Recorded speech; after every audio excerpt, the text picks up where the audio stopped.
what we already do. You're Yeah, telling us to call out what we already call out. yeah, and there's so many wrong things about this GIF. Can I say something at all, guys? Like, hold on, give me a second. There's so many wrong things about this GIF to start with. I mean, what they're saying. No, Elbow, you don't get it. No, Elbow, you don't get it. None of us do. I mean, what the stars are like that close to the Earth in their model? No, you don't get it. You don't get it. This destroys the globe model. Oh my God. And I'm being sarcastic. Shine just exposed herself as a troll. I'm being sarcastic about the fact that he doesn't get it when we all, well, maybe we don't all get it, but I get it. I got it. I mean, what else I get it. I get it now. Shines, did you bring up the point I brought up back to you about this? Don't ask her a goddamn question. She's muted. Oh. Okay, well, I wasn't going to mute her indefinitely. I just wanted to get out what I was saying. That's all. It's going to come back the same way. I mean, she's I don't know if either like out of her mind. I mean, she's been cool before. I don't know why we just change the subject off this. Yeah, let's talk about something else. Can I just ask? Yeah, really, let's bring this back to point. I'm gonna have to have everybody just bring this to a head and move on to the next thing. Okay, the only point I'm with you. I'm with you, Elijah. I'm not taking any sides. It's just listen.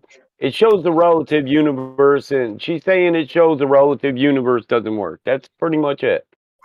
But also the fact that when they zoom in on the bottom part, they're upside down, and they're making it seem as though you'd see it that way. So if you're upside down, you have to actually, the person walking up to the South Pole, whatever that is, would see them counterclockwise as well. So it is a new perspective. First of all, the biggest with this thing is that the Earth is on all the stars are like on the globe, like they're like super on it. Begging the question to begin with. It wouldn't matter where they are. That's the point. In a relative universe, they wouldn't work. Guys, listen to me. No doubt. I mean, what I'm saying is that I think we should move on to have a productive conversation instead of a group argument where everybody gets pissed and takes their high horse. If you guys could actually listen to me instead of being jerks and saying that I'm against flat Earth and I'm just making silly, no, because you were saying I'm making silly arguments, and of course we've known these arguments for. How dare you make an argument? You did. Many people did. I don't know exactly. I don't know. I thought you were being kind of trollish, even though I'm the nicest guy here. Okay, can I speak? Can I speak? I was not being trollish. I am Make it quick. Make it quick. Shit.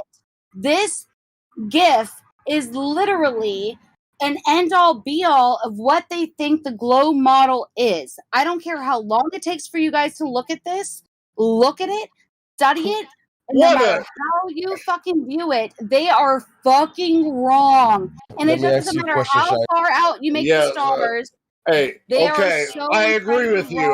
They're wrong about the globe. Yes. So then use it. All my point is use it as a tool. Use it as something that you can. No, I won't use that GIF. I think it's a shitty GIF. To be honest, I think it's a shitty GIF.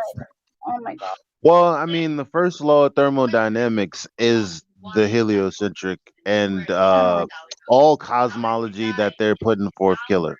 Like it's the vacuum of space killer, along with the second law as well. Yeah, like I'm sorry to cut you off. Like I know you get really offended by this, but the whole shit is broken. I want to point out she's not. I understand. Look, she's getting defensive because a lot of people are kind of like coming it's just at her. Helio, and it might have been QE, but I came in too late to even make that judgment. Who else is? I mean, why do we all have to separate? Sure. Yes, you just if you're naming people, then you were naming people. Helio for sure. Agreed. I know, but I mean, come on, like what that got to do with me? You came in and then started this shit, and now everybody's on. I didn't start anything. I typed in the chat. Well, nobody this is what I see in New York. Why you interrupt? I'm gonna mute you again. You can't act like this. You can't act like this. You can't act like this. Mike, no, hell no. Because I mean, What I the fuck just is going want on? one at a time, bro. One at a time. I didn't say you was doing anything wrong. Don't like Well, me. but now I'm I with want you. defending. Now I want defending because she's saying I did something that I didn't do. I What don't did I think you say you did did. that you didn't do? I don't.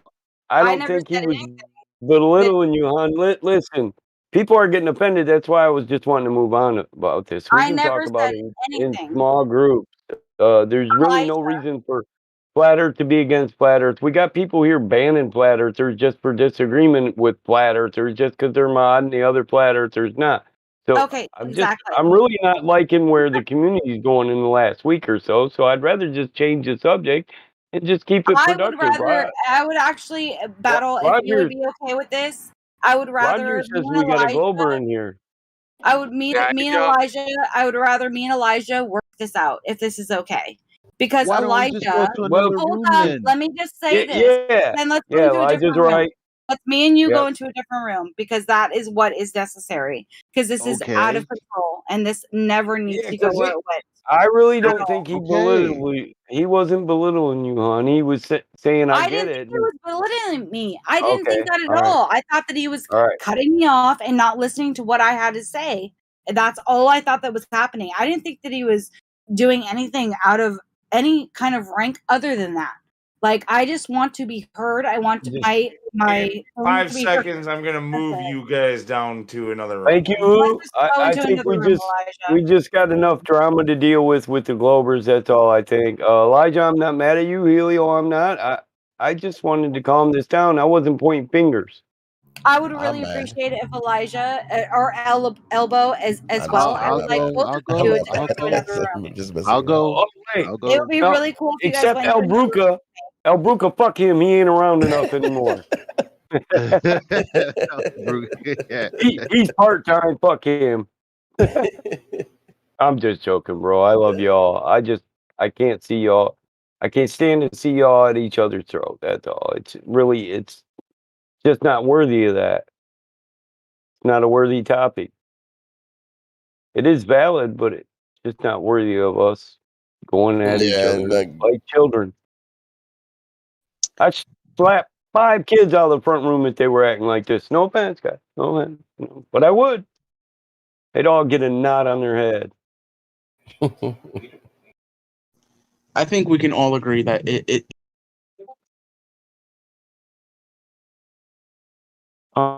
He cut off. Okay, I can agree with that. Silence, yeah, cool. yep. Where's that Glober, Roger? Can I be unmuted in the room that you put me in, Elijah? Because I can't be unmuted. Wherever you put us, He I should can't be he should be unmuted. able to unmute you. No, Put he your live doesn't. stream too. Live stream Yeah. too. I don't think it's anybody's fault. We just get so many people and so many opinions that it causes a lot of confusion. And then one person thinks somebody else said something that didn't, and somebody else said it, and then we end up with just a bunch of clusterfuck of I'm cool confusion. with all that. I would just like to be able to talk to Elijah in another room where I'm unmuted because Right. I wasn't unmuted. I'll bring I you to can, live stream too. Just I I'll Thank can you, do it. dig love. it. I'll do it. Thank you, love. That's my bro. I don't like him mad at me either. Or Helio. Did you watch Power this week, Helio? I always get mad at Helio. I want to know if that girl died. Damn it! I'm gonna be waiting until next Sunday, man. This is why I usually don't watch it for a month and then I'll binge watch it. I hate cliffhangers. Roger's in here, man. Take your whack, man. Take your whack at that Glober. Where's he at? Yeah, he's not. He's gone. It was Emerald. He had a value also, but he's now gone.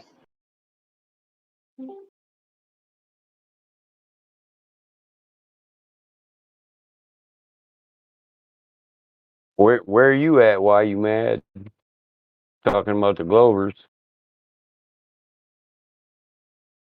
I ain't gonna lie, man. I haven't been much around just because every time I come in, they're either talking about some weird topic. I mean, not weird topic. There's somewhere else. You know what I mean? Yeah, I've noticed. I had to take a break myself, brother. But I'm charged up now, damn it. I'm barbecuing in the morning with family. What's up? Can we all just get along? I love you guys. We have Durango joining us. Durango, welcome. Oh yeah, I ran a Durango over the other day with my mud truck. That's nice. Cool. Just folded Welcome, into a Durango. little tuna fish can looking thing. Maybe Durango wants to ask a question or present anything that would validate the radius. Let me unmute him. What's up, Durango? You want to talk? We can be civil. Don't mind what you just heard.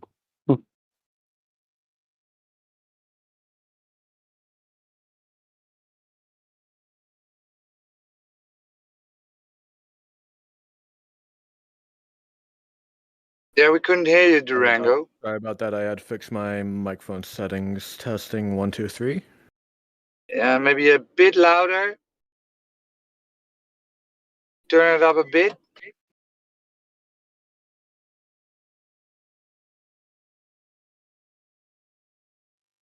Testing 1, 2, 3. How's that? Way Sounds better. good. Yeah, what I said before was don't mind me, it's just watching. If it's all the same to you.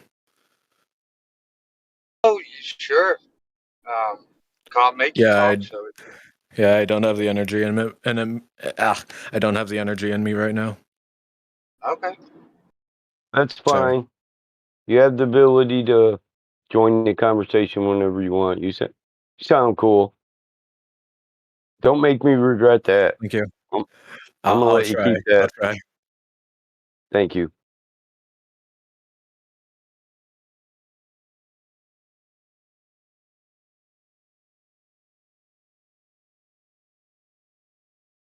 We have 827203.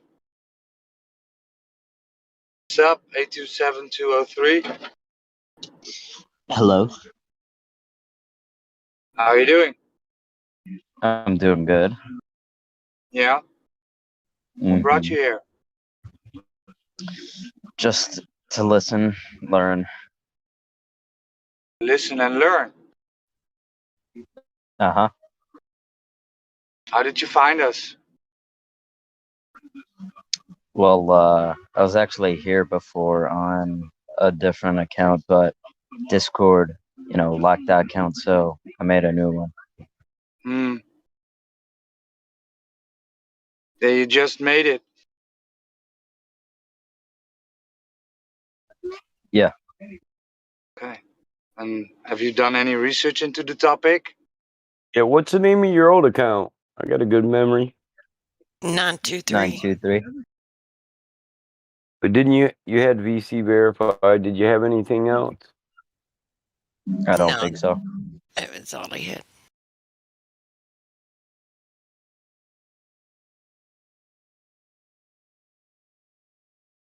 Okay.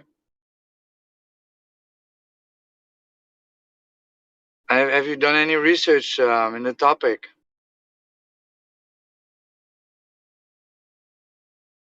827. A little bit. Yeah. I'm hello. currently watching Eric Dubai's 200 Proofs video. Okay.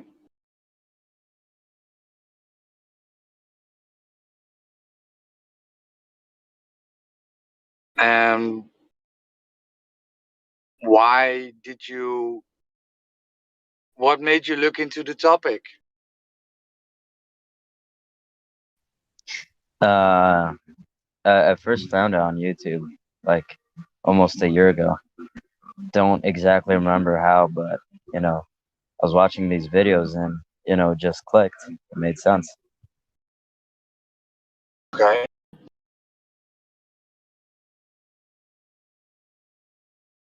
Because you were already thinking about how the world couldn't be a globe, or just fell in this topic, or you've checked other stuff that doesn't add up. Oh, What I they mean, tell us. yeah, yeah, but before this happened, like a year ago, I was like a globe earther, right? Like I wasn't too invested into this topic, but I did believe that the Earth was a globe, right? Yeah, when people look into the topic, they have already looked into other stuff, maybe the moon landing or.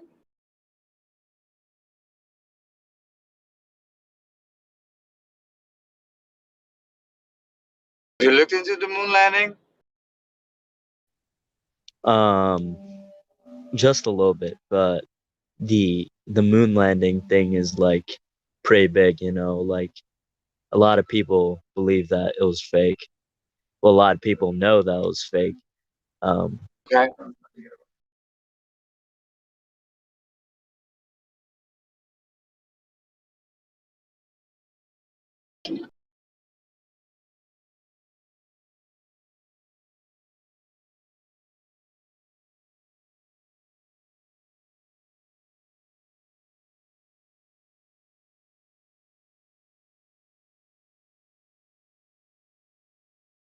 Yeah, if you really looked into the moon landing, it's a cool one. Yeah, if you have any questions you can ask. We also. Oh, you just jumped. Am I still here? Lou? Oh. We also have the doc joining us. Can hear you, Roger. What's up, the doc? Welcome.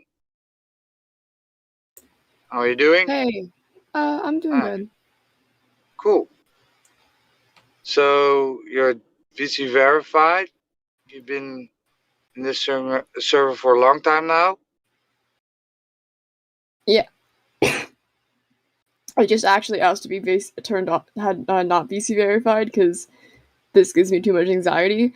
But I'll just flat out say I'm here just to learn and just to listen because I think I just like listening to all of this. Okay. No problem.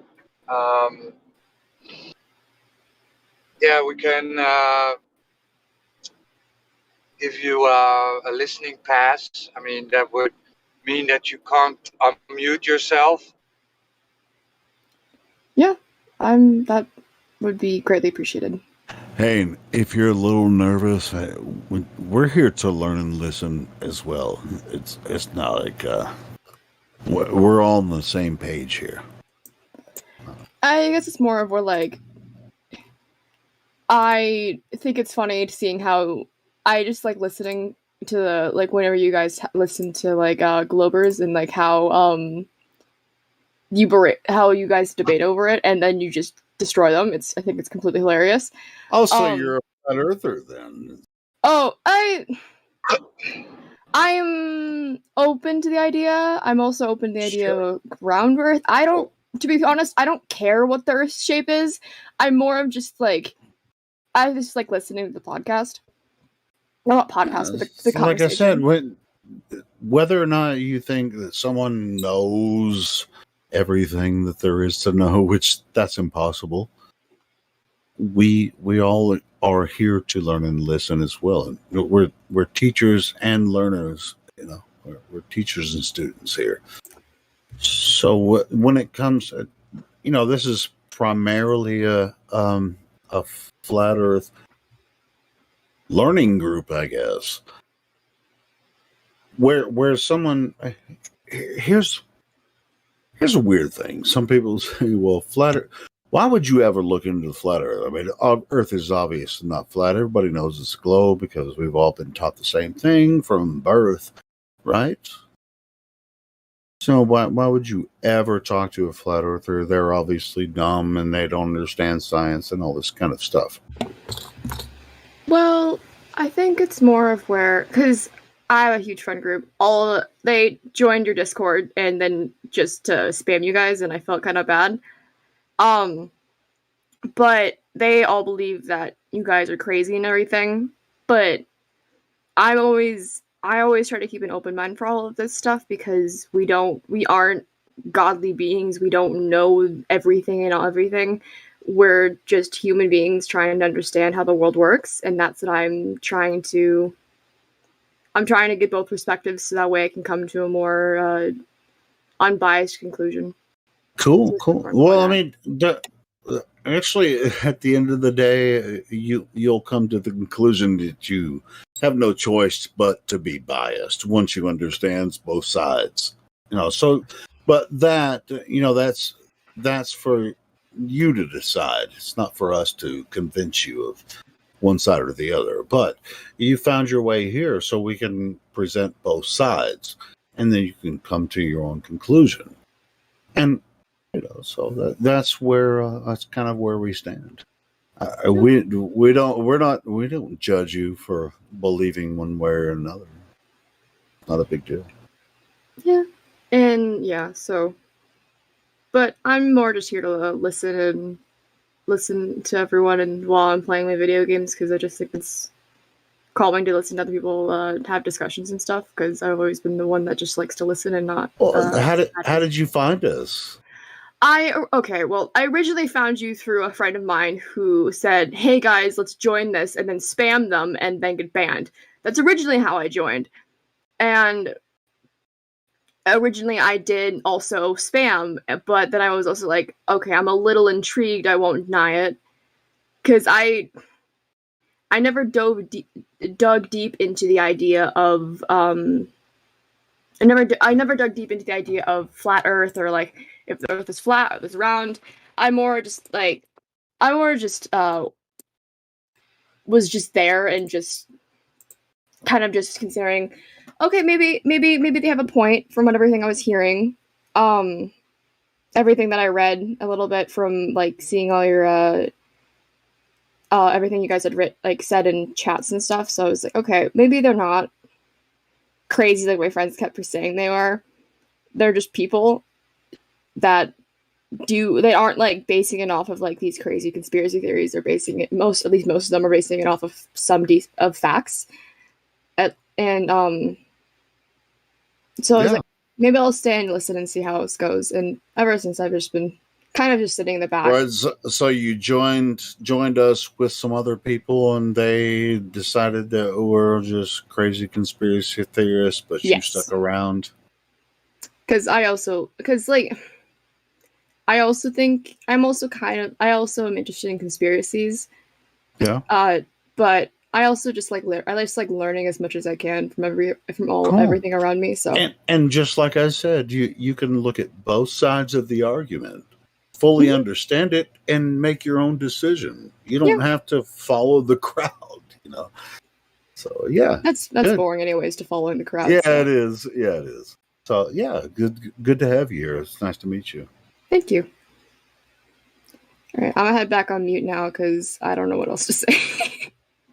There's nothing else to say. You're open-minded and you want to listen to the conversation. And to be honest, I think there's a lot of new people that want to go ahead and jump in here. All right, sweet. All right, thank you. You're the doc. Is that the doc I was just talking to? That's cool. Yeah, it was. Cool. Yeah, I noticed there were a lot of people in the VC check-in, but most of them are people, moderators and gold members. They're just up there talking shit, but they're supposed to be checking in and sending them down here. So yeah, it was nice to meet the doc. Doc sounds like a really cool person. Willing to learn. That is amazing. We don't get that very often.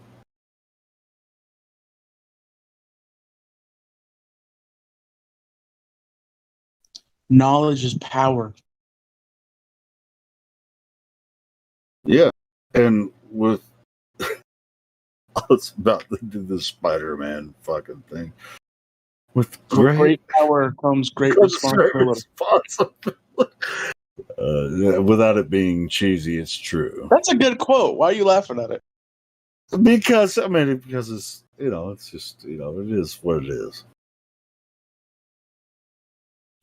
And flat earthers are powerful people. And I'm a huge fan of Spider-Man, so I guess I shouldn't be embarrassed.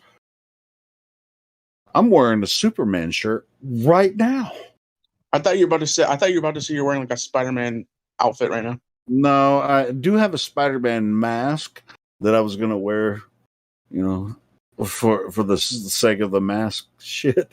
But I'm actually wearing a Superman shirt right now. T-shirt. I have a Superman logo on my chest.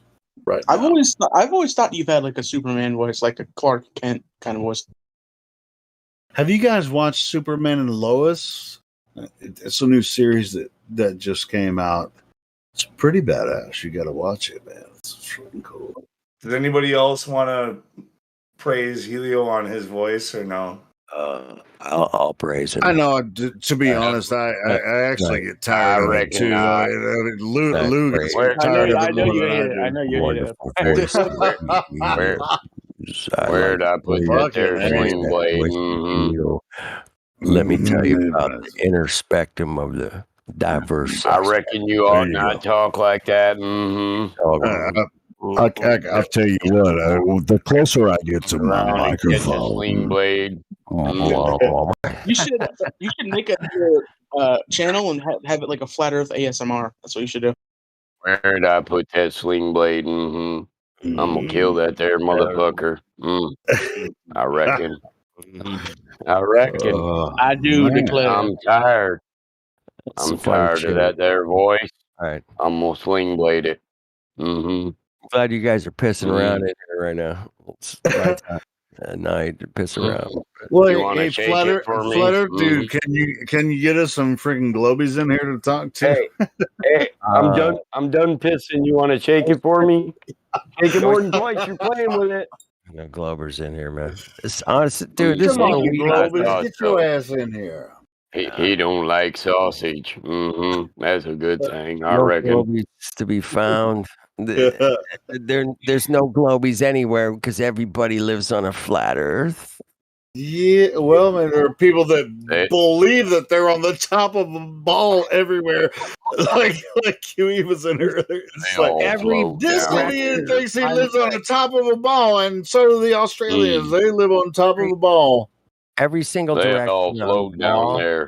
They all float. That's big. I know. They all float down there in that Australia. I made sure of it. Taking a piss. I love it, man. You guys are funny. You gotta take a piss, people. What the hell else are we supposed to do when we don't have any freaking globies to challenge us? And if you guys can't handle pissing, drink some water, man. You'll be fine. The reason that people won't come in here to try to defend the globe is because they don't. Water will help you take a piss. Last time I checked. I like gravy on my fries. I do declare. You got the Georgia accent. I want to hear that. Anybody. I do declare. I do declare. Got the Georgia, Alabama accent there. We got it going on there. I call it a Kaiser blade. Kaiser. Oh, you guys are killing me, man. Oh, shit, I love it. Oh, my. Oh, come in here. I reckon I ain't got no reason to kill nobody right now. I'm not killing you. You're not. Hey, here's one, Mike. Here's one, Michael.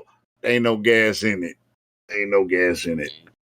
Ain't no gas in it. It's like you remember that in the movie, this guy brought his lawnmower to get fixed. And the dummy said, "Hey, ain't no gas in it." I know that shit was funny as fuck. I was like, I feel like that every day. Whatever you do to my daughter, I do to you. Oh, fuck off, man. Oh shit, man. Yeah, Billy Ray Cyrus is a fucking shit, man. He's from Arkansas, by the way. Arkansas. Say that again one more time, and I'm gonna bring a sling blade across your motherfucking face. Get Not bad for funny, that. ha ha. Funny queer. Mm-hmm. If you know what Yeah, I mean. he's funny. Not funny, ha That's ha. another But good funny one. queer. Yeah, that's a Mm-hmm. good one too. That's John Ritter, man. I've always liked John Ritter. He's a good actor. Still alive. I love that movie, man. Billy. Probably still alive. I said Billy Ray Cyrus. That was fucking the wrong actor. I loved him in Hannah Montana, by the way. Yeah. Well, They say I'm well. I reckon I don't agree with them. Mm-hmm. Anna turned bad. Yeah. She be twerking all kinds of weird ways and shit. Hey, that looks like another good flick. What is it? Is that a series too? The one that I sent you? Yeah. Yeah, it's called Godfather of Harlem. There's 2 seasons. You should watch it. Yeah, it's a good series. Oh yeah, it is from the sequel to American Gangster. Yeah. Yeah, it's in the 60s and it's yeah. You should watch it. It's Frank Lucas. What's the what's that dude's name? That's the main Frank Lucas? Main character. No, the main character. Fucking guy with the lazy eye. Fucking yeah. Black dude with the lazy eye. Whatever. I think it's one of his best jobs. Forrest Whitaker? Yeah, Forrest Whitaker. Forrest, yeah. If you haven't seen Godfather of Harlem, you guys got to watch that it's show. either him or his brother. It's either him or his brother. Mm-hmm. Does his brother they have a both got lazy that eye buck too? eye. They both have I lazy reckon eye. he does. I don't know. I might as well reckon he does. I bet that's one hell of a stare down contest when they go to staring at each other. Mm-hmm. When they stare at each other. I'd give up quick. I'd be like, man, you're fucked up eyes hurting me, son. Yeah, if you haven't seen Godfather of Harlem, it's a really good show. You got to watch it. It's freaking cool. And I think I talked about this last night. There's a show I watched called See, just SEE, and it's a post-apocalyptic series. Oh yeah. Where I'm hip to that one. Have you watched it? I'd seen a couple. Yeah, the second season just came out, so there's only 2 episodes out now. But it's like a post-apocalyptic where like some virus like caused humanity to be just like whatever, and then everybody came out where they can't see anymore. So they're still humans, but they just have no vision anymore. So they make a culture. What he's saying, see? Yeah, they just make a culture of. I mean, it's still war and everything. It's just like they just learn how to build their culture without sight. And it's a show about blind people. Yep. Yeah. Mm-hmm. Yeah, it's like the entire. I mean, it's several dozens of years after blind world, right? Yeah, it's a blind world. I don't know. I think it'd be okay with blindness. I've never read a woman in Braille. Dude, yeah. Reading. Shit, I can have sex in the dark. I can have sex in the dark. That shit feels just as good. They all look good then. Huh? Anyway. No offense, women. That's just a joke. Don't get mad at me. None taken. Thank you. Ilya, what was that? I'm pretty sure they probably feel the same way about us. You could say the same. Yeah, same for men. Just put a bag over his face and do it for Old Glory. For Old Glory. Oh, a flag. Yeah, a flag. Do you get it? Do I want to get it? I don't know. Somebody was about to ask me a question. Who was it was me. What was that fucked up movie you showed me like a few months ago in the cinema with that guy that gets locked up for 20 years with Josh Brolin. That was a fucked up movie. Yeah, Remember that's that? yeah, I do. Did you watch the whole thing?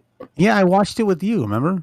Yeah, It was yeah, quite. It yeah, was yeah. quite the most. It was quite It's the fucked up movie, though. Yeah.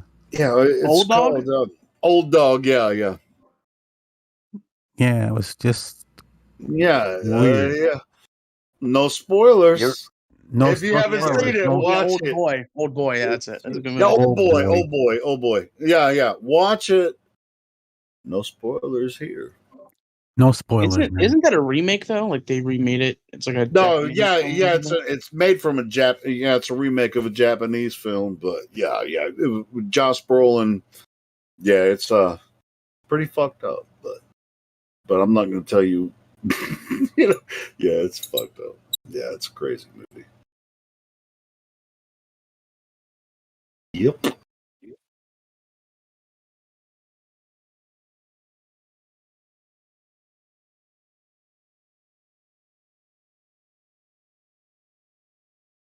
I want to see.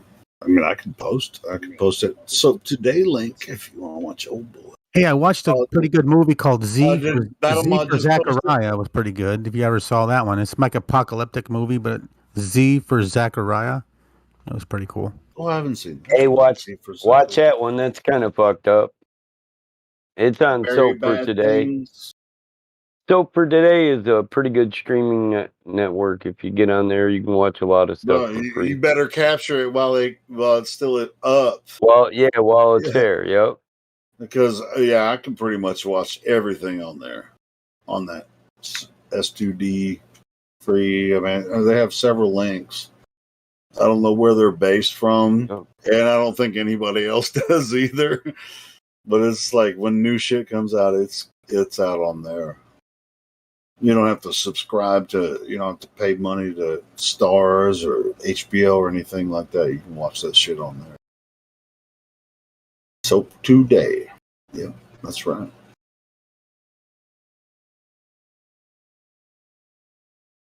Very Bad Things. Is that a pretty good movie, Mike? Yeah, it's kind of twisted. It keeps making twists and turns out of the blue. It's funny. Sure if I've seen that one. What's that one? It starts as a bachelor party, but it gets so far from there. The grassy knoll is looking. You can't see the grassy knoll from where it gets. Once you think it's as fucked up as it's getting, nope, it gets worse. Old boy. Let's see. Not it. Yeah, Old Boy. That's a good one. Why did they?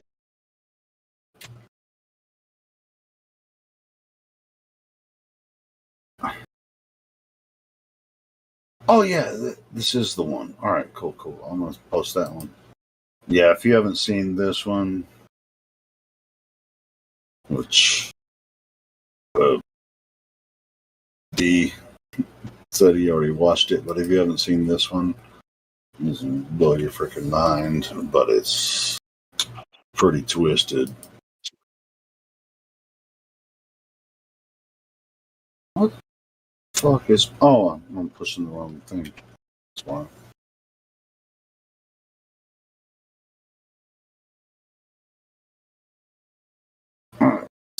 So, someone wants to know. Someone wants to know our thoughts on aliens. What is that? Yeah, so if you Is want that to a watch real Very question? Bad Things, You want to think, what our thoughts on aliens are?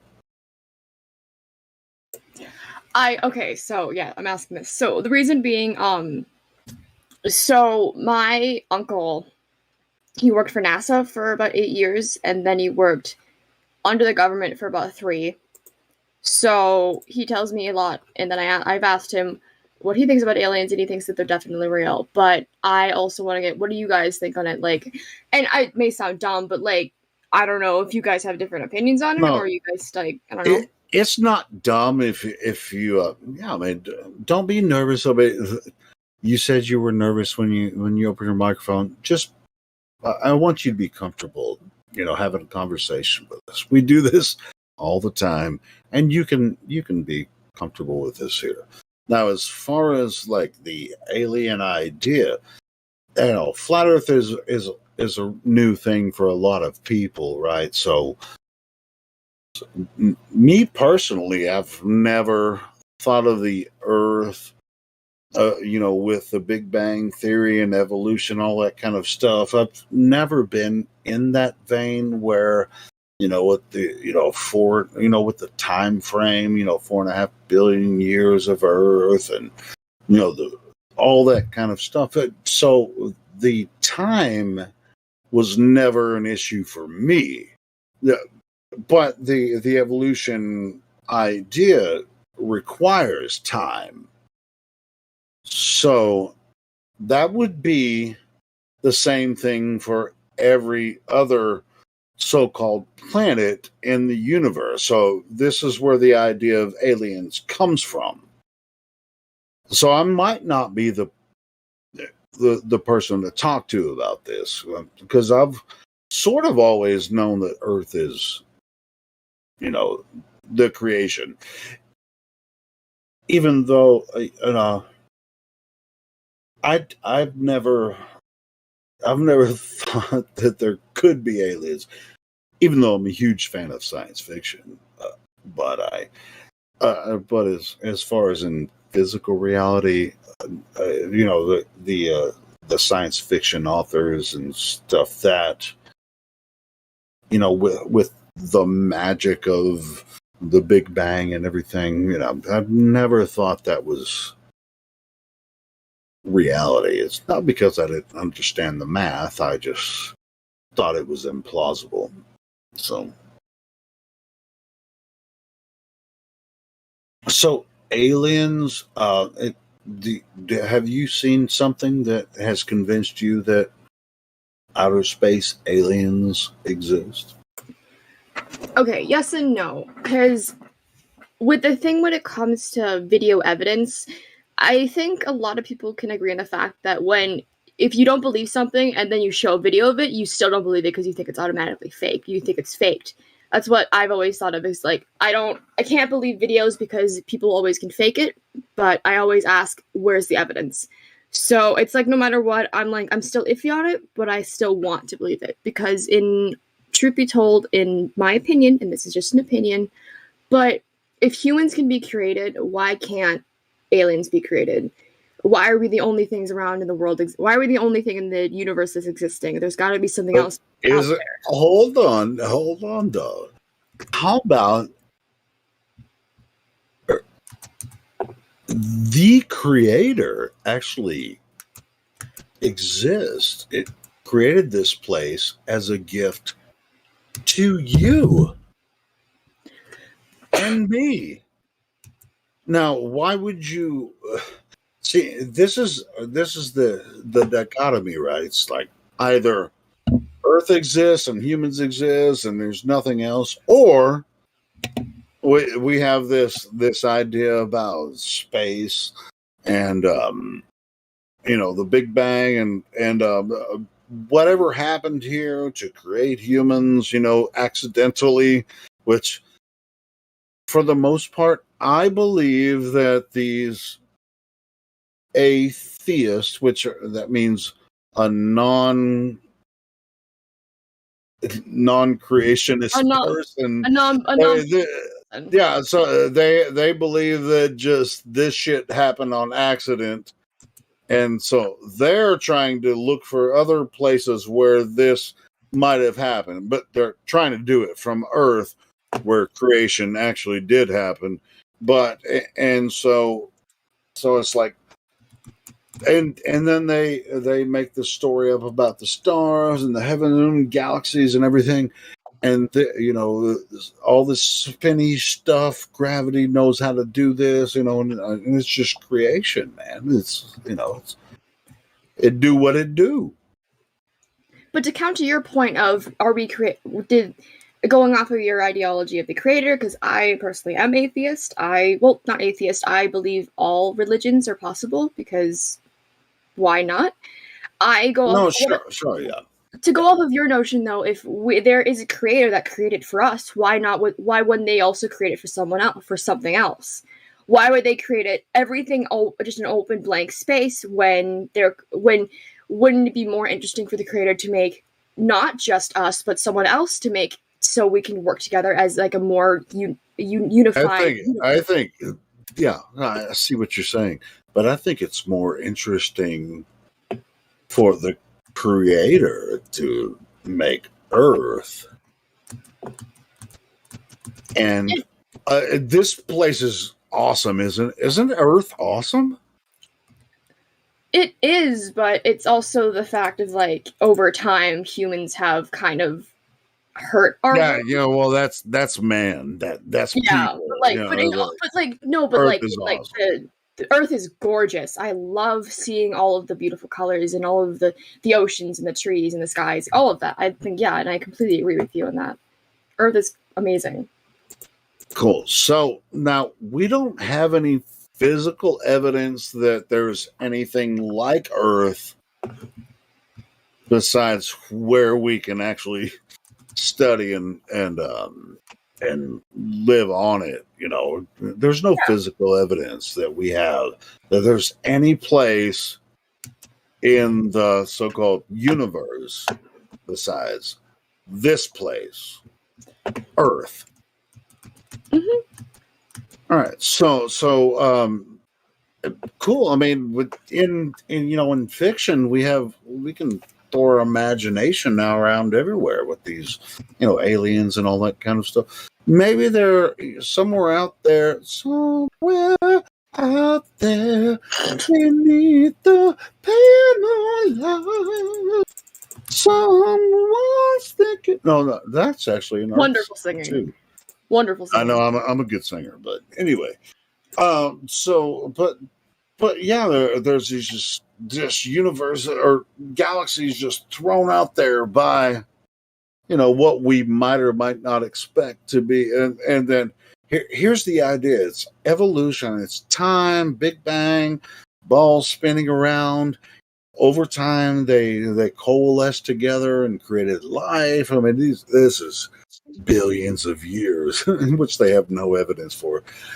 And then all of a sudden, we're here, and then we're like, "Wow, man, this is an amazing thing." We're looking at the stars, and some of these stars look like galaxies, but when you actually look at them through optical telescopes, you don't see galaxies.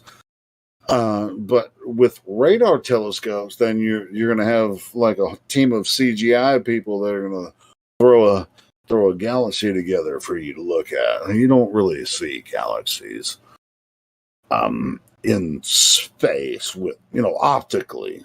So there is no such thing as this outer space that's been created for you. This is where the idea of aliens comes from. Earth is the only place that exists.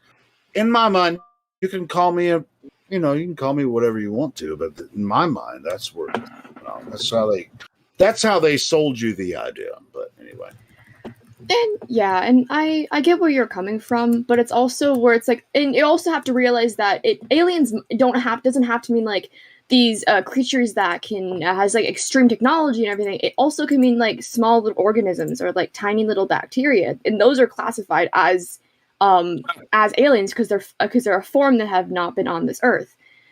So it's not always a science fiction. It's more of just, well, at least what I think the thought of it, it's not always science fiction. It's more of just finding different organisms or finding different creatures that are similar to things that we find on our planet, but just in different parts of the universe. I'm totally down with Can life be alien to life? I think the very word alien is science fiction. Life can't be alien to life. The Earth needs to be a ball first, right? Then we can talk about being in spinning. Then we can talk about it hurling through infinite vacuum. There could be people living in other realms on this very same Earth. Realms we're alien to. I understand, but for the doc to fantasize, because it's a fantasy, right? They told you, quote Panspermia. unquote, they told you, quote unquote, they might find something somewhere, right? They Well, might that's what find. it is. Go ahead. Say that again. I didn't hear you. Well, the Earth needs to be a ball in a vacuum.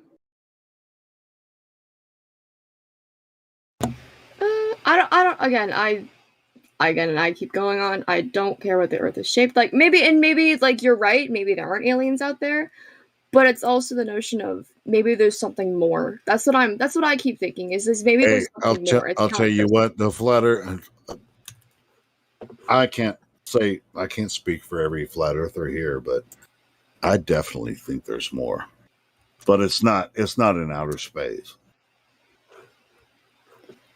I mean, that's understandable.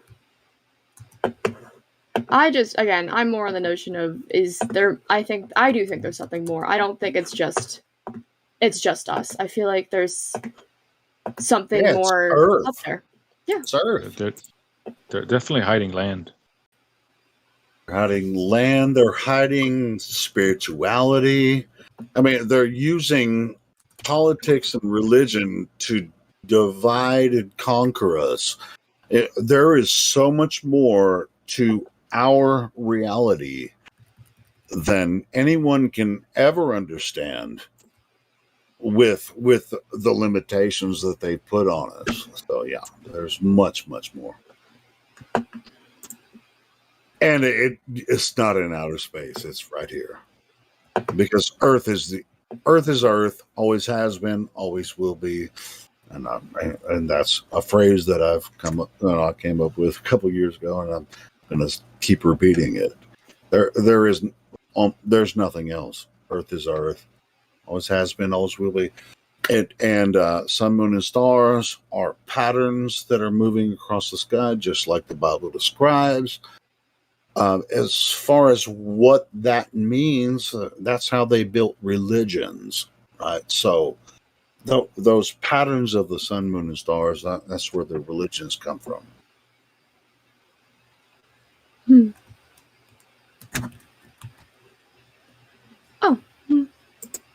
That's the way I look at it. You don't have to believe a damn word I say, Doc.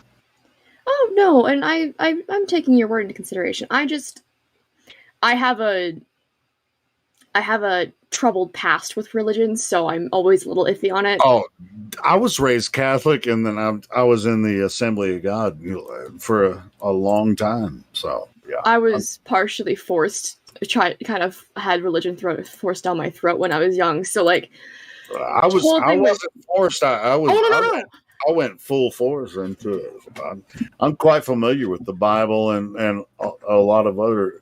The Bible, but all the Western religions and even a lot of the Eastern traditions, I'm quite familiar with. So it's not. That's really cool. Yeah, I'm not just pulling this shit out of my ass.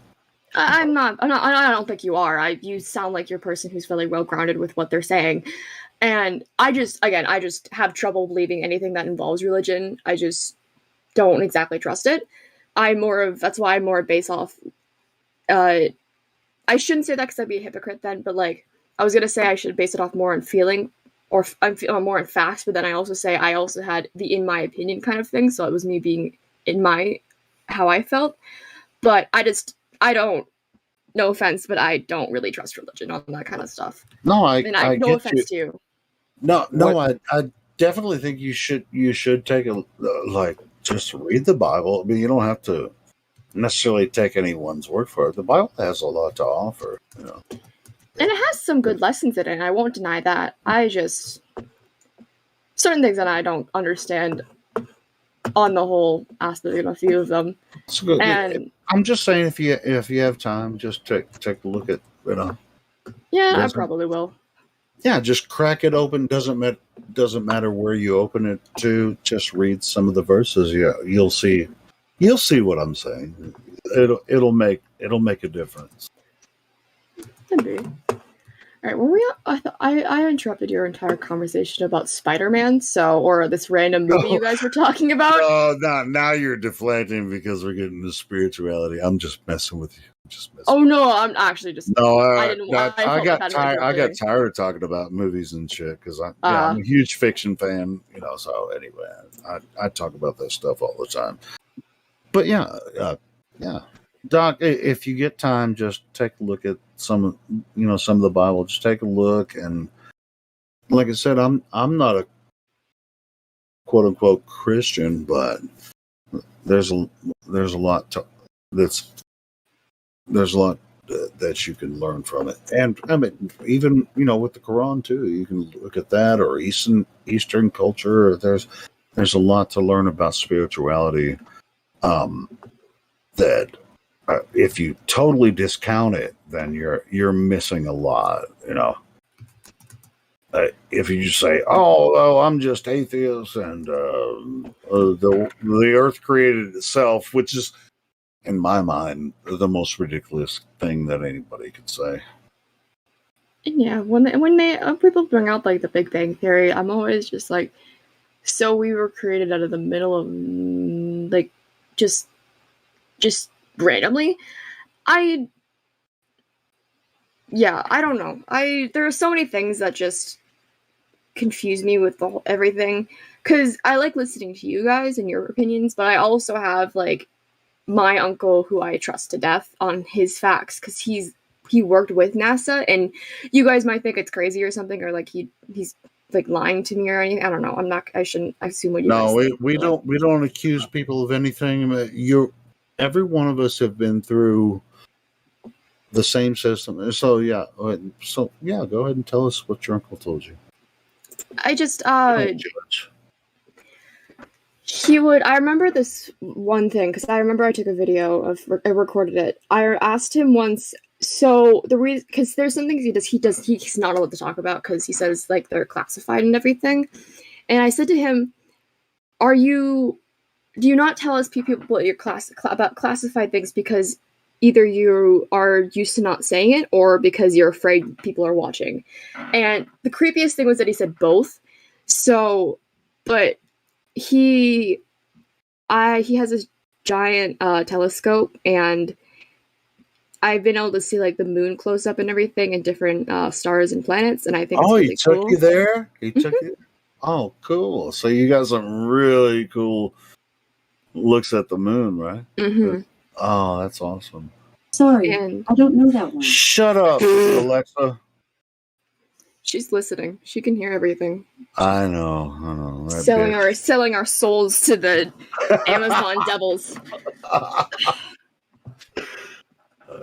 Anyway, I mean, so you got to look at you got to look at the moon through a big ass telescope. Mm-hmm. And even cooler, it has like this timer on it, so like instead of him having to constantly move it, it'll just move with the moon.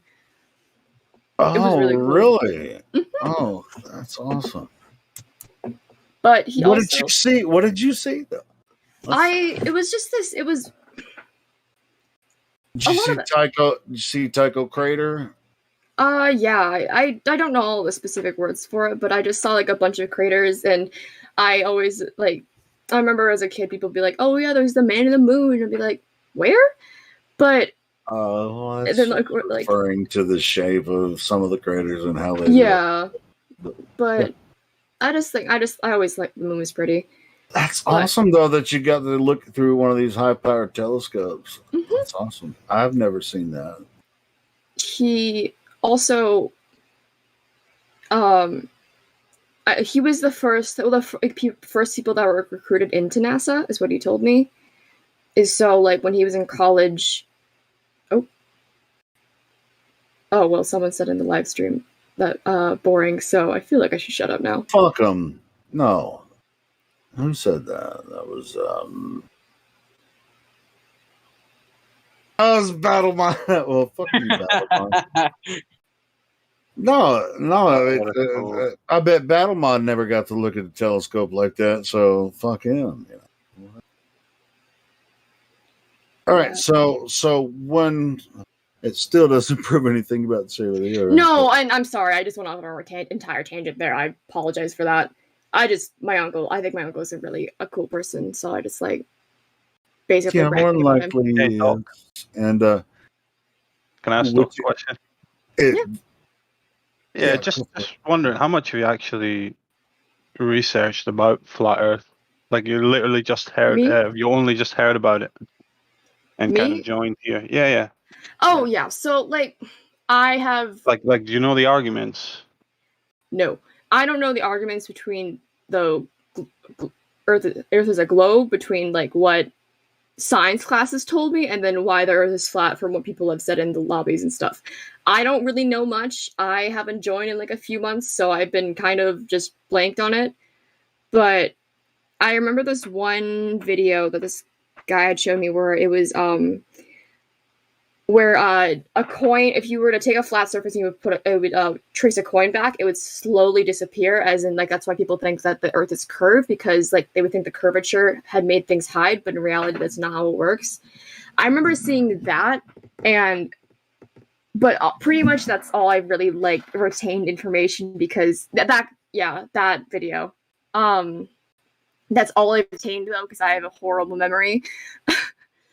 But that's why I like listening on the video, like listening into your live streams, because I want to see if I can try and retain as much information as I can. Yeah. Well, I hope someone else can maybe take you through the arguments, because I'm not great at doing it myself. But I just like to make the distinction that for you that flat Earth, people that come to flat Earth don't come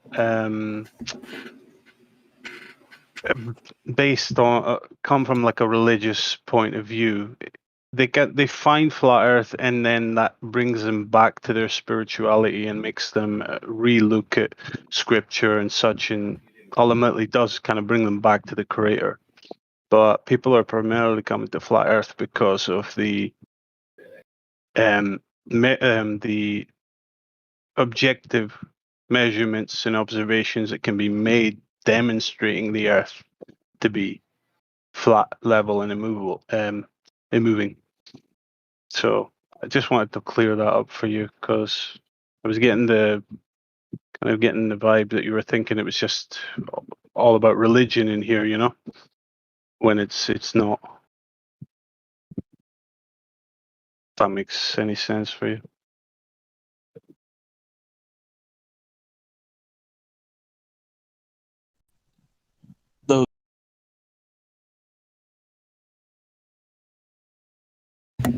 Fuck, I was on mute. Sorry about that. That's okay. So when I first joined, yes, is what I thought. I had thought you guys had based it off of religion and the Bible.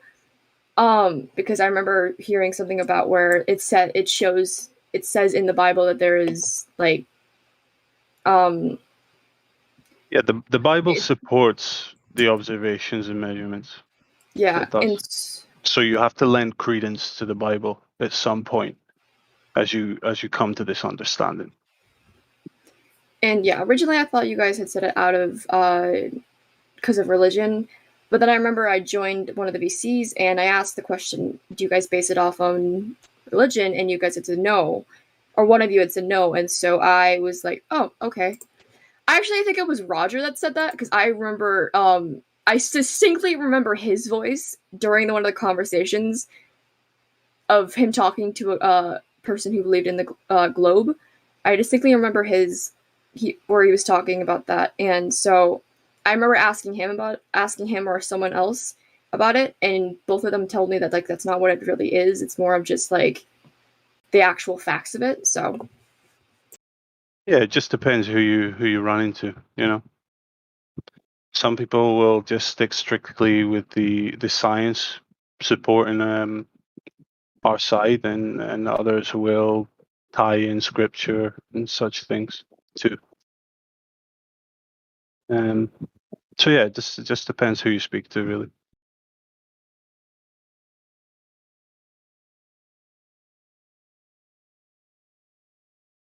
Yeah, I would never go to scripture in the first instance, because the fact is that people have been indoctrinated with the fact that religion is a man-made doctrine and it's bad, and we how can a God exist, right? That's what people get learned. So when you move into this realm of religion, then people will tend to stop their brain, because there's like, oh yeah, no God, no, I don't want to touch that. Nah, man, no. So the most important fact of the matter is that Earth does not measure as a ball. It's not a ball. So wrong turn. So yeah, it's pretty much that is the most conclusive way to, or the most efficient way to teach people about the flat Earth, that it is not a ball and it does not measure as a ball, and we do not measure curvature, rotation. We have gas pressure here, so yeah. And what obvious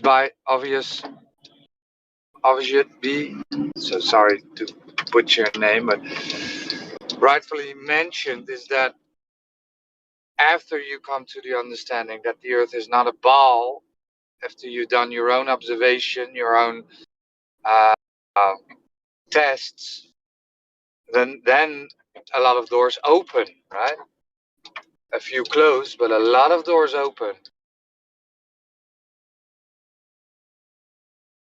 Yeah, you have to go back and reconsider things you thought impossible under the heliocentric paradigm. That being a crater. So.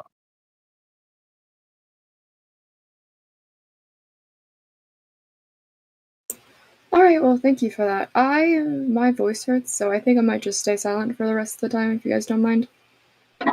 Sure, thanks for the conversation. No problem.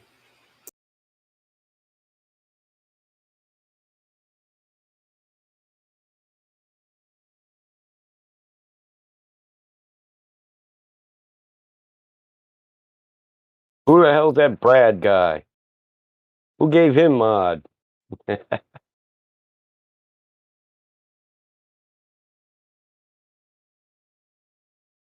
Oh, I can't even get a poke out of him.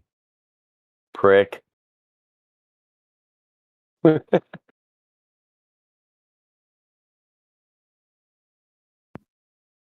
Roger, are you still there? Yep. I think the log said that you checked in that 827203 guy. How did that check-in go? I just something No. about his. No. Yeah, no. Truth did it. I don't know where you saw me. I thought maybe it wasn't in check-in, but I saw your name somewhere in the logs there. I know that you typed in his name somewhere in there. Maybe I think you did user info on him. Mm-hmm. That's what it was. Yeah. So you were suspicious too? Mm-hmm. Yeah. We got an Kinda- agent 10-4. What kind of candy you got in your mouth? Sound like you're sucking on a butterscotch. I need a Werther's. I can't find. 82-7 got spoken to. I thought he was saying something about watching Eric Dubay. Can't Yeah, find my bag. Yeah, we talked to him for a bit, and then I had then a small red flag came up because I thought I recognized his voice, but that could be me. Fair enough. I think I was just listening on the stream and might have missed that part.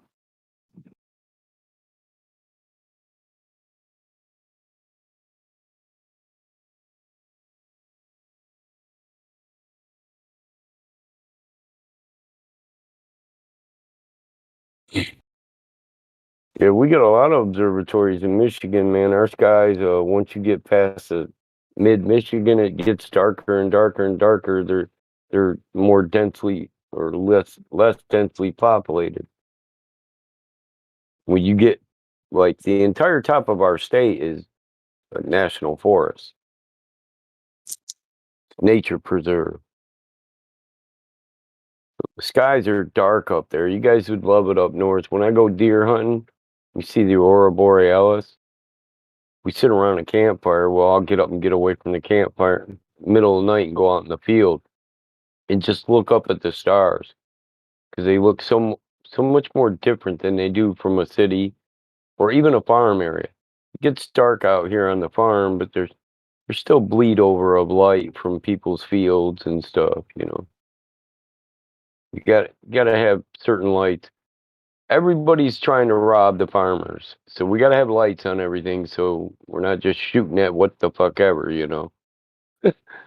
You got the meth heads; they come out here for our medicated chicken feed and our anhydrous. And then you got them pill poppers that want to get into our the livestock's med box, get them some special K and tranquilizers. Them kids that get hooked on painkillers. Now, if you've ever seen a painkiller for a horse, you know, for a normal person, there's like 15 painkillers in one painkiller for a horse. Constantly got to watch our shit. But the skies look different when you get away from the city and all the light. That's definitely true. I think a lot of things up there a lot more things look artificial than what they say we got up there.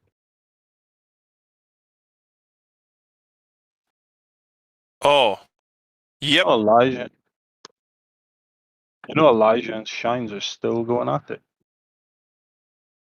Oh, wait, Where? no, Shines is muted. Down in cinema. That woman's they got some arguing? energy. I don't think so. He's live streaming something. Oh, yeah, they probably moved off the topic, I guess. Oh, I don't know. Actually, he's live streaming that GIF.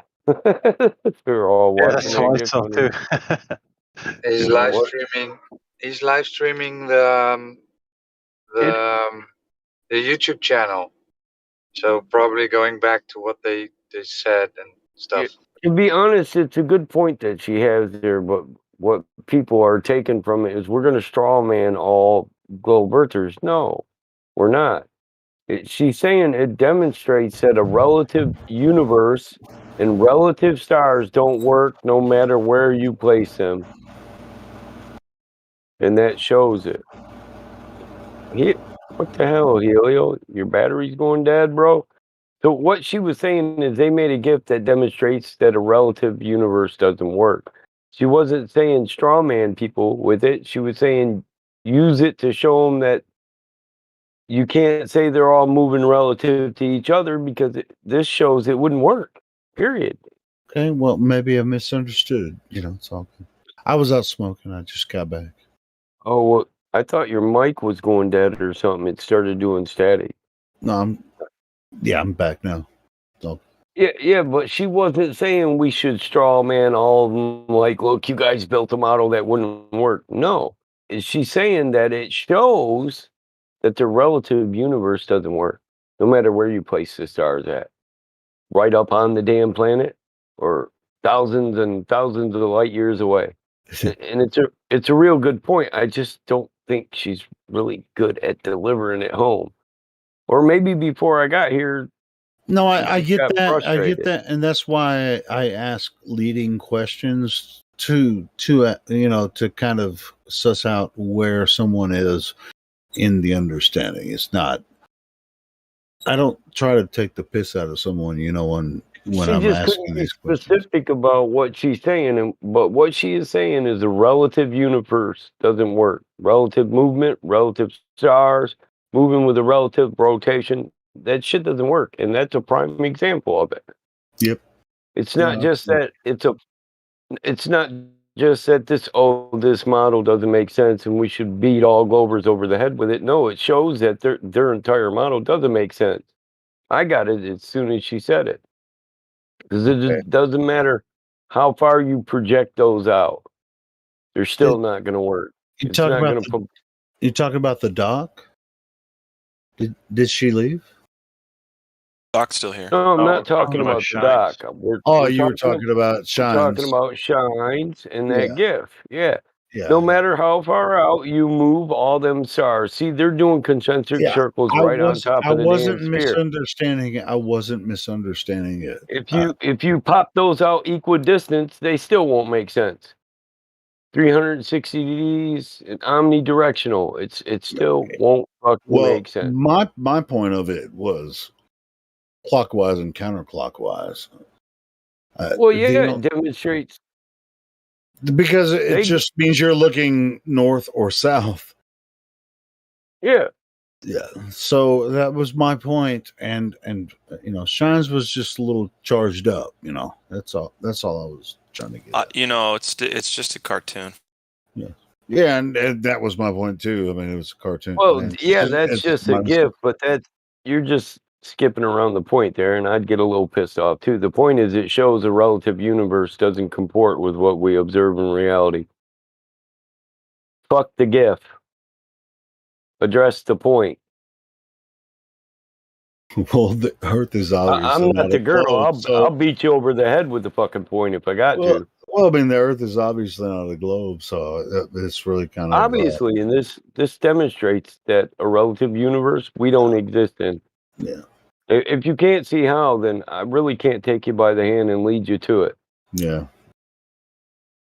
Well, and just like I say a lot of times, hey, we're not trying to convince someone the Earth is flat.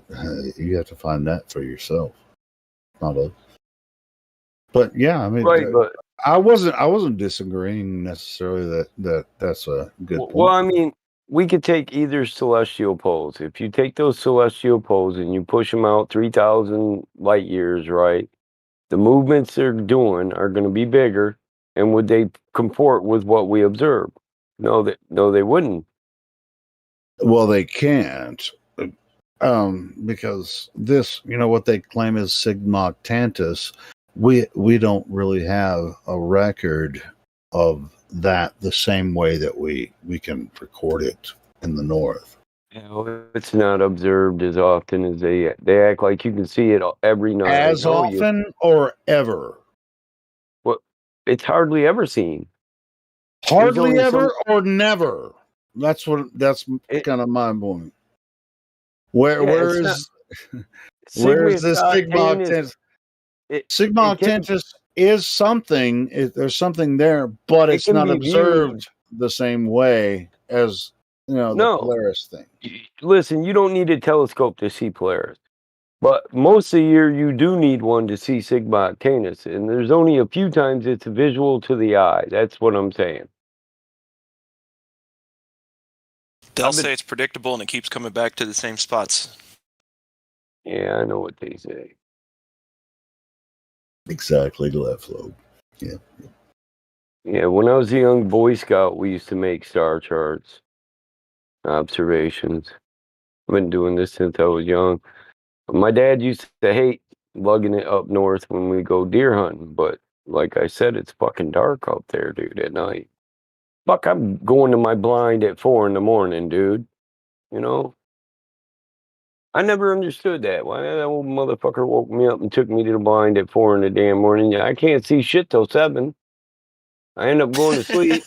Then I wake up and there's a motherfucking deer staring at me like, oh shit, he's awake. Everybody run. They all run and I don't see no more all day. What? My old man comes back. Ha ha, you scared him off, boy. I got a big fucking 12 point. Yeah, fuck you. That's pretty good. That motherfucker's over there drinking coffee. I ate a cupcake and fell asleep smoking a hooter. Mike, you're a fucking trip, bro. Yeah. Hey, dude, when I was younger, man, the woods used to scare me. I don't care if it was pitch dark, right?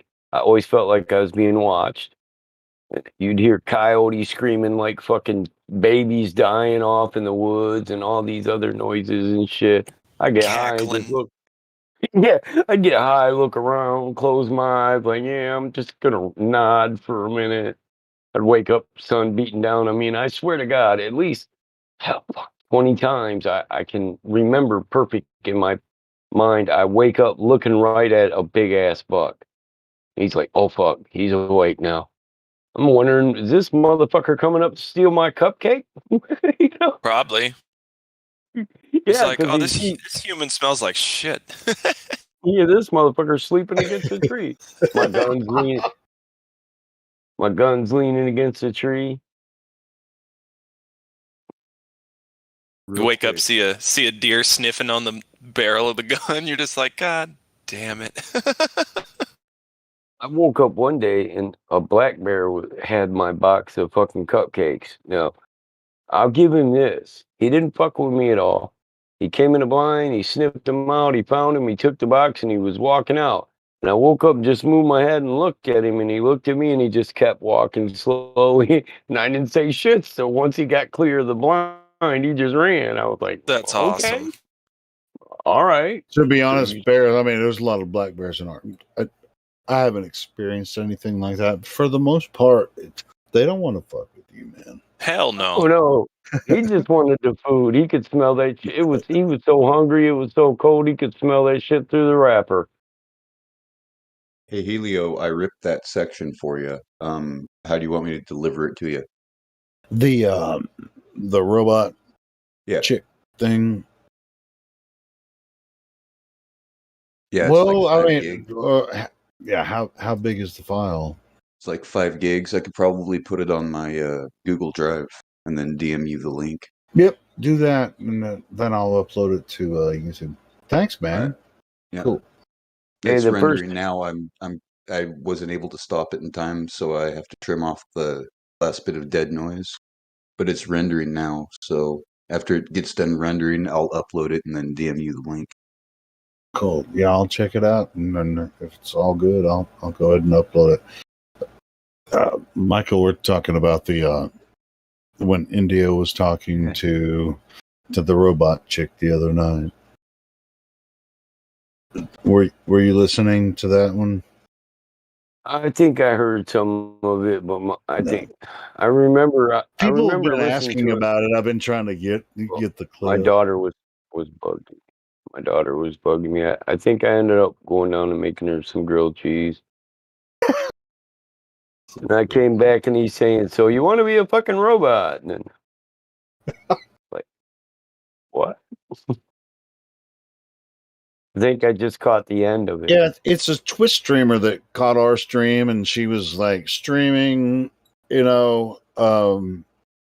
streaming our live stream, and it was like, "Oh, I can't join, and then people were in the chat going, let Miko talk, whatever. And then Indio finally was like, everybody shut up, we're gonna get this over with. And then Indio was and Elijah and a couple other people, I think, talked to her for a couple hours. So yeah, so that's where she had like 5,000 people on her stream.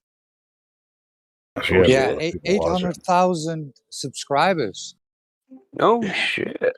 Yeah, so yeah, that happened. When was it? Was it Wednesday or Thursday? But it was really weird. 3 or 4 days ago.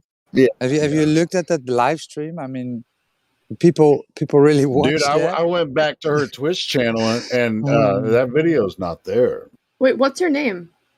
Code Miko or Code something? Miko. Michael, Yeah. Miko. But it was a CGI doll, something that grew, where became fat. Well, she here's what's going on with her video. I mean, but she if you can look up Code Miko, you can find out who she really is. I mean, she's just an Asian looking person, but Asian American person. But somehow she figured out, I don't know how this works, but it is her Twitch stream. It's like she's talking through this bot, and there's like, yeah, it's like a sim, and there's like all kinds of like shit going across her breasts, the words that people are saying going across her breasts, and you can change her face, if you freaking spend money to What you can adjust the bot, if you spend money in the Twitch chat or whatever. I don't know how it works. I think it's the new generation of motion capture where before for the motion capture you'd have to put dots on your face and have it referenced to where it would map like how your face is moving and your eyebrows and all that stuff and your facial expressions for the there was all kinds of weird shit going on. I mean, you're watching I Twitch think it's streams. I think it's set up like those fucking what do they call it? Those augmented reality filters. It was kind of weird, but I was watching it live. I should have recorded it live while I was watching it,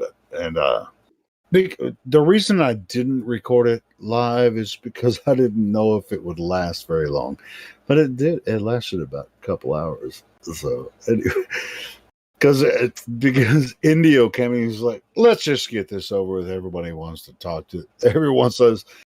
Everyone wants to talk to Code Miko or whatever, and because people were just in the chat going, mute everybody, talk to Code Miko, whatever. And so I didn't hit record because I didn't think it would last very long. But then it ended up being pretty good. So anyway. Hey, Helio. Yeah, what's up? I just popped. I can't believe it. Down in cinema. Elijah and Shines are still hashing it out. I'm just blown away. How long has that been? Holy moly! I don't want to know. I just went down there. It's and like, it's like, wow. I like still at Shines, it. but I just, you heard me getting when I get that frustrated, it's just like, it's over at that. Yeah, I'll say it again. I'm a flabbergasted. That's all I'll say. Damn. Yeah, I mean, it's like carry on. I just had to say, wow. No, but hey, maybe they're having a good discussion. That's all. Kind of glad I had a little project to do, huh?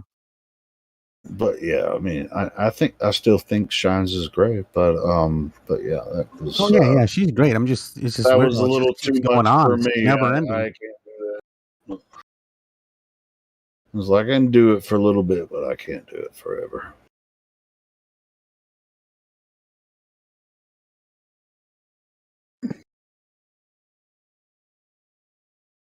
And by the way, in case anyone doesn't know, I met Damsel Medic tonight in person. That was pretty cool.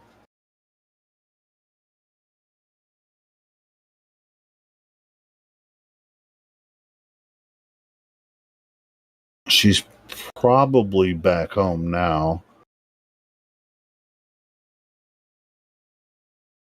She's pretty awesome.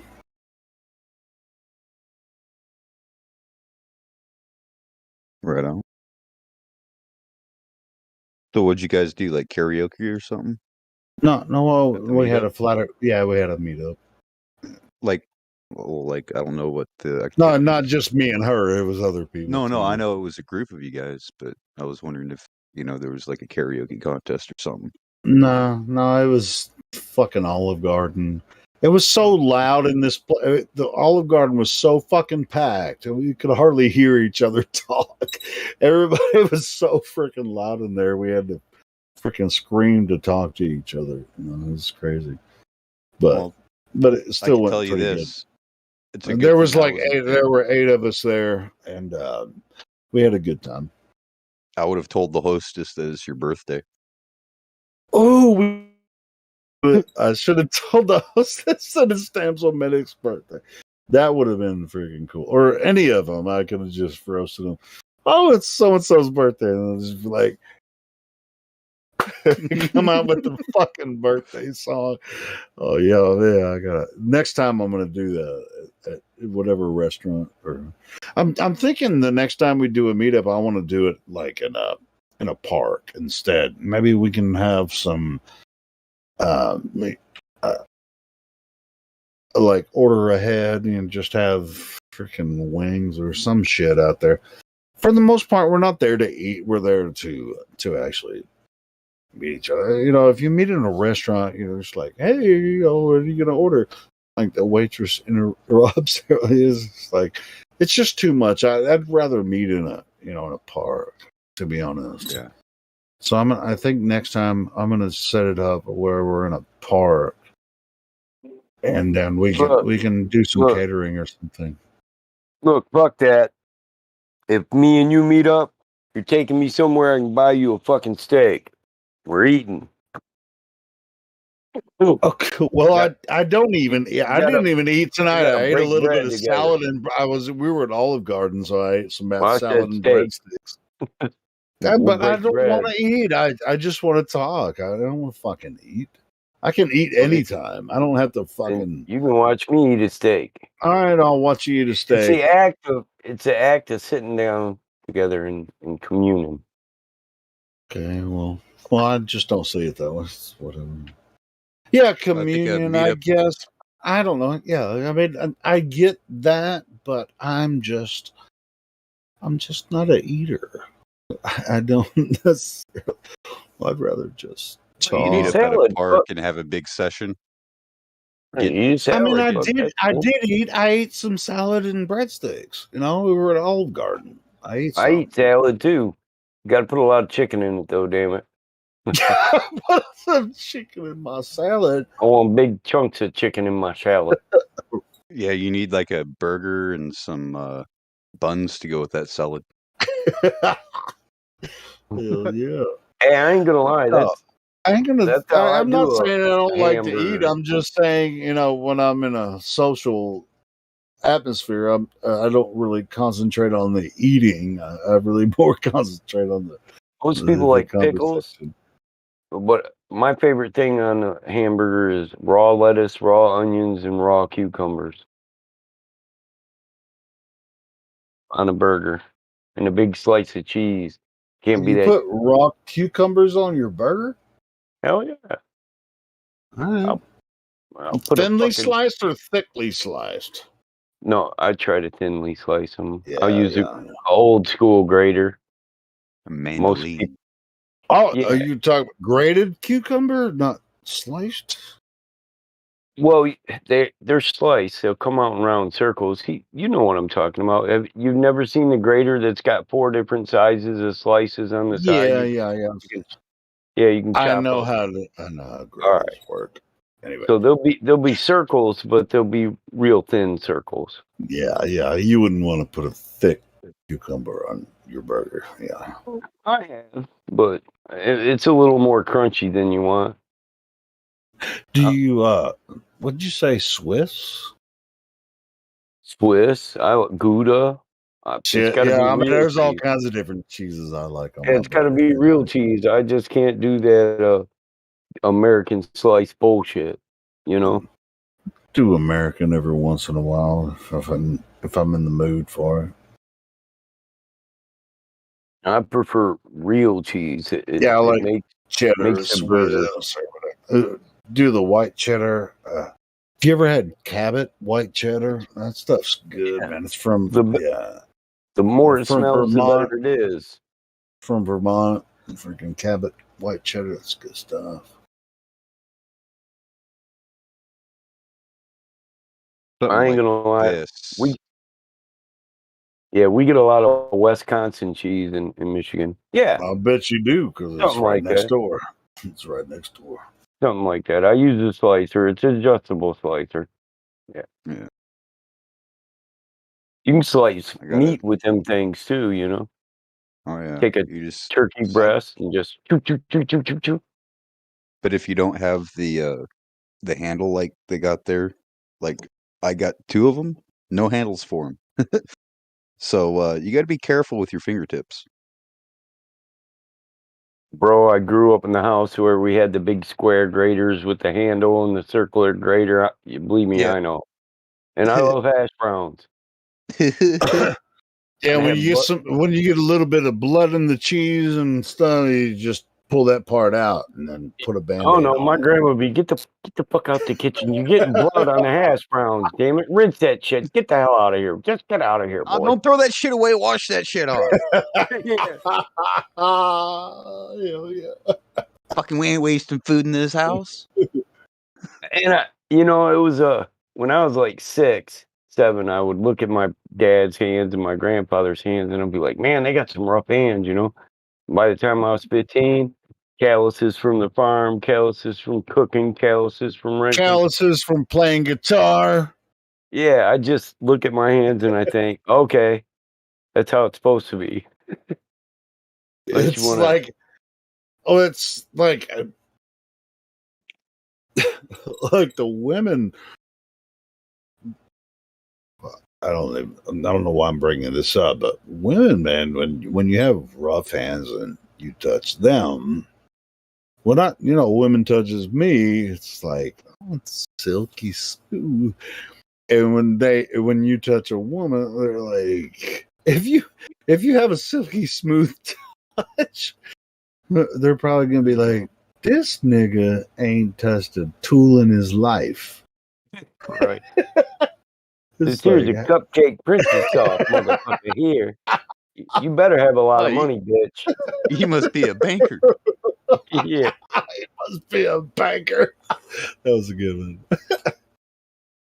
Yeah, But yeah, I mean, it's as far as relationship, with women that I've had, I mean, they like a man with rough hands or rugged, man. Say it right.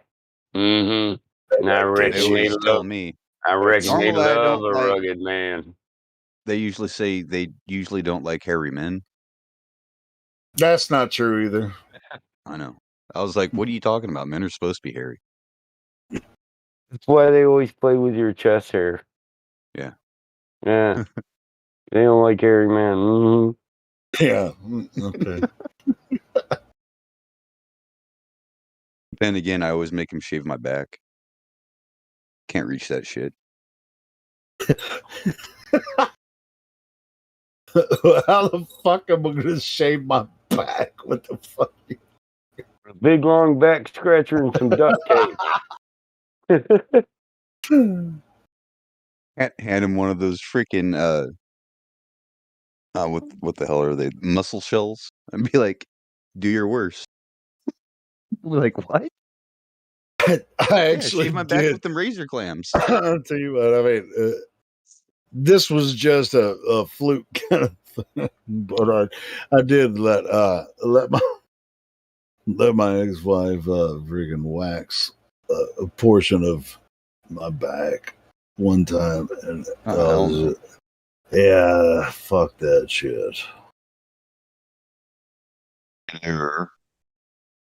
The hair pull I can understand. I can endure because fucking I can pull nose hairs out all the time. That shit works out, but it was the wax against my skin that hurt. It wasn't the hair pulling out. You got your balls waxed, Helio?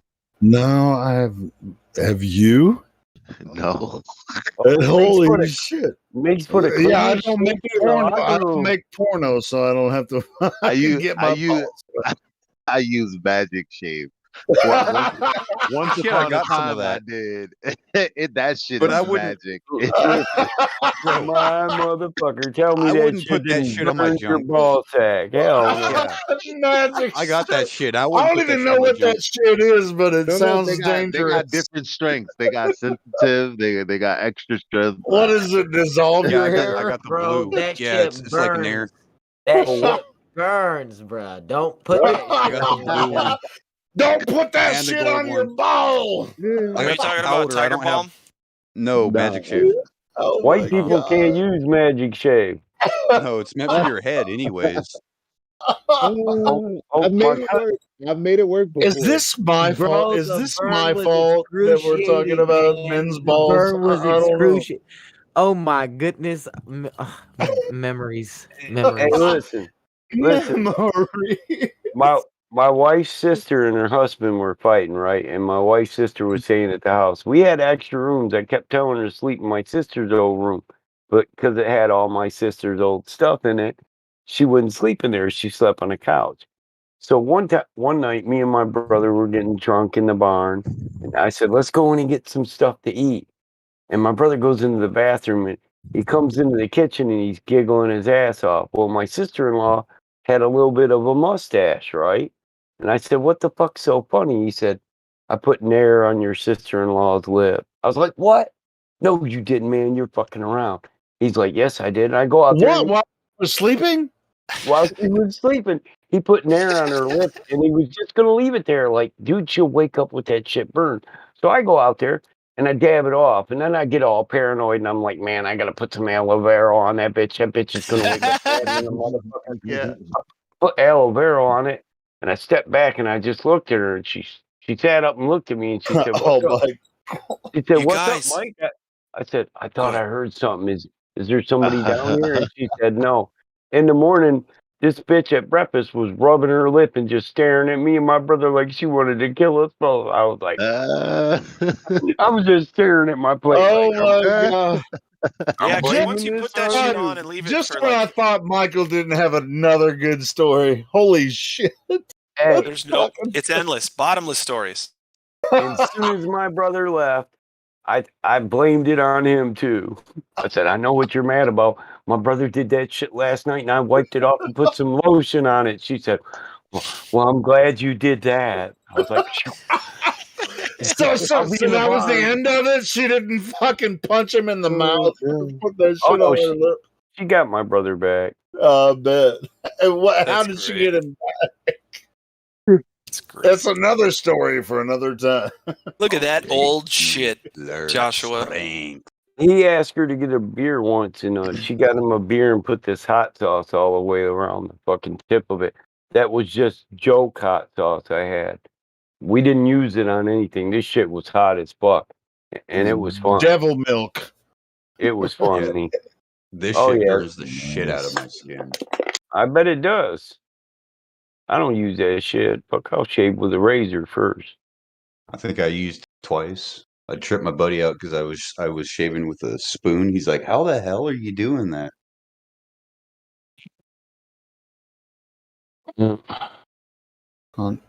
I go all natural. I mean, it's like clippers and razors, man. What the fuck do you need that shit for? But you know when you nair that lip, that shit comes back thicker, man. I see her nowadays. I see that thick ass stash on her lip. I'm thinking, "Oh, you dumb bitch! Fuck you and your sister." Yeah, I guess you're supposed to use like a wet rag to remove the hair, not like scrape it, because when you scrape it, you actually break the skin, and then it causes pus. Yeah. Melt your skin right off. I don't know how them women use Nair on their fucking legs either. I don't know how you. That's like just put acid on your skin. Wasn't there a commercial for Nair back in the day in the 80s, 90s? Yeah, Nair hair What was removal. that? There was a song. It was like Nair song. What the fuck? Yeah, Let there me was a find Nair it. song, but all I can remember is just legs, dude. I'm sucker How for was legs. You're not using. I'd be like, a razor. dude, that commercial would come on, and I'd be like, dude, shut up, hold on, and I'd go watch the commercial. I'm just kidding, maybe. Bro. Head, shoulders, knees and toes. Knees and toes. Dude, Oh, those fucking. How did I know Enoch was about to just jump right in with this? He said legs, and I was like, head. Oh, and they used to have a commercial for legs too, and this is before the Enoch's time. pantyhose. Yeah, it was legs. They used to come in eggs. They sold pantyhose in eggs. You They were got called legs. short. You got Here's Easter egg short. Nair Yeah, wear Mike. short. Yeah, there it is. Yeah. Dude, what? This advertisement would not fly right now. Baby smooth legs? No fucking way. Wouldn't work. Feminists would be all like, "No." Again, Yeah. that magic shave. Success.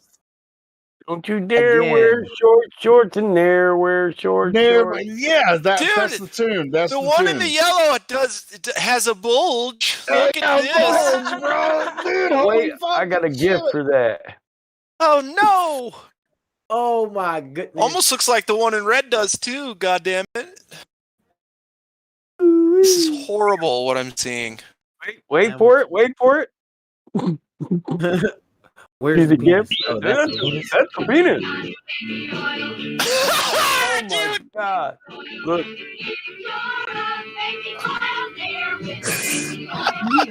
he's a dick watcher. Now I gotta watch. I get a copyright on every single video anyway, so it's might as well. I'm gonna have to watch it now and see if it's all flopping and dangling and shit. What? Now wear shorts. I'm gonna do a metal version of this fucking song. Now wear shorts. Yo, I was at the beach. We wear tank tops. And me and my friend was playing guitars, and we just started playing. Right, they didn't hear the lyrics, but I got some people. They were standing around, and bro, as soon as I started singing that the Earth was flat, they started laughing. Like they weren't laughing at me, like it was hilarious. You're funny. And they didn't crack jokes or nothing, but they were like, hey, they actually liked what I was playing. Dude, you've done some pretty good one-offs here. Spotted that penis real quick. Server. Okay, well, I wasn't talking about penis. I was talking about that was me. I saw that shit right away. Okay, well, man or trans? I'm not dancing around it. I was talking I'm not about dancing around it. These fucking things can't fool me anymore. You gotta check that shit. Shazam! Listen, when I'm not transvestigating, I'm transvestigating. That's how transvestigating badass I am. Right. Exactly right. Bada-baba. Transmutating. Slapping you in the head with them trans on the TV from 1970s until the 2020s. You don't want to be me. Everywhere I look, I see dicks and two wide shoulders. I'm like, bitch, that bitch got boulders. That ain't no dude. That ain't no chick. That's a dude. This shit is fucking rude. I'm gonna beat him down. Give me my cue. You know, a cue stick. Give me the pool stick. I'm about to slap this bitch. That ain't no girl. It's a dude. I ain't in the mood. I had to quit watching TV, dude.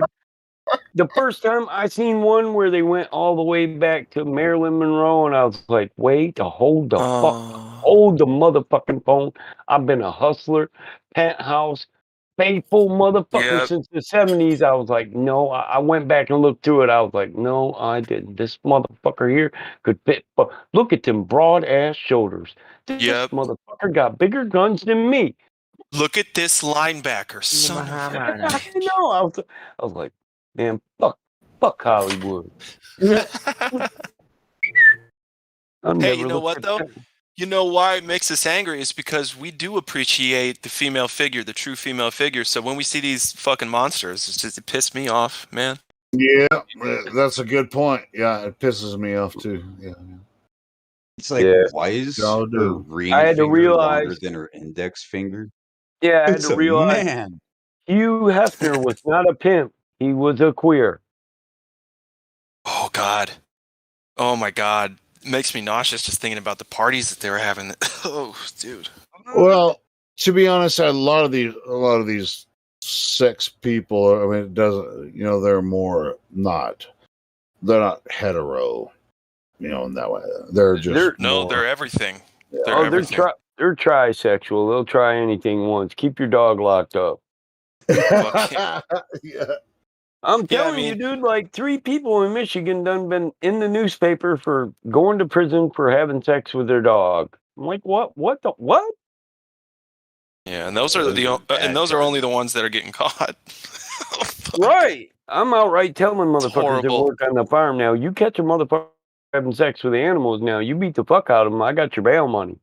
What was that video that somebody posted? I think it was in the mod chat. I knew earlier in this week. Go ahead, Elijah. I knew a fine ass girl who I was gonna deal with one day, until she was open about a story about how she would wait for her boyfriend to begin to use the bathroom before she just run in there and put her face in front of.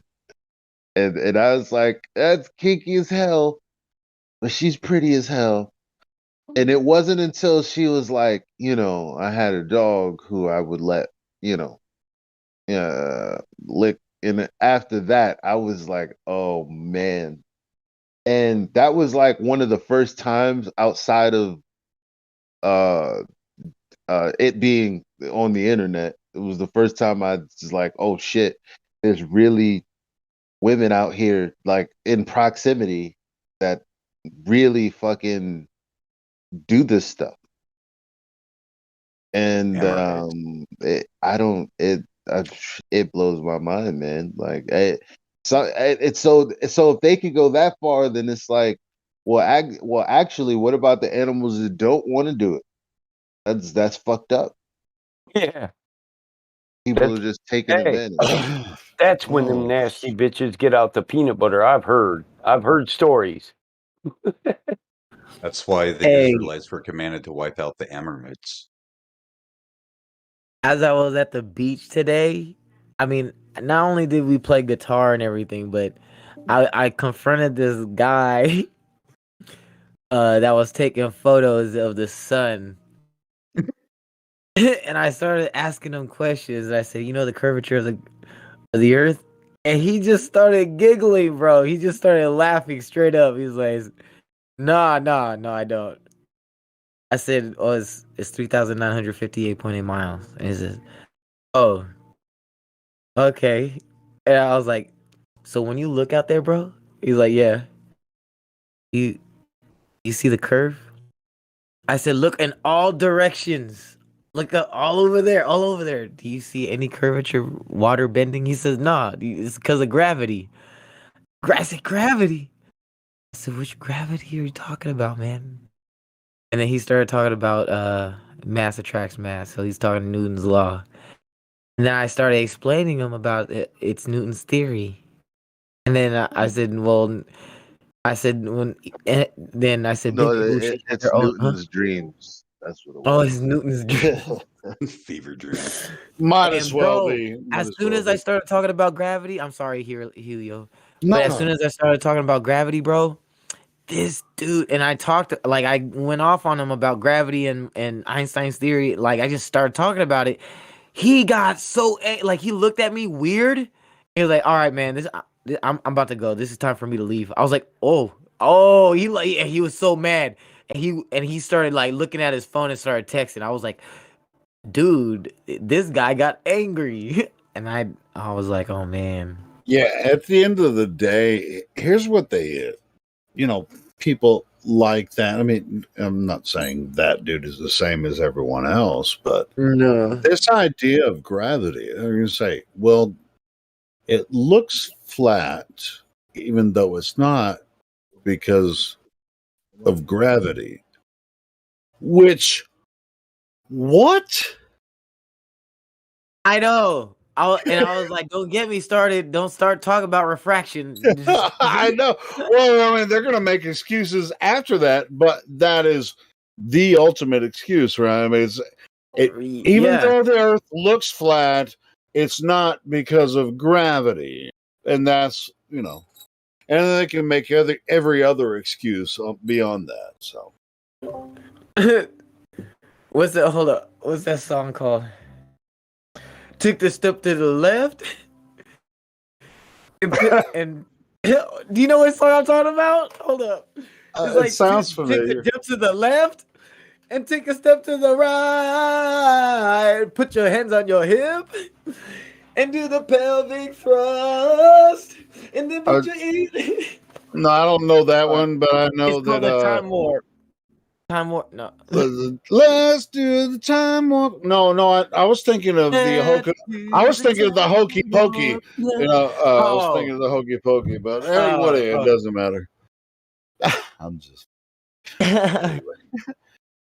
Yeah, it's just kind of crazy. It's like gravity is the key to the globe model. The key.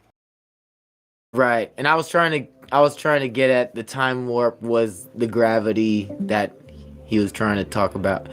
Yeah, but you're not gonna be able to unlock that box that he's in, right? Because you don't have the gravity key. He was.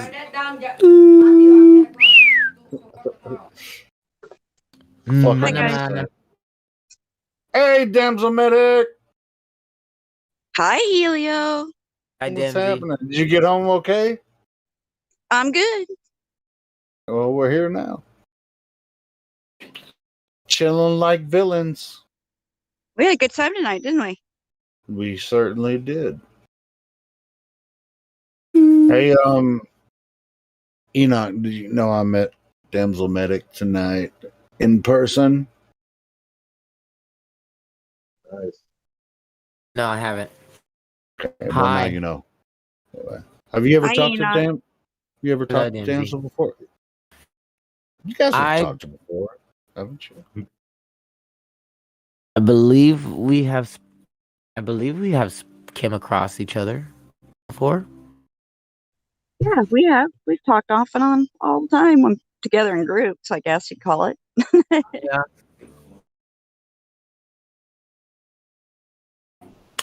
Yeah, I'm so disappointed. Damsel, there was somebody that messaged me on Facebook that came from. Where did they come from? It was. I feel so bad. Amahamana. There was somebody that came to the restaurant and messaged me. And they came from somewhere south of where you came from, and it didn't pop up, for me on my phone. Which, oh man, I'm so mad. I mean, I just feel horrible. I know. It was terrible to not know that the restaurant, but that's why I double checked with you that it was closed. And Well, I mean, sorry. but I got your message, but I didn't get their message. And I was just like, I knew that was going to happen. I knew some people were going to show up, and that's why we stood around the parking lot for a while, because we didn't know the freaking restaurant was going to be closed. Anyway. Yeah, I wish I'd known they were over there because I was over there at the other parking lot before I figured out you guys had gone across the street. So. Yeah, we hung out there for a while. We hung out there for at least. Well, I got there like before 6, and then hung out for 45 minutes. We were sitting over there, and yeah, and it was. Feel bad if they came from where they came from. It's about the same amount of time that it took you to drive. Well, if they're here. close to me, then I will try to reach out. I hope if you've talked back I already to messaged them back. I said I'm so sorry, that you I'll missed try. us there, but Maybe you can connect me with them if they're close to me. Maybe I can make a little meetup in our area, since I found a couple other people that might be interested in that, since they're on the new application. that's cool. They've been this person. I didn't realize. I remember. I mean, I've gone to the Facebook page, so this person was at another meetup that we had, and so it's kind of like I'm just picturing them going to the parking lot. Going, where are you guys at? And we're right across the street, and I'm just like, yeah. That's why we hung out in the parking lot. I was just like, painful. My dog just chased an armadillo. Chased it out of the front of my way here. Because we had a good time in the restaurant, so, but it's just like they came from, from, almost a couple hours away, and it's just like, God dang it. And they're like, I'm here. And I didn't get the message till I got home. And it's just like, oh man, I feel so bad. Well, you can only do what you can do. It wasn't meant to be for them, I guess, tonight. That'll happen again some other time, though. We're gonna do another one before the end of the year. We'll do another one. Yeah, maybe we can alter locations a little bit or something. And well, I'm thinking next one I want to do maybe a outside event at a park or something. That's what I was thinking. Maybe a park would be a great place instead of a restaurant, because we couldn't even hear each other talk tonight. Right, we could bring barbecue stuff or something, Yeah, or cater, some type of catering or whatever. Let's all meet at the beach. There you go. Well, we can't do There you that in go. Arkansas. There's no beaches. Well, we can do it on a lake. We could do it on the beach of a lake. Yeah, sure. Yeah, there's some lakes close to here. Whenever we have a meetup over in Cali, oh man, let me know. We were just talking to someone earlier about that lives in California. Who was it? Earlier, Michael. Damn it, I can't freaking remember who it is. My bad. Well, There's what you guys? so many people from California in here, and they're like, "Oh, I'd like to have a meetup." It's like just schedule one. You'll get at least 3 or 4 or 5 people. I mean, it's always fun. You'll get some people to show up. Well, it's even easier now, guys. If everybody gets the clock app from David Weiss, Weiss's new app is up and running this weekend, and you can actually message each other. You can find anybody that wants to be found on the new app feature. It's so not a that you new can app, see but who it's a they're- new feature on the app. feature on the app. It's great Yeah. because you can It's actually only- communicate and find new flat earthers right next door to you sometimes. It's great. Go look it Yeah. up, guys. And You the don't app- have the the app, app's- you should. Yeah, it's Are you only talking about the FE clock? Yeah, the FE Clock Yeah. app. It's only $2 on the App Store, and so Yeah, I already got it. yeah. $3. So Yeah, check $2.99. out the new feature on there that they just came out with. You Where, can see everyone. you know, You can even find me in my rural outback nowhere if you had to. You could find hey, me. you can find me on there too. So it's all good. So yeah, if you guys are in California and you want to set up a meetup, I mean, just pick a place. Freaking Change your a great tip is change your name so you can enter your name, but after that type in something like join discord.gg/flat earth. Oh, that's an excellent idea, brother. I hadn't even thought about putting that on there. I will do that.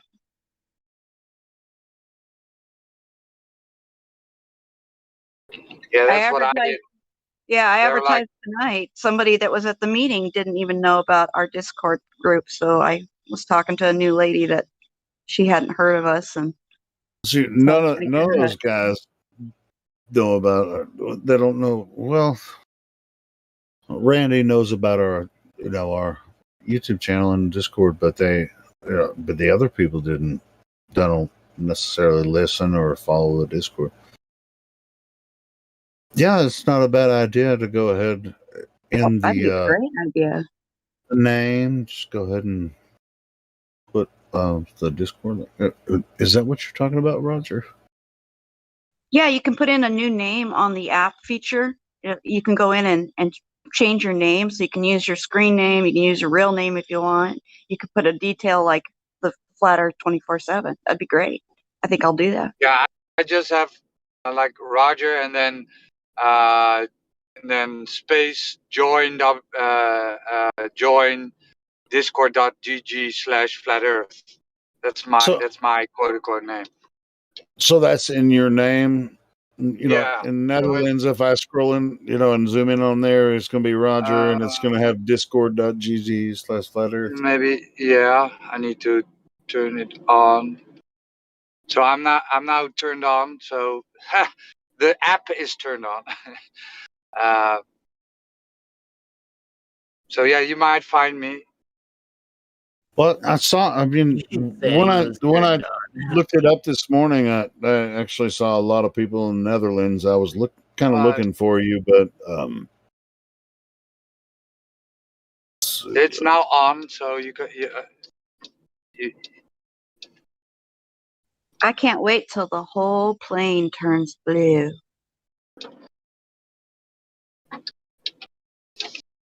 and there's already an update. I just tried to open it. Now I have to update it again.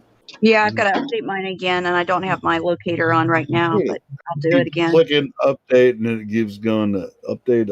No, I'm gonna have to cancel it. There must be some issue with it, whatever.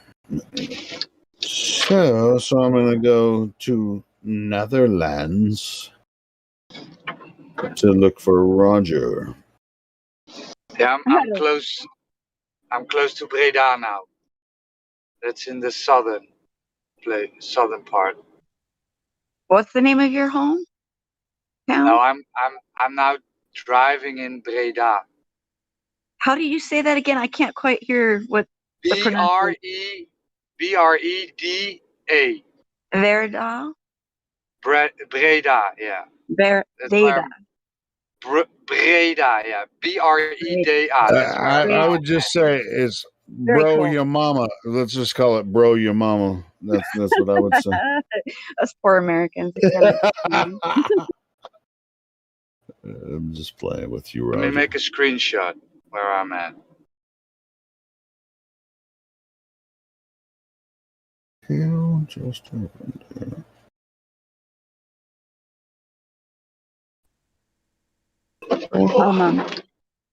yeah, Roma. Dude, I think I know why. I know why there's an update. Because there's a whole lot more people on here now than there was this morning. Well, Holy yesterday it kept smokes. putting me somewhere in the middle of the ocean off the coast of Africa. I think even near Madagascar or somewhere. Some island I kept showing up as being there. And I was like, well, I wish, but Yeah. I'm not there. It was pretty funny. Couldn't get Yeah, off this island. if you want to go on there, Netherlands is north of Belgium. North of France, Belgium, Netherlands is in that area, and so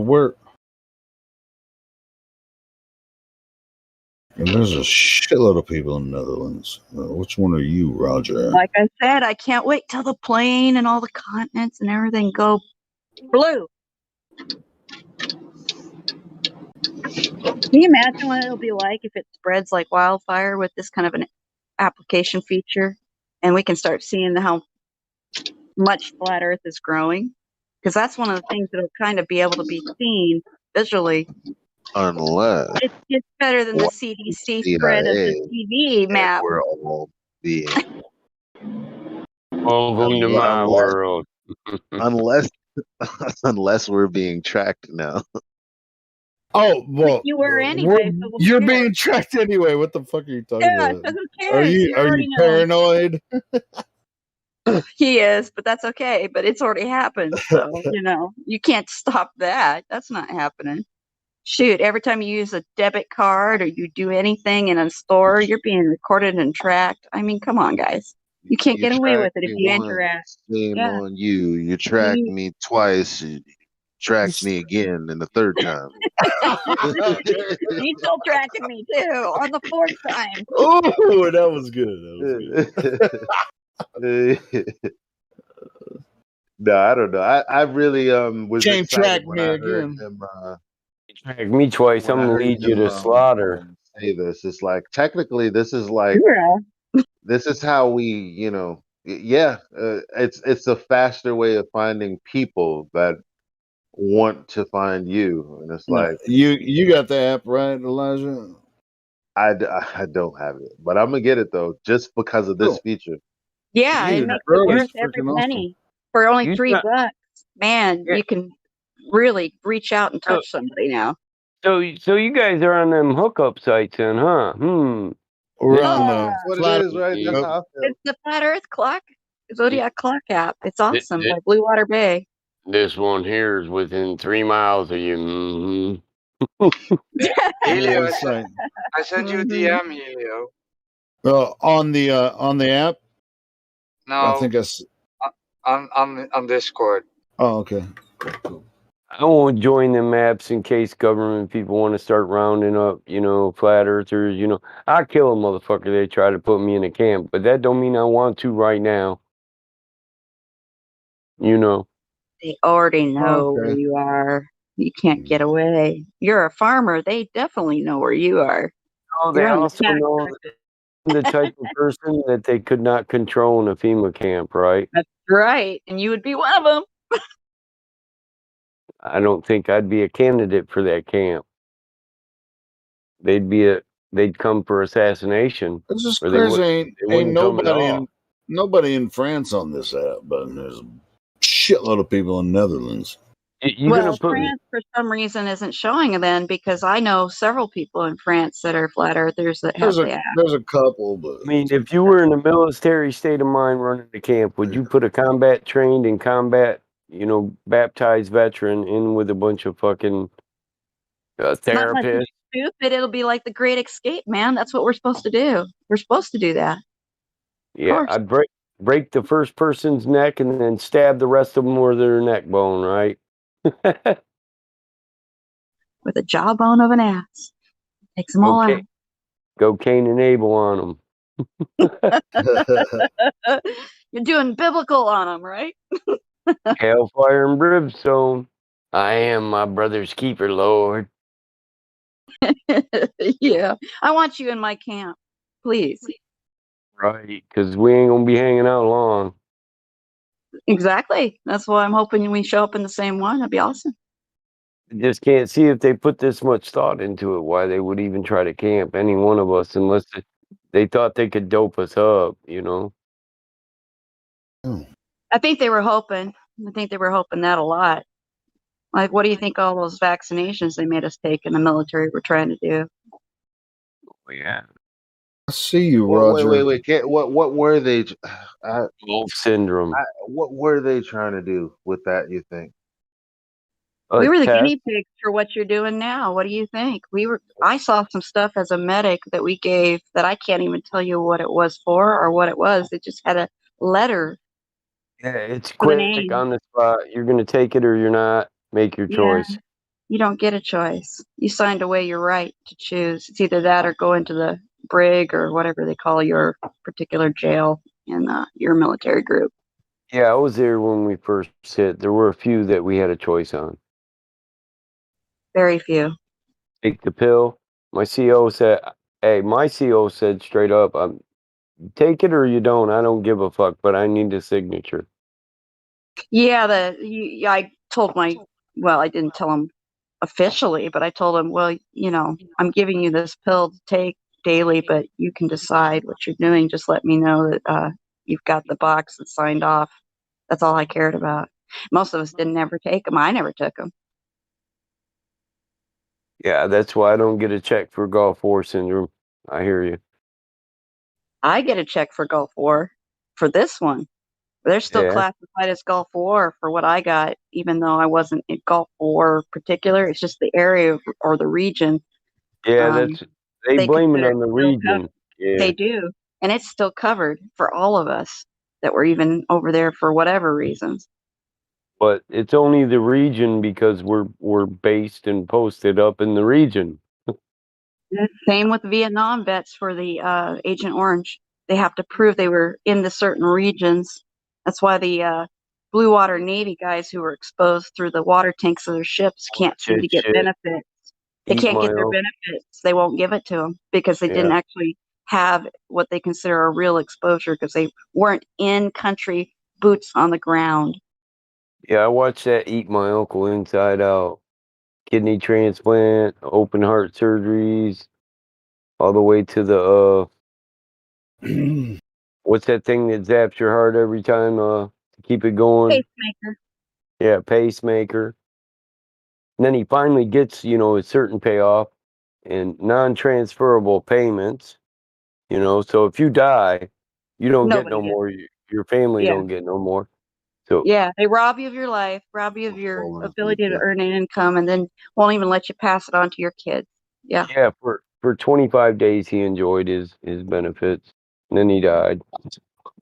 Yeah, I loved working at the VA and diagnosing all those guys with really rare, bizarre cancers that all Vietnam vets kept showing up with. Yeah, it got to be ridiculous. Absolutely ridiculous.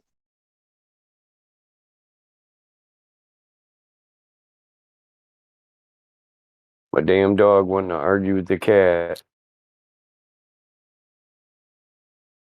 You know what the cat does? Sit at the dog's bowl and eat his food. Like, yeah, whatever. One big middle finger. Yeah, the dog threatens him, but he doesn't. He growls at him, but he don't do shit. He just sits there and watches him eat his food. I'm just laughing. I came home and my dog chases the armadillo out of the yard. She's never even seen one before. It's really funny. Crazy armadillo in my yard.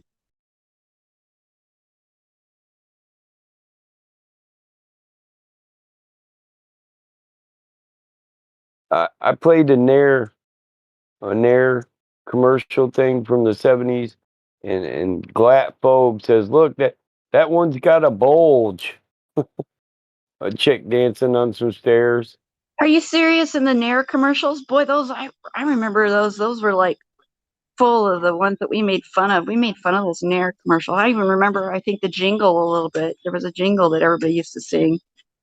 Don't you dare wear short shorts, Nair, wear short shorts. Yeah.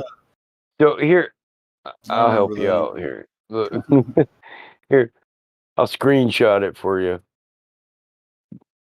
Glatphobe spotted it right away. I was like, how did I not transvestigate this? I'm a transvestigator. Holy moly. Like, That's about bam! as obvious as you can get. How did I not catch that as a kid?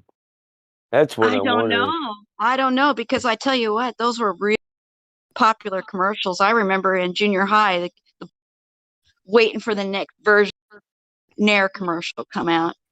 Yep.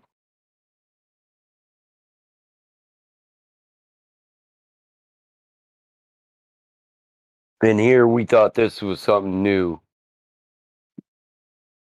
I don't think it's ever been not happening. What Like I'm finding.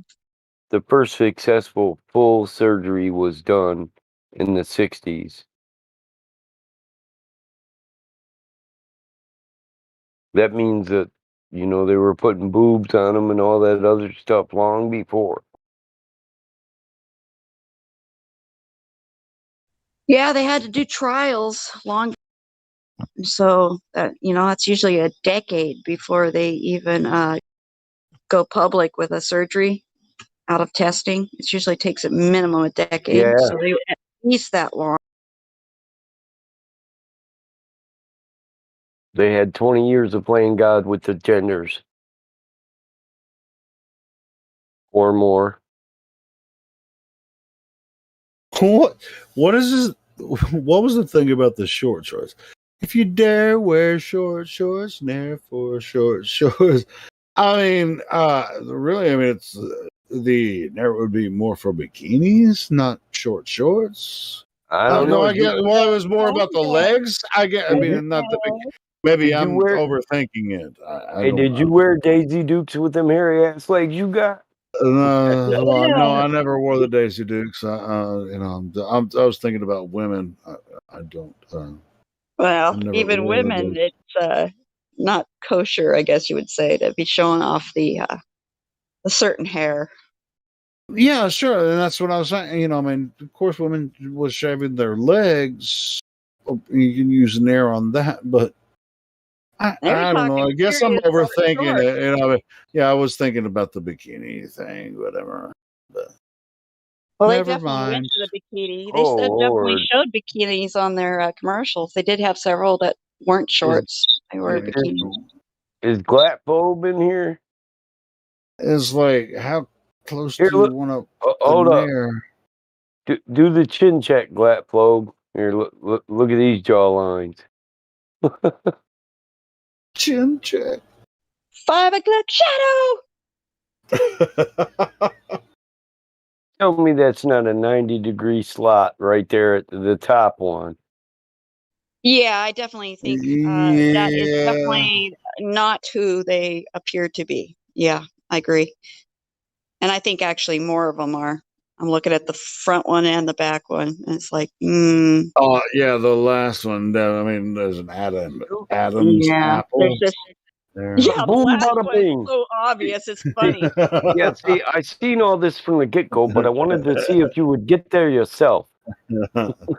There's definitely an Adam's apple there on the last one. He didn't have the Adam's apple micro shave with the surgery they can do with that. She forgot to do that. He see it. Well, it's almost like it's photoshopped in. The last one is photoshopped in. The other one, it's like it's behind. It's not, that wasn't the same picture.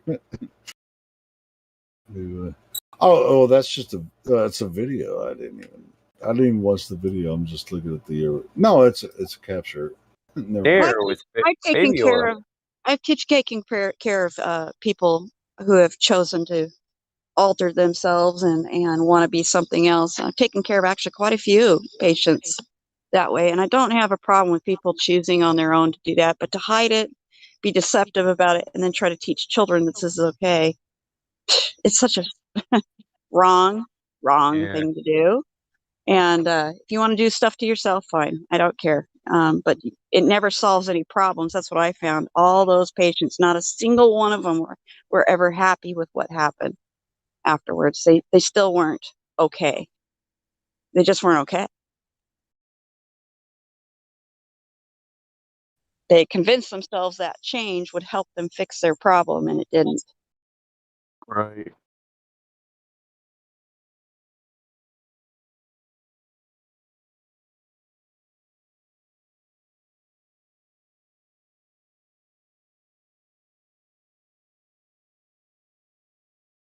How did I? Surgery never cures a full problem. It just doesn't.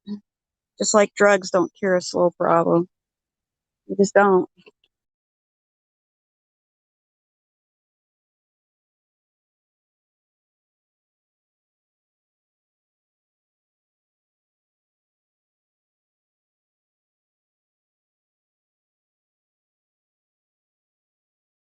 I guess if you were transgender, you'd need an hair a hell of a lot more than a woman.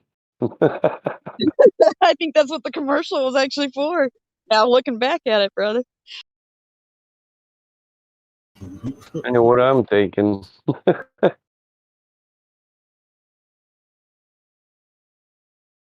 I used that stuff one time. Oh my word, did I get the worst chemical burn ever. My skin is so sensitive. Oh, that stuff's nasty.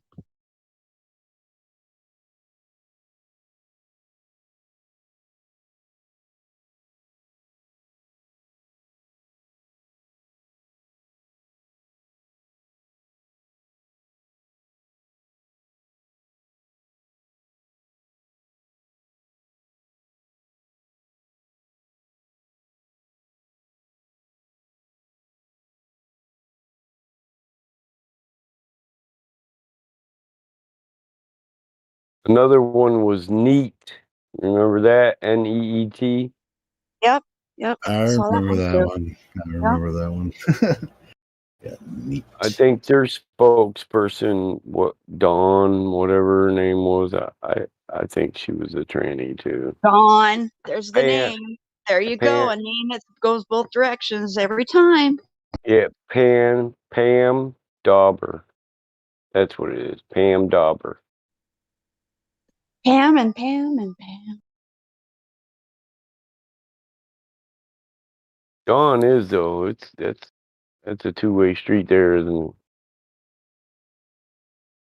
Two-way street. It's a dude right there. I don't. Dude. Wait, I think I have a meme for that one.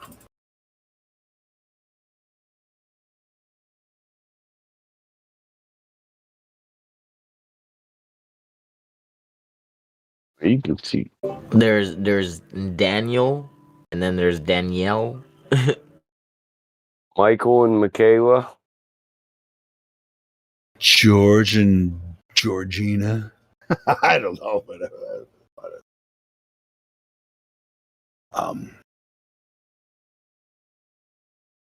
George and Georgia. Gabriel and Gabriella.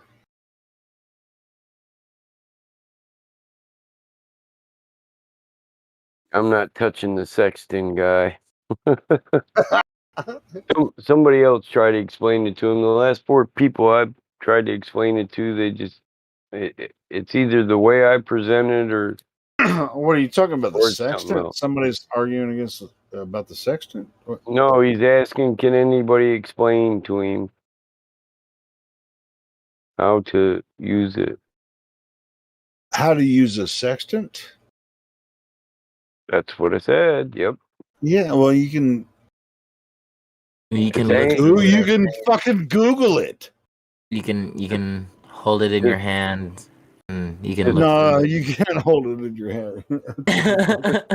Just That's not the zenith way you use angles. a software. No, it's just zenith angles.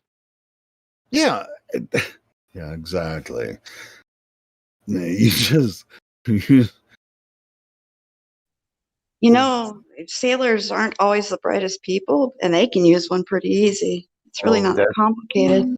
That was my first thought too. The second guy I tried, I was like, "Oh my god, dumb rum drinking sailors got this." They were, we're gonna get that bastard. Exactly. Give me Sexton. He's not getting away from me this time. Hey, and you know what? The sailors didn't have Google, so why are they asking us? Fucking idiots.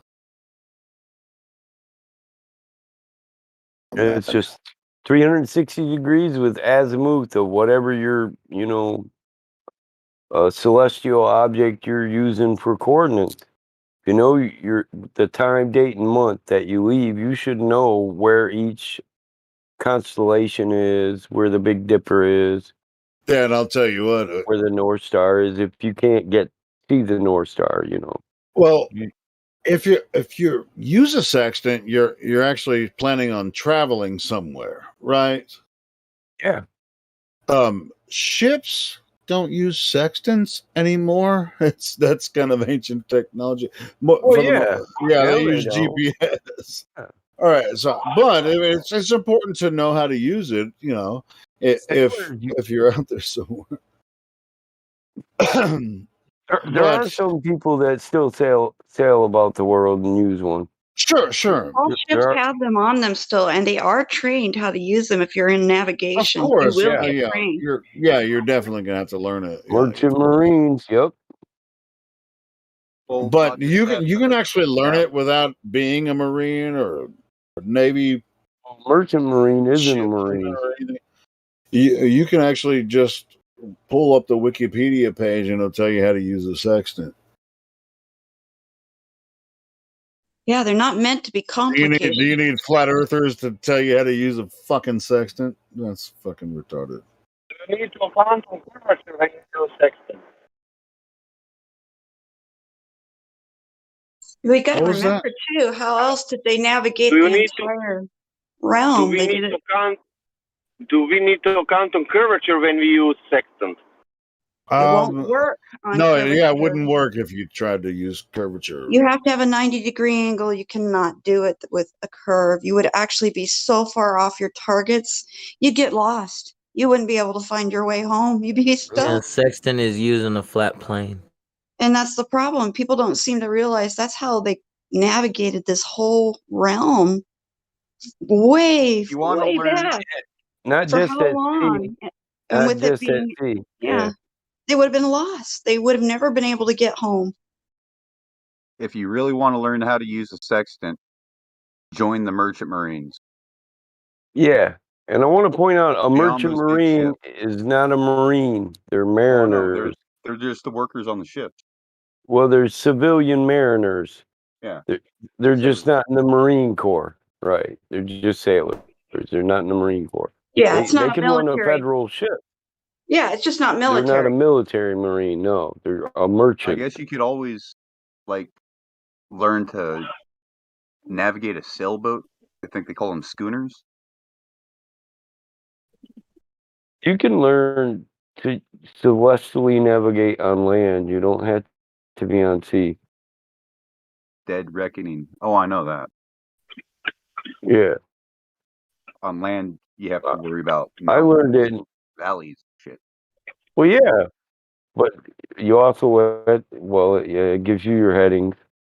So when you have your heading, you can decide whether to go around the mountain or through it. That's up to you. But at least you know which way's north. I learned this in the Eagle Scouts.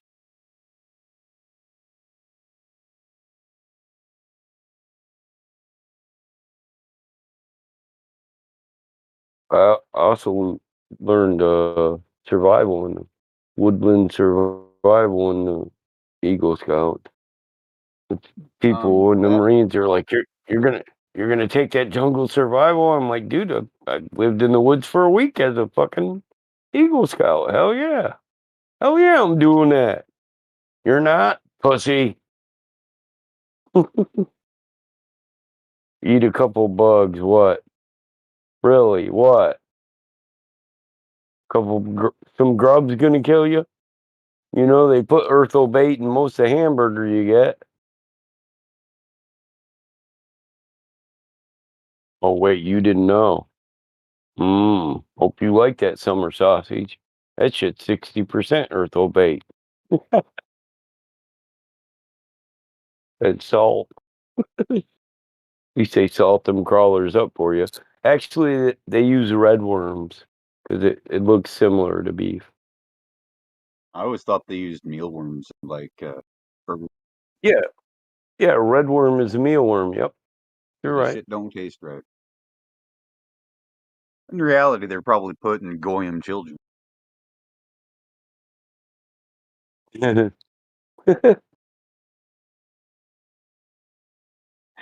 Aborted feces. Yeah. Turning us all into cannibals. This is why I prefer to hunt for meat. I don't like stories. I don't like stories like that. And your potatoes are crossed with the deep sea slug.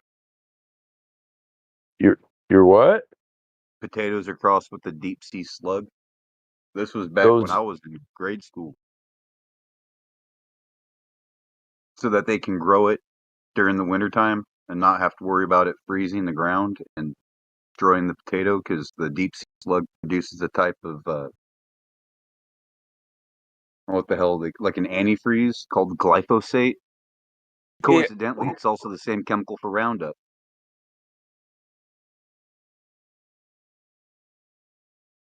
So who grows the potato? Who grows the potatoes with the that are crossbred with the slug? What? It's all russet. It's all russet potatoes. All russet potatoes. Okay. Yeah.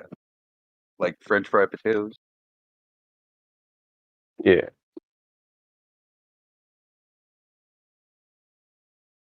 why I like the Yukons, but I'm pretty sure these fingerlings and all the little red jewels and gold jewels. Yeah.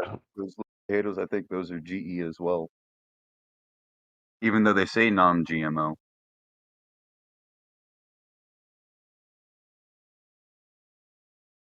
Everything's corrupt. Like you would think, you can't go wrong with fucking juice, right? 100% juice, no sugar added, not from concentrate.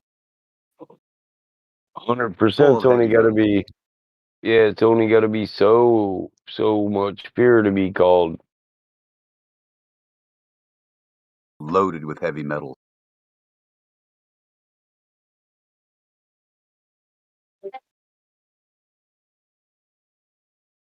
Aren't all heavy metals toxic? No, not all. Some are nutrients. Calcium's a metal. Zinc. Yeah, but I mean, iron's the first heavy metal. Yeah, and iron. We have iron-rich blood. So. I know if you get like a sliver of copper in you, is not a good thing.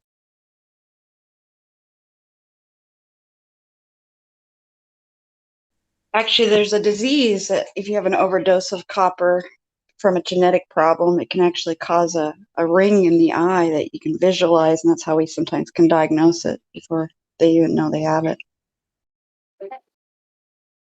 That way I see people like around the outside of their eye, like outside of their pupil, dark ring. Yeah, like it's there. Yeah, that's where you look for it anyway. It's one of those things I look for when I'm giving my first exam to people I've never met. Right, but as humans, we got what? Cobalt, chromium, magnesium. Now, nickel, the lines on your zinc. The lines on your fingernails, doesn't that have to do with selenium toxicity or something like that? It's one of the indicators to look for. Yeah, it's another one of those things that we kind of look for different things. They all put, you look for a symptom, but or a sign like that, and then you have to find other things that will confirm that's what it is. But yes, it's one of those things we look for.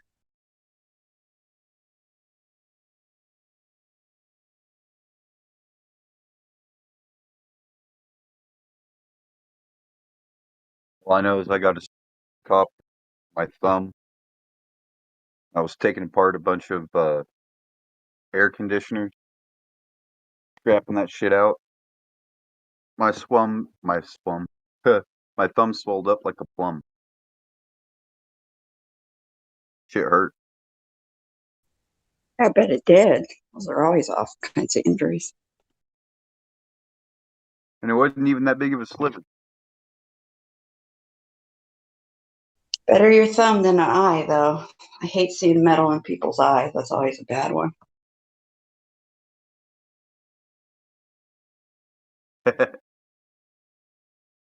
Yeah, I tried to center punch some tool steel one time.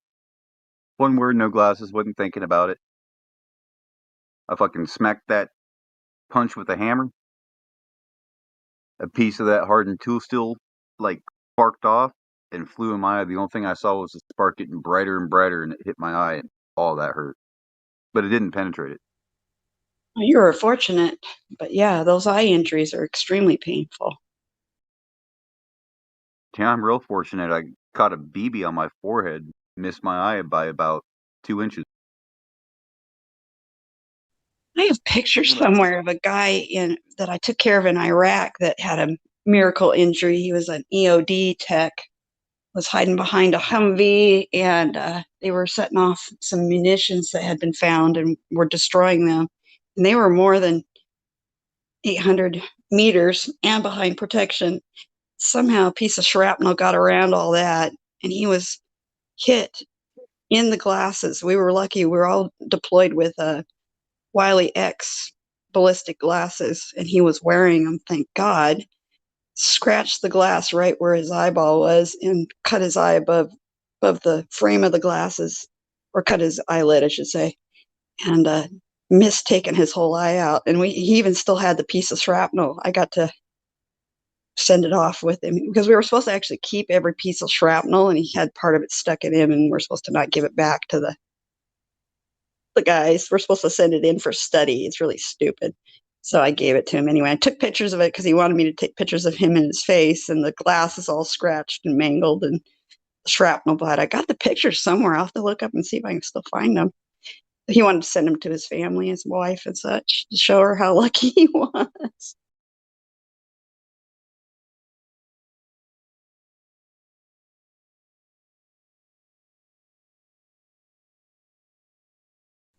That would have been a bad metal injury to the eye day. Always wear your eye protection, guys. Oh yeah. I've had shavings fly up under my eyes and stick right into my eye. Bounce I got off your one teeth. stuck. Yeah, I was doing something on the lathe one day, and a curly Q stuck up through there and just stuck right in my eye, and I could see it curling out my eye, and it was stuck right in my eyeball. My old lady's like, I'll pull it out. I was married at the time. She said, I'll pull it out with tweezers. I said, no, I'll just drive to town and have them do it. Drive yourself with your eye. Well, Yeah, you sound like one of them. yeah, I didn't get to drive to town, but I still went to town and had the ER do it. I'll duct tape or I'll even super glue a wound.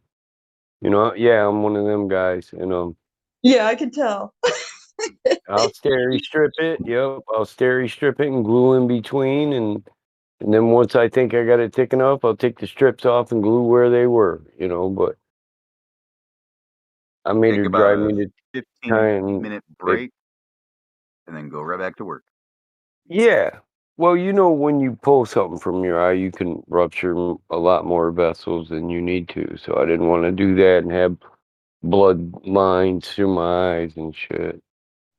Yeah, if somebody messed with it, it could have gone deeper too if you don't really have a Yeah. steady hand and don't make sure there's nothing else that wasn't just noticed that you couldn't see. You need somebody to actually look at in your eye with a scope and some of the dye that we use, the fluorescent dye that we use to see under black light, so we can make sure you didn't do something else, get another piece you didn't see. Scratch it, more pieces. Yeah, that's what my.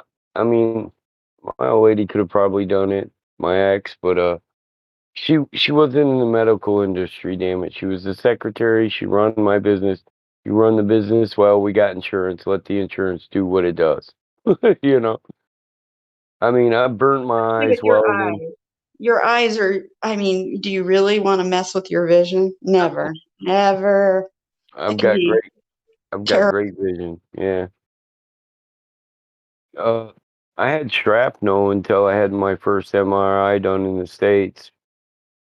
From we ran over I-80, you know, and we went there. We didn't have any undercarriage protection in the Humvees, any armor plating. Yeah, they still didn't have it when I was there. They were still adding it to vehicles, and the guys were using the old Vietnam flat vests all over in the bottoms of the cars, on the sides, and they were Yeah, wearing extra hey, stuff. Yeah, it was I nuts. had some in my butt cheeks still shrapnel, and you know they said it was powderized, and I didn't have to worry about it. It never affect me, you know. So I had an MRI done, and they're asking about titanium screws and all that, and I'm like, no, and I forgot about the shrapnel shit. So I had to, I was in the MRI like 4 hours. I get out, and the attendant's like, what the fuck, dude? Blood all over the table. It just ripped right out of my ass cheek, you know. Yeah, it pulled right out. Yeah, we've seen that a couple times. We've seen that a And lot of our Vietnam and this era of vets that have been exposed to IEDs. yeah, I didn't even notice it. I'm not gonna lie. I didn't even notice it. You know, all the noise, the fucking tension. Dum, dum, dum, dum, dum, dum, dum, dum, dum. Yeah, I was just it took all my concentration to focus on not focusing on all the fucking noise. It's like a machine. You're running a machine, the alarm's going off, and you're either supposed to hit the stop button or run, you know? And I had to focus that shit out. So I didn't even notice it, you know. I didn't even feel the warm blood on my butt cheek, you know. And I got out and he's like, "What the hell?" And I was like, "Oh shit, I had shrapnel." And he's like, "Yeah, it was all on the table and shit." Well, that was one way to remove it. Yeah, that's what the physician said at the ER. He said, "Well, Mike, it doesn't look that bad. You know, you don't have none no more." He said, "You were supposed to tell him." I said, "Dude, you know, I'm getting old, man. Getting old. I don't know what to tell you." It actually happens more often, and especially now with this whole 20 years and more plus of battles that are involving those kind of weaponry and such. We're seeing a lot of that happen because a lot of these guys too also have head injuries and don't remember things very well. So Yeah, and it was powderized. It was a lot of powder. There were a couple decent pieces on the table, but I mean, you know, I had herniated disc. I ended up having whatever they laser surgery. I don't have the titanium rods. They just fusion, disc fusion. I think that's And better anyway. That metal sometimes just drives people crazy and they have to have it out anyway. yeah, I don't want no metal on my body, but the pain from, I mean, it hurt. Herniated disc hurts, you know. So all that noise, you're already you're fucking in this uncomfortable position. Nerve compression from it, you know. Fuck, I Did didn't even you want give you to a do it. Valium before you went in? Because a lot of times we'll give you a Valium. Were you on anything when you went in? No, no, I said I was cool. I'm cool. Yeah, you're a I'm cool a cookie, man. I'm a manly man, you know. I didn't even want to go to the ER. I was like, ah, nah, can you put a patch on that? He's like, no, man, you got to go make sure. You just didn't, you could have punctured you know, an artery or something, Mike. I said, well, there's not a gallon of blood. I've been laying here 4 fucking hours. I mean, if an artery was punctured, I would have known when I started getting lightheaded, you know? By then, you would have been too late. Right, you know? It was just a blood spot where, you know, I was bleeding. Shit, some of that stuff it looked like metal shavings out of my machine. Yeah, I that's all know. it was. It just turns into a dust, like a dust. I saw lots of that injury type. Around the major injury, there would be all kinds of that stuff all over the place. And then some people, that's all they had was this dust like metal shrapnel that went through them. And there was nothing we could do. We cleaned it, made sure they didn't get an infection, and then just kind of lived with it. Yeah, they dug what they could out, you know. It was like getting shot with rock salt that wasn't rock salt. It was powderized metal. And you know, on the way home when I was leaning on one ass cheek, and my ass cheek went numb, I thought, them fuckers aren't, they might live in caves, but they aren't all that dumb. No, they're not that dumb. And I don't know if they learned it on their own, or if our 3-letter agency helped them to figure out how to do that so well. Yeah, somebody, yeah. Oh, they fucking ripped our cars apart with them. I mean, as a country boy, I know how to blow some shit up, but I don't know, could I do the damage we did to military equipment? You know what I mean? Yeah, I saw the injuries and I saw the leftover vehicles. So, yeah. And I saw a lot of non-survival from it too. So, did you do the same thing that all the guys that I saw that were DOA? Did you tie your wallet to you in case you got basically blown to smithereens so that we could find something maybe attached to something? You know, we all did. Yeah, you are the real thing then, man. Tie it or tape it. You might tape your dog tags to your wrist in case your arm's over there and your ass is over here. The craziest part is when you're in the middle of some place where you don't want to stop, but then everything just changes all at once. Doom! You don't even know where you are. And when you wake up, you're wandering around this wreckage with dead people in it. Yeah, it's pretty crazy. I saw a lot of that come in too, even when they got to me, because I stayed inside the base most of the time. I didn't go out on patrols and things like that. They didn't let me. But Yes. we saw that. They bring them in, and these guys had no idea what was going on, where they were. They couldn't hardly No. say their name. It's days later, sometimes weeks later, when you actually everything comes all the way forward. You know what I mean? Like your download just finished, and you realize what you just went through over the last week or two, and where it started. It's not like a fight. Like when sometimes you get in a fight, and afterwards people got to tell you what you did just because everything happened. So it just takes a minute to even realize what happened. It really does. And they know it too. Yeah.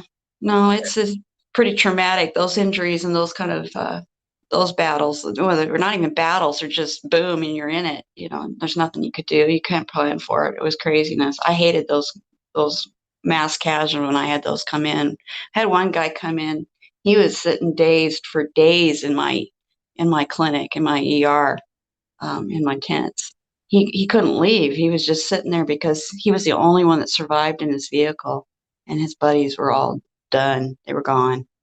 It blew up, and he had shrapnel. And then a week later, he was back going crazy over this piece of shrapnel that was deep enough. We left it because it was just too difficult to get. And he was going crazy over the fact that he couldn't stand this piece of shrapnel in him because it was constant reminder of his only survival and losing all his buddies. And we finally took it out in field there because it was driving him bonkers. He was going nuts. Yeah. The one I was in, should have took me a week later to realize that we're in the back seat when it happened. The two guys in the front were gone instantly before we woke up. I mean, not totally gone, but you know what I mean. I know what you mean. Yeah, And the only thing I remember from that is the guy next to me elbowed me and said, "They're done. Get the fuck out." You know, and then we were wandering around and they swoop us up and they clear the area, you know. And you just move away from it. Those guys who you were just chilling with. Yeah, I was the one taking people off the birds after you guys got picked up. I was the one getting you in the ER and then working on you. And then I tried to do the stuff in the between the surgeries and all that. But yeah, you guys were messed up on those birds coming in.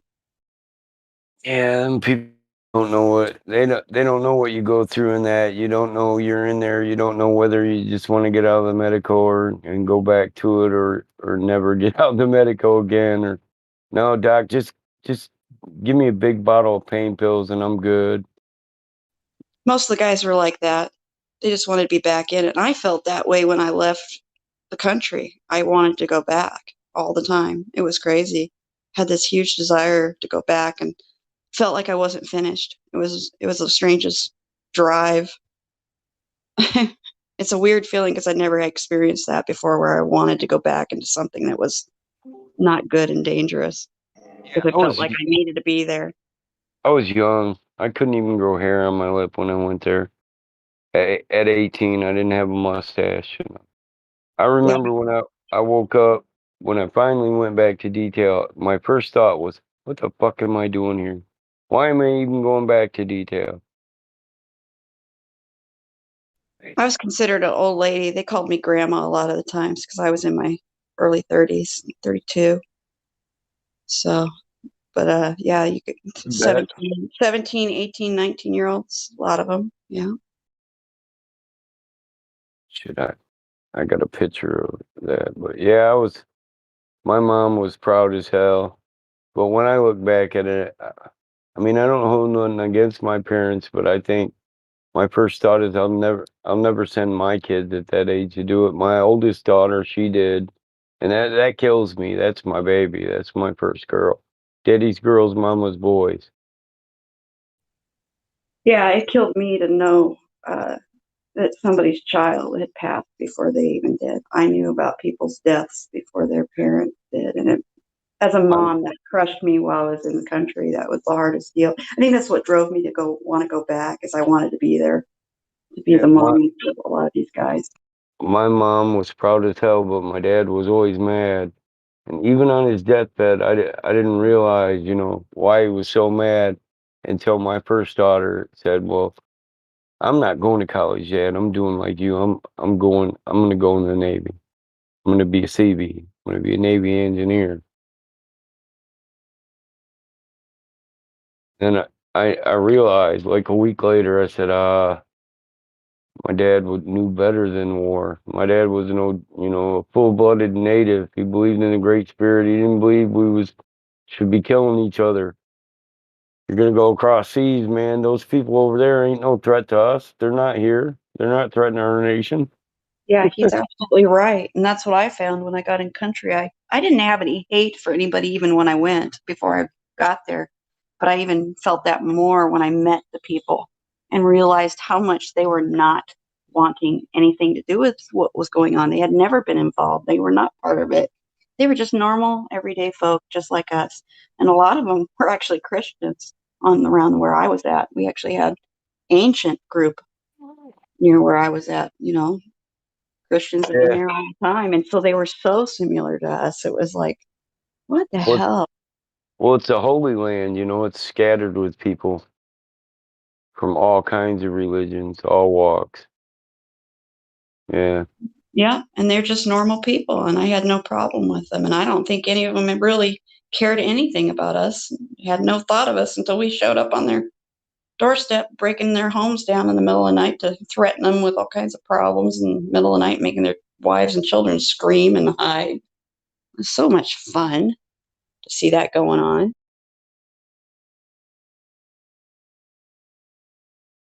And then having to take care of little kids that we had injured, that was a mind blower. I hated that, having to take care of the kids that we hurt because of our stupidity. I used to think, southern Iraq, Baghdad and shit, isn't that Sumer? Jesus was a good Samaritan.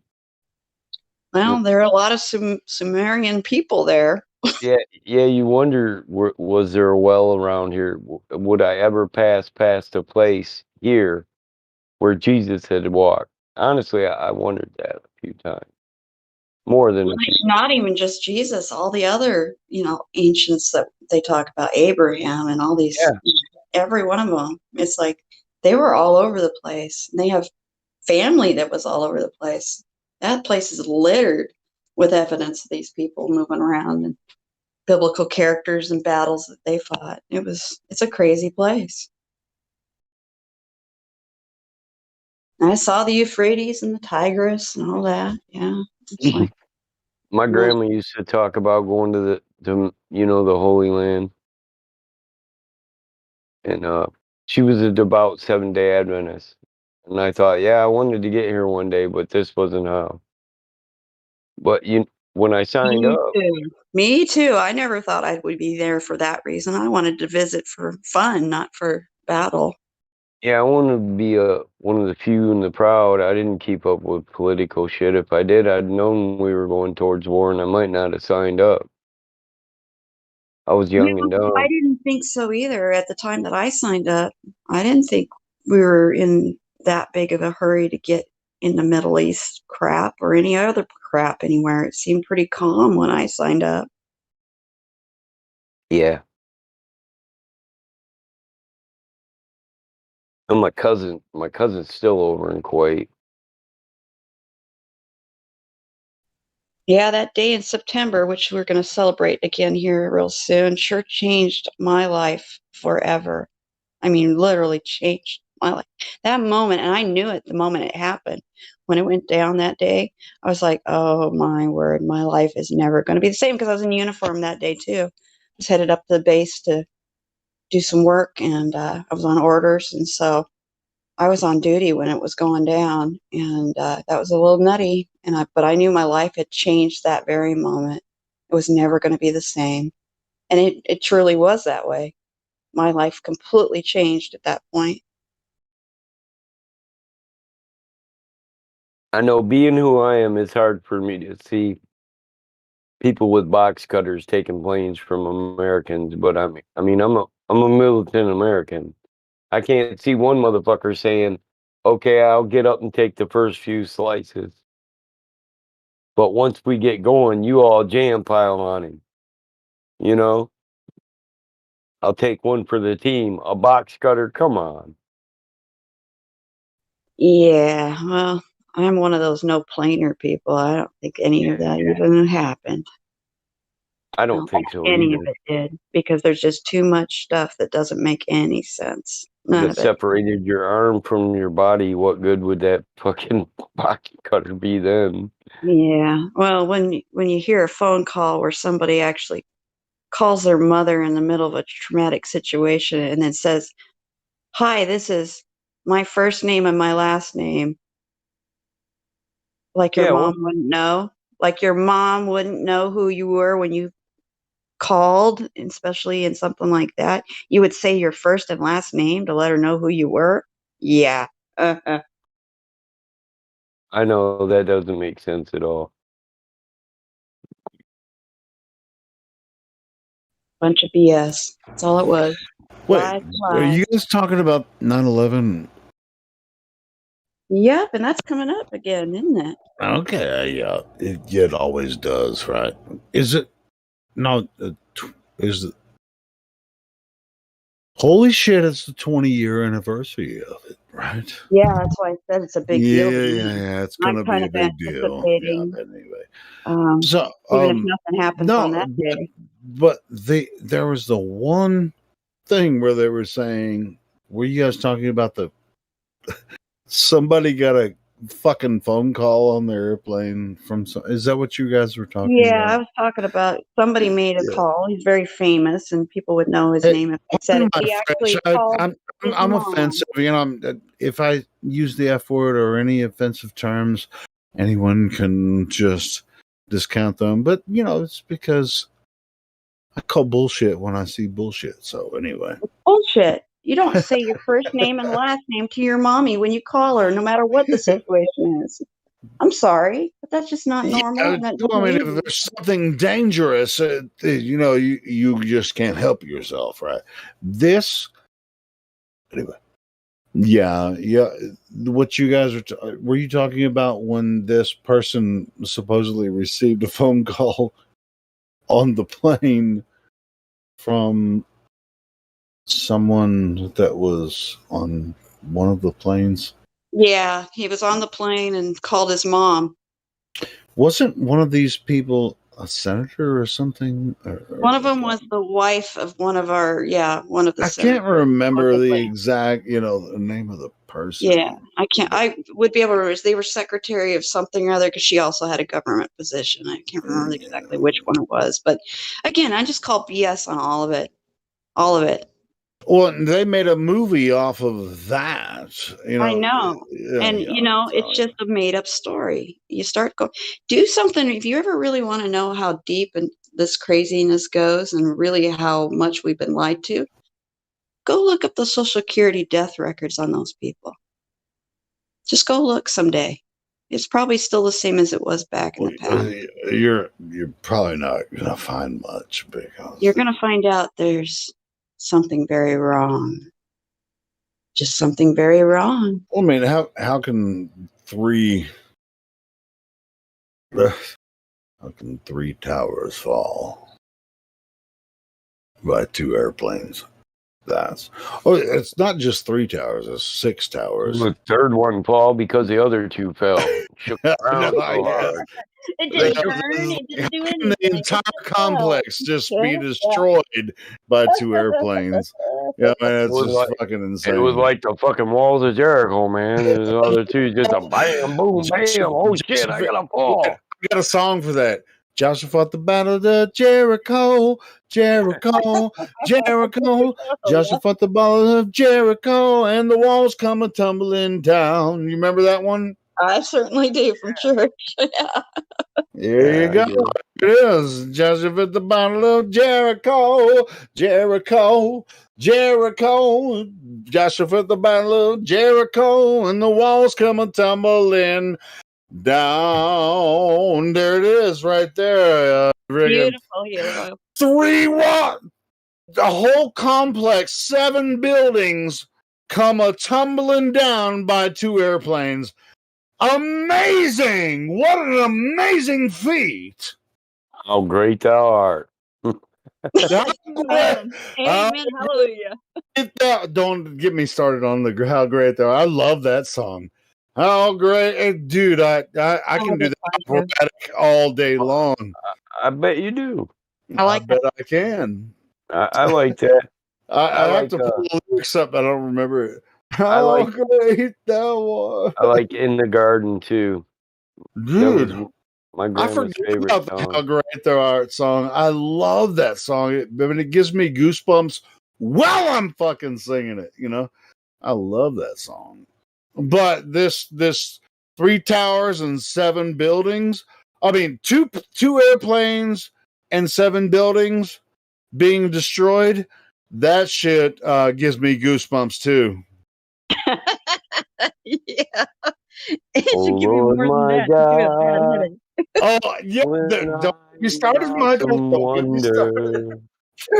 Consider all the world's eyes have made. Oh my God, don't get me started, I see Michael. the stars. I hear the rolling thunder. Hey, Denzel Medic, you were with me earlier tonight, and if I did this in Olive Garden, sings my soul. I would have emptied the restaurant. Savior God to thee. I don't know. You have a good voice. It might have actually made How great thou Here's Michael. Then sings shit. It's been so long since I've sang the song. No, I've got it. Hold on. You're gonna have to keep it on. It's been so long. Then sings my soul, my Savior God to thee. Yeah, you can do that. See I don't have the key. I have to have the key. Hold on. Music. Yeah, I know. You need the music. No, I don't need the music. I just need. It's been so long since I've sang it that it has to be there. But whatever. You guys continue taking the piss out of 9/11, and then I'll find it. Just that it's I pretty wish I easy had at this known. point, but Yeah, to I be wish I'd but known what I knew. I wish I'd known then what I know now. I mean, at the moment that it happened, I truly believed it was the real deal. And the funniest thing is, looking back, I know that I was indoctrinated to believe who it was instantly that I was supposed to blame, and I named the name instantly when the second building fell. I was yeah, like, you told me that "Holy crap!" earlier tonight. Yeah, But and yeah. and It was I thought Osama there bin was Laden. I was obsessed with it when it first Happened. happened, Yeah, right? me Because too. I was already a news junkie, and but it took me about 5-6 years afterwards to see through the total minutia bullshit nonsense of their lies and how they manipulated everything, because I was still a young man. And so it was like, once I saw it, I was like, holy shit. They orchestrated this to foment these wars. It's not it wasn't some fucking guys with box cutters from Afghanistan. All that kind of stuff, so anyway. Yeah, they basically had us so triggered and ready to go military. I mean, I heard about Osama bin Laden when I went through basic training. They talked about him. Osama. And so they had started pre-programming us long before this all Here it is. happened. And the funny, Your mama bin Sodden. That's what it yeah, is. what's the guy's name that writes all those military novels? It's the guy that does the Rainbow Six shit, right? yeah. Tom Clancy. Tom Tom Clancy. Clancy. Yeah. So even one of his books that I had read years before also had a scenario where terrorists took over planes and crashed them into the Capitol and killed everybody. And It's so they not. had There's more than one. There's more than one that Oh, I he's know. I've read a predicted, bunch of right? those. Yeah, And that's the 88. I craziest mean, part. what is it? Ocasia or whatever, something. It's on 888. It's part of one of the video games that are based off of his fucking novels and shit. Yeah, I've seen them. My kids played a few of them. My son didn't. Anyway, Anyway. Rainbow That's Six. Rainbow Yeah, I mean, Six. that's the guy. Yeah, Big Red Tom Clancy. Dawn. Yeah, He's total fucking CIA.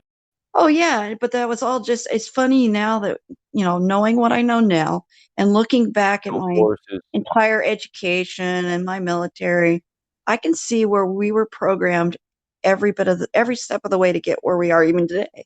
It's nuts. I look back and I'm like, holy crap. And even my grandparents, because I had my grandparents around for a long time.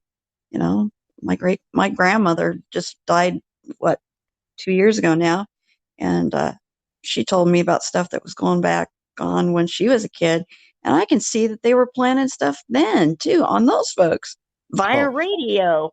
Oh, dude! I mean, it's like, as much as we're understanding how they're manipulating the population now, I mean, just imagine, like World War II, and World War I. All this. I mean, it wasn't Depression, even the Depression era. Yeah, it wasn't. That was planned. All of it was. It's just a. It's a foldover. It's like in time. Or I guess maybe Einstein was right. We're folding time, right? Because we're just making the new thing something that's real. It's kind of like we're making dumbasses out of the rest of the dumbasses that don't really see what's going on. I don't know. I guess I may be a little harsh there, but yeah, it's even in all our books, and that's the crazy thing. I read a lot of the Tom Clancy. I was a Tom Clancy fan even before I joined the military. Until I was a Tom Clancy fan until I found out about this Totally shit. right. Cardinal of the Kremlin. Yeah. Without remorse. Yeah. Yeah. Command authority, executive orders. And once I found out about this shit, I started going, wait, I think Tom Clancy's a fucking CIA agent. No doubt. Absolutely no doubt anymore. Tom I have no Clancy, doubt. he wrote The Hunt for Red October too. That Yep. Great book. Yep. Great book. And even the movie was okay. Well, it's like with Hollywood, they show you exactly what's going on, and that's why I always say it. They don't, and I'm not the only one. Truth in the movies, lies in the news. It's actually very true. That is just so funny at how it works. We are living the greatest show on earth right now. Ooh, And that's made a us good. part of it. Yeah, We are the greatest show on earth. It's like, yeah, we're participating in it without even knowing we're the actors. Well, we do. We know where the Well, we do, but where most we people know don't where know. the line is, right? Mhm. So, but for the most part, which is the sad part, and just like you were talking earlier tonight, and Michael and everyone else, when it comes to your family and friends, you without just exploding on them, you're kind of like you go to tears sometimes just thinking of how they're affected by this, and they just can't see it. I don't know why they can't see it, but they just can't. And so yeah, I shed tears over this They have not sometimes. the love of the truth in their heart for some reason, and I can't explain why they don't, because I don't think that way myself. I'll give anything for the truth. I've had given almost everything for the truth.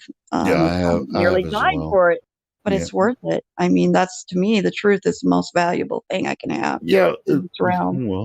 Well, I mean, and you as a person that was in the military, and Michael as well, an honorable death is more than likely the best kind of death, I guess. That would be, as far as I don't even know. I'm not a military person, but at the same time, honorably, if I die fighting for truth, then that's an honorable death. So, but Yeah, no, we're warriors for truth. I think of that all the time anymore. That's the way I look at it. death is go out fighting the good fight, brother. Yeah, down to the Amen. last man, last The woman. fight that was worthy of fighting. It's for the truth. Not all battles need to be fought. That's You right. can win some wars without ever lifting a finger. Amen. Hey, and you know what? We have a lot of fun in here talking about Studied this stuff. Sun Tzu, Hey, I really believe that guy. He didn't believe in war. He used his mind so much that he wanted to get around killing as many people as he could. He knew that in an all-out war, thousands of people would die, and if he could go in and do take over a war where he just took out certain people that put fear in the rest of the people, then only those people would die, and he'd win a war without killing a bunch of people. He wasn't a warrior. He was saving lives. Sun Tzu. He literally put so much thought into how do you end all this violence at once without all this violence. That man had more ways around killing people in a war situation than you would believe. Wherein we're taught, destroy, obliterate, take out all enemy. They all got to go. No threats. Well, yeah. Any perceived threat goes down in open order. Yeah, well, wartime is something different, I guess, but it's not necessarily justified in my mind. But like I said, I'm not a military person, so I don't know. That's what I mean. Yeah, Mike, do you even know the story in the Bible about was it Elisha and him leading the enemy into the camp of the Israelites when they had surrounded him because God confused them and they went into the land that was actually full of Israelites. They surrounded them. They could have destroyed and killed every one of them, but instead they convinced them that if they laid down their arms and walked away, left them alone, then God wouldn't allow them to be destroyed by the Israelites. And they did it. They actually had a good long relationship with that nation that tried to war with them and kill them by just saying, listen, we could have taken you out. We had you surrounded. Yeah, Give up, Buddhism has walk away. a story like that too, where a great warrior, his dad wants him to just keep slaughtering these people for the growth of their nation, and he sets down all his armament in the middle of the battlefield and says he won't fight with them. And they wanted to fight. The other people wanted to fight. But then when he set down his armament, it just blew all their minds. So everybody else set down their stuff and they all went home. He said, we don't have to have a war today. We can go home and eat dinner with our families. It's up to us. We're the warriors. Is this a worthy battle? And he put his stuff down and he said, if you think it's a worthy battle, you pick your stuff back up and go to war. And if you don't, then let's go home. Let's eat. And they all went home. I was Yeah, reading. we can't do that in this nation. They won't let us. That's the whole problem, is they won't put their own bodies on the line. Or Nope. if the ones that sent us to war actually led us into it and actually would go there and step out and had to do that kind of confrontation, maybe they would be willing to do like that.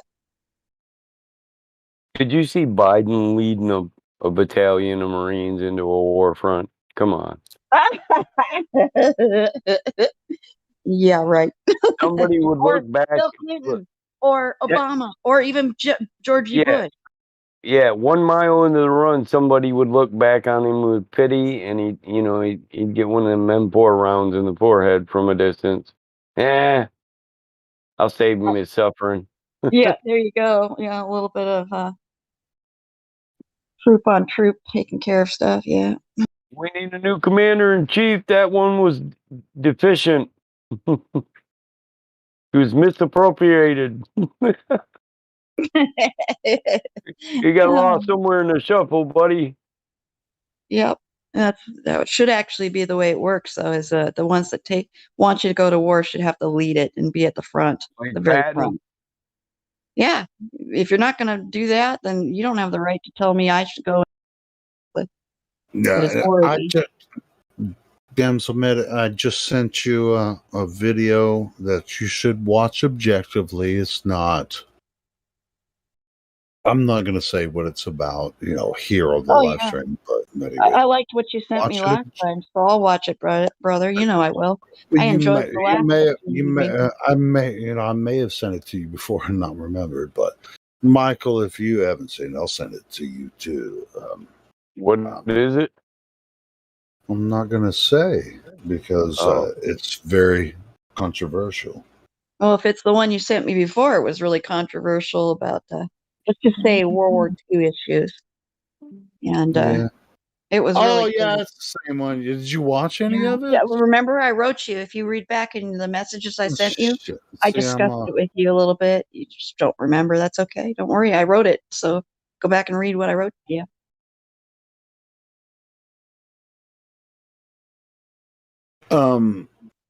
There's another one that I have. You didn't watch the whole thing though, right? But I watched did the you watch a whole lot of thing. it? Oh, I did you? watched Oh, all yeah. of it. Okay. Okay. So you Yeah. see. No, I made sure I evaluated that. No, and I knew some of that stuff already, based on both my grandfathers, being World War II vets. I was very interested in studying that period of time. And I knew some of that Let's stuff. be as vague as we can and discuss. Yeah. But it was good. I mean, it's good to look at an alternative viewpoint, especially the one since we've been so indoctrinated to believe the mainstream story. Send you there's an addendum to this one that I'm looking through our feed now. There's an addendum to that. No, I already sent you that one. So I just sent you one. Here's another one. And grab your box of Kleenex for this one. I even cried in the first one you sent me. Because again, it's just like my experience in Iraq.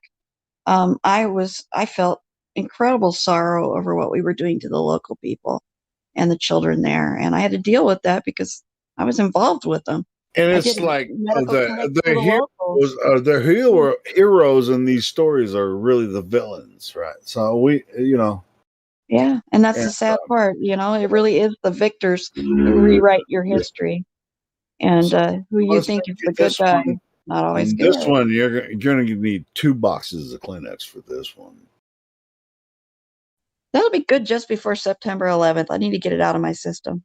Just get it on out. Anyway, but it's still on the same channel. It's like a lot of stuff that I want to share I can't share on YouTube, so I'll put it up on archive.org. I have a channel. We get addicted to that war shit, and it's our ball and chain. So heroes fall in vain, but can't nobody stop the pain that we reign. We're still a slave to the game. Mike got the fucking groove. I love that poetry, man. Keep it going. Spit the truth. Well, that we do. Heroes fall in vain, fighting for the wrong cause. Hey, I'm gonna everyone listening now, go ahead and get your fucking Kleenex out and watch this. I'm putting in a live stream. That's why I love the truth so much, because it does. If we had known the truth about all these things before we went, we wouldn't have gone. We wouldn't have had to deal with this. You wouldn't have shrapnel coming out your butt in an MRI. I wouldn't have had my injuries and ended up being in a wheelchair for 10 years from all the vaccines I was given. Or all the trauma I had to go through, or your traumas. And yeah, there's just a bunch of stuff that the truth would have saved us from. Remember, my daughter, my youngest, she never really asked about it, about service. When I came home that day, she was like, "Man, what's that?" And I had to explain it to her, and she said, "I don't know whether to ask about it, Dad, or just let you forget about it. Is it something you would rather forget about?" And I swear to God, it brought me to tears. Just knowing that she was that aware at 14 years old. Yeah, To think maybe it was something I wouldn't want to talk about. Yeah. Yep. I ended up doing that with my grandfather. We lived on the farm, with my grandpa, and he was a combat veteran from World War II in the Philippines, CB, just like your daughter. And he was strafed by Japs all the time. So us kids all knew he was affected, because he would run us kids in the house. As he got older, he had a little dementia starting up. He'd run us kids into the house every time a plane flew over. But I remember him doing that when I was really little. I can remember him getting nervous anytime a small prop plane would fly over. And so I did ask him about his service around, I think I was about age 14, probably about your daughter's age. And I said, "Can you tell me anything about your time? What happened?" He said, it wasn't like the movies," is what he kind of said. And then I said, "Well, I don't think I'll ask you any more about it," because that was the same thing. I could tell it was painful. He had lost a lot in that situation. Not only was he still stressing and still having PTSD, but yeah, he was not wanting to talk about how bad it was in the jungles of the Philippines. It was bad. It was really bad. I bet. I come from a big military family, so there's times when I hear it from my uncles. They go to the VA with me, the VFW. Buy them drinks. I drive them home when they get too drunk. They leave there. They're like, the family just don't know, Michael. I know you know, boy. My uncle, him and my aunt are the only two that are still alive of my grandparents' children. And he sobbers telling me he was a Green Beret in Vietnam, he's like a sobbering kid, It just pours out of him. And I don't look at him any different, No, then you have to let them do that sometimes, or they would just lose their minds. It's good for them to actually get it out once in a while, but you can't press it. It has to Nope. On their terms.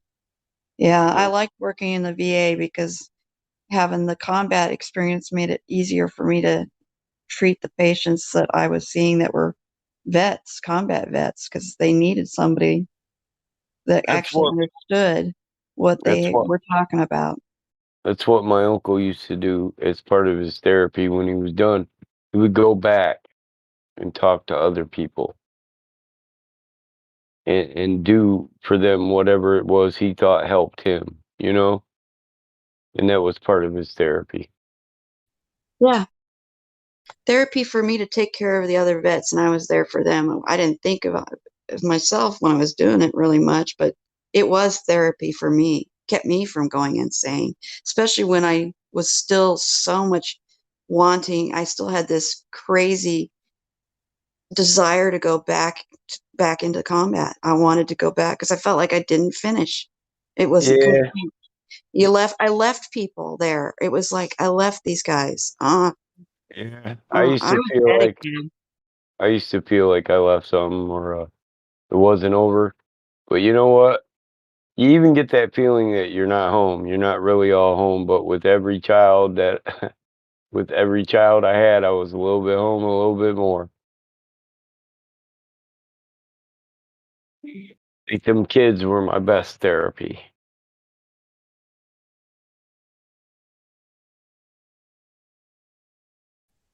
Yeah, I'd have to agree with that. My kids were really very aware when I was overseas, and we talked a lot when I came back over the years. I found out how scared they were when they could actually hear over the phone. Uh, they could hear stuff exploding and stuff going off because it was noisy, and I would call sometimes because, hey, what?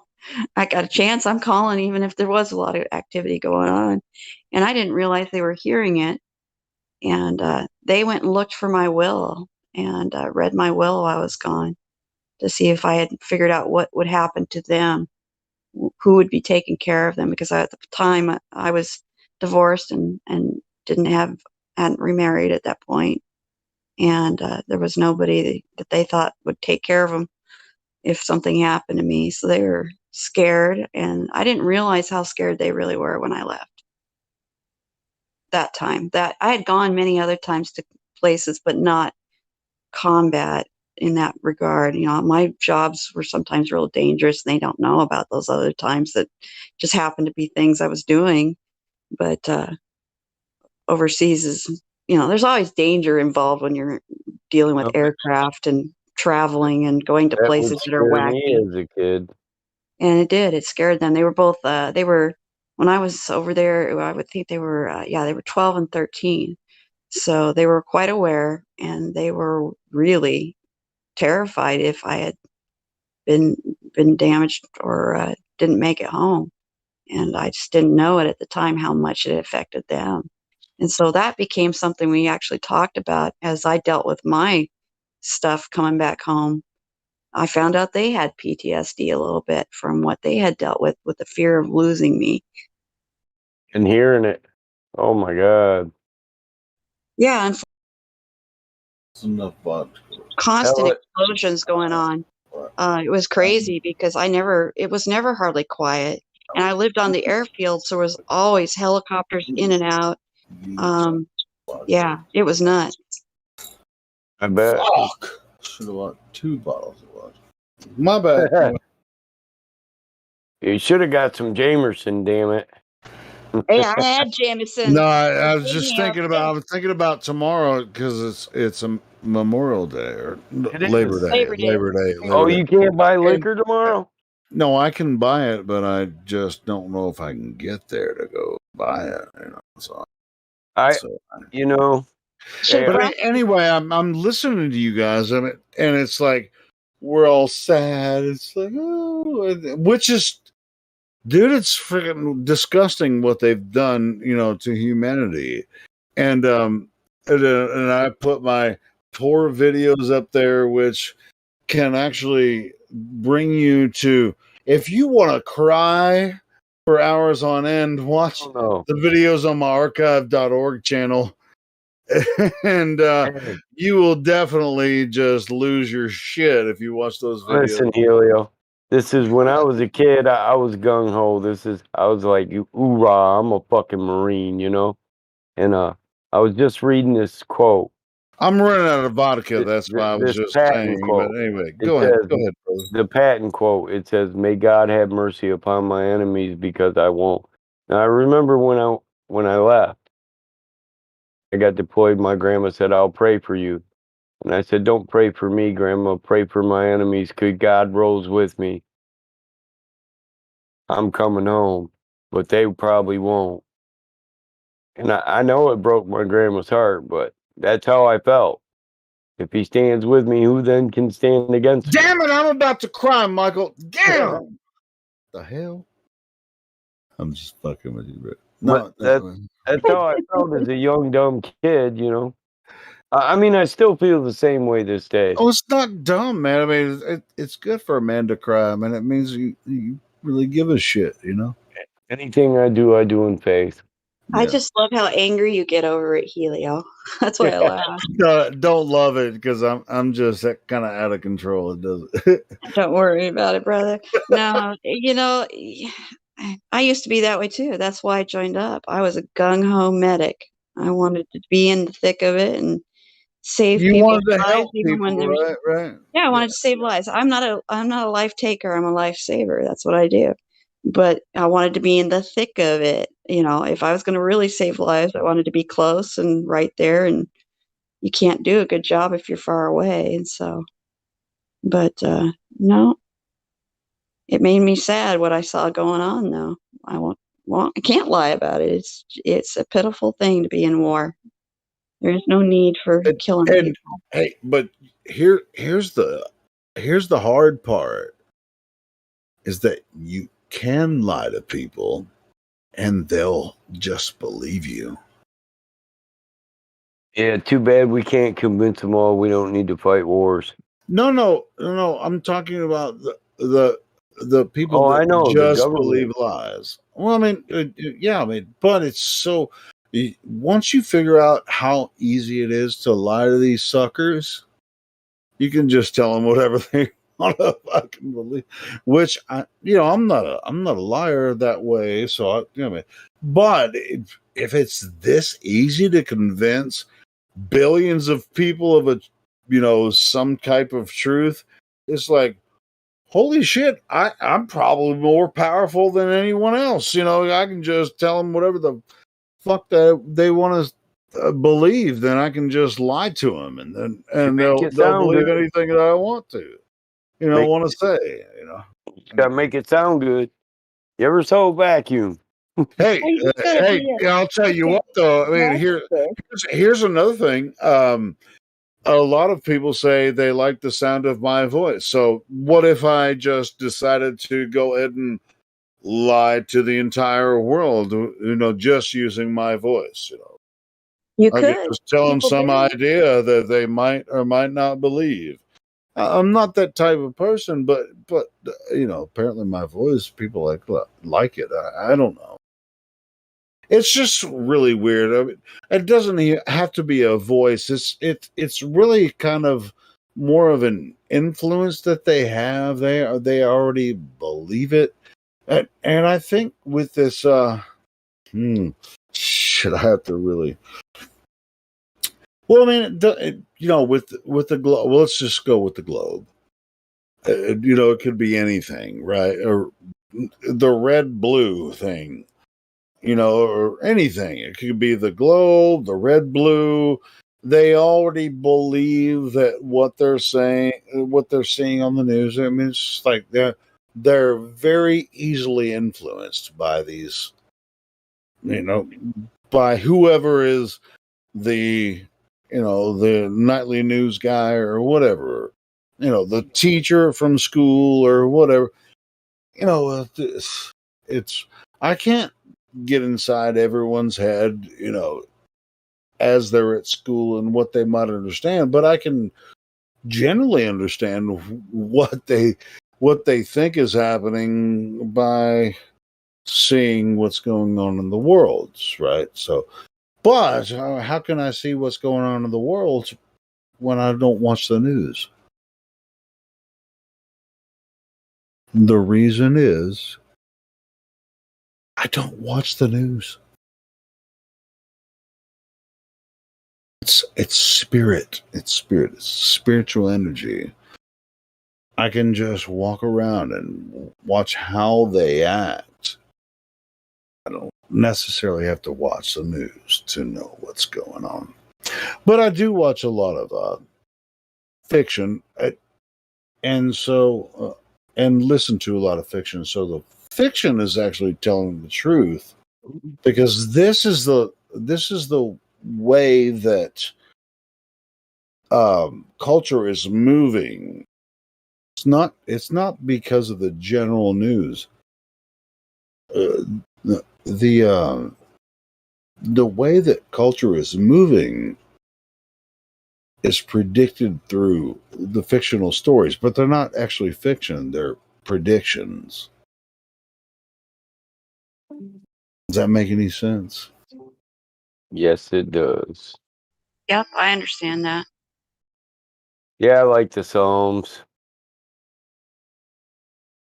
Oh yeah, of course. The Bible predicted that too.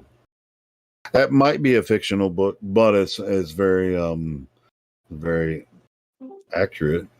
No other book sold more copies. Yeah, it's ever. Nope. Yeah, Probably, you're right. probably the most printed book of all time too. I would assume reprinted. Yep. See, it's like it's almost like we're in a fold of space time. It's just like folding over and then repeating itself. Well, that book, it does tell you exactly what's going on and what's happening now. I mean, it does. I've never found a book that can tell you exactly what's happening now. But how would you know ahead of time to make it happen again? Yeah, I don't know. These I don't people know. they have a connection with something. Yep. Show They're enough. connected to something they shouldn't be. The powers that should not be.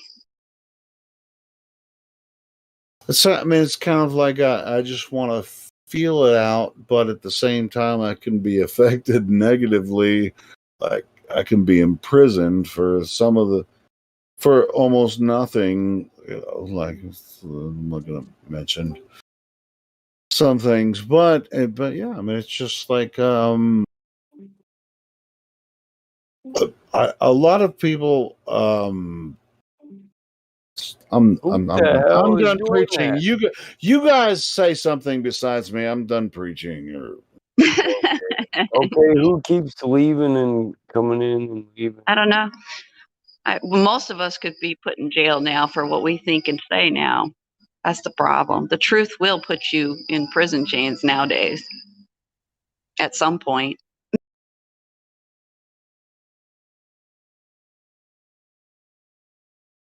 Armand. Yeah, but there's so much more I have to say that I can't actually say. Armand. We all know that. So who are we looking for? Armand. Why you come? Why Get you go? your Why ass you in come here, again? man. Don't be scared. Don't be scared. We're nice Why people. Why you come? You go. You come. You go. You go. You come. Why? That sounds like a bad relationship. Oh my god. Oh my god, you are dung dung dung. Oh my god, all in my head and just dung dung dung. Coming, going, coming, dung dung dung. Yeah, my bad, guys. So what's up, Armand? How you doing? Yeah, I'm pretty good. How are you? Oh man, I'm doing great. I've just been on a freaking 30-minute rant, but that's all right. What do you got?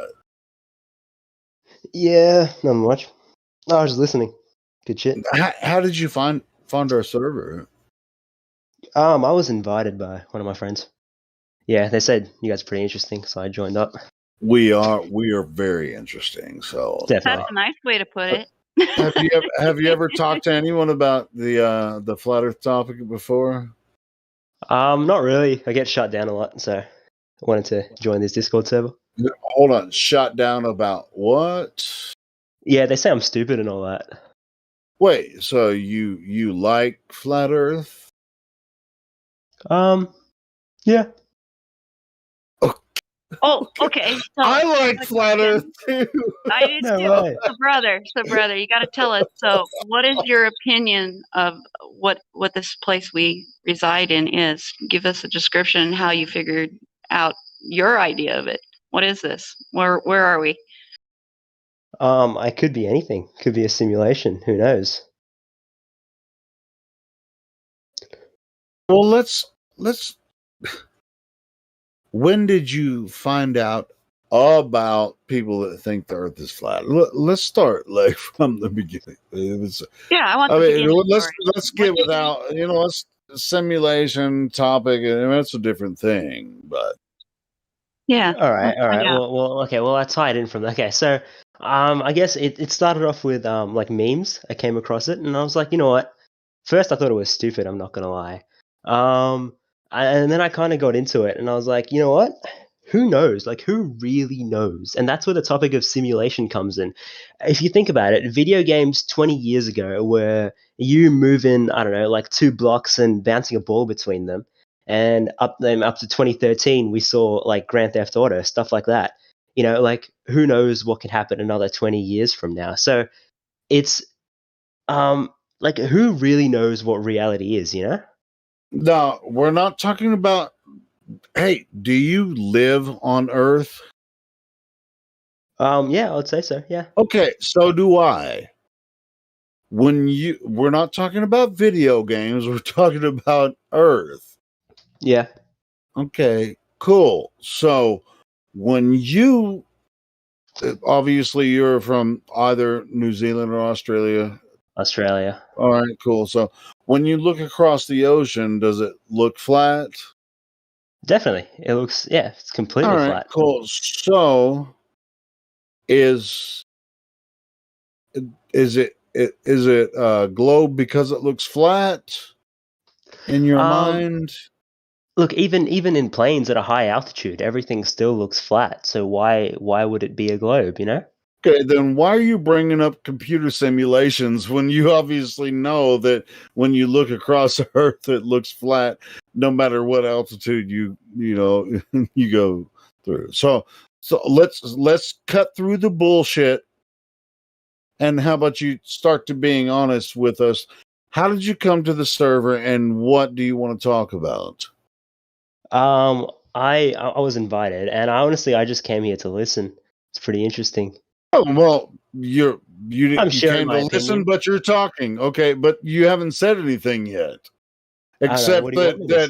that maybe it's a simulation, which obviously we all live on Earth, and it's not a simulation. We're here. You're talking to me over the internet. We're talking over different platforms right here on Discord. So what? It's not obviously not a simulation. So what do you think about Earth? What have you discovered so far? But that's what I don't understand. People think that a simulation is a far reach. How can it be a far reach? We wouldn't know about it. So yeah.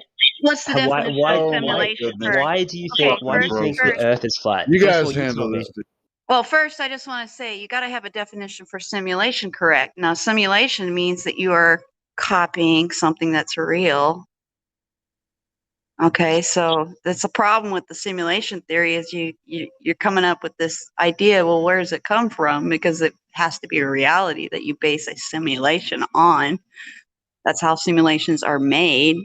Exactly. So who knows where we came from? So that's why we like to stick in reality, because you won't know.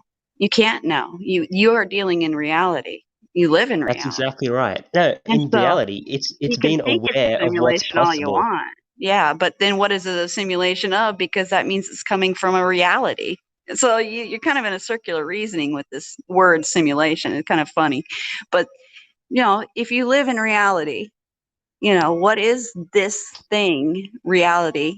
It appears flat to me. It sounds like it does to you as well. So what else do you know about this place? I mean, that you are in? Yeah, that's an interesting question. In what regard do you mean? Like, there's just so much to talk about. Certainly. That's why I asked you, what do you know? Some people think it's covered with a dome. Some people are not certain about that. Some people think it's an unending realm. Some people think it's more land somewhere. Where's your positions on these things? Since you're pretty convinced that it's not a ball, because it doesn't appear to be a ball. I go off observation. From my observation, it's flat. So why would it be a ball? I can't see a dome, so I don't think there's a dome.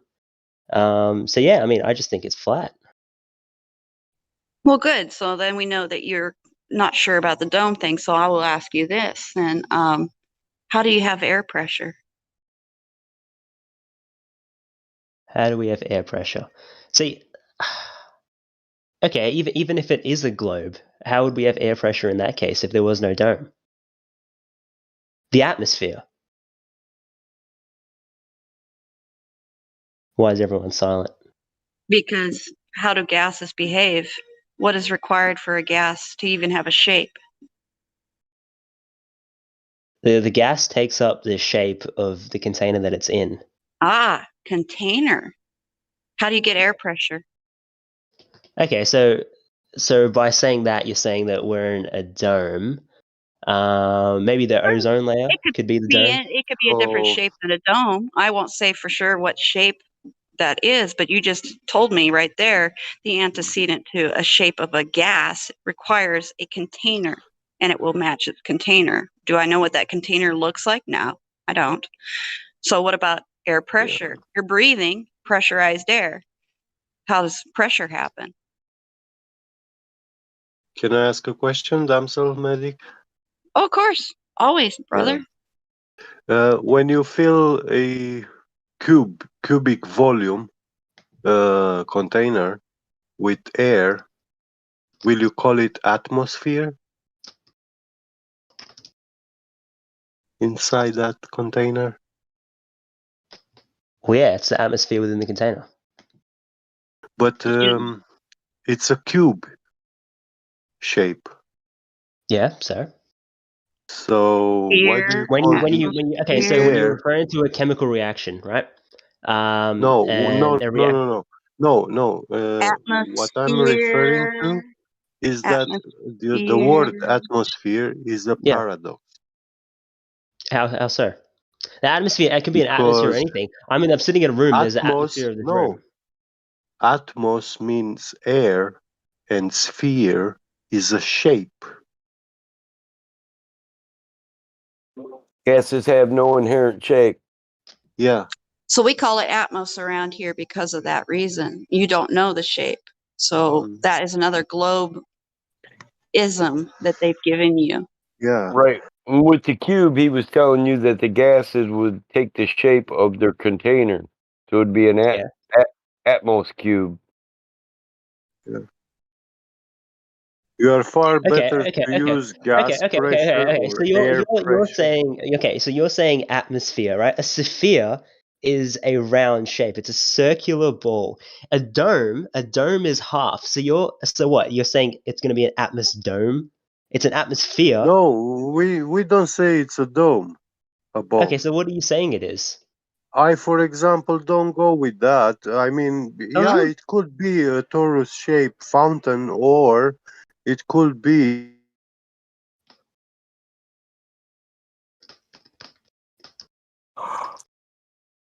Oh, we lost you. Cut me in and out, mate. Somebody yawning or somebody jumping out. And then we don't know the shape of the container, but we do know there must be a container because it is, again, the antecedent to having gas pressure as well as, just containment of a gas. So you have to have a container. Do I know the shape? No, I won't admit to that because I don't know. Haven't seen it, touched it. And it is important. You might think this is just a semantic thing, but the shape actually is part of the deal here they're playing with, because then they go off a refraction, and that requires a radius. And then that's where they get the sphere thing. And so it does become important. So what do you say is at the edge of the world? What edge? What edge? Yeah. I didn't What do you say mean, there what was edge? an edge. So if you're saying it's flat, it will end somewhere. No, we don't. listen, we don't say it's a disc floating in space. We're more like Earth is the floor of the universe. Possibly infinite, but that's speculation. Because it would take an infinity to prove infinity. Exactly. I see. Yeah. So what do you think of when you observe the moon or the stars? Well, I do you see see lights in them the sky going? moving. Yeah. But do you see them going away from you? Well, hold on. I think of romance when I see the moon. I don't know about you, Okay. but Yeah. Well, the thing is, because they're so big, they're so far away, we can't actually see them going away from us. You don't Radiation, know that. moon If cycles, the wavelengths are Okay, observed, be nice, if the guys. wavelengths are observed, there you get a red shift. A red shift means things are moving away. A blue shift means things are Well, I moving got a closer to you. question for you A on blue phase and red shifting. shift. Oh, hold on, get Go begot. ahead. Go ahead. So the North Star has been, observed to phase shift constantly all the time, but it never changes distance. So does this go towards saying that phase shifting of light is something we can actually rely on for distance, or does it go against that? You can rely on Polaris, phase shifting for distance. They're wavelengths. did That's you where they hear travel. what I You're said? saying the North Star doesn't move, right? It's all because the universe is so That's massive, not right? what I Okay, if said. you It think did. Listen, I didn't say it doesn't move. I said science says it doesn't get any further away. It doesn't change distance, but yet it still phase shifts. It goes through phase shifts of light. Now, so red shifting says that if it gets so far, it shifts to red, then it's changed distance. But Polaris can shift to red and never change its distance.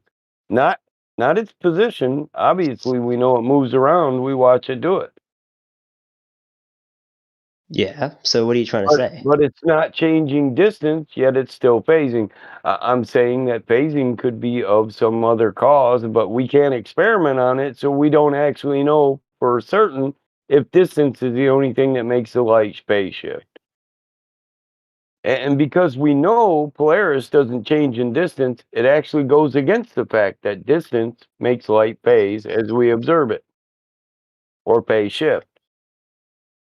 And the second part is you haven't validated that if something is quote unquote red shifting or blue shifting, it is actually moving away from you, right? You haven't measured this. You have been told, okay? They told you this. Okay. Yes or no? Yeah, Yes yeah, or I no? guess. Yeah. I haven't measured it myself. I see where you come from. I see where you come from. So no, nobody has measured it, right? Nobody. Right? Yeah, well, So they claim to have done it with radar telescopes. Yes. Okay. Yeah. Sure. Okay, so how can they determine the distance and the phase differential? It's light. The wavelength of the light. Right. So, yeah. assuming that is the case, you have not. Nobody has ever measured this directly, right? Even if they did, if they could determine distance through this phase differential, what does that have to do with the shape of Earth itself? You're looking at the sky. We're talking about the land, Earth. Why would you be looking at the sky to determine the shape of Earth or because what you Earth mentioned is? you mentioned that because Earth, well, you said it was infinite. It was like the center of the universe or something. So that means it would be the No, only nobody thing. said that. Why are He said it you could keep be. saying He something said that nobody could said? be that people think it is. There are others that do, though they have no evidence. There is no evidence for that. So none of us have said that that's what it is. And also, if you have a container, your idea of space being infinite and that you're just a speck out here somewhere is really not going to work. It just doesn't work. If you have a Why contained wouldn't it? space, you don't have the distances they've given you, and you still believe that they've actually determined these things. Well, since we're on beliefs, hey, where do you think Earth is?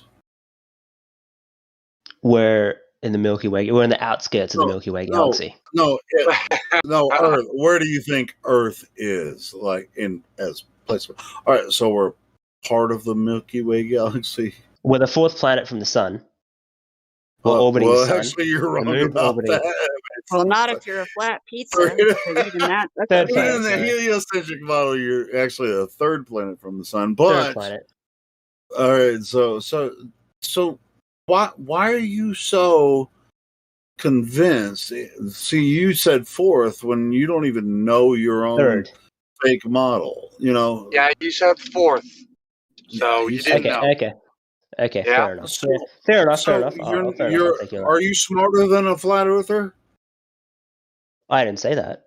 Okay, Armand, what's the well, radius? you don't have to be. You don't have to be smarter than We're a not flat mentioning earther. intelligence here.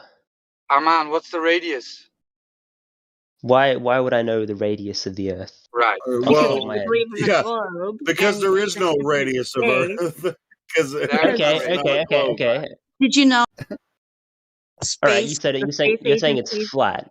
You're saying it's Well, flat. What's the distance of the Earth then? We From don't one know. end to the other. We don't know. You don't know. And you don't know Okay, so either. hypothetically, if you Armand. were to hop on a plane and go all the way around, right? You're saying we would end up in a completely different place and not back to where we came from? No, Armand, no. Going west or east is always correcting for north. Okay, that would be the same on a globe. When you're going west or east, right? It's going in circles. That would be the same on a ball Earth. And by the way, Roger, nobody ever does that. No. Okay, well, I mean no disrespect. I'm just telling you what I've been told. We're having a discussion Yeah, here. and that is the whole deal, right? They told you this, right? They told you you're on a ball hurling through space, and you're a speck of stardust created out of nothing. Yet you have no evidence of it, right? When you walk outside your door, Earth presents itself as flat, non-rotating. Everybody on this Earth experiences the Earth as flat and non-rotating. This is the base axiom, right? And then they came along and told you, no, your senses, Armand, are so wrong. It is actually a ball with the radius of 3959, and it is actually turning at 1,000 miles per hour around the equator, and we are actually chasing the sun, right? At what was it, 500,000 miles per hour while orbiting the sun at 66.6 thousand miles per hour, right? This is what they told you. Yet you, and you need to be honest now, you don't have any evidence of this, because all you have ever experienced is a flat, non-rotating Earth. So how would you go about proving to yourself, right, that the Earth is actually a ball? Yeah. Okay, that's understandable. So you're talking about like we don't feel the rotation or anything like that. We don't feel ourselves traveling at all. We don't experience the Earth, Okay, right? yeah, I don't need you don't experience it because it's happening. It's been happening from the moment you've been born, right? So if you're in a plane, right, when the Hold up. plane reaches its cruising altitude, Hold up.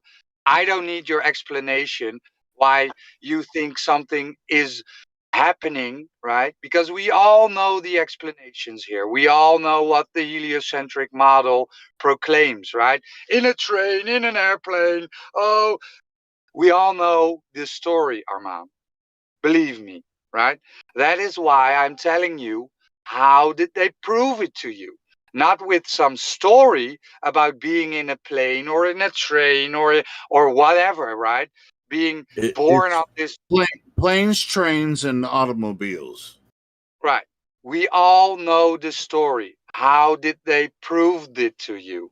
Validate it. How can you test it and validate it, right? Because you the first thing you do is make up excuses for stuff you do not see, right? You do not see curvature because the Earth is so big. You do not feel rotation because we're on such a big ball and it is only turning once a day, and it's all relative, right? Because all the universe and all the Milky Ways and stars are all moving together. It's all relative.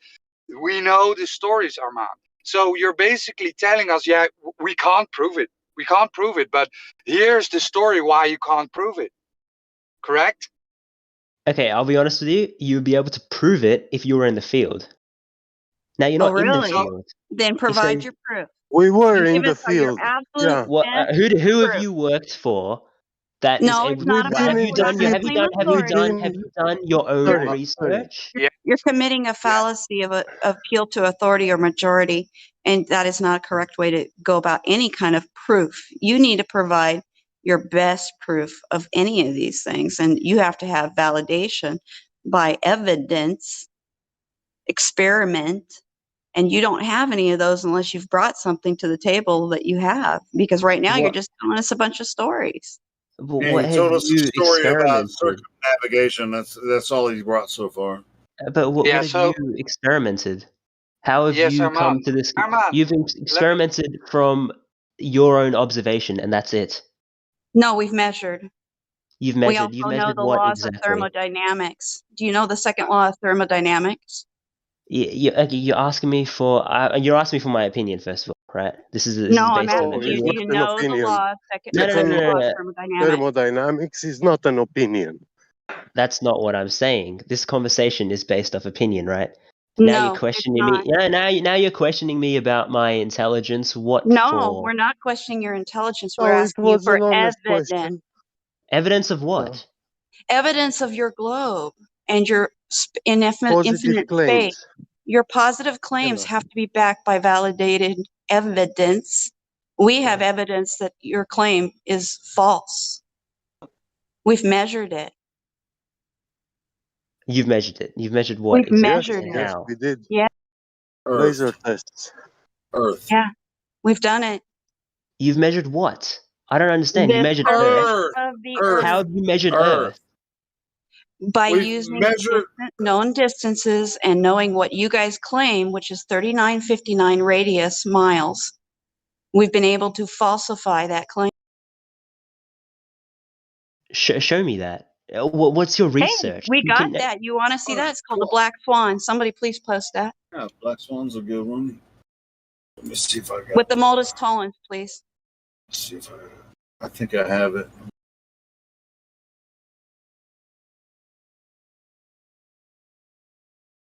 Roger's I probably got it, got a Ilya. yeah, you probably have a quicker access to it than I So have. So many memes. are you in the text? Yeah, Live live text? stream voice text. Oh, look. Yep. Can you see the picture that's posted? Hang on, I have to scroll down a bit. The last one? Yes, sir. Yeah. The one with the two oil rigs. All right, give us a moment. I'm going to read this. Take your time, man. We're here 24 hours a day, so you got all the time in the world. In the world. In a world. In a world.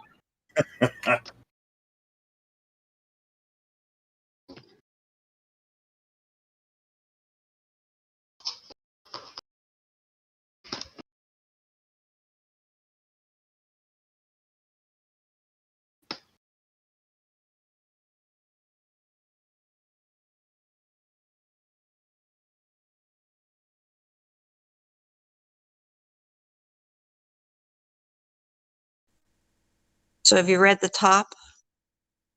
The modus Yeah, I'm going. tollens? I'm Yeah, going through it. take I'm your going through time. it. I just want to make sure you read that. And if you have any questions about it, please ask.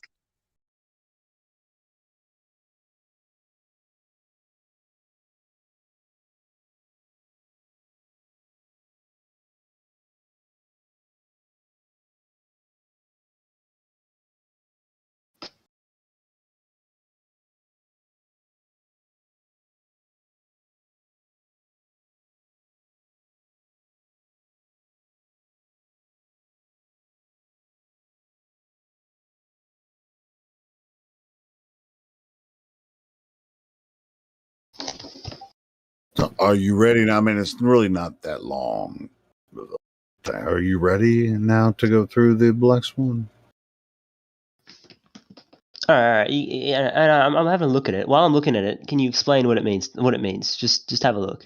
Hey, Okay. Did you understand the modus tollens? Do you understand the argument? If I'm being P, honest.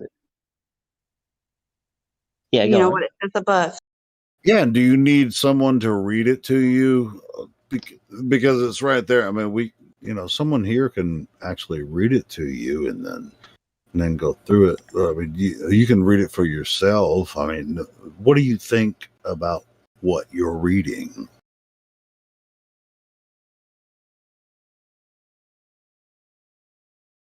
Okay, if the Earth was a sphere, what should that look like? Now, if the Earth were a sphere of a certain size, which is Yeah, of the which is the radius given. yeah, it's the radius given, which is what? 3959. There you go. Okay. And it's Dude, P. I mean, are we in nursery school or are we freaking? Come on, bro. It's This is okay, freaking Helio. weird, man. It's Why? okay. No, This is like I thought I was but if, talking to an adult, but anyway, you guys. what's it meant? So why is it not a sphere? Okay, so what? Okay, if it was a sphere, what would it be? What would the distance be? Well, they've given you the distance. The question is, do you know how they got that even distance first? You need to think about that. But then you need to look. The argument is a logical argument.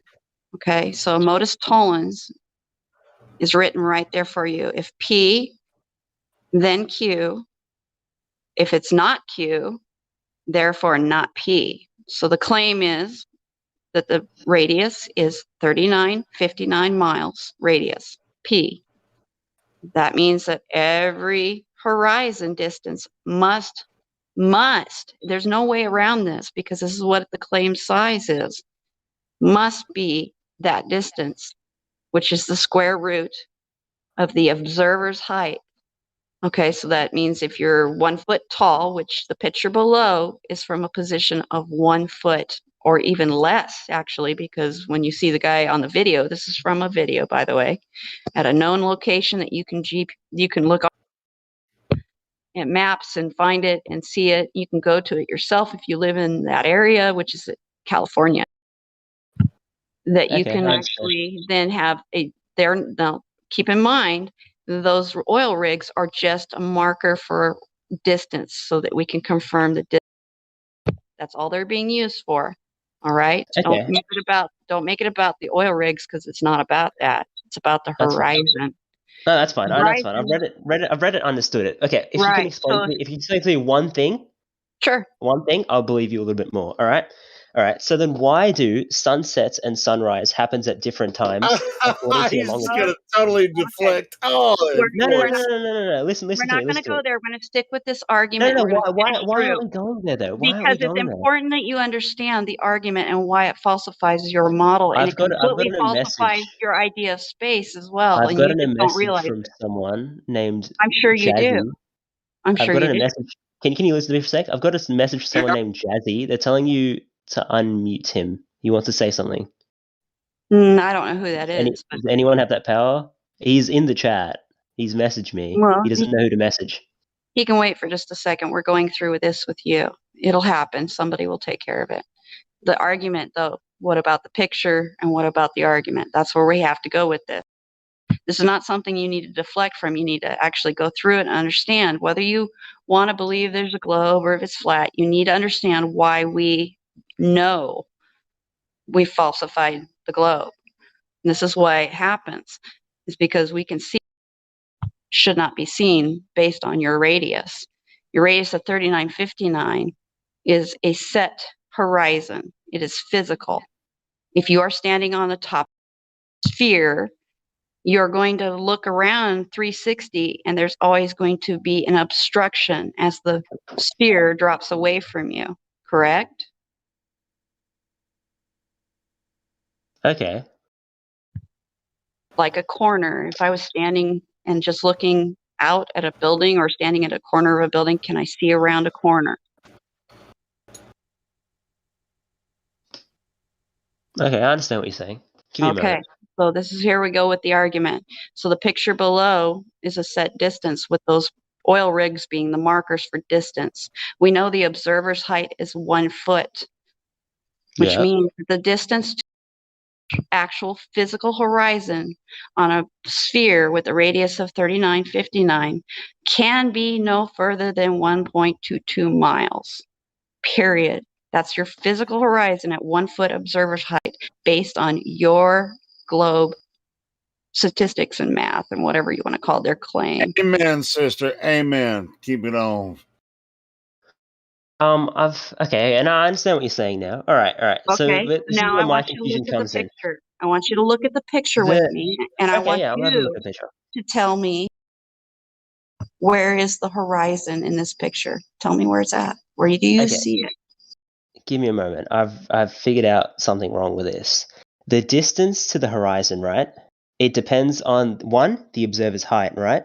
2, atmospheric refraction, right? Not. You got to wait for a second again. You haven't gotten past your physical horizon yet. Don't go to refraction yet. You're too early. Tell me Why not? again. It depends on We will both get there. things. You would have We to will take get both there. things into account. We will get there. Okay? But you're going to make yourself a flat earther before you know it, by just to let you know. Okay? So your globe has a measured radius. We know that. So at 1 foot height, that horizon can be no further than 1.22 miles. Physical obstruction. Okay? Can you see around a corner? Does refraction make things suddenly appear around corners? Just keep that in mind while we look at this picture. So tell me where the horizon is. Sorry, Upland. Okay, that's understandable. All right, now explain to me the atmospheric refraction. No, because the distance to the horizon depends on 2 things, right? If it's something depends on 2 things, you got to take them both. You got to take them both into account. Brother, let's get to point. We'll get there. I told you we'll get there, but you need to answer to me. Where is the horizon in this picture?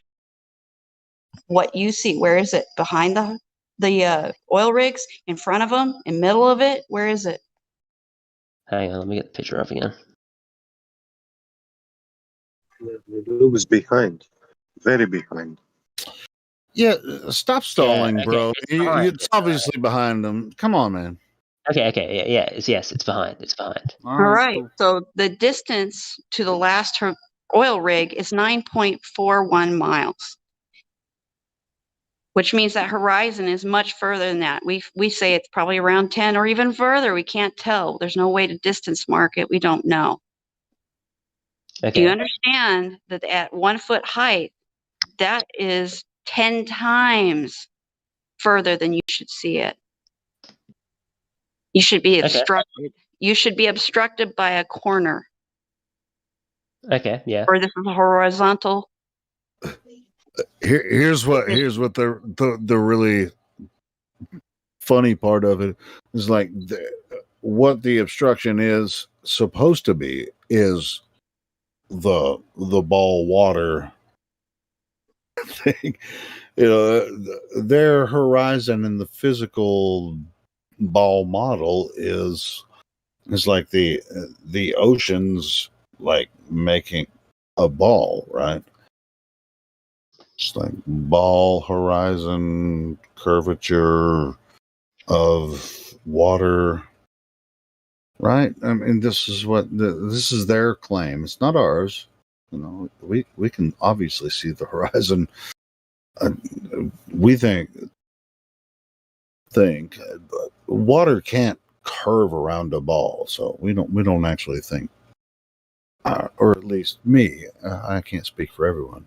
And as a flat earther, I don't think that the oceans are curving around a ball. So this black swan thing shows that the oceans can't curve, because, man, who would say that? You got to be out of your mind to think that oceans are forming balls in space or all that kind of stuff. Okay, fair enough. Now, did you want to explain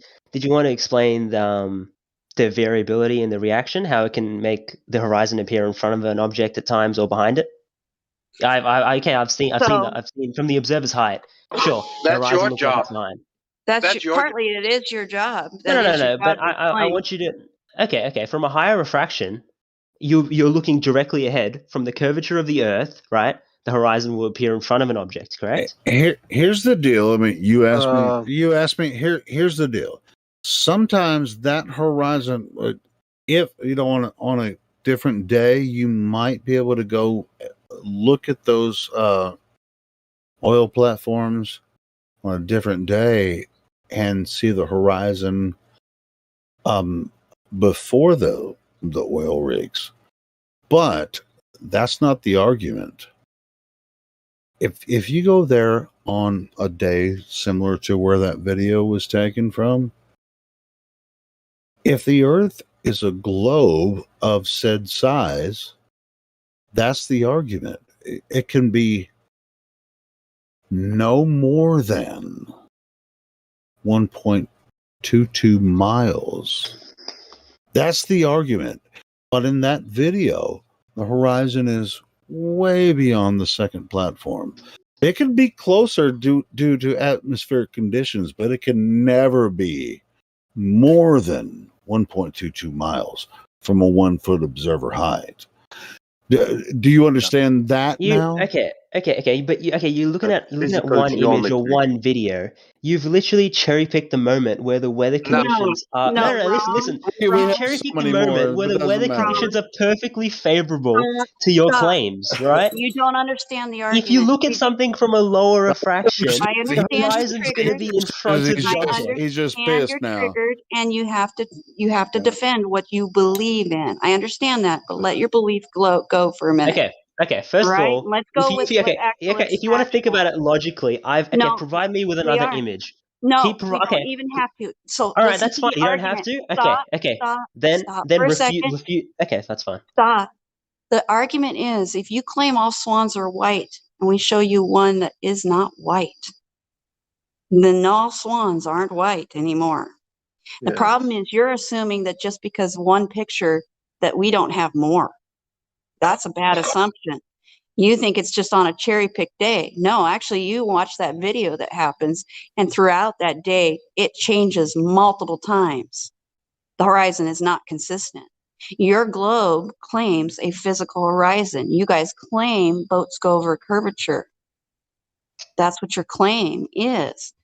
Yet you can't tell me how in the world that you got a radius of 3959 when it was based off of viewing horizons. Do you even know who actually came up with that distance and how? I'm going to be honest with you. I'm going to be completely honest with you. I do not know because I've never had to have this discussion with a flat earther before, right? But I do have one thing that I've observed, all right? And if anyone can tell me why it's like this, while the earth is flat, okay, I'll happily listen, all right?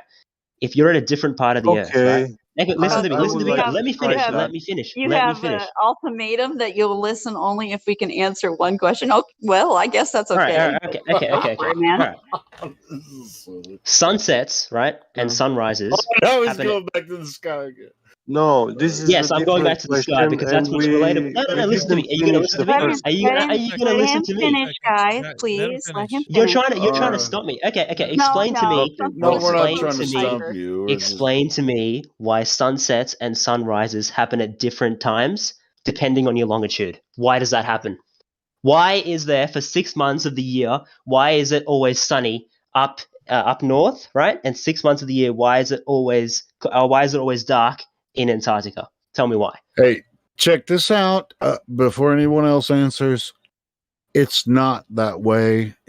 Whoever told you that, they lied to you. They lied to me. Are you serious? Okay, let me tell you one thing. It's not dark in Antarctica for 6 months. Is that what you said? Let me tell you one thing. Okay, let me tell you one thing, right? I'm in Australia, okay?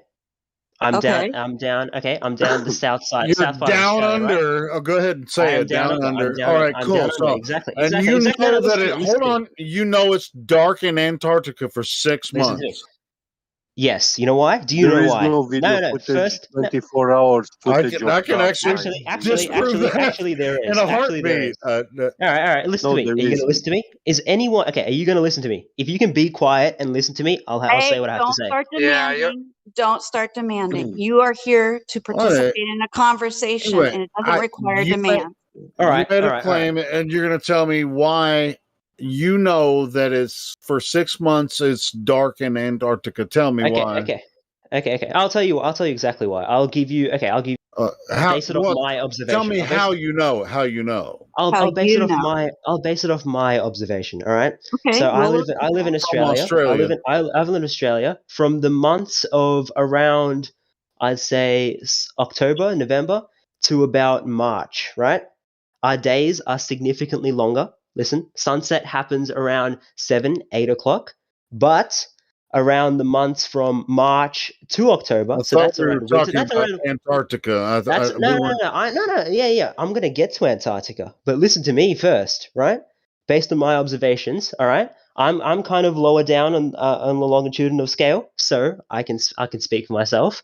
When I say from March to about October, the days are significantly shorter. Now, if I was to keep going further and further south to the center of Antarctica, right, the magnitude of that Center will of increase. Antarctica. This fucking guy. The center, yeah. What does Antarctica If you not were, have a center?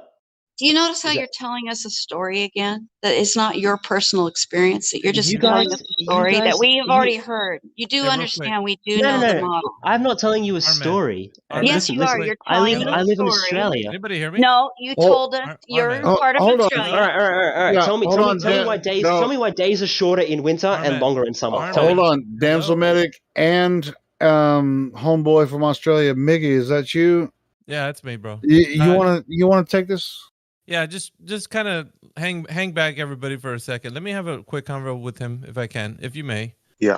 Certainly. Armand, are you there? Can you hear me? Yep. All right. So there's a couple of questions that you want to ask about, the shape of the Earth and all that.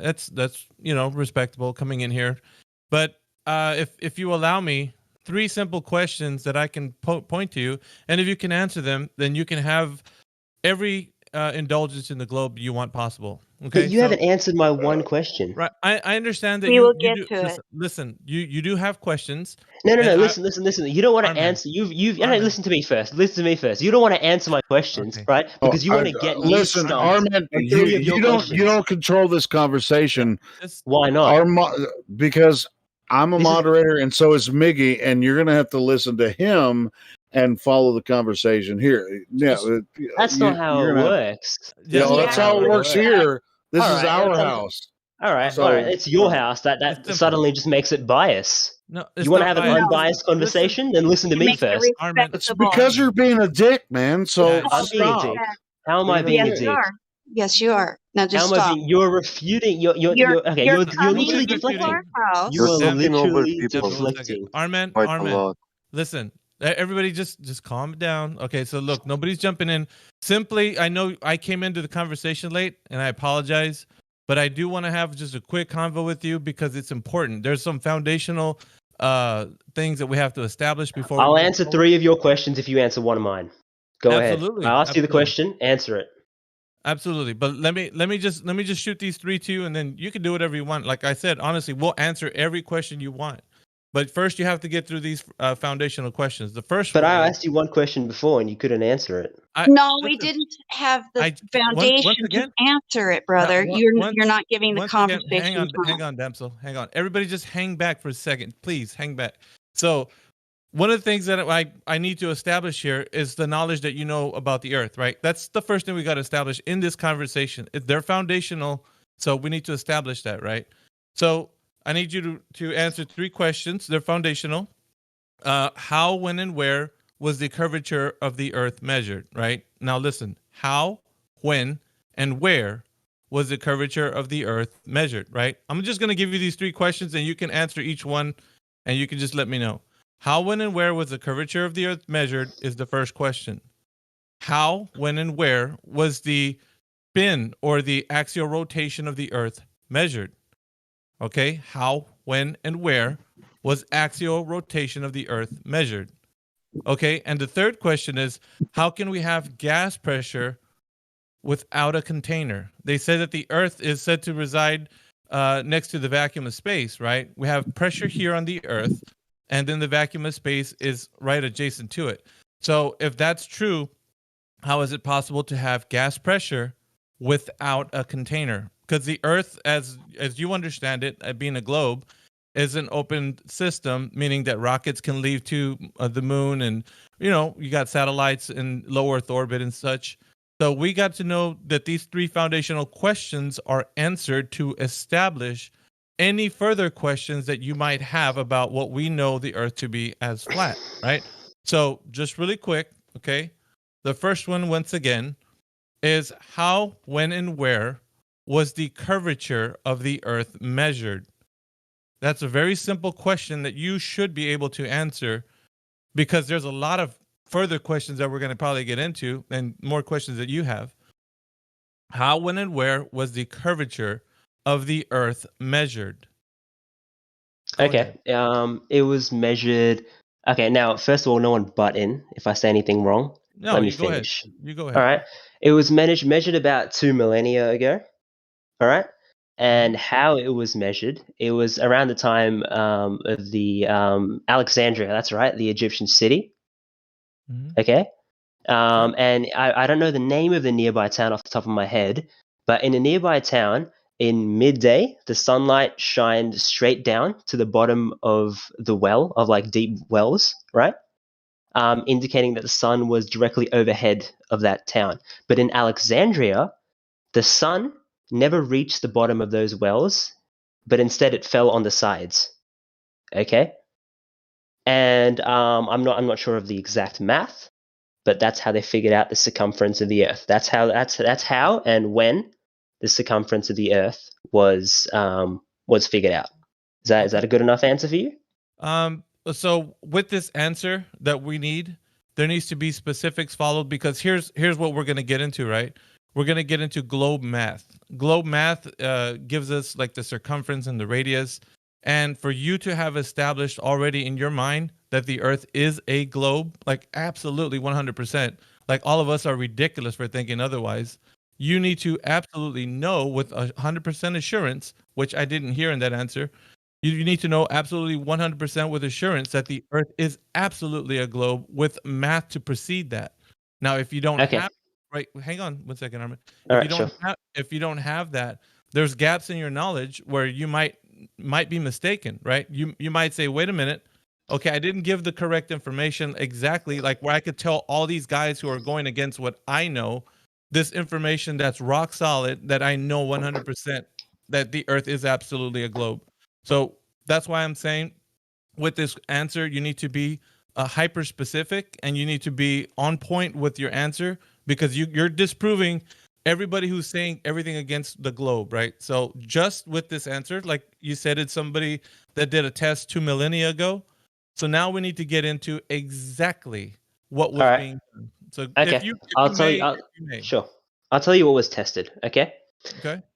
So as I said, that the sun reached the bottom of one well and didn't reach the bottom of another well, which was in a different city, correct? Which city? In Alexandria. What's the other city? Alexandria was the other city. The town, I don't know if the name off the top of my head, but I can Google it right now for you.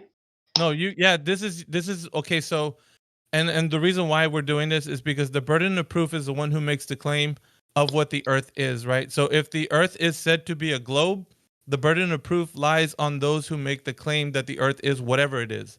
Here's the standpoint that we're making. We're not making a claim to what the Earth is, right? We're just saying that it's observably and practically flat, right? We're saying observably.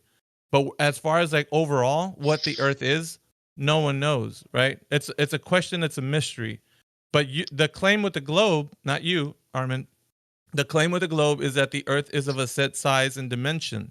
So we need to know from the persons or the people who made the claim as to how they came up with that information.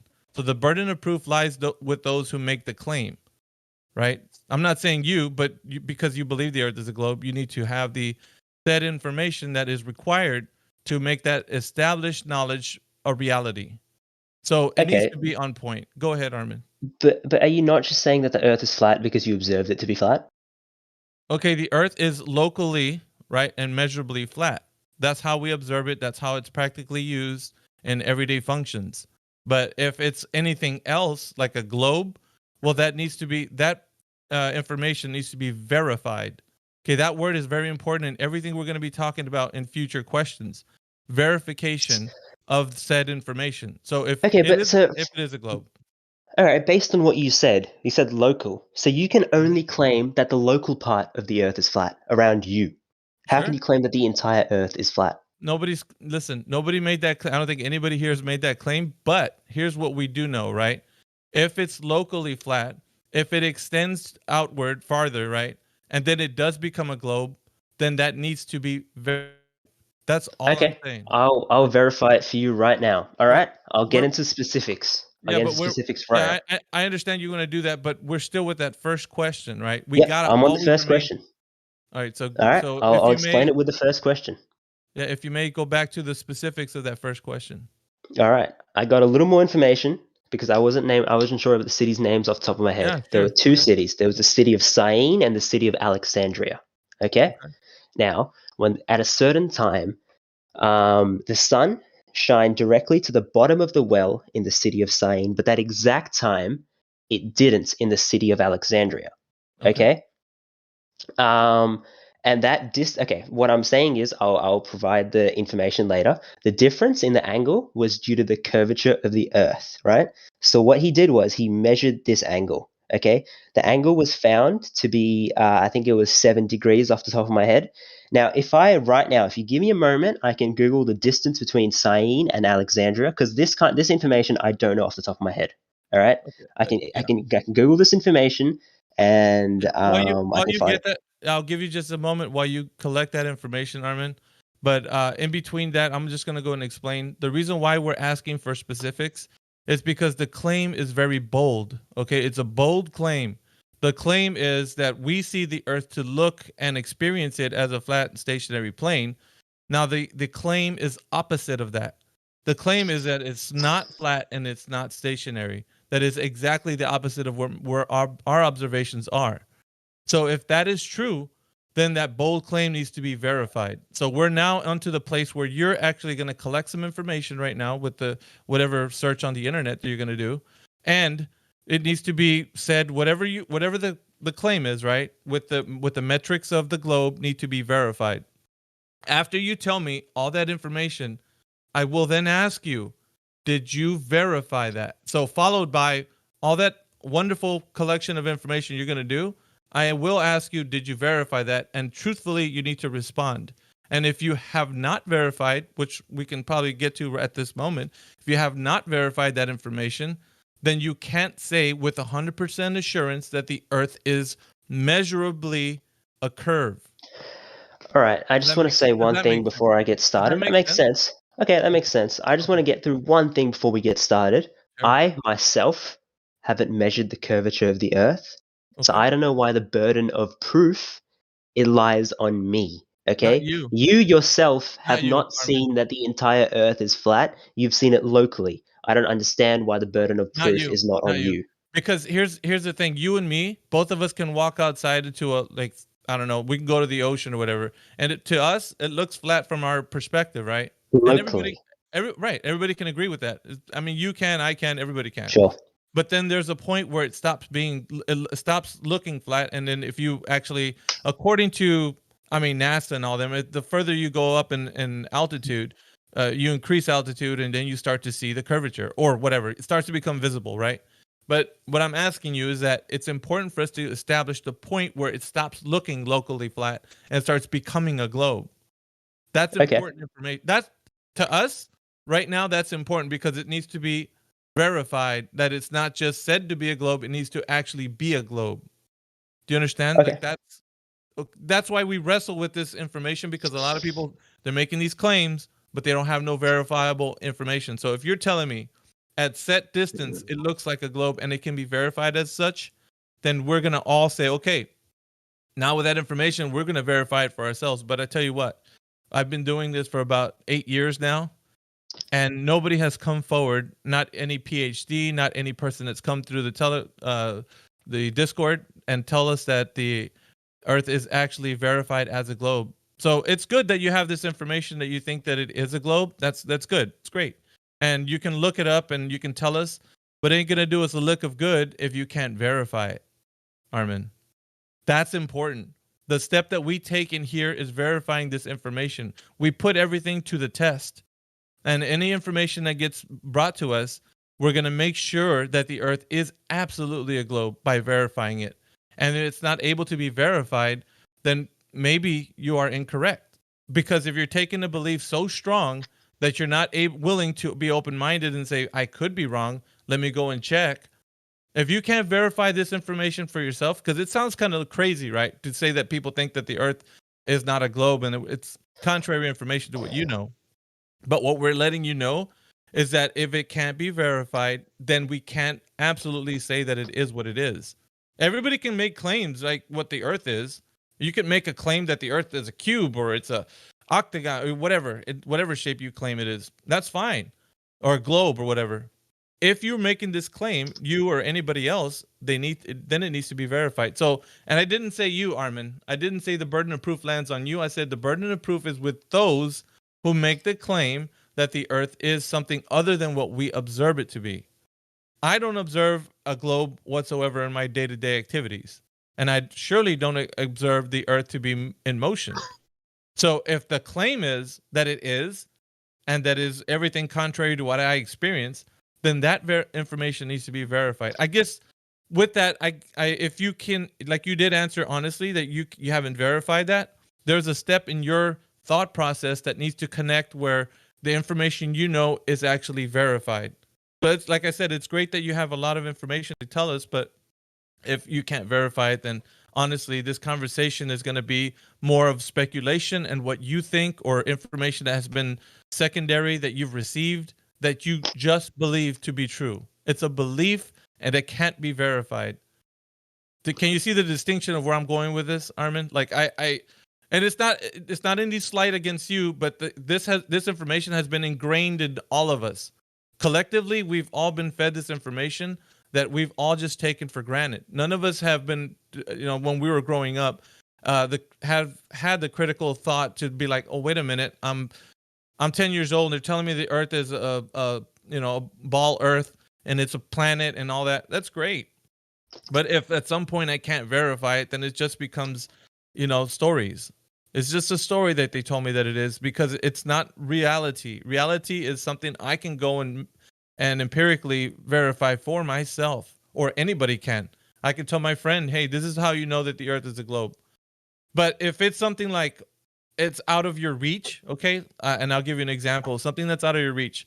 If somebody says, okay, well, just build a rocket and go up and you can see for yourself. Well, that information is not possible. There's, like, as we know, select few that can actually do this. And can we just trust the word of somebody? Is that what science has come down to? Trusting the word of somebody going inside of a rocket and going and telling us, hey, I'm up here and I see the Earth and it's a pretty much a ball planet. That's not science, okay? That's just trusting and believing somebody's word. What we need to do is be able to take it a step further and verify for ourselves. Okay, that's understandable. Right. So Go ahead. if you want to verify something for yourself, right, Sure. and you don't want to just go off trusting people, right, then you should, I suggest, you should go into the field yourself, right, and try and debunk it, do your own research. Unfortunately, I'm not in that field. I'm actually 18 years old, right? I'm still in school. So I'm going to tell you based off what I know, right, based off the evidence around me, okay? I go outside and I see the Earth is flat. Okay, locally for me, the Earth is flat, but because the Earth is so big, right? The minimum altitude I have to be to even view the curvature of the Earth is 35,000 feet. If someone took me to 35,000 feet and I didn't see the curvature of the Earth, then I would believe that the Earth is flat. One second, guys. One second. That's wrong. No, I know, that's wrong. I know, but just he needs to finish. I'm sorry, guys. Go ahead, Armin. Are you done? Just got to be done with. I thought I was going back to how and why. Yes. Yeah. Yeah, the reason why I'm asking you is because now we got some set parameters, right? We have some. You've just given us set parameters as to if you were at this altitude. Now it can be verified. Is this correct? Yeah. Okay, so what you know how high 35,000 feet is? Well, I'm not. More or I'm less. from Australia. We do in Oh, we go in meters. I'm not really sure meters. the Well, conversion. yeah, I understand, but that information that you've gotten, 35,000 feet is a cruising height of an airliner, like your commercial airliner. Commercial flight. Yeah. So, I mean, if you've been on a plane, have you been, Armin? Yeah. Okay. And if you can actually verify it to say yourself observably that the Earth looks a certain way from the airplane window or whatever, that's one step. The other step is then not to just see that it looks that way. Remember, I used the word verify. Then you need to actually measure it. So if I see something, right, if I'm on an airplane and you're sitting next to me, you're looking out the window and I'm looking out the window, you say, hey, man, look at that. It looks like a globe. And I say, I don't see a globe, man. I see it looking flat. Well, there's two people saying two different things, right? There's people in this chat room right now that have been on a plane and can tell you they look outside the window and it looks pretty flat to them. And then there's some people that can tell you opposite. Well, it looks like a globe to me. I can see the curvature from an airplane. So there's two contrary pieces of information there. How can we then say who's right and who's wrong? Well, it's simple.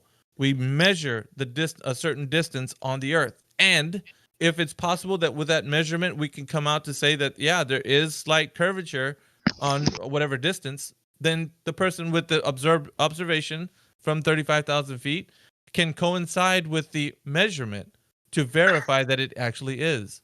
But here's the thing, if the guy says, I see it looking flat from an airplane, and then when we measure on the floor that it's actually flat, like there's no curvature, then the guy who says that he observably sees it flat, he measures it flat, is the one that's correct. Would you agree with that? Okay, sure. And I'll get into someone who has measured it, not from 35,000 feet, but on the ground. Right. Now, can I get to that? Yeah. Did somebody measure the Earth being a globe? All right. Is that what you're saying? All right. No. I'm going back to that same example of the person in Alexandria and saying, okay, the name of the person was, I think, I'm not sure the pronunciation. It's like Eratosthenes or something. Yeah, that's correct. That's what I know off the top. Okay, yes. All right. So he measured. As I said before, I'm repeating it again. The sun was shining to the bottom of the well and it wasn't shining to the bottom of the well in Alexandria. Okay. Mm-hmm. And this the difference was measured to be 7 degrees. Okay. Now 7 degrees is about 1/50th of a full circle. Okay. So all he did was simply he had the distance between Alexandria and Syene. They would have known it back then because it's just a distance between two cities. And all he did was multiply it by 60, right? That gave him 42,000 kilometers, okay, as the circumference of the Earth, which is extremely close to the accepted value we have today of 40,074 kilometers. Right. Now, if I was to give you a secondary way of looking at that specific test or whatever that guy did, would you have to accept it because it's something that can probably go against what that guy did, right? So if I was to myself try to test this out, and if I have, let's say, you guys call it a torch, right, or a flashlight. If I was to use a light or a torch, and I was to shine it down on a carpet, and I have one of whatever something underneath it, right, like let's just say a battery, so just to make it mentally visible. So I'll use a battery right underneath the torch. And then, like, maybe a couple feet away, I'll put another battery. And if I was to shine the light down from that torch down onto the battery underneath it, the shadow that would then, you could see straight down. They would probably not cast that big of a shadow or not any at all. But the one on, to the far side of it, it would cast a shadow that's at an angle because of how close it is to the light source. Now, this is something very easily, verified by anybody that can do this, right? It doesn't take a genius. But how close the light is to that thing that's, the battery that's right underneath it will not cast a shadow, just like the observation that he did when he looked down the well. So that's okay. Now, I have something to say for that. Okay, sure, go on. Let me finish. So he looked down the well, and he could see straight down because the light source was right above him. But that place that he was talking about, this Alexandrian and Cyrene, so if he was at that other location was showing that the light was hitting at an angle, well, it would be the same. It would be the same scenario as if we had a local light source, right? If we're not saying how far away it is, but if it was not like at the distance he was actually saying, or he didn't say a distance actually, to be more specific, but if we can say that we can recreate this, I know you want to use the word experiment, but it's not. But if we can recreate this experiment, then it would look like I can recreate what he just did with a local light source. I mean, myself. So if you're able to say now that if I can recreate what he did, but only on a smaller scale with a local light source, something I can hold over the two objects, then what he's saying that he came up with globe math because he can look at shadows and the casting of those at a different location. Well, I can just say, well, that light source that he was looking at, the sun, was casting it directly down onto the well, inside of the well, and he could see the bottom because he was closer to the sun than the person who was in another distance away. Okay, even at the same time. Go ahead. Yep, now I have something to say for that. Okay, now that experiment would only be valid, okay, if your light source and what you were shining it on was, let's say, equivalent. Not equivalent. Sorry, what was that? Collimated light source. Yeah, okay, whatever it is. Whatever it is. If it was the same proportion that He's the about sun to is... use assumptions. Go ahead. Do your assumptions. Okay. All right. Do Sure, your go ahead. assumptions. That was really not necessary, mate. I don't know what you added to the conversation, but sure. All right, so you have a sun and the earth, all right? If you have something to that same proportion and then repeat the experiment, only then would it be valid, okay? So now if your flashlight was the sun and you have something proportionate to the flashlight that is the sun to the earth, okay? Suppose I don't know how many times the earth can fit into the sun, but if that's how many times whatever you're shining it on could fit into the flashlight, and then you repeated that experiment, you wouldn't get the difference unless it was curved. Do you understand? How have you distance to the sun and its that's- size? Yeah, just right? okay.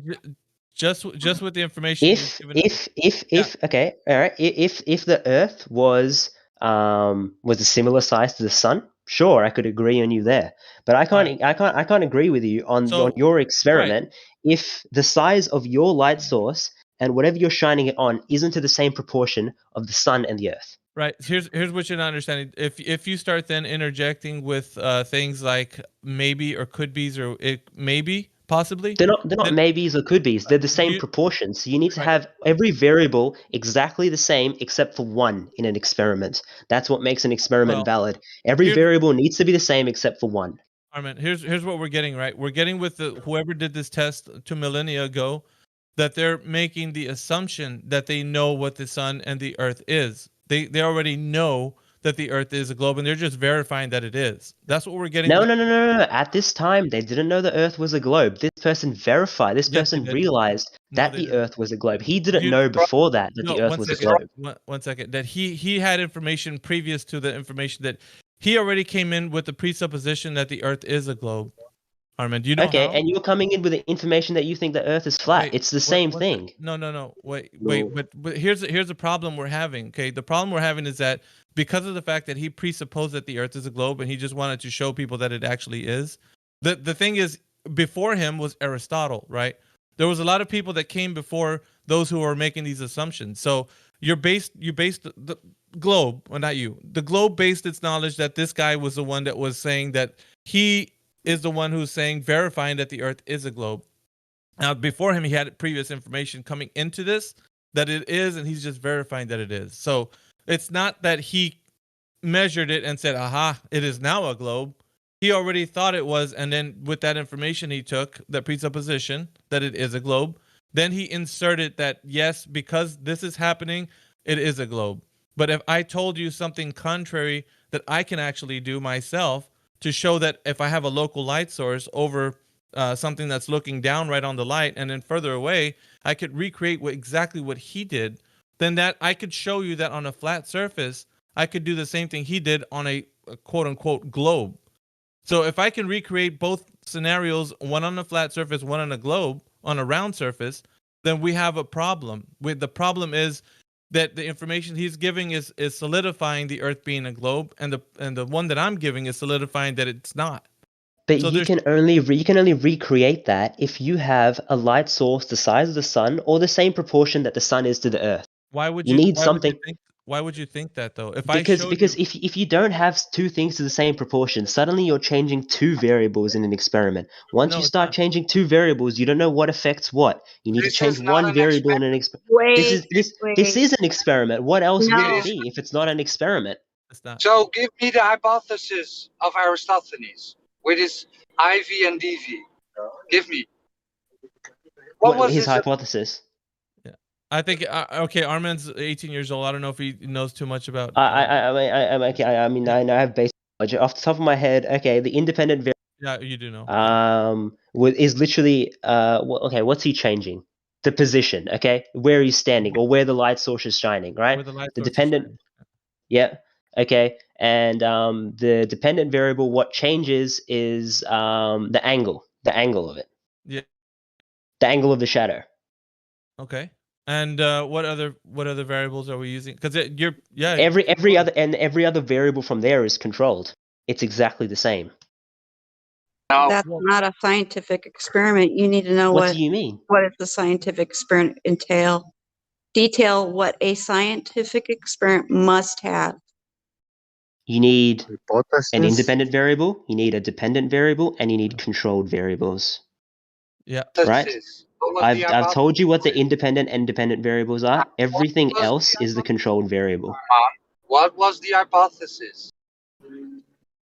What do you mean? What was okay?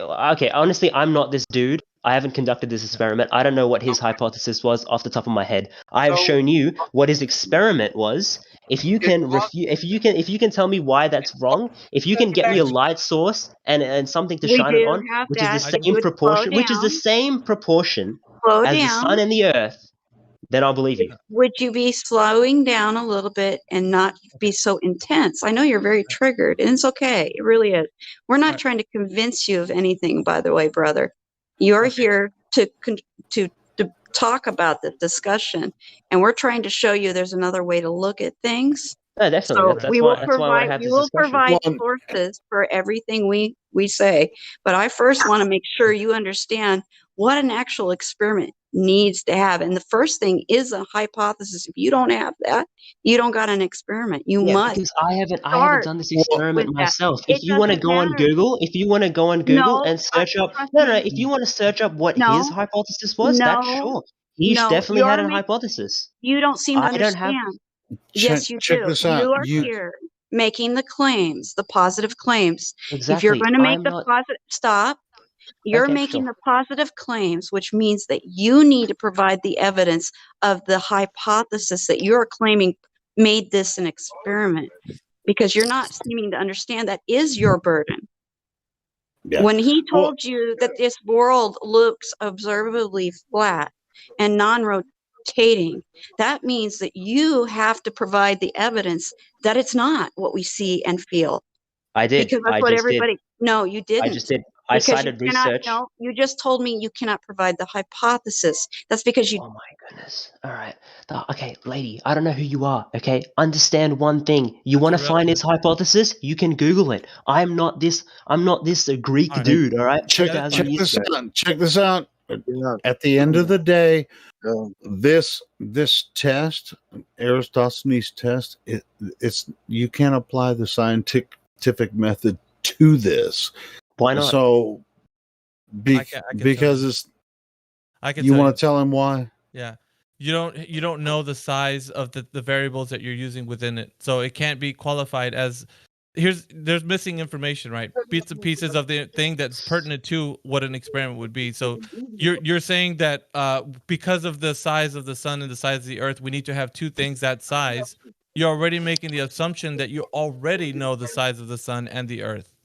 Do you understand? Like, so with the whole way of you understanding what you're looking at with Eratosthenes, you're like, yeah, if you had a light source as big as the sun and one as big as the earth, then if you could recreate that, then you would give me an experiment that was equal to Eratosthenes. But guess what? You don't know the size of the sun and you don't know the size of the earth. So what's happening here is missing information. You're already just making the presupposition that because this information has been given to you of the size of the sun and the earth, you can then insert that and say, okay, now I know the size of the sun and the earth. If you can recreate that, then I can trust that it could be flat. But Okay, you so don't, you don't even know you the want size of you the want sun. me to put myself through school, end up we working for don't, NASA, we find the size of the want you to sun, do find the anything. size of We the want you Earth, to then come back understand here. that you can't. This isn't science. It's all assumptions. It's you're the one that brought up the shells, the shadows in the well and the stick, 7 degrees and all that. You're the one that brought that up, That's an but it's experiment. not an experiment. Why? There's Okay, no what is it then science if it's not an applied. experiment? That is the science. No, Why there is it is not an no experiment? experiment. Okay, It what's is not. the science in what you're saying? You're saying you go outside. He just We explained don't it to claim an you. experiment, brother. You see, that's the Can I problem. You think you have can I an just experiment and you don't. Okay, can I what's your just add independent and something here? dependent variable when you walk outside and see the Earth's flat? What's your independent and dependent claim an variable? We're not going to try to You apply are. science So to it you're because claiming an anyway. assumption. No, What I'm you're not saying is an claiming an assumption. experiment. You don't Okay, what are understand. you claiming? What are you See, claiming? that you're so triggered, you're not We're not hearing us. claiming anything, We are brother. claiming it's not an experiment, and we are not claiming we've done an experiment because we know the difference between what the scientific method is and what you are doing. You're doing an observation, and this is an observation, and you're claiming it's an experiment. It's not. And Please, that's can the I just add problem. something here? When you don't understand the definitions and what is required for an experiment, then you make an assumption that somebody did one, and then you're trying to argue that it is one when you don't realize it I gave isn't. you a No, you dependent, gave us independent variable. I everything. gave you the No, you controlled didn't. variables. Do you want me to give? Okay, I did. Do you want me to repeat No, them? I'm telling you, brother. No, Would you listen because to us? Would you listen just for a we second? heard it. We heard it. You must think that we have never done this argument before, okay? For one, we've done this for a long time, okay? Understand that we've done a lot of research that you probably have no idea of what we've looked into. But we have actually gone through this argument so thoroughly, we know for a fact this is not an experiment. And that's why. Yeah, and to be honest, you said, well, I'm 18 and I'm just you're basically you admitted that you're flying by the seat of your pants, so it's all right, man. It's okay. You can We don't expect you to listen. know it all. Yeah, We we're don't. not. Can I say something? Okay, Expectations here an for you. experiment. An experiment. Can I speak? Can I speak? An experiment is a Shit. scientific procedure undertaken to make a discovery, to test a hypothesis, Are you and on Google demonstrate a again? known fact. I am on Google because I don't know the Okay. definition of this off the top of my head. Okay, Well, so now I've can told you you the apply definition of an the- experiment. can you apply the Aristophanes thing to a scientific experiment? Okay, sure. All right. His hypothesis. There was two. Okay, I've googled the This is- hypothesis. oh my God. He had two logical hypotheses. I First, shouldn't have the asked Earth him. is flat and the sun is very close. Second, the sun is There's far your away from the question. Earth and therefore it's raised and nearly parallel. First of all, okay, that's fine. Those are the two hypotheses he had. Okay, I didn't do his experiment. I'm not him. I'm just telling you what he did Okay, was stop. an experiment. Is it, I have a question here, guys. Sorry to interrupt, but I'm listening to this for a very long time, and I want you to explain to me what is collimated light. Yeah, 1 second, guys. I know that you guys want to ask him a question. Flat Earth Solar was trying to get in here like maybe 10 minutes ago. Yeah, and here's one question I want to ask Miggy. Has it ever taken this long to get through the first point? No. But see, here's a problem. Like, I'm gonna give Flat Earth Solar the floor because he's been wanting to. He's dying to. I just want to let him in here. Yeah. Flat Earth Can I, Solar. okay, now, hang on. You asked me three questions. Can I have the answer to one of the questions I asked about half an hour ago? Flat Earth Solar talk. Yeah, let Flat Earth Solar come in, please. Thanks, guys. Really appreciate it. Aman, good to speak to you, buddy. I've been listening quietly in the background, and I can hear that you are an intelligent individual. Props to you, at least knowing what an experiment entailed in terms of the variables. Most people who come in here can't even give us one. And I must say that you're at least trying to apply your mind.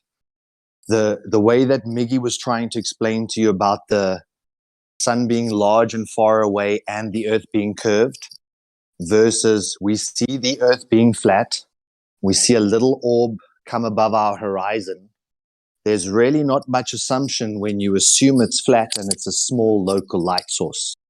It is what we're seeing.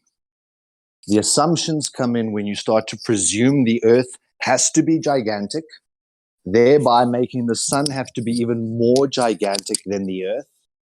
And then the Earth's surface also has to be curved, but we can't measure it because if we look out at the horizon, it becomes refractive and therefore everything's optical and we can't. So we've never measured this curve.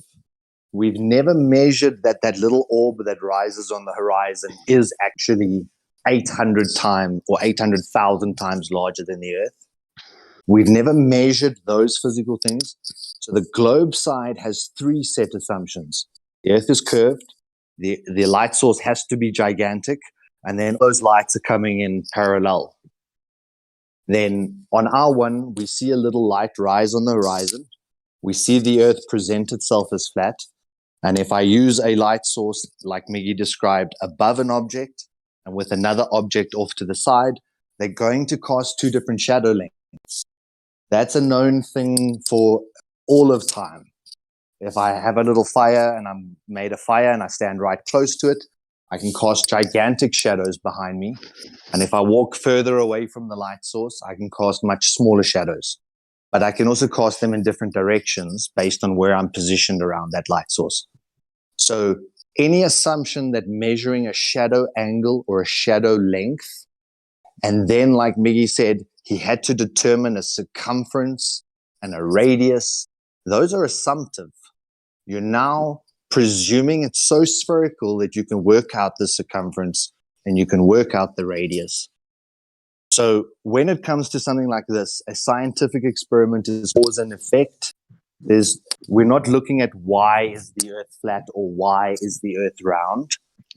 So the cause of the effect puts it outside the realm of science. So like everyone was trying to say, you can't use the scientific method to prove either a sphere or flat because it falls outside the realm of cause and effect.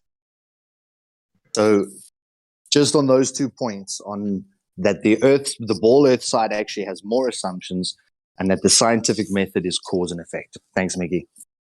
Yeah, no problem, brother. Get me. Maybe can I also wait? Can Armand just respond to just those two?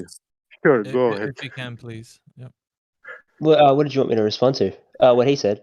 Okay, no, I understand what you're saying. You're saying, okay, but you definitely think that we don't know the circumference, the size of the sun, the circumference, and the size of the Earth. Okay, Absolutely. all right, but these things have been measured. Yeah, maybe not by a measuring tape because By we can't who? get one that big. By who? Scientists. These You things said have been measured. These definitely. things have. You said definitely, but you don't know. So this is the differentiation when we ask for a measurement versus a calculation. Mm-hmm. If I've got 3 unicorns and they're about to breed and I'm going to have 4 unicorns next year, I can do the maths on it and I can calculate how many stables I need. I can calculate how much food I need per day to feed these 4 unicorns. The mathematics, the calculations doesn't make the unicorns real, but the maths is sound. So yes, if I add 2 and 2, I get 4. That's sound. But if I call them unicorns or I call them galaxies or I call them whatever I want thereafter, you would actually have to show me the measurement or the actual reading of that thing, which is why Miggy's first question was, where have we measured and not calculated? Calculation requires pen and paper. And at the end, you get an answer which could be right, could be wrong. There's nothing empirical about a calculation. But if I take a tape measure or I take like a radar, LiDAR scanning system to actually measure something and it comes back and I have a decimal place measurement, then I have measured it physically. Okay. And thereby I can go to the calculation part because I can back up the calculation with an actual measurement. Okay. And that's what we were asking initially is, who measured this? Who's taken the tape measure? Who's built a structure that runs for 1 or 2 miles and you can see the Earth curve away from this horizontal structure? or where has this been demonstrated and not calculated? Yeah, so Because when it comes to the word is sun, verified, yeah. Who is verified like that the information that everybody's talking about, right? Eratosthenes and anyone who makes a claim, who's verified then with a measurement that the Earth is actually a globe and it's curving. Okay, that's the point thing, we're right? We're so small that we can't just get a tape measure and measure these things. We need to come up why with would you say that? ways. Why would We you need to say come that, up. What do you mean? Armin? Why would I say that? Why you say because we're so small? You've already made a presupposition that because the thing that we're standing on is so big, like as a globe, like All in your right, mind. okay. See, If do you you see what's can, happening? if you can, for me, just grab a tape measure and run around the world with it and come back and measure the entire thing. Sure, that's great. Good on you. But that's not possible. We need to come up with more Is that ways, what smarter Eratosthenes? ways, What Armin? smarter ways to Is measure that what things, right? Armin? Is that what Eratosthenes has done? Because that No, no. What information, he did. right? So that What here's what I'm here. What I'm can I just address that? the thing that I'm explaining to you is that you're asking for the flat Earth side to run around the world with a tape measure. Yet when you look at Eratosthenes, you didn't require that. All you He didn't required was require that. right. He But just required the but distance between two right. cities and one angle. Right. That's all he needed. If we were to give you a distance measured between point A and point B, and we were to say in that measurement we didn't find any curvature, it would be the exact same thing as saying, okay, so this guy made an assumption with light and shadows. We're actually putting something two distances to the test, point A and point B, over a distance. And if we don't see any curvature in those distances, in the distance we measured, then we're doing much more than he did with light and shadows. We're actually measuring the floor. We're actually saying, okay, from this point to that point, there should be some curve. But And do you if know how vastly massive that structure would have to be? No, And we can't. We can't Guys, just like. You're wrong. one moment. He Armand, made just hold on. a very fallacious claim. What can you do with the distance between two cities and one angle? Please explain. What can you do with that? Wait, I just wanted to address. I've already explained this. Do you want me to go back and explain it again? Or sure, You I'll have go the ahead and do that. distance Oh, sure, I'll between go two ahead. cities. That is one line. And you said that you can have an angle with one line. Yes. Can I just address something that you were saying initially, Armand? Oh my God. You said that that this thing is too large for us to ever discern that there's this curvature that has to be there. Now, let me just break this down for a second. One of the globe Earth proofs is that you can stand and watch a ship disappear within 3 miles over the horizon. Sure. Okay. With the spherical mathematics of 3959, it is determined that the curvature starts at the first mile. A mile is 1.6 kilometers. Okay. So after 1.6 kilometers, you should start to discern curvature. So this thing isn't this ginormous, so gigantic ball that you would just never be able to see any kind of curve because it would always just appear flat. There is a physical mathematical reading that tells you exactly where that curvature is meant to occur. And it's from the first mile. Okay, If you can find me a structure that's 1.6 miles and you can find its curvature, sure, go ahead, I'll believe you. There will be if there is going to be a curvature, there will be a curvature. So we have bridges that span 400 kilometers. We have railway tracks. Like the US has train tracks that run for 3,000 miles. Asia has train tracks that also run for about 4,000 or 5,000 miles. So we have these really long distance determinable things that don't curve according to the surface. But then, so just hold this thought. Okay, just hold this thought because I'm making a second point. So the idea is that the Earth is so massive, there's no way we could ever determine the curvature. Then on the other foot, we've already laid data cables and fiber cables under the ocean that if you span them, they would cover the distance from the Earth to the moon. There's more than 200,000 kilometers of fiber optic and network cable And all we would be asking for is 25,000 to span once around the circumference. Okay. So you could But have do you could know have if they're this. curving or flat? How do you know that No, but those fiber this, optic cables aren't curving? so that's not the point I'm making. Your first assumption was that the Earth is too large, that we could never create something, like you said, could someone take something all the way around the Okay, circumference? I understand. But Yes, now we can. we've done it Okay. more than 10 times.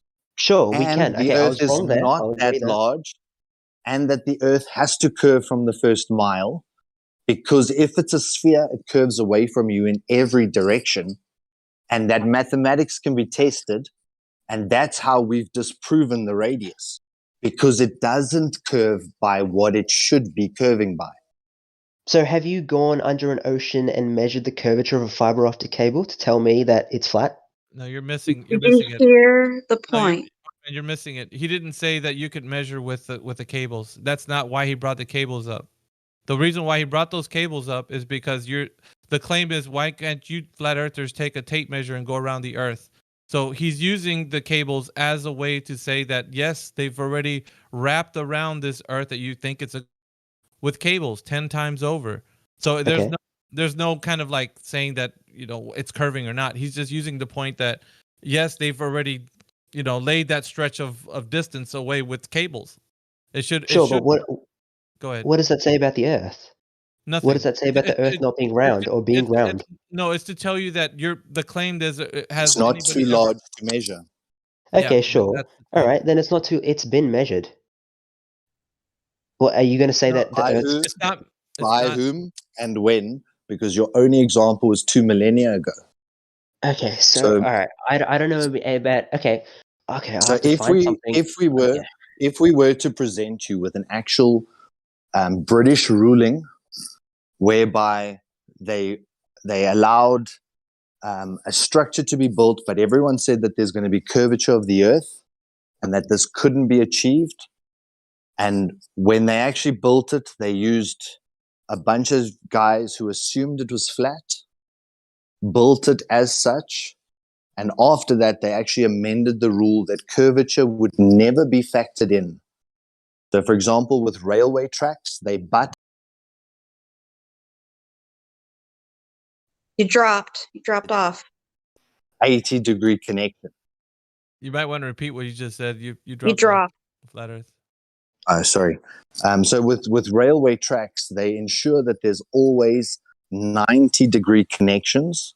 They use 4 railway bolts to always ensure that there's 180-degree connection to that railway track. When they're making the surveying or they're doing the engineering and all the levels for this train track, they assume it's flat and they create these flat layered levels. And then they butt join these railway tracks 90-degree to one another, and they mass produced. So the railway track owners say there's no curvature built into their models, and they lay it as though it's flat. And if All right, it was, you've asked me for proof of be more everything material. that I've been saying. Can you show me proof of that they say that there's no curvature? Sure. So we got into the first. Remember, I told you I had 3 questions. We got a little bit off the beaten path. I'm gonna be honest with you. I really don't have that much time to go through all 3 of those questions. But you know Can why? I? And why it's also, important? don't they lay railway tracks in sections? Okay, sure. Sorry.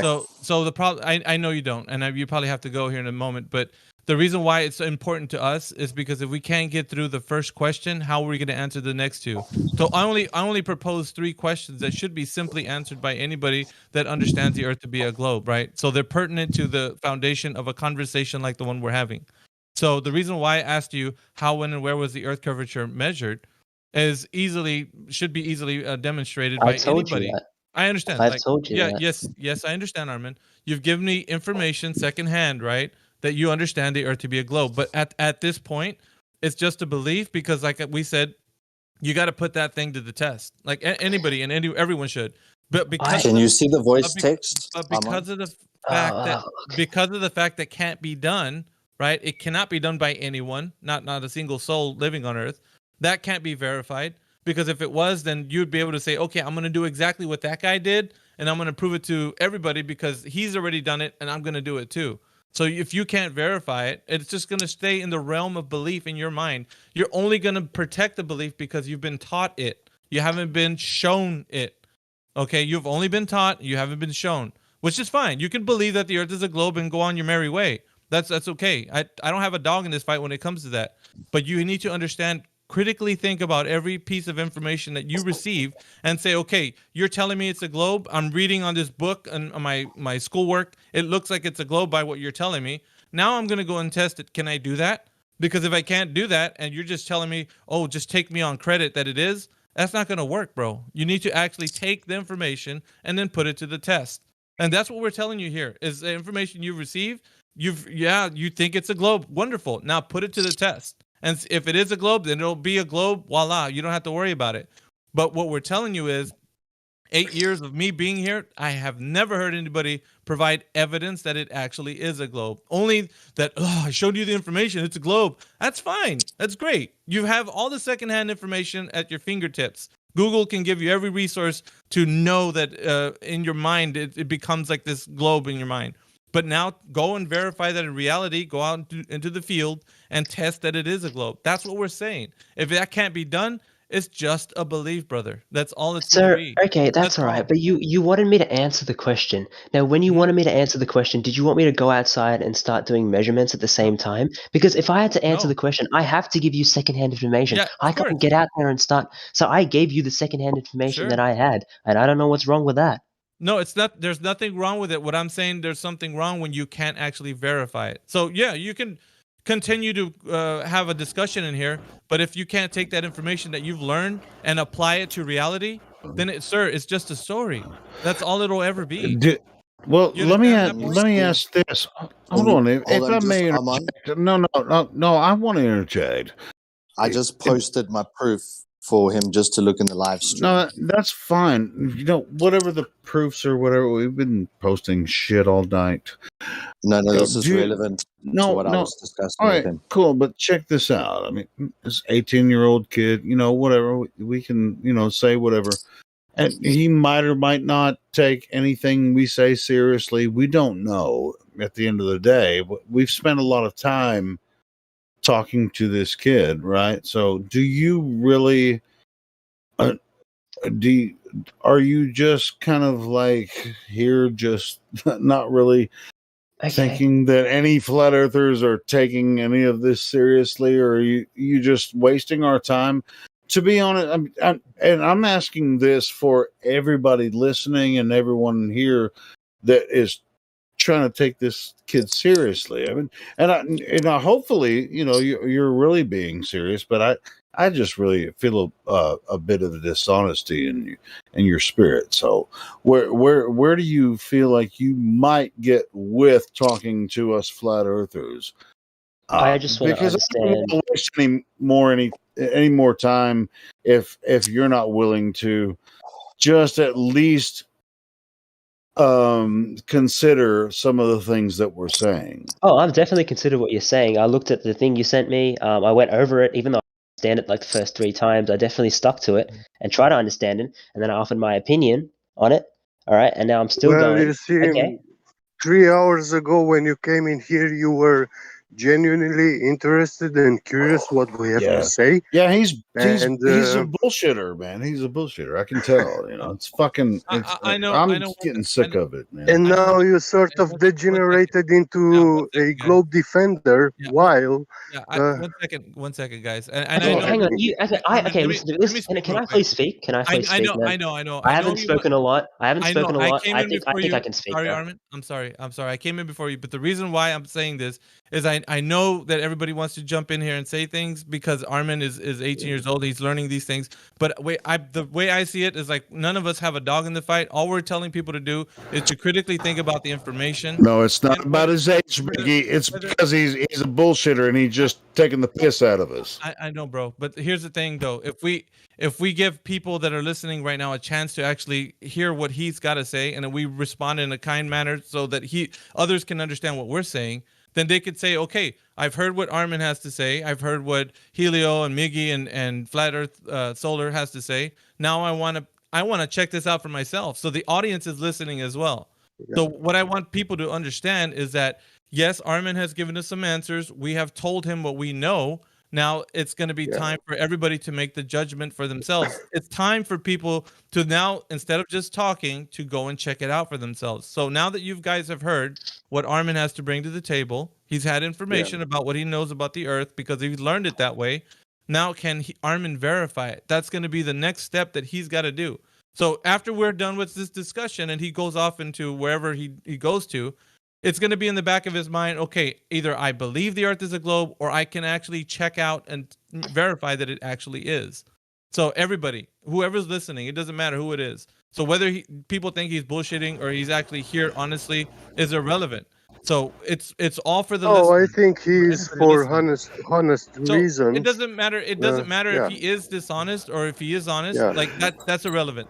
In this specific arena, we need to for people to realize that the question, is the Earth a globe, needs to be answered by, it needs to be met with verifiable empirical evidence. So that's the only thing that really matters. It doesn't matter if the guy is real or not or what. The question is the only thing that matters. And so if he's here and at least people can be intellectually honest with themselves and come to grips and say, okay, yeah, I know I gave you all the information. That's great. Now go and verify it. And once you do that, come back with that verified information, give it to us so we can verify it. That's the most important thing in this discussion. Because if we take it out of context and say he's a windbag or you don't know anything, that's you're missing the point. Yeah, I get it. Yeah. So that I'm with you on that. I don't want to go ahead. attack him or anything like that. I don't intend that. But when I find him misusing terms, that's a problem. Yeah, it gets frustrating sometimes, but yeah, I see your point, Miggy. Yeah, of course. And you know, it's an opportunity. Even when you can tell someone's just kind of freaking trying to play you, but I mean, shit, an 18-year-old's gonna play, you know, somebody that's almost 50. I mean, come on, you can't play us, but you can use it as an opportunity, you know. So that's whatever. It's the question. He's a million step ahead of many other globers. It doesn't matter. Like that, it's the question that drives us, guys. It's the question that drives the globers to like come in here and ask us these questions. And so, me personally, I want to give everybody who comes in here as much information as to what we know, but also the most important thing, critically think about that information you're consuming. Whatever teacher, whatever person is putting a book in front of your face and saying, here, this is what you need to understand is the truth, then it's not just going to be something I believe, it's something that I should know. It's going to take it a step further in verifying the information. So I know I that's the only appreciate thing all I'm that. saying, Armin. So I'm not. Yeah, and honestly, I appreciate earlier, all that. Hey, yeah, honestly, earlier tonight, I was saying myself, I'm here to teach and learn. So, so I would hope that everyone is here for that. Sure. Look, I'm here to learn as well, and I need to go soon. I just have one last question that you guys could answer before I go, and that one last question hasn't yet been answered. There's no research. I mean, hang on, I'll start again. Okay, this is just based purely on my own observations. If one of you could explain to me why sunsets and sunrises happen at different times depending on where you are, depending on your longitude. If you can just explain to me that one thing, that's my observation, right? That's the only thing I'm bringing to the table right now. Can you let me answer that one, Miggy? Go for it, bro. Go for it. All right. See, the sun moves across the sky. We all observe the sun in its path across the sky, right? I mean, you've seen it, right? You see it move. Yep. You see it move from east to west. East is, you see the sun rise and sunset. Now, where is the sun? And what they tell us in the heliocentric model, it's the we're the third rock from the sun, and then the Earth is spinning, and that's why we see the sun set and sunrise, right? We don't, this is what we learned, correct? Sure. It sets in. Yeah, sure. It sets in one place. Yeah, Because but it happens the at Earth different is times of the spinning. day. Because the Earth is spinning. It happens at different times of the day, and then because of the tilt of the Earth, then related How does the to. tilt of the Earth affect it? Tilt of what exactly? If you're taking a flat object and tilting it, it's still Listen. flat. We're not in an argument here. I learned the same thing that you did about this heliocentric idea. I understand it completely. So let's pretend that I'm not a flat earther, and we both believe, that the tilt of the Earth is causing seasons, and we have, seasons caused by different. You may not even understand, that the tilt of the Earth causes the seasons. Did you know that? Yeah, I definitely understood that. I even mentioned that earlier Well, on. then But let's pretend if you I'm take not a flat earther and we Okay. both understand the same thing. All right. So what if I was to become this guy that oh shit, the earth is flat, and now you ask me the question. I mean, you're gonna. So we're not going to pretend that I didn't know that the tilt of the Earth caused the seasons, because that's what I used to think about Earth. Right? I don't anymore. So now you're going to say, why do flat earthers think that? How does sun set and rise when if the Earth is flat, right? Because as a flat earther, I don't think that it's the third rock from the sun anymore. It's a different paradigm, right? So put yourself in my world where I don't think that I'm the third rock from the sun, tilted away. And do you understand what I'm saying? If I'm being honest with you, I really don't understand what you're saying. My question was quite simple, and I'm going to repeat it one more time. Can I Sorry, repeat guys. my question I one more don't have time? much time. Yeah, Guys, I don't have much time. Only Go ahead, 20 seconds. Allow me, please. Yeah. Before all this, his question about the sunsets and sunrises, he was talking about the black swan, and he invoked refraction. And he doesn't know what God, this is he doesn't know what Hang on, refraction is I and how many understand, but types. Yeah. we got to stick to his question though. He has one Yeah. question before he leaves. Yeah, and I want guys. to let me just Sure. answer that Okay. question. So Go on. it's very simple, Armin, right? Like why is it that we see the sun rise differently in different places? Is that correct, Armin? Was that your question? No, yeah. So no. The Okay. sunsets and sunrises, they happen at different times depending on your longitude. Okay. How so? Well, it's very simple. Longitude depends on where you are. How close are you to the sun, and how far away from you are you from the sun? It's that simple, right? If you're closer to the sun, then of course you're going to see daylight. If you're farther away, you're not. It's very simple. It happens. Listen, on a flat or globe, it doesn't really matter. How close you are in proximity to the sun is gonna dictate when you see sunlight and when you don't. So But if the Earth is flat, everyone should see the sunrise from one point that's at the same time. right. That's a misunderstanding that you have, and I'll correct that really quick because light attenuates through the air. There's an attenuation, meaning that there's a place where the light doesn't shine anymore because it can only shine so far.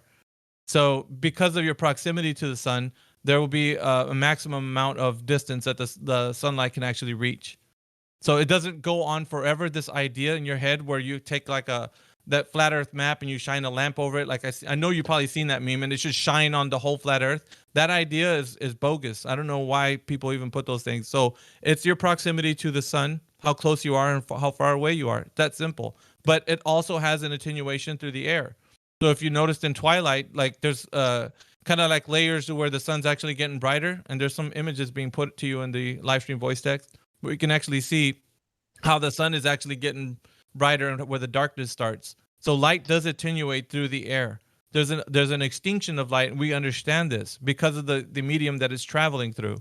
So light doesn't travel forever. Like that whole idea of it traveling forever through the air is misinformation that they've told you that it doesn't do. Because we can all see that. We can verify that every morning when we see twilight.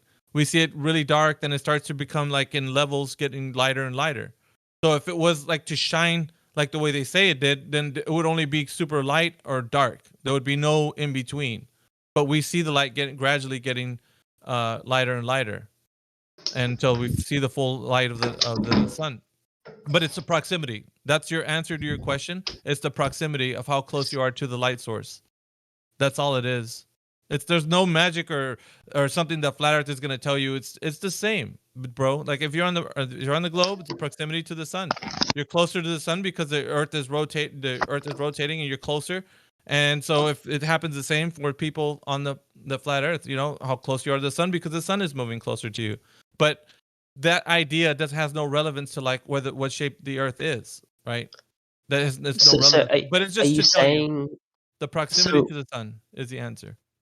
The proximity to the sun. Yes, how close you are to it. So you're saying what is exactly, is the sun orbiting around us? Or are we orbiting, like what do you mean? So the sun, So right? If okay, hang on. If we were flat, right, and we were orbiting the sun, at one point, We don't orbit. The entire world would be dark, would it not? No, we don't orbit. There's a lot of misinformation, and so let's go back to what you just said right now. If such and such, we don't make an assumption. What we do is make observations. So our observations are basically we see the sun moving across the sky from east to west. You and me can observe these things, right? Can we agree on that? All right. Sure. So we see it from moving from east to west. There's nothing else we can know except that it moves from east to west. The light source does. Other than that, everything else, I should say, is an assumption. So insert another assumption like, well, I know that the sun is moving east to west because the earth is rotating. Okay, that's an assumption because it hasn't been proven yet. We haven't got to that point where we can provide that evidence. So if something moves east to west and then it moves from east to west again and keeps moving from east to west, east to west, east to west, that means one object, it has to be orbiting another. Either that or there's multiple suns that have gone east to west every single day. So, right. Are you looking in the live stream text, please, right now? Armin, what can you tell by looking outside and seeing the sun move across the sky? That the sun is moving across the sky. Now, Exactly. if I was to tell you, well, do you know that the earth is actually the one that's spinning and the sun's standing still? How would I be able to provide evidence of that if the only thing that you and I can witness is that the sun is the one moving, not the earth? So the only thing that you and me can actually say with assurance is that our observations tell us that the sun is moving, not that the earth is moving. So the claim then would be that the earth is moving and the sun is standing still. Now I have to provide the evidence that that is the case. The only thing that you and I can provide as evidence is our observation that the sun is moving from east to west. So when I say something different to that, I need to bring the evidence, the empirical evidence that it's doing something else. So hopefully that kind of clears it up for you. We're not making assumptions. We're saying I observed the sun moving from east to west, so it looks like the sun is the one moving because I'm observing it every day. East to west, east to west, east to west. The sun is the one moving. Do you understand that it cycles between the Capricorn and do you understand what we mean by how the sun circles over a flat Earth? Do you understand between the Tropic of Cancer and the Tropic of Capricorn? Okay. I've understood the points you're making, but I'm going to be honest with you. I'm still not entirely convinced. This is an ongoing discussion, and I might be back for more, maybe another day. Please do. No, this is definitely an ongoing discussion. I have to actually head off. This is actually very interesting. I'd love to Armand, come back to this. Did you understand? Because you say constantly that you understand, but I don't have the feeling that you do, right? That's all right. Okay, maybe Well, maybe do I'll you rephrase it. understand, Okay, I understand what you're saying, but I'm not circling? convinced. I know, but do you actually understand what we're trying to say, that the sun is revolving over the top of us between the Tropic of Capricorn and Cancer, the tropics? Of course. No, And I understand. that's how your light changes in time, because you were asking earlier, how are the days longer and shorter? That's how that happens. path and the rate changes. So the Okay. proximity you are to the light source. So Right. that dictates, the night and day. Where you are at with the proximity between those two tropics. Okay, no. Okay, I'm going back to what I've said before. I completely understand what you're saying, but I'm still not convinced. This is definitely an ongoing discussion, and I'll be back for more. I've loved talking to you guys, and yeah, I hope you had a good day. We will, and I do appreciate you coming, and I would love to talk to you again and see more of that. So but just Armand, remember, it's about having a discussion and not trying to defend anything. We're not trying to convince you of anything, but we will have to, have you have evidence. So when you come, don't come with so many stories, because that's why it took so long to get through the first question, was you were telling us the story, but you didn't provide the confirmation, hard evidence, empirical evidence of what was actually going on. And that was the difficulty that took so long, because it was a big story. We know the story, but we need the actual detail. And If I'm explanation being of the- honest, if Yeah, I'm go being ahead. honest, what I mentioned before about the angles and the wells, I don't think that. Yeah, okay, sure, that sounds like a story, but I provided you with the evidence. I gave you the figures. No, you It just was Hold on, evidence. hold I told you, on, you guys. have to provide Since evidence you that the guys cut me sunlight off, is a collimated since you light. guys cut me off It's before, almost as if you would expect me to do this experiment myself, no, go outside and well, measure around my. you can do that. You can do the same. You can do the same test, and you'll get the same result. But you're going to have to assume that the Earth is a globe when you do the test. So you're not going to come up with anything that is going to prove Earth flat or spherical. You're not going to come up with any other result. You're going to have to assume that the Earth is a globe first. Okay, now I With understand that. I your really have to head off. Eratosthenes I'm just going to hear this example, one last thing. Go ahead. sorry, don't cut me. Let me say this, please. With your Eratosthenes example, you're saying that the sun is something like a laser light source. No, I didn't say And that. you have to demo. Yeah, you said it's collimated light. I didn't use that word at all. No, he didn't Parallel use rays. collimated. No, he Parallel didn't. rays. No, I'm going to defend him. That's He what it didn't means, say collimated. collimated. No, but he said parallel rays. Parallel. And that means parallel, but collimated. not That collimated. means, He didn't say yeah, collimated. that means collimated light. Yes, No, it does. I wouldn't say that. But anyway, I'm going to be honest either with you. way, I way, need to head off. remember when You're you saying come, things we're that I not haven't asking you. mentioned. Do you understand? We're You not said asking you parallel to do all the rays. tests. Okay, so when you want me to You come with said hard parallel evidence, what rays, do you want me correct? to come with if you don't We want me to want do you the to come with experiment myself? the cited source and how they did it. That's very Okay, simple. It's like a cited source scientific and how they did paper. it, I can definitely do that for you. Not That's right now, all we're but I'll come asking back and for. I'll do that for you. Is Okay, that so okay? that's exactly what we want you to do. Come with the cited source so that you can say this is who did it and how they did it, and this is it. And it's real quick that way too. Okay. All right. Okay, perfect. You have a I'll great come back. day. I'll come back with a cited source. Sure. Thank All you. right. You have a great day. You too. Bye.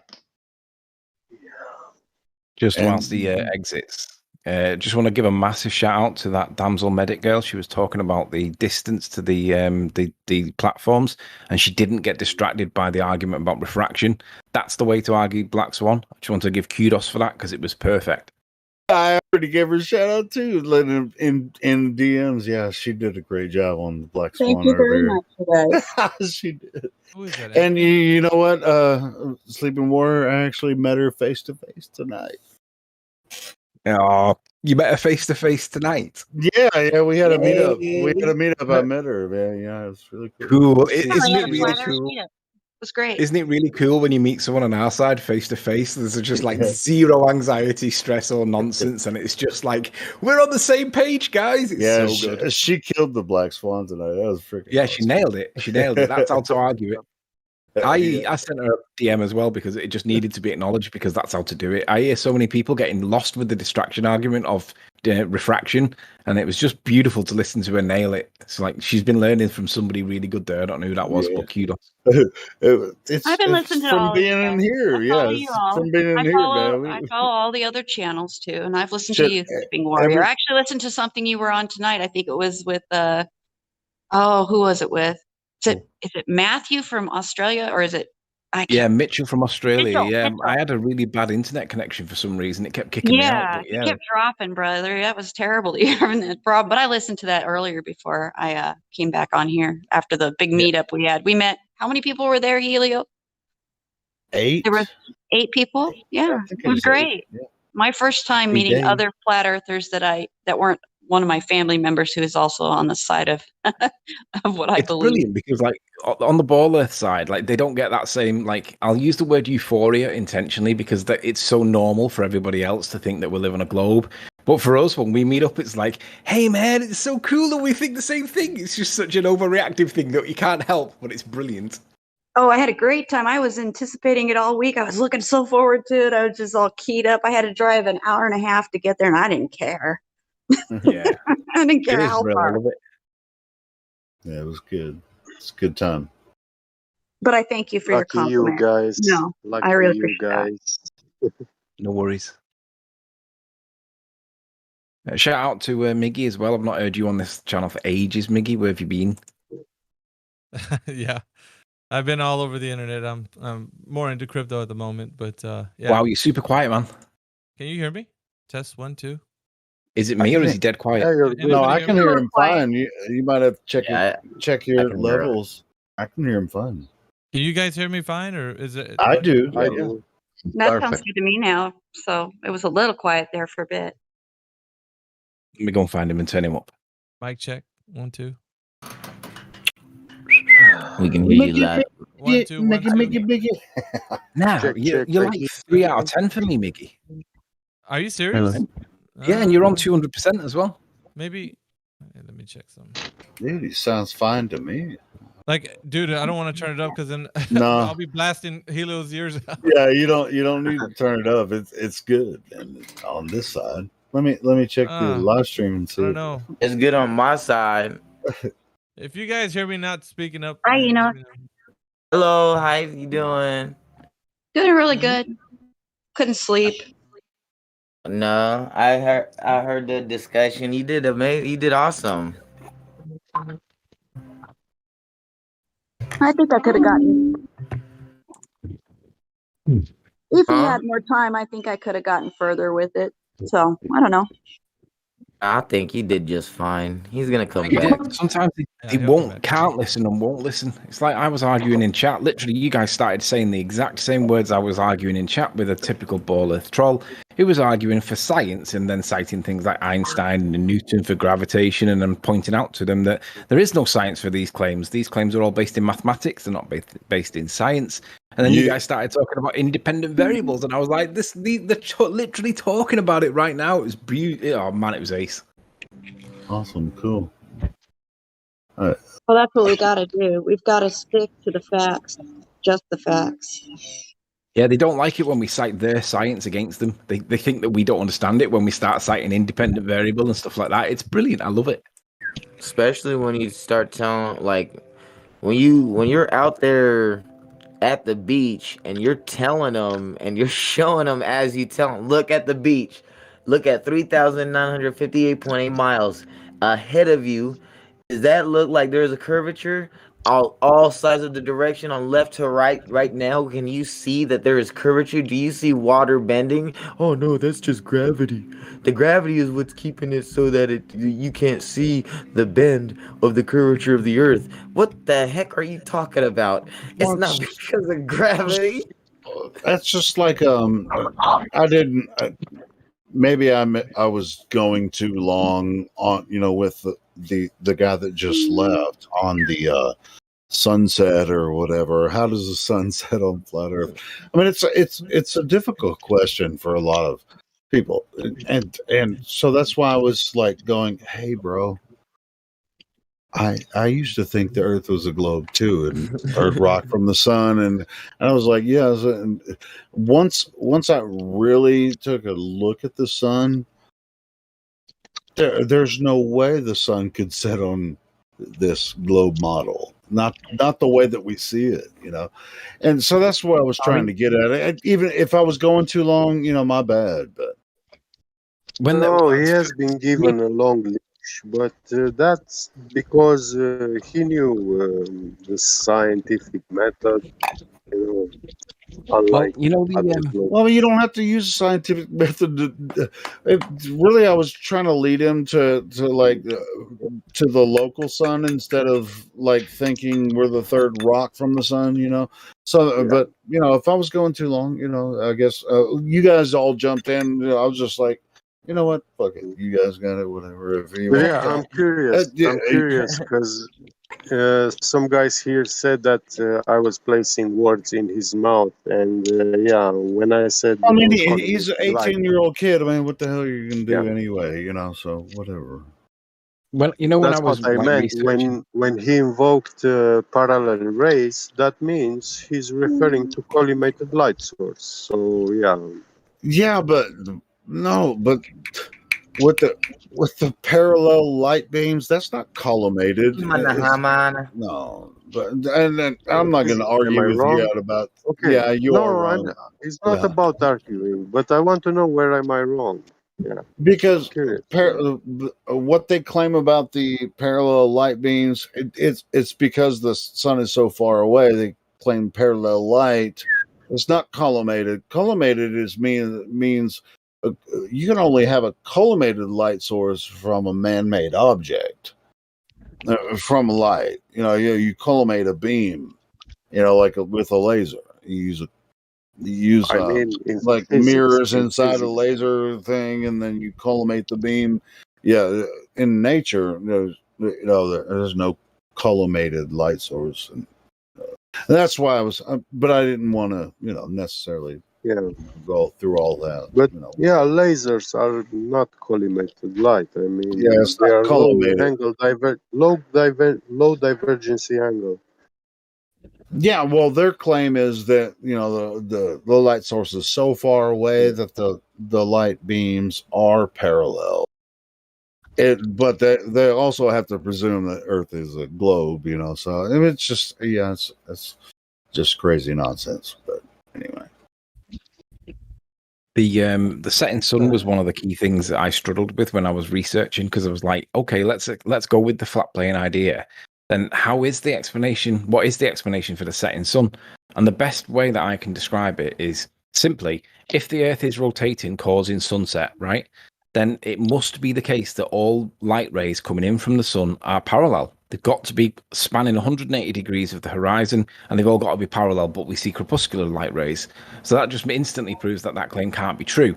But does it mean that I've then got to explain it on a flat plane? No, it doesn't. It just means that they're not doing what they claim it does. Yeah, it's like we're not the one making the claim. We don't. We don't. It's just like the only people making the claim are the globies, man. We can just observe Earth as it appears to us, Isn't it funny that they expect us to become instant experts in all of physics to explain something that they just don't accept is debunked? It's like, we just need to debunk that one little point and your whole model collapses. We don't have to explain the rest of it. We just need to explain that your claim is wrong. There's the evidence, and they just go, nah, it's game over. Yeah, every time, every single time. That's why, I mean, I could go on some of the debate channels, but I just, why? We didn't get past the first question with that guy, so I understood why too. Yeah. The benefit to going on a debate show is you then learn how they apply the fallacies or the fallacious argumentum. And once you learn the fallacies, then you can unpick every single claim that they make. And that's the benefit of the debate show, because I learned fallacies I didn't really realize existed, even though I might have known most of the key arguments.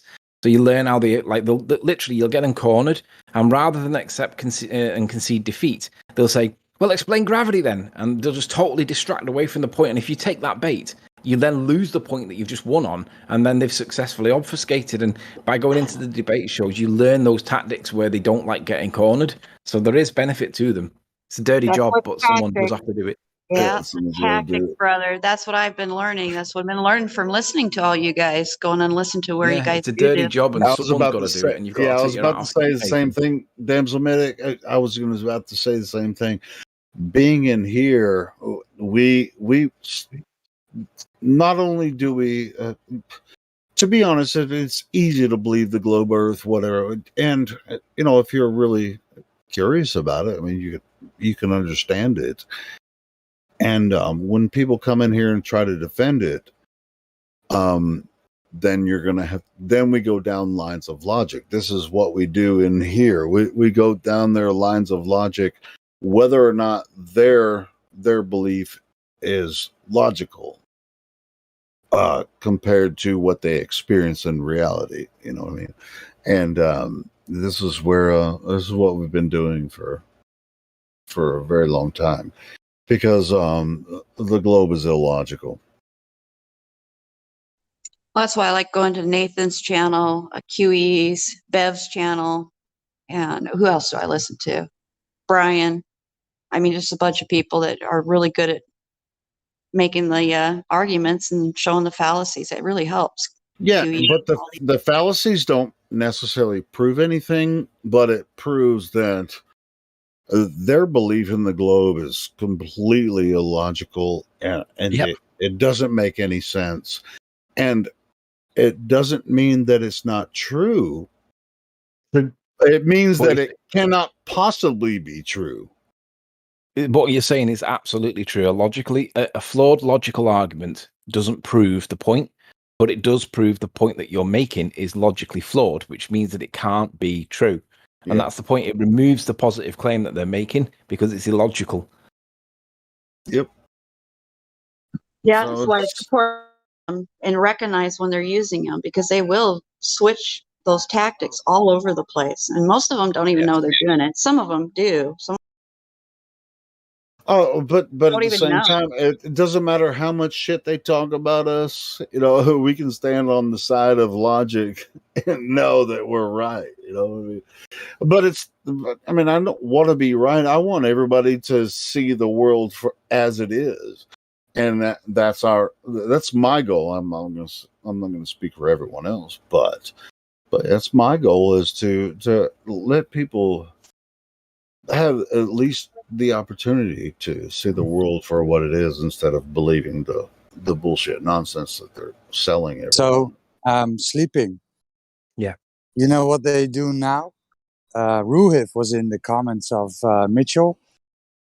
Yeah, you've seen the Australian black swan? The Australian. it? No, I saw his. I've not Okay. watched it yet. I saw the video title. I've not watched it yet, but describe it. Go on.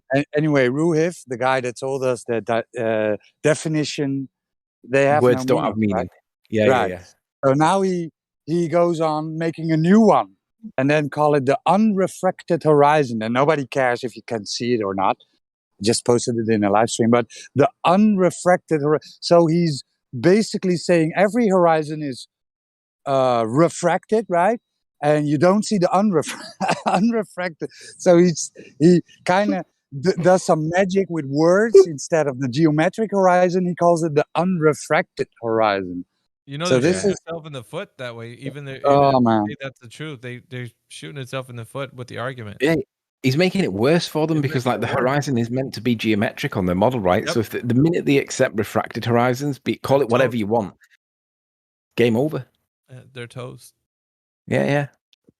You say unrefracted or I haven't Yeah, heard that's what that it yet. says. Is It that a says new argument? unrefracted. Read it. Yeah. It's crazy. I It's just posted craziness. it. I just It's posted hilarious. it. Oh my I just gosh. posted. I'm reading it So and I'm like, oh no. it's just a magic word, magic game that they do. And where they need to have the word refraction into the argument, so they call it now the unrefracted horizon. So you always have that word in it, right? Yeah, Because the if mental you gymnastics are real, right. man. Like, they are real. That's insane, bro. I haven't heard that argument though, because I haven't been here in a minute. But yeah, In a month. Dude, like if they're actually A month of Sundays, right? If they're resorting to that to kind of, that's the bottom of the barrel kind of like argument. They Yes. don't have any. They should be Good, though. embarrassed. It's really good because it shows that there's nowhere else to go. Yep. But I And like what I've that they're noticed as trying. well, what I've noticed as well is depending on which group, which chat room that you're going into. So I'll use, for example, Jose's, I'll use Nathan's, and I'll use Brandon's, right? If you go into any of them three, you'll see Rumpus will go into Nathan's, right? And he won't argue that gravity is a force because he knows he'll get absolutely hammered. But he'll quite happily like jump between the other two, claiming that gravity is a force. And it's like, Rumpus is so overtly dishonest. It's unbelievable. It's embarrassing to see them do it. He's unbelievably rude too. I heard him over on Bev's channel one day, and he was just it was awful. I can't believe they let him talk. He was just insulting the whole time. Yes, he's terrible. But to be honest, he is my favorite ball earther because he's kind of like, it's almost amiable. That he's that rude. It's almost friendly. It's weird. It's a paradox that I can't explain. Which one? Who is it that you're Rumpus. talking about? Oh, yeah. He came in here one day. I actually I talked to him in the check-in room, and I was like, "Bro, you're probably not going to last long here." And he was like, "Hey, man, well, you're the coolest flat earther I've talked to." Yeah, and he didn't last. He says he loves Brandon because he listens to him and allows him to speak. So Yeah, and that's the only reason why ball earthers can't go into Nathan's, because Nathan will cut that off at the head. He's like, "You're not talking about that. That's begging the question," or it's whatever, like false dichotomy or whatever. Yeah, we have a similar situation here. We actually want to meet a lot of new people instead of talking to these trash anti-flat earthers on YouTube. We don't bother with them. That's the best phrase ever, isn't it? The anti-flat earther that got coined recently, and they are all that. And we don't bother with them here. So we don't have a trash room. They try to teach us what we don't know and don't understand. Oh my God. What they call teaching is what we call brainwashing. Yep. Yeah, we don't bother with those fools here. So I just am glad I'm finally putting my logic classes to use that I had to take for my honors program. I was always like, what am I going to do with this? I don't really do anything with these things. I love it, but it was like, this is the greatest thing ever now. Learning about Aristotle and all these crazy guys. What they call teaching is what we call brainwashing. Oh, that reminds me, Damsel Medic, I got to send you a link. Yeah, I think everybody should have to take logic classes in high school at this point, because it is critical thinking. Nobody knows how to do that, and they don't teach it. That makes brainwashing successful. Yeah, because teaching without critical thought is brainwashing.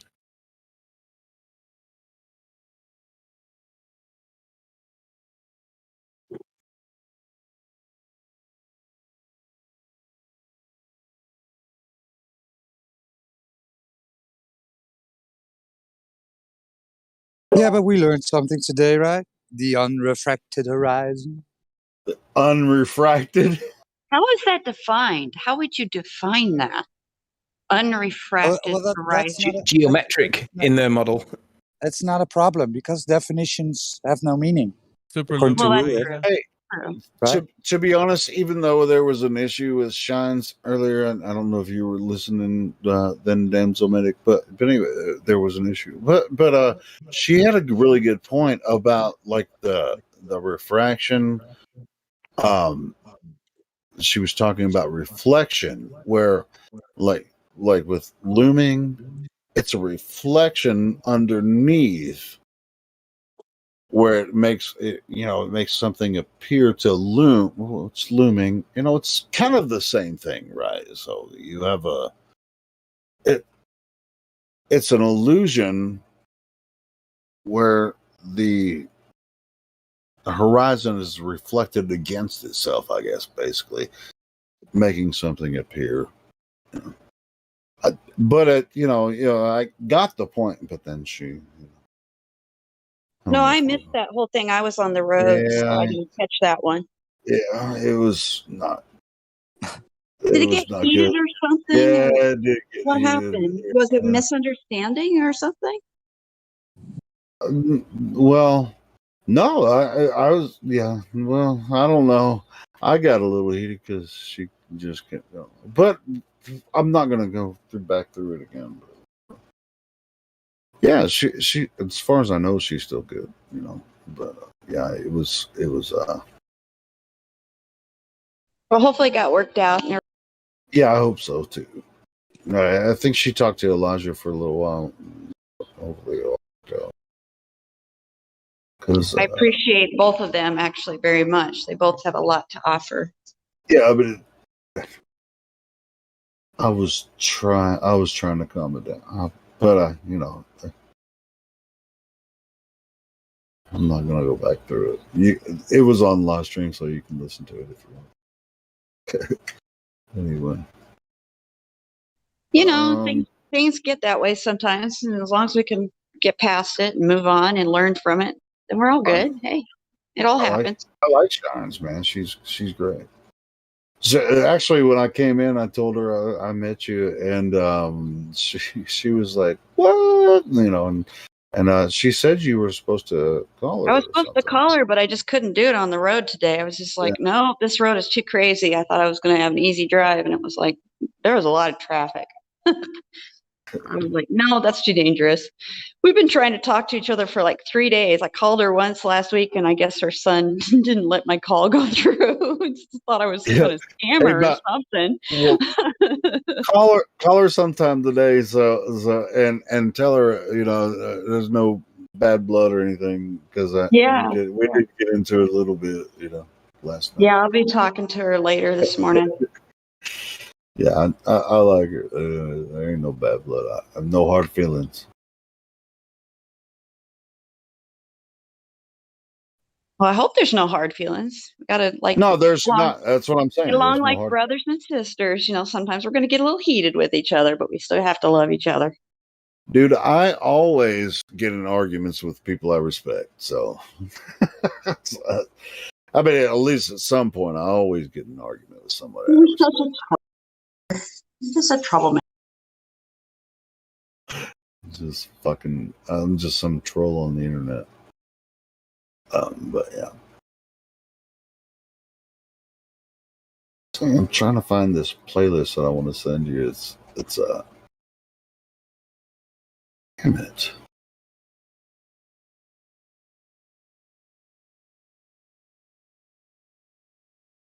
I'm looking in the wrong place. I know where to find it.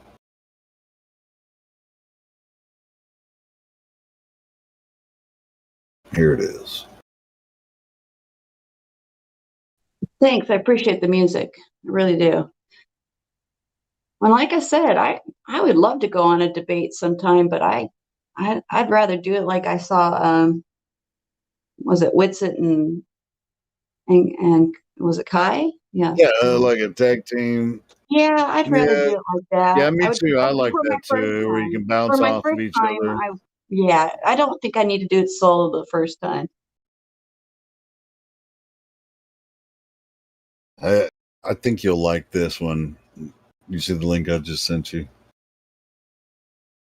I'll put it in the live stream since we're actually talking in the live stream. I'll put the live stream voice text too. And this is and I've posted this several times. But it's this is Spock. I actually downloaded all of them. Yeah. You already watched them? I've got them all. Yeah, I went in and I've gone through each and every one of them because they are really helpful in understanding those arguments and the fallacies, how that works. Yeah, I think those are really fun and helpful. They're easy to watch. And if you're a geek, you already like Star Trek, so you're just like, oh, okay. I am a Trekkie. I always was. It's like, don't. Yeah, I'm sorry, but I overheard your talking. Your premise is illogical. You watched it too, yeah. I made a playlist for it, and I was like, oh, freaking yeah, this has to be. When we're talking about logic, I share it all the time.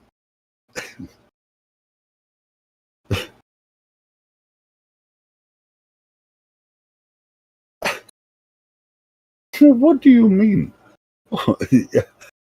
Your premise is illogical. Argumentum ad populum. Oh, wait, what do you mean premise? I don't know. You're gonna have to ask Mr. Spock. That's a really good playlist. If you want to just, I mean, it's not get a kick out of whatever, but yeah. Well, I mean, I was a huge fan of Star Trek and shit, and a lot of us were, and Spock was my favorites, man. And, you know, he's half Vulcan, which is total strict logic, kind of like there's no, you know, those, but he was half human too, you know, so kind of like what's up with Spock? He's like, can't figure it out. I love Spock, man. It was the shit. I only like those logic lessons with Spock. Oh, you didn't like the Star Trek episodes? I'm just teasing. I like Star Trek. I really like the logic lessons, though. Don't lie. Yeah, Spock is one of my favorite characters. Yeah, I'd have to say he's one of my favorites too as a kid. I always liked Spock. Yeah. Well, even in the movies, you know, too. Well, especially in the movies, I think. I mean, I'm not a huge fan of like the early Star Trek episodes, but some of the early Star Trek movies, that's where I really fell in love with Spock as a character, not as a man. I don't fall in love with men. I don't think you do. Right, Helio. We know what's going on, Helio. I'm just a huge fan. I'm a huge fan of fiction. So when I say to fall in love with a character, it's because I just love the writing, you know, the character. So anyway, Why don't you? Yeah, it's a bromance. There you go, Ariel. She got it right. Ariel got it right. It's a bromance. I freaking love Spock. I don't think we have to worry. You set up ladies' night for your own reasons. Are you sure about that?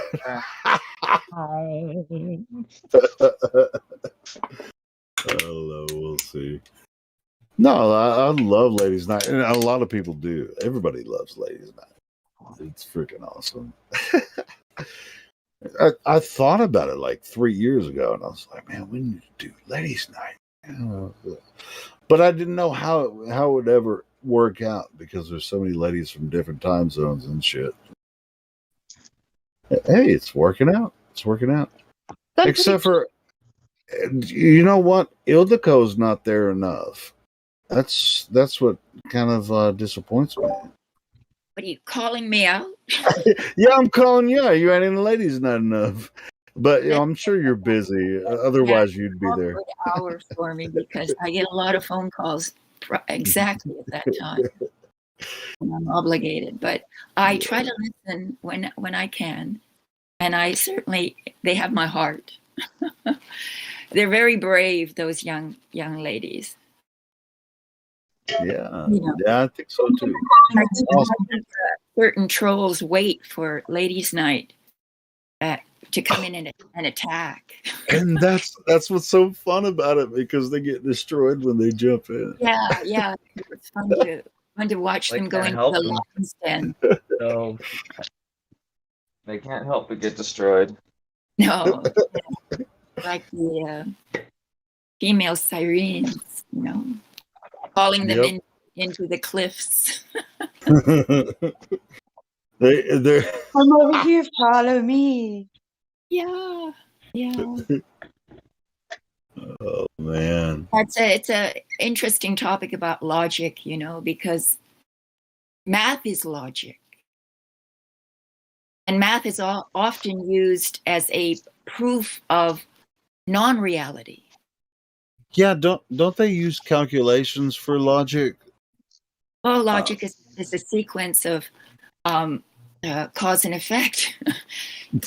One thing goes to the other, but that doesn't necessarily, if you start with a premise that's false, you can logically prove that premise but doesn't create reality. It doesn't make that premise real. So it's a conundrum because we want to be logical, but yet it could lead us down Primrose Lane. That's why I like Spock's character, in Star Trek, because he was half human and half Vulcan, right? And the Vulcans were like strict logic, and the humans are us, we're human, and so he always had that internal battle. And yeah, if you read strictly or highly logical works like from Kant, the philosopher Kant, well, he makes sense the entire way through. But at the end of it, he may be absolutely wrong, even though it took him an extremely complex road to get to his conclusion. That conclusion doesn't necessarily have to be true. See what? So how do we discern the truth? I don't know. It can't be. I mean, that's the adventure of life, right? Yeah, you can't be by logic. So intuition kind of supersedes logic in many ways.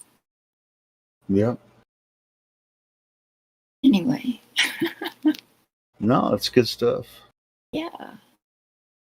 I went out to do my yoga this morning, and one huge black rain cloud was just directly over me. And so I got soaking wet within 2 seconds. What? It was just one cloud rained on you? Over me. Oh, you should be happy for that, to be honest. Yeah. Chosen. So. Yeah, you were chosen to be rained on. And see what conversation I could catch a bit of here. So go on. I don't mean to usurp the conversation. No, I actually was just talking, and I called you in because it was like, I wish you were in ladies' night more often. I'm not a good what do you call those flat smackers or something? No, but you're a good conversationalist. You have a lot to offer to any conversation. It would be hard for me to. I don't know. I think that there's such an intense process, again, of both logic and intuition involved, that it's just a hard thing to teach in a small amount of time. And it can be frustrating, Yeah, we often have a lot of new people here, so yeah, it's just like it's just difficult because they're starting from. It's like they're coming into kindergarten, and everybody here has their degrees already, and they want to move on. So, hey, we do the best we can. And then I like the idea of bringing in physicists to debate, but none of it. They're all cowards. They don't come in. They're scared of flat. They're scared of flat earthers. What's wrong? They are. They arrogantly make up appointments to have debates, and then they never show up. What were you going to say, Tony?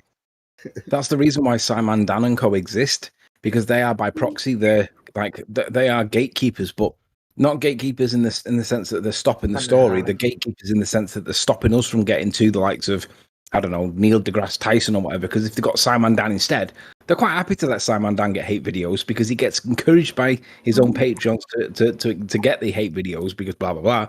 But it also means that Neil deGrasse Tyson loses nothing. That's all they're there for. I know they put up the actors so that you don't actually get to the real minds. But it's interesting because if you read physicists, the ones who are on the higher echelons of understanding their system, they really do admit that they don't know. They do. Yeah. that's why it's called mantra and like rhetoric when these anti-flat earthers start pushing their nonsense, because we know that they don't know it. But if everyone thinks by popular consensus that it's ball, then that's their job done, isn't it? Mm-hmm. Yeah, and what is PhD? What does that stand for? Piled higher and deeper. Piled higher and deeper. I like that. Well, it really stands for doctor in philosophy, but I knew you were gonna get Helio And I with have a that BS, one. so I'm a I knew bullshitter. you were gonna get. that was great. I like that. Piled higher and deeper. I like that one. I like that better.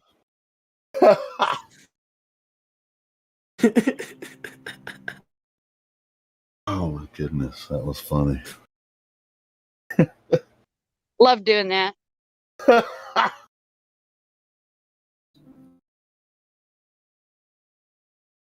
Hey, sorry. Most of them weren't as intelligent as they thought they were. Even when I was going through school, I knew some of these guys and gals they were just not that brilliant. That's why they were in professorships that kept tenure, so they couldn't get Yeah. fired You because they were scared to go in the real world. you were a PA, right? For what? Yeah, I went through and I have 2 bachelors of science, and then I have 2 years of medical school. So you worked with these piled higher and deeper guys. I worked with all and those ladies. MPs and everybody else. Yes. Yeah. It's, Ngahamanani. Sorry. What And was they do that? think the more letters they have, the more smarter they are, and that's just not the truth. It just isn't. It never was. Well, oftentimes it may, I've not been in these circles, but sometimes the higher you get, the more you, the smaller your circle gets, the less you know. That you only know what you can know inside that circle. But would you say the hum? What was that? The humaman? What the fuck up, is Julio. that? What the fuck is that? Shut up. You know I have ticks, man. No, but I'm curious though. Did you say the humamani? What is He that? thought you said I something have for real, Tourette man. syndrome. He thought you said I have something for real. Tourette syndrome, so like Dude. it sounds like languages are coming out of my mouth because I've been listening to a whole bunch of. Dude, Don't this laugh. shit kind of makes sense though. I mean, you might as well call it the humamani. I don't fucking know. No, no, it's just that I've been listening. No, hold up. Listen, hold up. I know I'm Filipino and American, and I know some Tagalog. My mom speaks to me in Tagalog, and I listen. And now I'm learning Arabic, and I went to school and I learned when I went to school I took 4 years of Japanese. So what's going on is that you're hearing Tagalog with some Spanish and like Arabic, Arabic and Filipino, all that along with shit. some Japanese. Yeah, so I cannot control it, bro. And it's so hard. Like I'm sitting here, and then these words come out that I don't know. It doesn't make any sense to me, bro.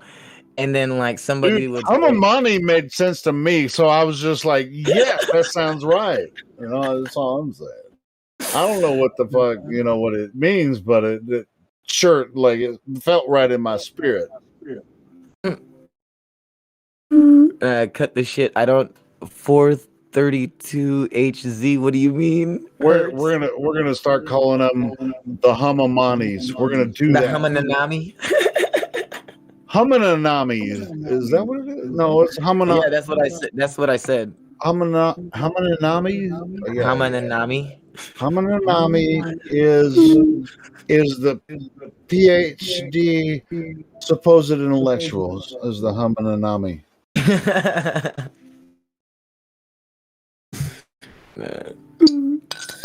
Namahani. Sorry. Kabahaba. Sorry. Okay, I got him. I'm sorry, I'm triggering you, bro. It's all good. I'm just joking around. I'm over here trying to take a hit of my bowl right now. I ain't trying to trigger you, man. No worries, bro. I like that though, man. Humananami. That's brilliant. Anyway, we call the PhD pseudo intellectuals are the Humananami. He piled higher and deeper all the time. Yes, yes, yes. They're a half shit pile deep in all their bullshit. Well, most of them go from like a bachelor's in science, which is just BS, and so then you get it. Ooh, there you go. Yeah. Piling higher and deeper after that. Just so you guys know, like I'm if you're would people say I'm jealous because I never finished college, and they would say I'm just jealous, and that's why I make fun of them.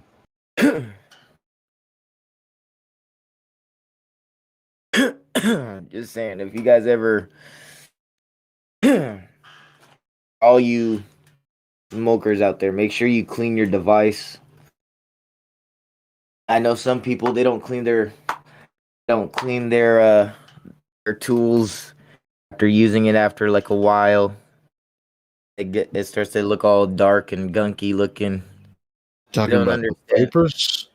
Yeah, I'm talking about their vase or their pipe that they use. In the UK, we call it gear. Gear. Oh, Yeah. okay. Ooh, there you I go. call them. They're tools, you know. Or a vase. I like to call it a vase or a peace pipe. Yeah, I don't really like calling it a piece. It's like is it a piece of pipe? No, it's a peace pipe. You know how like how the natives when they smoke out of their pipe, their peace pipe, they call it a peace But they pipe. always share it. That's Yeah.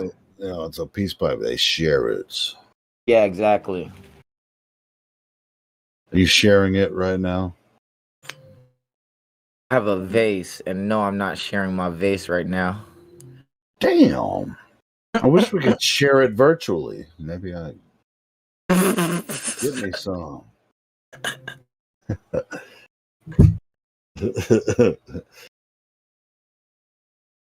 They should do it how they do the Fifth Element with the tubes. All I have to do is just put it through the tube and then send it to you. See, that's what I'm talking. See, this is where the brilliance comes from. This is what happens with collaboration. We're gonna get there someday. Someday, guys, we're gonna be having flying cars. Someday, all of us are going to be inoculated against some invisible disease. My bad. I Arnold shouldn't have said Schwarzenegger's that. gonna be coming out of a machine that's a woman. He was transgender. He was transgender. Now he's not. Don't get me started. Don't get me started. Oh my god. I started it, but don't get me started. God. And he's going to pop his eyeball out and he's going to put it on the table and it's going to watch you. Oh man, Terminator's coming, guys. Terminator's coming. Watch out. So last night, guys, I watched a film called The Lion, the Witch, and the Wardrobe. I'm pretty sure that you're all familiar with it. Are you serious? God. You just watched it for the first time? Are you serious? Come on. No, All no, right, go I watched ahead. it.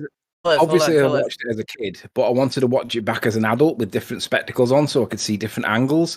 Okay. And it's unbelievable how certain things were portrayed in the video. Like I'm referring to the 2005 remix rather than the original. I'm going to rewatch the original. But there's a couple of points I just want to demonstrate, and one of them is where Aslan, the lion, is walking up to the table where he's about to be killed by the Wicked Witch in the West, and obviously all the trolls are all there, like pushing him in gear and like trying to get him to the point where he's about to go to his own death. And the comparison is that That is identical to going into a baller chat room. When you go into a chat room, you've got all the trolls in chat, all like poking and jabbing you and trying to put you off. And then you have the conversation, and like they just never accept that they lose. But the trolls are there, just poking and jeering away. And I just thought that was brilliant. Another example was where when they go into the wardrobe and they realize that there's like Narnia behind it, and they're like, "Hey, this is amazing." And in Narnia, pretty much anything happens. But when they go back into the real world, time's not even passed on. It's like, yeah, you're back into the real world now. Literally, that's what happens with their model when they talk about it. They go into the wardrobe, they disappear into Narnia, talk about all these forces and all these things that they want to talk about in Narnia. But in the real world, none of that applies because all of it's pseudoscience. The comparisons are just the stark, the similarities are just brilliant. But the point I wanted to make was, if you've not watched it recently as an adult, as a flat earther, watch it again and look at the comparisons of how it's literally Narnia is space. That is the planet. It's the heliocentric model. It is the wardrobe behind the land behind the wardrobe. Yeah, I love that one. And isn't there? It's a trilogy, isn't it? Have you watched all of them? I thought it was Singularity. Is it a trilogy? I don't know. Yeah, there's 3. There's Lion, Witch, and Wardrobe is the first one. Yeah. There's Caspian. Yeah, Prince Caspian. Yeah, What is Prince Caspian? Dude, you didn't know it was a trilogy? Come on, man, you got to watch. I didn't. What are the other two? What's the name of the other two? I'll send you a link, bro. I think there's only just 2. I think it's Lion, Witch, and the Wardrobe. 3. There's 3. Then the other one is called Prince Caspian. No, those are third. Does Prince Caspian follow on from the first one, or is it not connected? It comes after the It goes off the after the first one. Is it connected or is it separate? It's connected. Yeah, they're all they're in go. conjunction. It's a trilogy, kind of like Lord of the Rings, but it's a trilogy.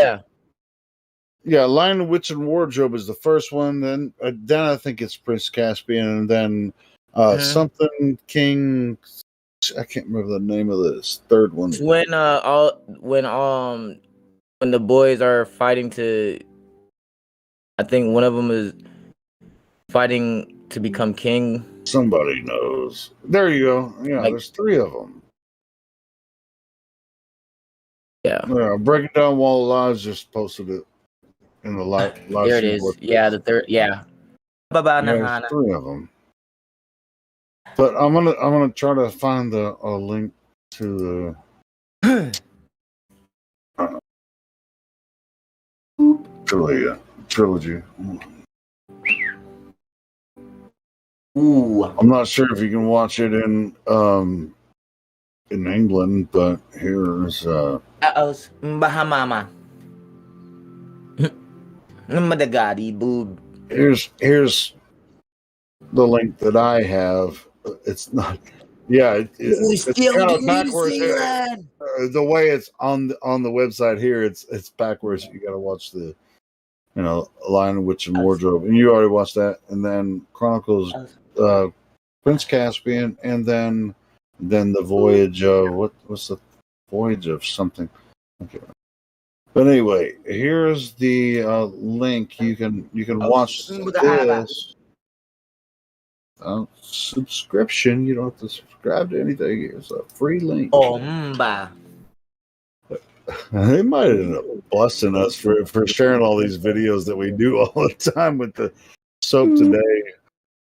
But that link right there you can watch all the movies right there. Oh, it's Ingahanana. I think we probably shared.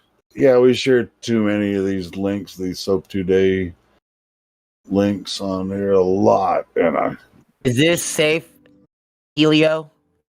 I would recommend that you have ABP if you use Chrome browser, which there's not a lot of pop-ups. I mean, I watch all kinds of shit through this link right here. This S2D. Right, but is it just a safe link though? Is all yeah. It is. Yeah.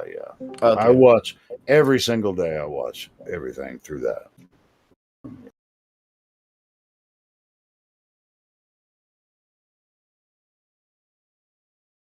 Mba.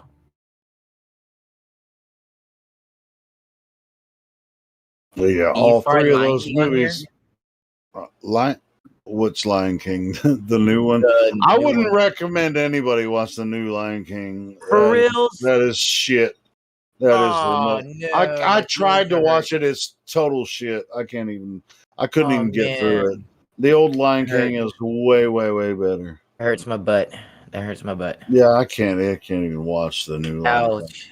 I got about like 20 minutes into it, and I was like, "No, this is total Really? crap." Yeah, The it's total Lion shit. King lover, Enoch.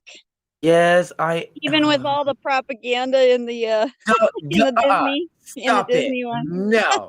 No. Dude, Don't do I that can to me watch right the now. original Lion King Okay. like fucking Simba, I don't over care. and over, Simba. but the new one, I couldn't even watch 20 minutes of it. I was just like, this is freaking No, this is stop it. total Like crap. Simba was one of my most favorite I characters. know. I'm ruining your childhood. I'm sorry. Yes, that's my child. Oh my god. What? Not the new You one, know the what? old one. I would watch that when Wait, it which one are first you came talking out. about? Hold up, Helio. The first one, when it first came out. Yeah, I love that. I was a Like I'm kid. saying, I can watch that over and over, but the new one with Dude, all the I played it, CGI, and that I can't cassette fucking player watch that burnt shit. out on me. Okay, fuck that cassette player. Well, if you see all the other stuff that's in it behind the things, I can't watch it anymore without seeing it. I know the whole propaganda behind it and everything. It pisses me off. Like, You can't make a good story and leave it alone, and then not put a bunch of stupid subliminal. right? Like, I thought it was just an. You know what? He lost his dad. You know what? Just leave it at that. Fuck it. Okay, just I fuck. agree. I agree, brother. Why Oh don't we make our man. own movies? We should make our own movies that are not full of that junk. I'm trying to. Could make some really good. White Lion. The White Lion. What is this one? The only White Lion I know is the band from the 80s. What's that song they had? The guy had the guitar that didn't have a headstock. I don't know. I swear, Enoch, it sounds like you are doing a foreign language. You could get away with it. You really could. It's so bad. I don't like. People would ask me too, like, "Are you speaking to me in another language?" I'm They like, do. "Do you They would. I think understand?" they would, brother. They wouldn't even know. I saw a guy that was Does it does. sound Have you ever seen fluent? Yeah. It's so weird. Does it sound fluent? Well, it does to somebody that doesn't know anything. So. Uh-oh, yeah. Well, But you know. I guess it would sound fluent to someone that's speaking Enoch language. I guess. But it would be... I speak the language of the Enochian. angels, Do you guys. speak Enochian? If you're speaking Enochian. Man, my kids are gonna be speaking Enochian, bro. They might be. But like, what the fuck's up with Daddy? Bagada baba. Chiika oda. Stop. Damn it. My bad. See, it's like, hey, don't get him started, dance of it. It's just like when I think of wanting to say it, it just comes out that way. I don't know. It's not really. It's like I'm thinking of something, but it's nothing bad. I'm just thinking like, oh, and then your thought about this, and then he's like, oh, I want to say it, but nah, I don't want to say it. Yeah, no, I kind of understand, brother. When I was really sick and on hospice and all that, I had alien hand syndrome, and that was disconnected from my body doing things, and that was weird. So really? it's related to the tick stuff too. Yeah, I had that happen for a while, and I've been healed. I would understand that it is a tic disorder because Tourette syndrome it has both. It's involuntary movements and I had that. That's what I noises. had. I didn't have the verbal stuff, but I had the involuntary movement. So, and the hand thing was really bizarre. Yeah, mine is more of a neck. Like my spine, my whole spine is like moving like a snake. A little bit of scoliosis going on, brother. No, not at all. See, scoliosis is where your spine has a bend to You're it. right, permanent. So yours is just doing And it based on nerve conduction. You're having muscle contractions doing it. I get it. mine is moving like a snake. I'm not kidding. Like it's slithering like a snake. I believe you. I believe you. I've seen it all. I've seen all kinds of strange things in my medical years, 20 years of doing that stuff, and my Yeah, own the issues. reason why mine developed like that is because in boxing you would slip punches. Get hit in the And head a few times. Yeah. I have been, but not so many as I got old, like as I got more experience. So I would go from left to right. Now, as I would go from left to right, of course, flipping punches going underneath, like you would have to bend your knees a lot.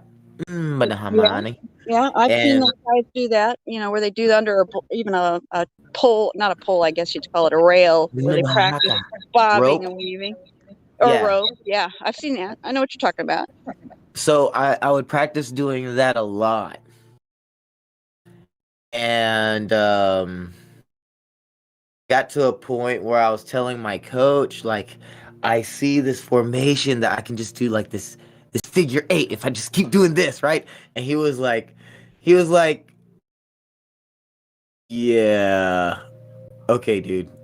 he didn't really, yeah, he did. I don't know. You know when kids have they come up with something and like the dad is or like the adult is just like, yeah, okay, buddy.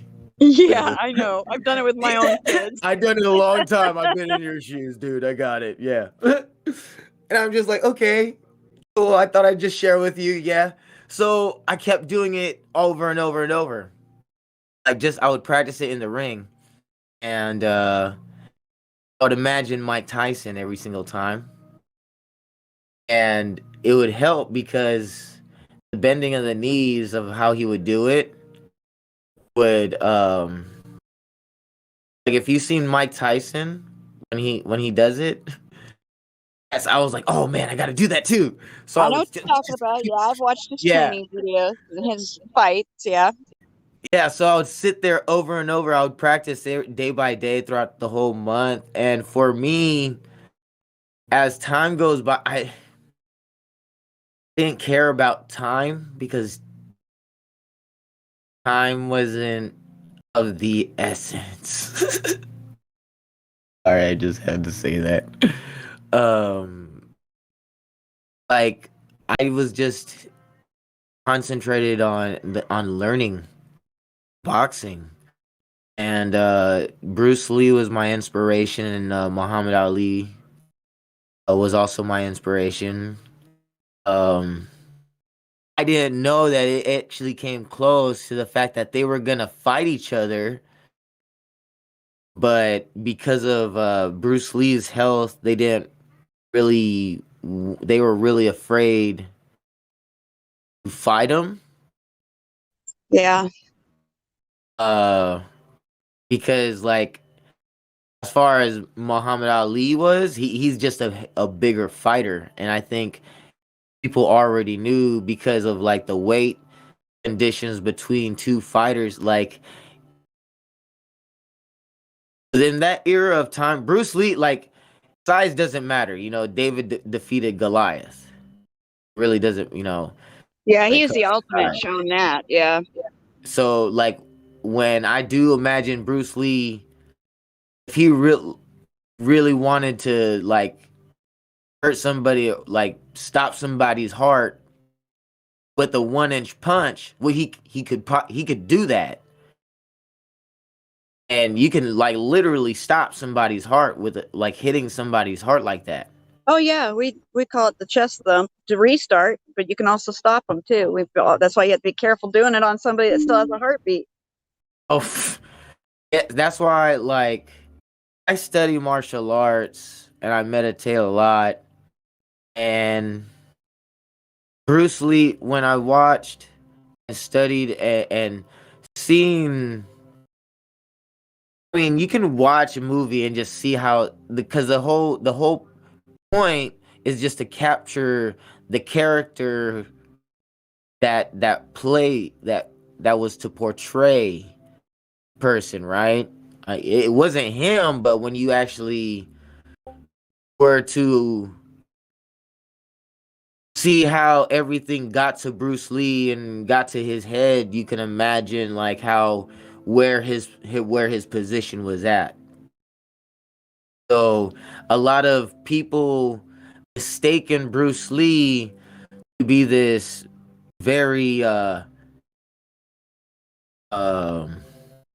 do you say, Kadakaki da bobala. Sorry. On honey. Um People portrayed Bruce Lee to be a very cocky guy. Very, very cocky guy. When he only wanted to prove that where he was at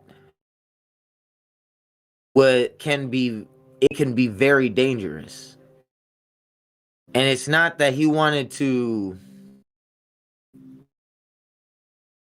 Now, I feel like it wasn't that he wanted to, like, when you listen to his interview, right? He's a very humble person. Very, very humble. You know? And then because when people watch him in the movies, they see him, they portray him to be like this, I can beat you no matter who you are, because Chinese Kung Fu is the best Kung Fu ever. Which is the point, which was what he was trying to prove out to the world. Right? Is he was taking all different points of martial arts and then he was putting them all together. Right? Yeah, And he was making the ultimate martial art. Yeah, I remember all that right. from him. Yeah. Which is why UFC is now what it is today. Yeah, he basically was the instigator for that kind of concept. I like how you said instigator. Yeah, I mean, I would Yeah, I say like that. UFC. I watched it for years. Oh Loved yeah, it. I love it. I mean, but it's sad. I mean, it's hard. It's hard watching sometimes. As fighters, as a fighter, we all know that we're going in there. We've signed a death waiver. That's why in like Chinese kung fu and Chinese boxing, before their fight, they sign a death waiver. Now, there's a reason why they do It this. hurt each other that bad. Yeah, I can see why they would do it. Yeah, there's a reason why they do it, is because they know each fighter knows about medicine. Understand how if you look at each fighter, like Ip Man, Uenja, these people that they talk about, right, in the movies, they're grandmasters for a reason. And they don't finish a final blow for a reason. See, they learn medicine and then they learned how to control their chi, their energy. And getting into a fight, delivering a blow, you're transferring energy to that Absolutely. individual. Oh yeah. Trust me, I've been in the ring. I've literally sparred with somebody and he had gloves on. I had nothing but hand wraps on. And I was only hitting his gloves. But every time he would block with his elbows. And I would nick it my fingers would nick it every like a couple times. And then I would feel my finger get swollen. I was like, what is going on with my fingers? And I noticed when I would swing with an open hand compared to him like I was noticing the energy. It was weird because I was watching. I'm not seeing the energy like literally, right? But I'm noticing the force, okay, between my speed and his, and the like from me hitting him and him blocking and him hitting me. And it was ridiculous to It's my electric, eyes. isn't it? Yeah. It's electric, isn't it? Yeah, because I was everybody. just like amazed. I was just like, Yeah. oh man, I got to make sure I completely put gloves on. Because my fingers were starting to get swollen. And I was just fighting with an open hand. I was catching his punches. It was nothing. It was no problem. But it was when I would hit him, he was blocking. He was blocking the entire time. But when I was hitting him, it was intentionally because I wanted him to keep blocking. He couldn't see where my punches were coming from. But I was hitting him so fast, he didn't know where I was. He just had to block. And that's where I was, where I noticed that I didn't want to continue my fighting. I didn't want to pursue pro fighting at all because it was, I'm not saying like I'm a great fighter or anything. But there's a certain point when it comes to fighting as a fighter when to stop. And when I got my eye exam, the doctor told me I got a hole in my retina, so I stopped my fighting. And That was I probably just wanted, a smart idea. Yeah, you don't want to go further and actually get permanently damaged or worse. yeah, I know what a dislocated retina is, but my doctor told me that it was a hole in my retina, not a not a. I just want to teach. So I hope one day I actually plan on opening my own gym one day.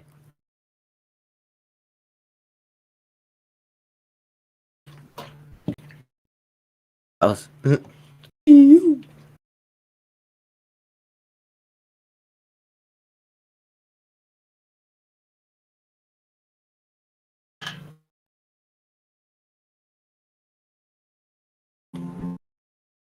Morning, everybody. Good morning. Good rising. Good rising. Hey, I'm trying to think of a name of a boxer. I actually met him. You know, the casual way. You know, you go on a line and meet the boxer. This guy, for the life of me, I can't remember his name, but he actually ended his boxing career after he killed somebody in the ring.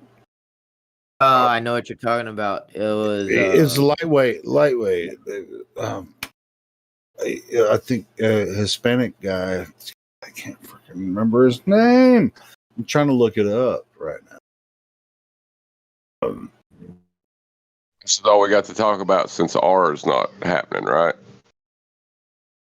R? You mean radius? Yeah, they ain't got no radius values, so we have to There's like. no radius. So we have to talk about boxers. You know, I guess so. Boxers couldn't do what they do well if it was spinning. I'm gonna find this name I'm looking for. But yeah, I actually got his autograph. I think the day. You know, that's the thing. Sorry, Helio. No, go for it. Go for it. Say like yeah. The spinning thing. Whether they want to argue about whether it's spinning together or whether you know, there's two reference frames and one's spinning underneath. Like they'll argue about that all day. because you're pre-assuming that an axis actually exists. And when we debunk the radius, it's like, can't have an axis without a radius.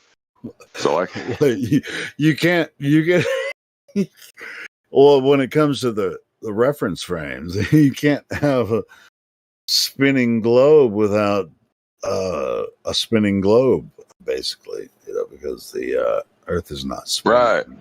So Right, you can't. where's the two reference frames there? Oh, no, that's what I'm saying. That's Glovers loved arguing about whether we have two reference frames, one reference frames, infinite reference frames. They would argue about that all day long and never agree the same way twice. Because as long as you're they'll begging even the question argue with each of an other axis, about it. They'll even argue with each other about it. Well, we're sitting back going, we're sitting solid on non-rotating plane. We don't even have to argue this. right? But the reason is, as long as they're begging the question that an axis exists, they can hold onto a sphere. But there is no radius. So if there's no radius, you can't have an axis. So there's no fucking rotation, obviously. Yeah. Exactly. So like, it's the silliest thing. Yeah. So yeah, that's why they want to argue Coriolis. It's kind of a begging the question to even argue it with them. You need to measure a radius before you can assert that it's spinning. Well, and what would they, even with this supposed Coriolis, which no flat earther claims, because we wouldn't, because there's no reason to. What evidence do they have that this Coriolis exists? That's what I'm saying. It can exist. Like it's into begging the question of a sphere. Like you need the radius first, and then you can talk about spin. But you can't have an axis without a radius. You're gonna have to have some physical thing that it might be an airplane taking off, and that would be. But they're gonna say, well, it's in the same reference frame. Okay, okay. So the Earth is spinning, and the airplane has left the reference frame. See, it's like they have nothing to offer. You're not. No, they don't. Even within their begging the question fallacy of Coriolis, they're Earth Coriolis, because Coriolis is real. Earth Coriolis is not. Even within the begging the question of that, they can't even agree. It's sad. It's a sad argument. Here's their only argument. Foucault's pendulum. that's pretty much all they have is Foucault's pendulum, which we can debunk. Well, that's the thing, the Foucault's pendulum ties them to two reference frames, right? Like they're saying the Earth is turning underneath the pendulum. That's why the pendulum seems to deviate. Hey, that's their belief. You know what?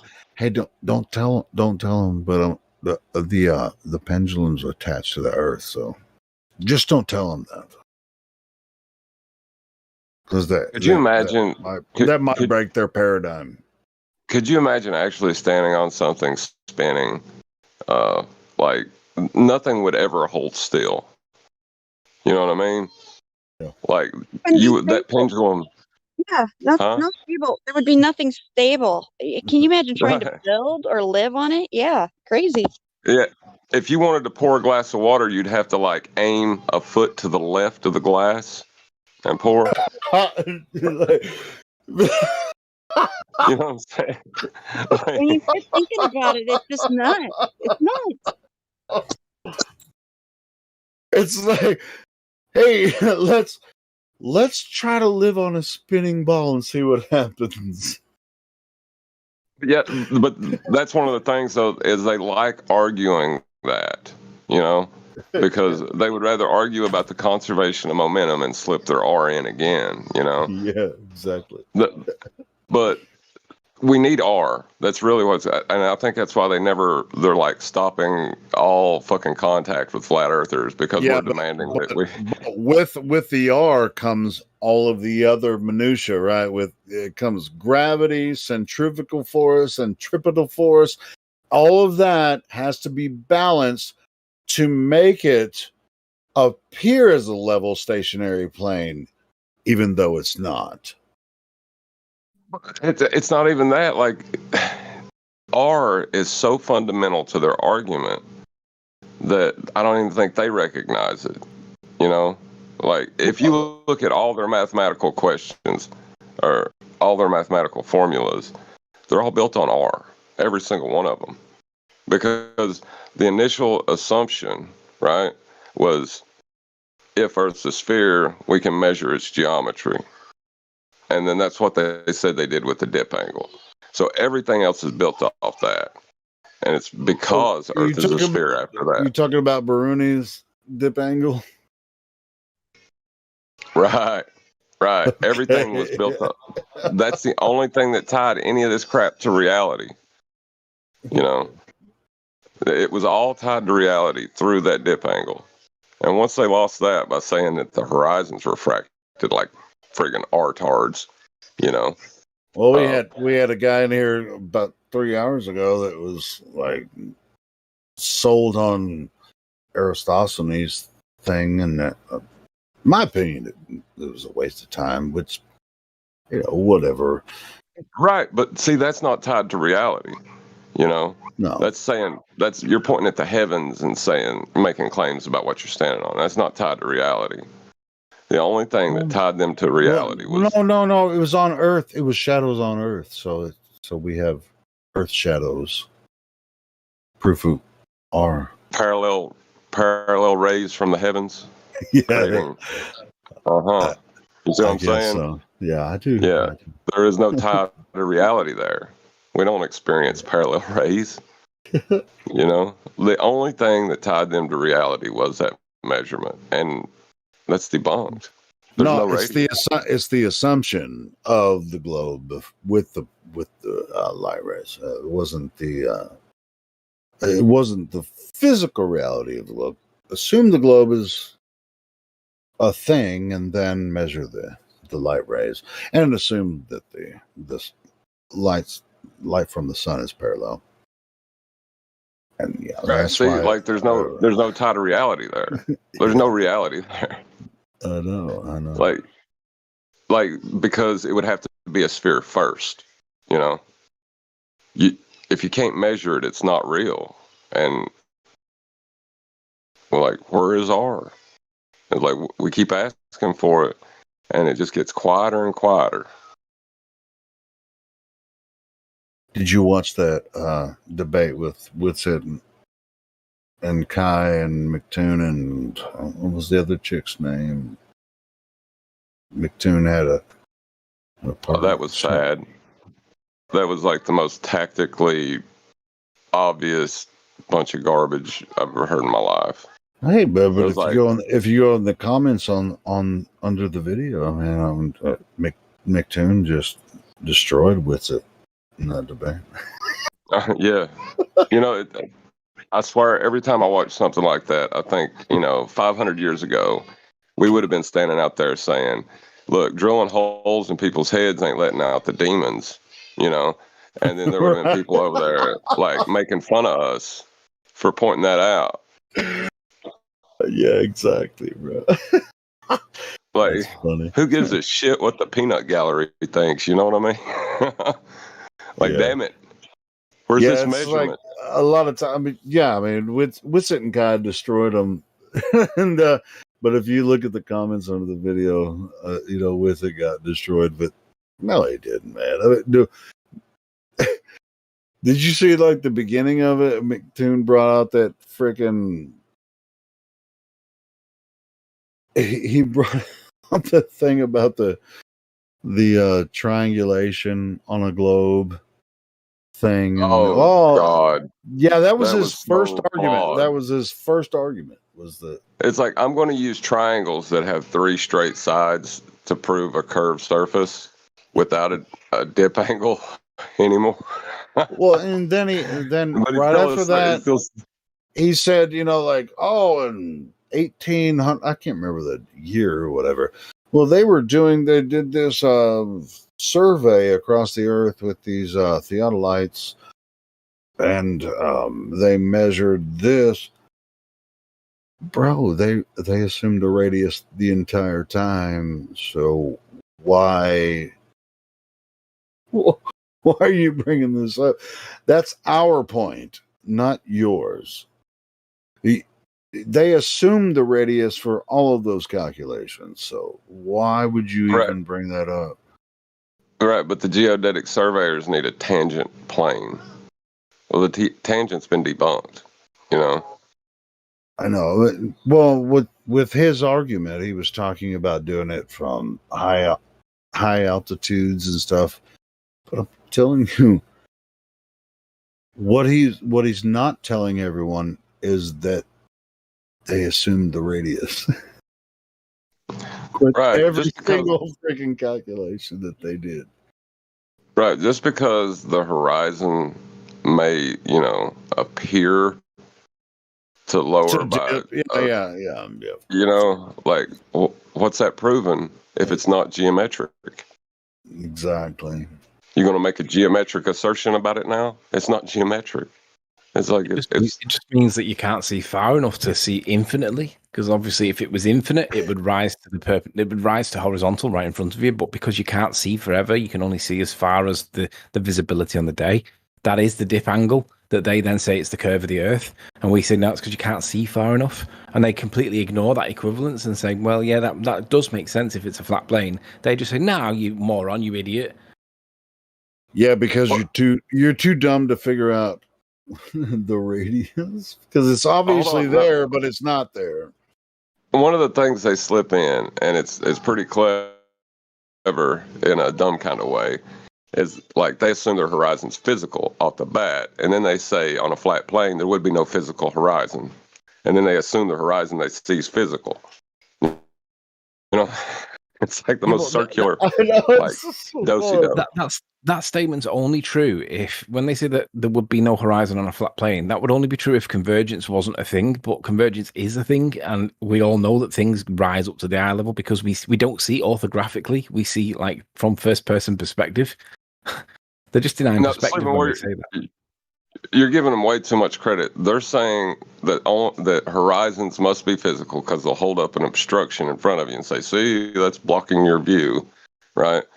So they'll say it has to be physical, right? Because that's going to be the assumption they work under. Then they'll point at the horizon and say, see, there, like it's really that dumb of an argument, but they've just made it more complicated by using fancy words. Yeah, I see that.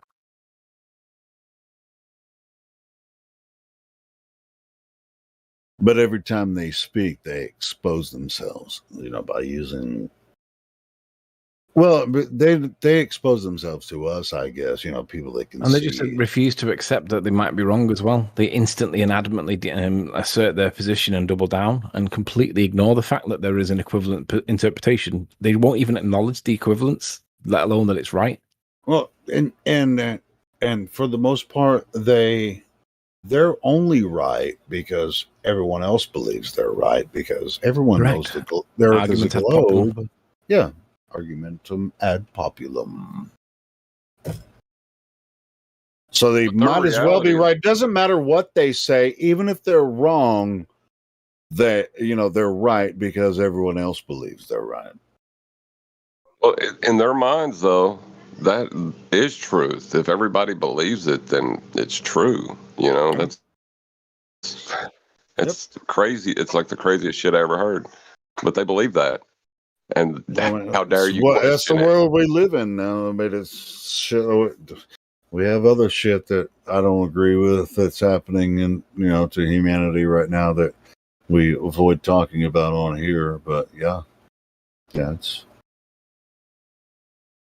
it's a crazy mixed up world we live in right now. What's the link from Damsel Medic? Flat Earth on trial. No, you haven't seen that yet? No. Is this new? Yeah. It was. Well, it wasn't last night. It was 2 nights ago. Witsit and Kai against McToon and was her name Cassie? I think Carissa. her name was Carissa. Yeah, Carissa. Yeah, watch that, man. Yeah, they got I will watch destroyed. it. I will, but anyone that I've seen that goes against Witsit generally gets absolutely decimated, and they don't Yeah. even realize it. Yeah. Well, it's especially if it's McToon. He got fucking destroyed. So anyway, yeah, you can check that out when you get a chance. It's good. I will. I'm going to go and watch that right now. Catch you guys in a bit. All right. Good to talk to you again, Tony. Hey, Sleeping Warrior, before you leave. Likewise, yeah. Is Nathan having a show today, or do you know? I would expect him to, because he's normally on a Monday. Yeah, they don't have Labor Day in England, do they?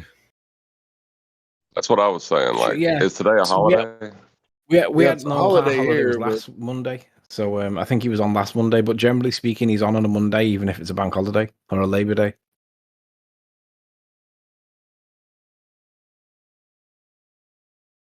I'm about to jump off myself.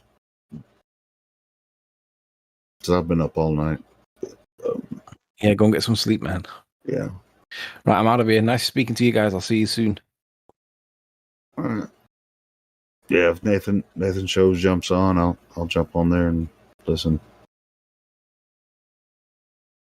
If he's on, you're gonna be on there.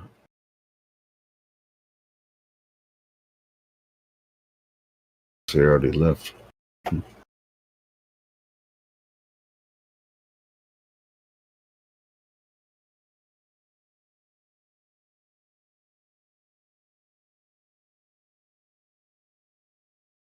then jump out, Damsel Medic.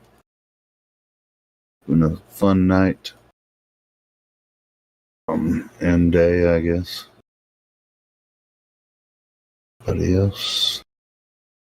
I want to jump out. I think Nathan might be doing his show, but yeah, if you guys haven't seen that debate with McToon and Witsit and Kai, check it out.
Fifth. And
Hey everybody, tonight we're debating Flat Earth versus Globe Earth, and we are starting right now with MC Toon's opening statement. Thanks so much for being with us, MC Toon. The floor is all yours.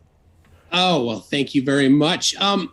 Glad to see Austin and Kai here with myself and Carissa.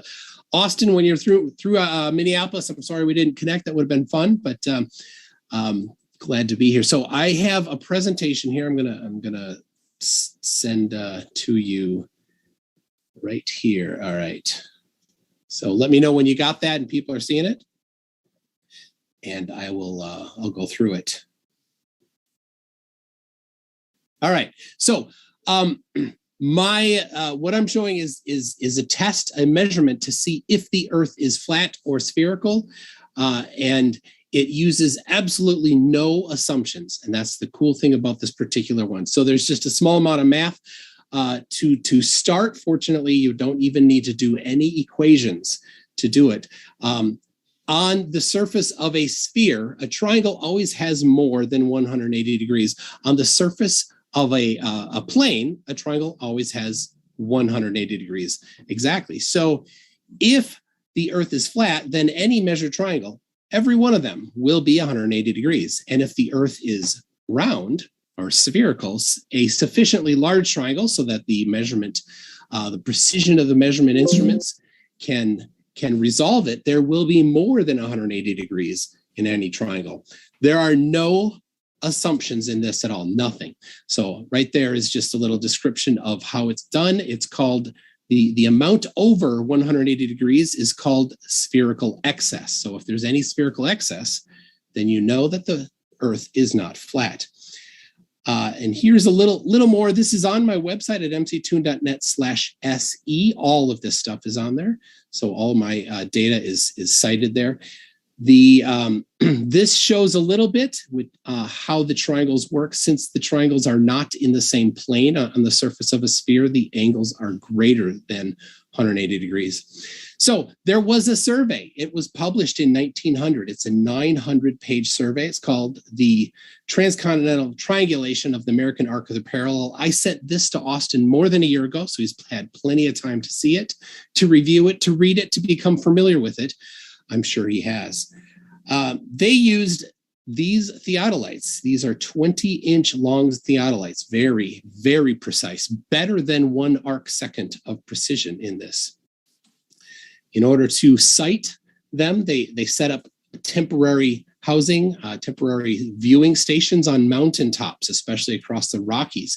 And they use what's called a heliotrope on the ones that are being sighted. So one person's on a mountaintop with a theodolite, and then there's several people at different mountaintops with heliotropes shining these mirrors on the top toward the other place so that they can sight the different locations. So they have a shiny point to measure towards. Here's somebody using a heliotrope. You can see there's a telescope on it so that they can view the person with the theodolite who is measuring the angles. Now, you may be wondering, how did they deal with refraction? And that is an important issue. It is covered in there in the book, the survey. The thing is about horizontal measurements or azimuthal measurements is refraction does not affect it. It does affect zenith measurements a lot, but it does not affect horizontal measurements. So they go over that in the book. And the way that you do get variations due to potential atmospheric effects dealt with is you take lots of measurements, lots and lots of measurements. They take huge numbers of measurements. They get a really tight standard deviation so that they know that the measurements are very accurate. So I want to focus on just one particular triangle to begin with. And you can see right here, it is Mount Loma, Mount Diablo, and Mount Helena, which are in Utah, Nevada, and California. They have the observed angles right there, 28 degrees, 49 arc minutes, 8.348 arc seconds. The important thing there is that little number at the bottom, 57.778. That is the spherical excess.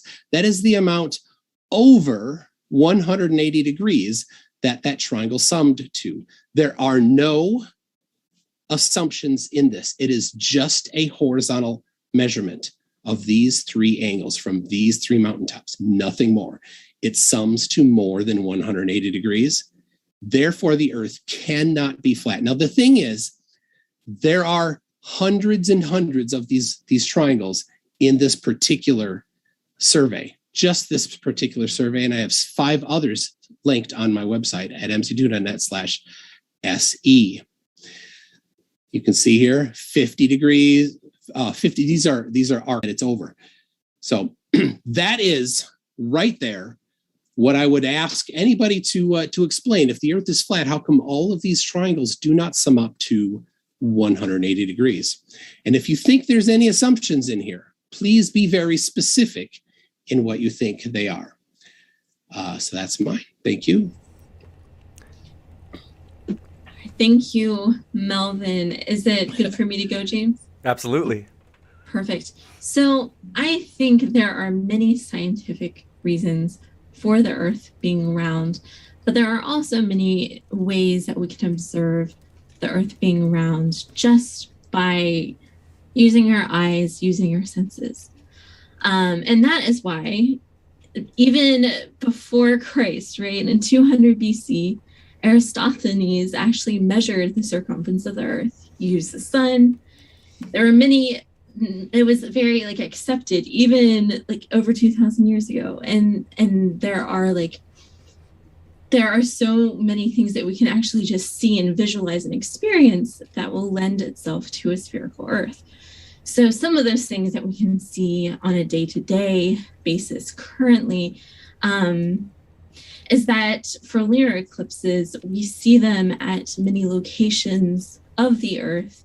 And if you see a spherical or a circular shadow at many different angles, that means that the whatever you're looking at, the shadow of whatever you're seeing is spherical, right? There's also other things that point very clearly to a spherical Earth, such as consistency of the stars. In the northern and the southern hemisphere, Polaris is constant in the northern hemisphere, and you see the other stars rotating around Polaris from our vantage point. Similarly, we see that in the Southern Cross. And also there's some things that it would not add up. So we also see the same face of the moon wherever we are, right? And that would not be possible if we were on a flat plane. So for example, if we were on a flat plane, if the moon was spherical, then someone very far away would see a different face of the moon than someone beneath the moon. Or if the moon was a disk, then it would not look circular. It would be distorted depending on where you were on the Earth. So there are many inconsistencies with a flat Earth model that can be observed just by the naked eye. You don't have to know a lot of science. You don't have to understand all of like the mathematics behind it. These are things that are very demonstrable.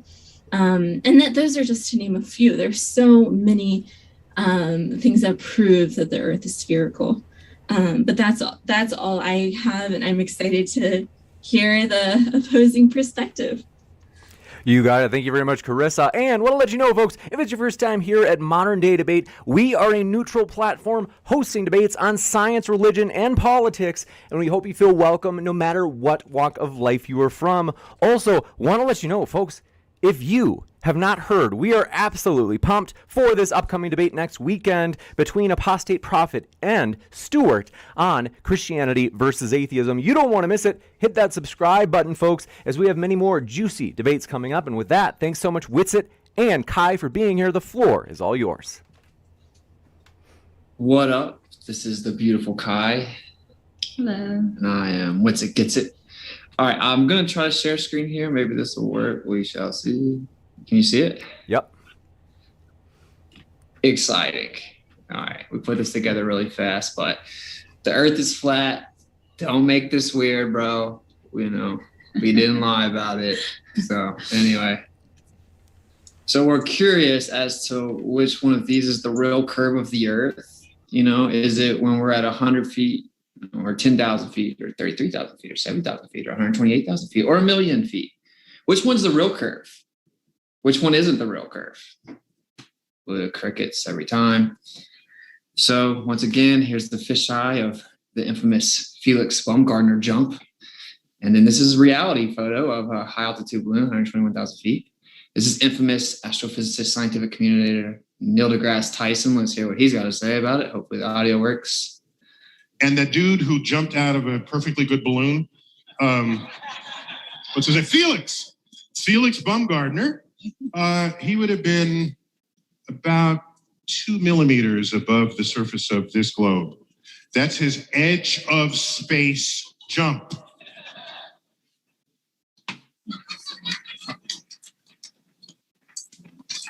Now, you know, I don't, it's he wants to, I don't have a problem if he does it, but the honesty of it would greatly diminish what I think people thought he was actually doing. And not only that, they made sure to photograph him standing there with a really wide angle lens, which curves horizontal lines. So in the photo, you see this curvature of Earth's surface, and he said, wow, he's in space, look at that. No, he's not.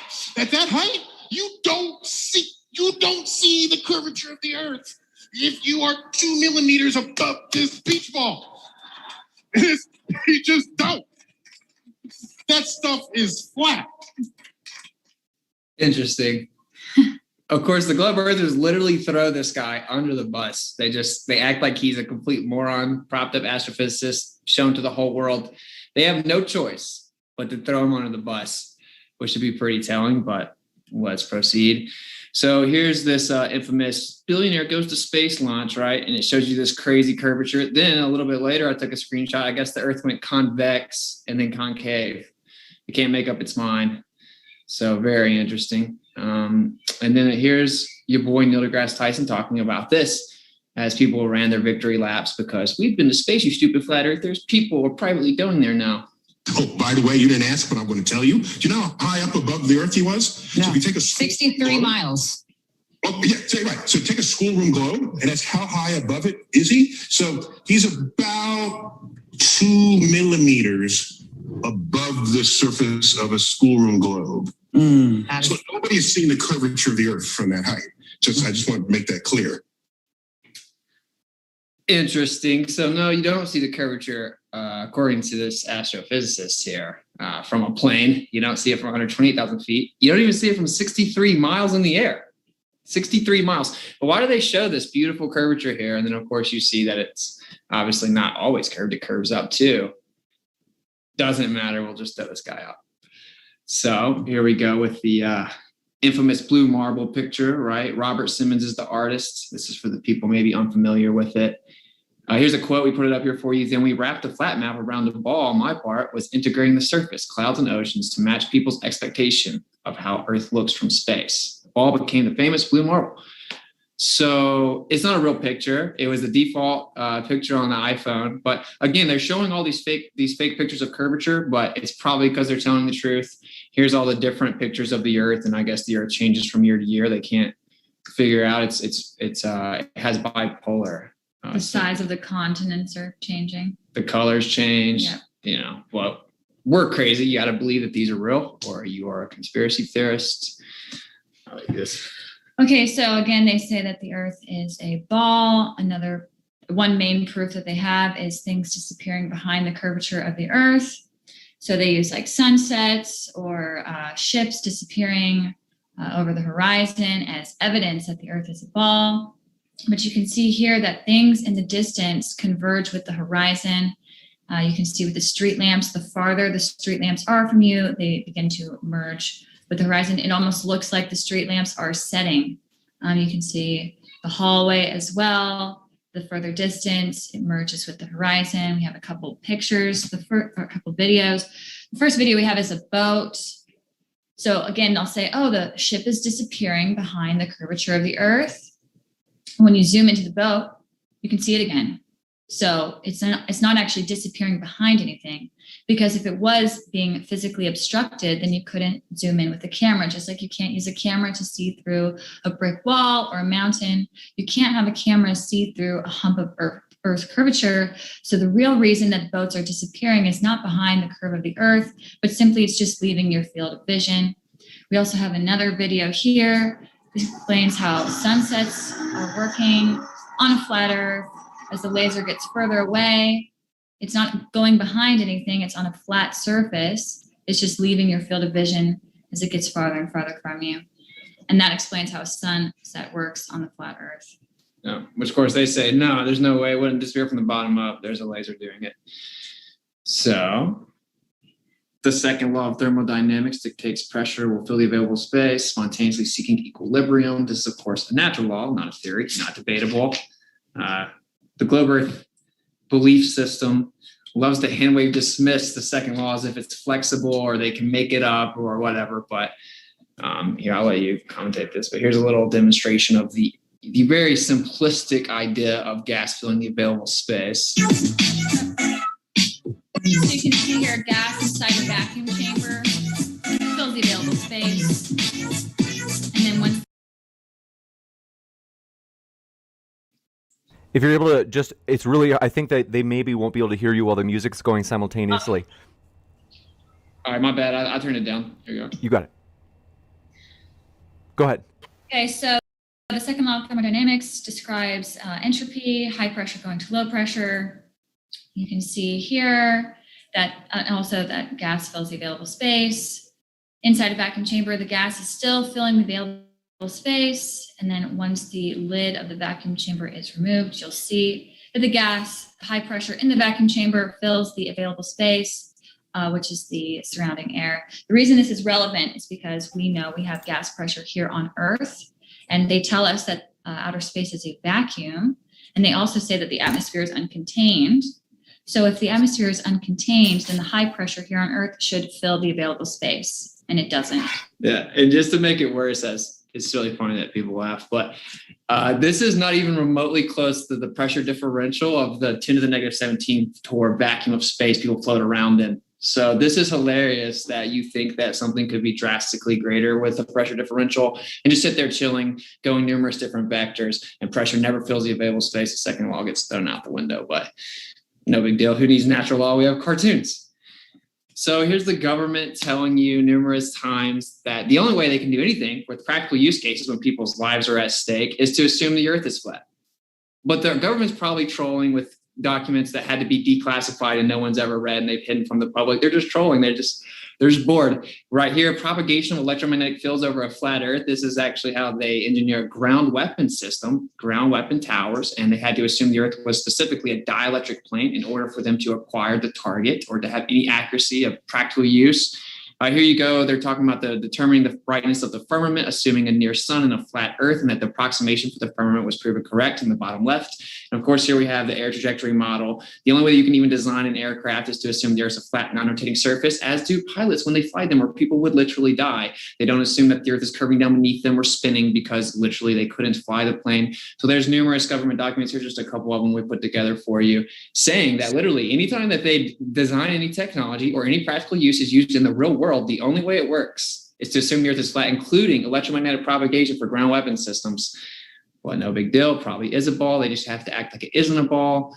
Just a coincidence. So here's an infamous picture from 275 miles away, the infamous world's longest photograph. There should be numerous miles of obstruction here, like numerous feet of obstruction here, but it's not there. We just see the mountains and they must not actually be there. They're just where they are. Here are numerous states, science. Several U.S. states led by Florida are flatter than a pancake. There's like a list of 11 or 12 there. 10 flattest places on the Earth. You got all kinds of different places that are incredibly flat for immense amounts of distances. But the Earth is a globe. Obviously, it's just flat everywhere for hundreds of miles everywhere. And this is coming from physical empirical measurement, unlike McTune's little look at something in the distance and presuppose spherical excess, but we'll get into that later, I'm sure. So anyway, the Earth is such a ball that it's flat everywhere. You know how it goes. Okay, you can do this. Again, on the globe model, the horizon has to be physical. But as you can see with atmospheric refraction, the horizon isn't physical. It's just the apparent location where the sky meets the ground. And you can see throughout the day, the atmospheric refraction changes.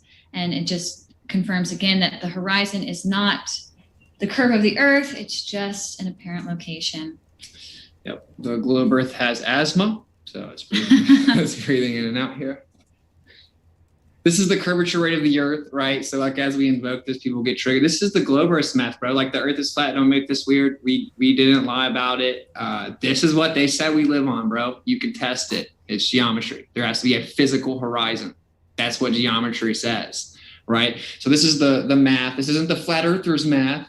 It's funny that we weren't taught this in school. No one knows what it is. I'll go around the entire United States. No one knows anything about the curvature rate or how to test it. We weren't taught that. We were just told there's a ball. And then, you can just be in the majority, make fun of the other side, and that makes them dumb. But good. And so this is based on, so they told us that the radius is 3,959 miles, which means that the drop rate will be 8 inches per mile squared, I believe up to 1,000 miles. So you can see here in the chart, obviously the first mile, there's an 8-inch drop, but as you get further on, for example, 100 miles across, there should be a 6,666 foot drop. So if this curvature rate is real, if the globe is actually real, you should be able to easily detect this, and they can't. Nope, nowhere other than looking at refracted images, assuming it's physical. So, and here you guys have probably, hopefully seen it, the infamous black swan observation. So for those that don't know, the reason it's called a black swan is because if you say all swans are white, and then you find a black swan, that nullifies or falsifies the notion that they're all whites. You just have to find one black swan. Then your statement that all swans are white isn't true, right? This is the globe Earth's black swan. That means when people run away, they just parrot the word refraction, which we can definitely get into the depths of it, right? It doesn't change anything. If this happens one time, the radius is wrong, right? We have one in Australia right here, the observer height 5 feet, so it should be at 2.35 miles. The horizon's over 7.8 miles. So we'll go through it just for people that are new to it, right? So it's the Modus-Tollens argument. If P, then Q, not Q, therefore not P. It's just a falsification, proposal. Right? So if the Earth has a radius of 3,959 miles, every single horizon distance measurement must be no more than 1.225 times the square root of the observer's height in feet. It has to be. This is geometry based on the radius of 3,959 miles. Right? We have the observation on California right here, 1 foot off the surface of the Earth, and actually even less than that. And the horizon is beyond platform habitat, the furthest oil rig, which is 9.4 miles away. This would require the radius of the Earth be 264,000 miles. It's literally impossible. The physical curvature of the Earth that should block the observer's view should be before this still shot's even taken from the video, much further ahead, but it's not, right? So we have two black swans right here. There are all kinds of them. We just threw a couple on here. This can't be recovered from. It's been out there for a year. We still haven't had a sufficient answer. People just hear a word, they're told to say the word, but we're just here to open up the mind of the third-party viewer that's honest. If you don't want to know the truth, it's maybe flat Earth's not for you, bro. And then we have an infrared picture here. 10 more seconds left. The furthest mountain is 255 miles away. Of course, it'll be blocked by over a mile curvature in the back from the top of the mountain, but no, it's just magically we saw through it. X-ray Superman. Here's your boy. I can go to the moon in a nanosecond. The problem is we don't have That is just a bit over 12 minutes. Oh, okay. Cool. No worries. Everything NASA shows you is fake. It's stupid. They're just bouncing around. You get it. You got it. Thank you very much, both Witsit and Kai. We appreciate it. We are going to kick it into open conversation, and then after that, we of course have Q&A. Folks, if you happen to have a question, feel free to fire it into the old live chat. If you tag me with @ModernDayDebate, that makes it easier for me to see your question. And then Super Chat is also obviously a way you can ask a question or make a comment, and we read those first just to get through them quickly, and then we'll jump into open conversation right now. Thanks, everybody. All right. Hey, I'm wondering, why didn't you look up, Austin, what the actual source was for the 1.22 times feet in height? Why didn't you look that? A couple months ago, I asked you where Quantum Eraser got that, and you didn't answer me. Don't worry about it. Here's the deal. Let me share this because I want people to see. I know where he got it from. He got it from Andrew Young, the subject matter expert. Andrew Thomas Young, our favorite guy. That's who he got it from. This is the page that he lifted it from, right? Is this being shared? Okay. So you see right here, this is the no refraction part of the page, right? And right here, 1.23 or 1.225, he rounded up, times the square root of eye height in feet. That's where quantum eraser got it from. Okay. That is, again, from Andrew Thomas Young. Quantum eraser loves the sky. Andrew Thomas Young, San Diego State University, Astronomy Department. So, Andrew Thomas Young, San Diego State University, Astronomy Department, the subject matter expert. The subject matter expert. Excellent. So the problem is that quantum eraser stopped reading at this point, and he does not read on to where Andrew Thomas Young talks about refraction in measuring the distance to the horizon. And that's the crucial point of your black swan image there, is that there's no refraction. That's the most important part of that. There's no refraction involved. Yet Andrew Thomas Young, the source of that formula from quantum eraser, talks about refraction in detail. Look at the rest of this page. That page is significantly longer than just this first part that quantum eraser likes to look at. Now, okay. Austin, I know that you love demanding that refraction happen. Refraction, which we immediately and adamantly claim is always present because there's temperature fluctuation and atmospheric conditions that are consistently affecting what you perceive. I completely agree. So be sure, Austin, in your analysis to include refraction, or I will just play this. Refraction always happens over and over again. It's important. Okay. All right. You're done? Okay. He didn't get it from Andrew Thomas Young, my man, right? It comes from... So, Andrew Thomas Young, San Diego State University, Astronomy Department. Yes, he did. Subject matter expert. That's where he got it from. Dude, we heard it, bro. You took that's where he got it from. Calm down, man. Calm down. All right. Be sure to include refraction in your analysis. My man is tripping. All right. It actually comes from geometry. It's the radius value of 3,959 miles. That's where the number comes from. Now, of course, but you didn't include refraction in your analysis. Refraction increases proportionate to the distance. Are you done? Oh yeah, go ahead. Let's give the same way that we gave you several minutes. Let's be fair and give the same to Witsit. All right. Okay, so 1.225 times the square root of the observer's height in feet comes from geometry. Whenever quantum invokes Andrew Thomas Young is because it's the subject matter expert for your side, right? So we have many people run around act as if that number's wrong or something. He's like, look, even the guy on your side agrees. Okay, so the number doesn't come from Andrew Thomas Young. He didn't create the equation, which is what you're insinuating. It's literally geometry, okay? It's not debatable. Anyway, but when you bring up refraction, right, you should go back to your little page and you should see the formula. We should enlighten everyone what it is. It's 7/6R, R being the radius of the Earth. So you actually have to know an accurate radius value, fluctuate it in theory, not in reality, of course. The Earth isn't fluctuating. You know what I'm saying? It isn't actually increasing by 15%, is it, in tune? No, it's just theoretical to explain this rate we need if the Earth's in fact a ball. So you actually have to reify the R value that's being contended and falsified, and then you have to extend it and then say, look, this formula proves it. But I don't use that particular measurement or observation to measure the radius of the Earth. That's done external to that particular measurement. It's already known what the radius is. But no, it doesn't matter. You cannot look at that photograph without including refraction in the analysis. And the radius dissecting of the observations, you even account for refraction that we know for a fact to be present. Absolutely. No. Bro, does the radius change? Like when you put 7/6R, can you change the radius? No, but refraction changes what you see. When you just throw refraction out entirely, invoking the furthest point away in the image and saying that you don't have to account for refraction and making the basis assertion it doesn't move it because you showed us some really not very great images where they look to be generally the same is laughable, bro. That's laughable, bro.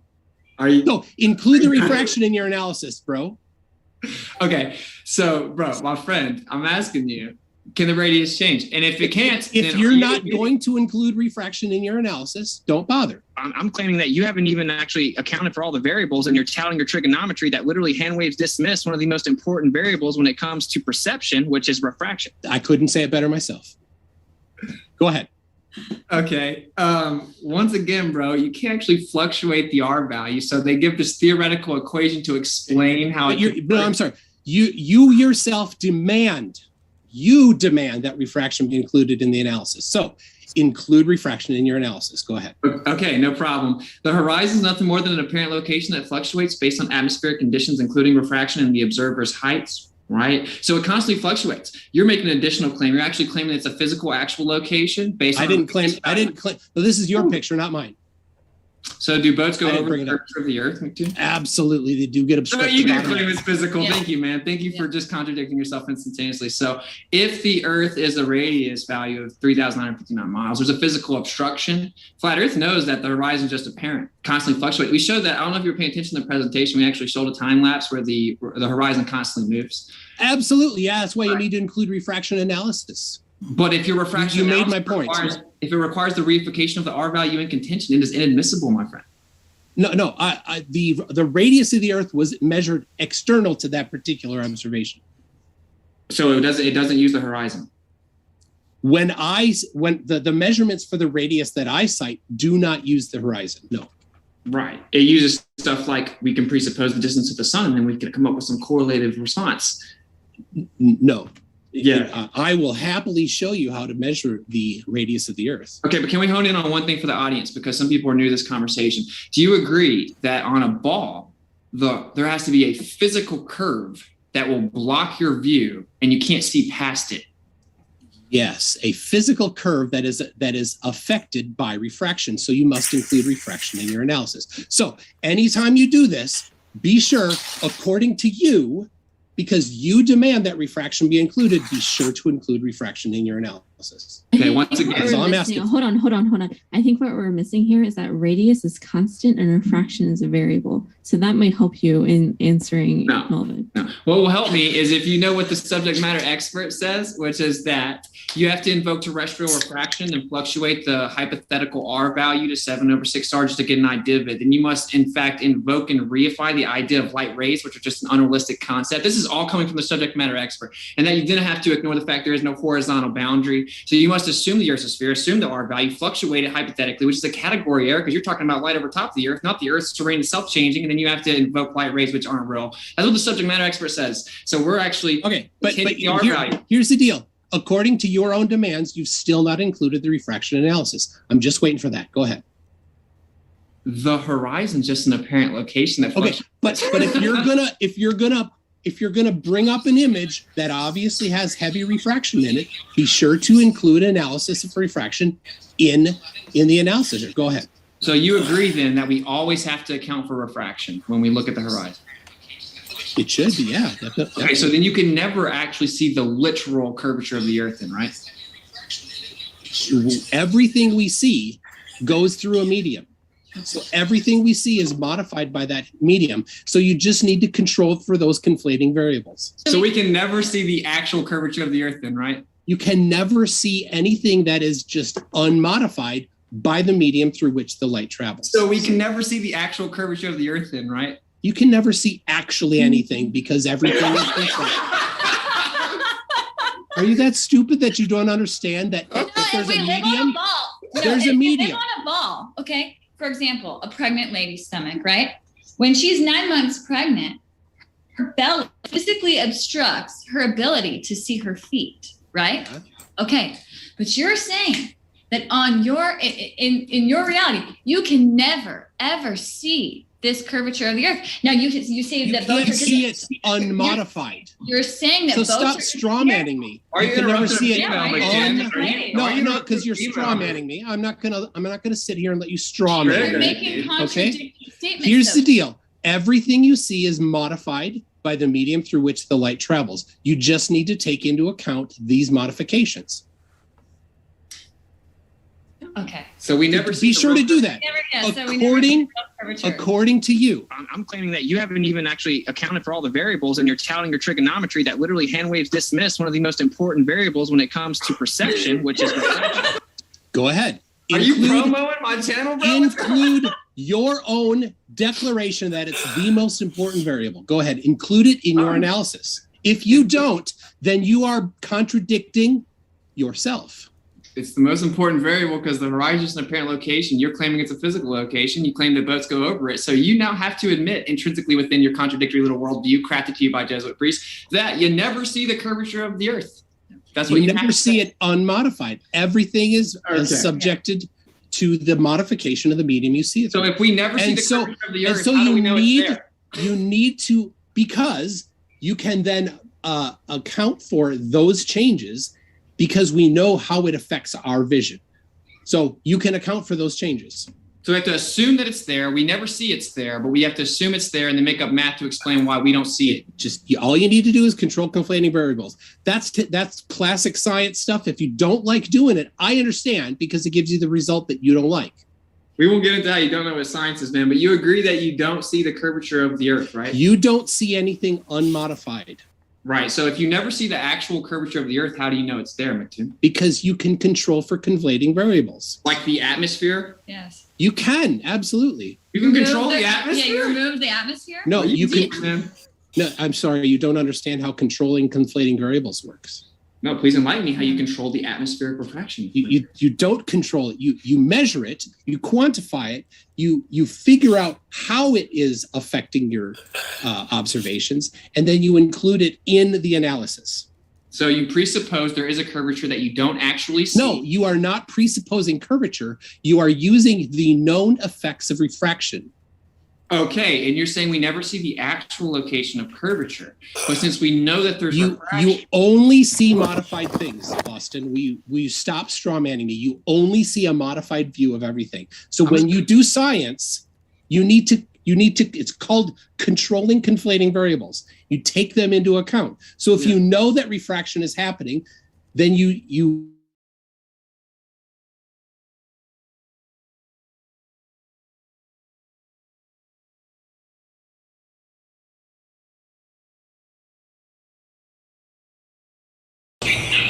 Hey, I just paused it. I'm noticing there's a lot of people in here. Yeah, you can hear I was listening to it in the background. If there's anyone that's, that wants to talk, I don't want this to be an interruption from the active talk, but if you're enjoying listening to this replay from the debate the other night, I will continue it. I just want to make sure that everybody's cool with it. Yeah, man, I think people are cool with it. Unless somebody, speaks I've up. been listening to it. I think it's cool. I've already listened to it, live, and then I'm getting feedback now I have it streaming on my TV. But anyway, so yeah. I just want to make sure that we're not missing out on, talking to some new people. Oh, we'll tell you, buddy. We'll let you know. Oh, well, I might not notice, so I'm just checking in. All right, Okay, so, sounds good, brother. Thank you. All right, we'll get it back going on. Cool. All right.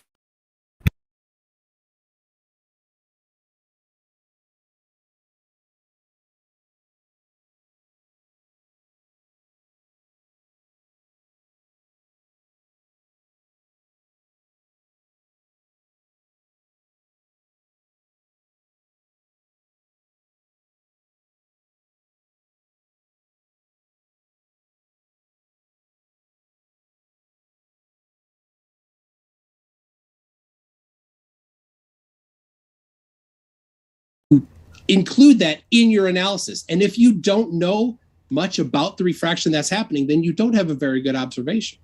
Okay, so just to make sure that the audience knows, usually when you're on the side that's objectively right, and there's this other fringe group of people that are just really stupid and crazy, you don't have to constantly interrupt them, including females. Just a side note.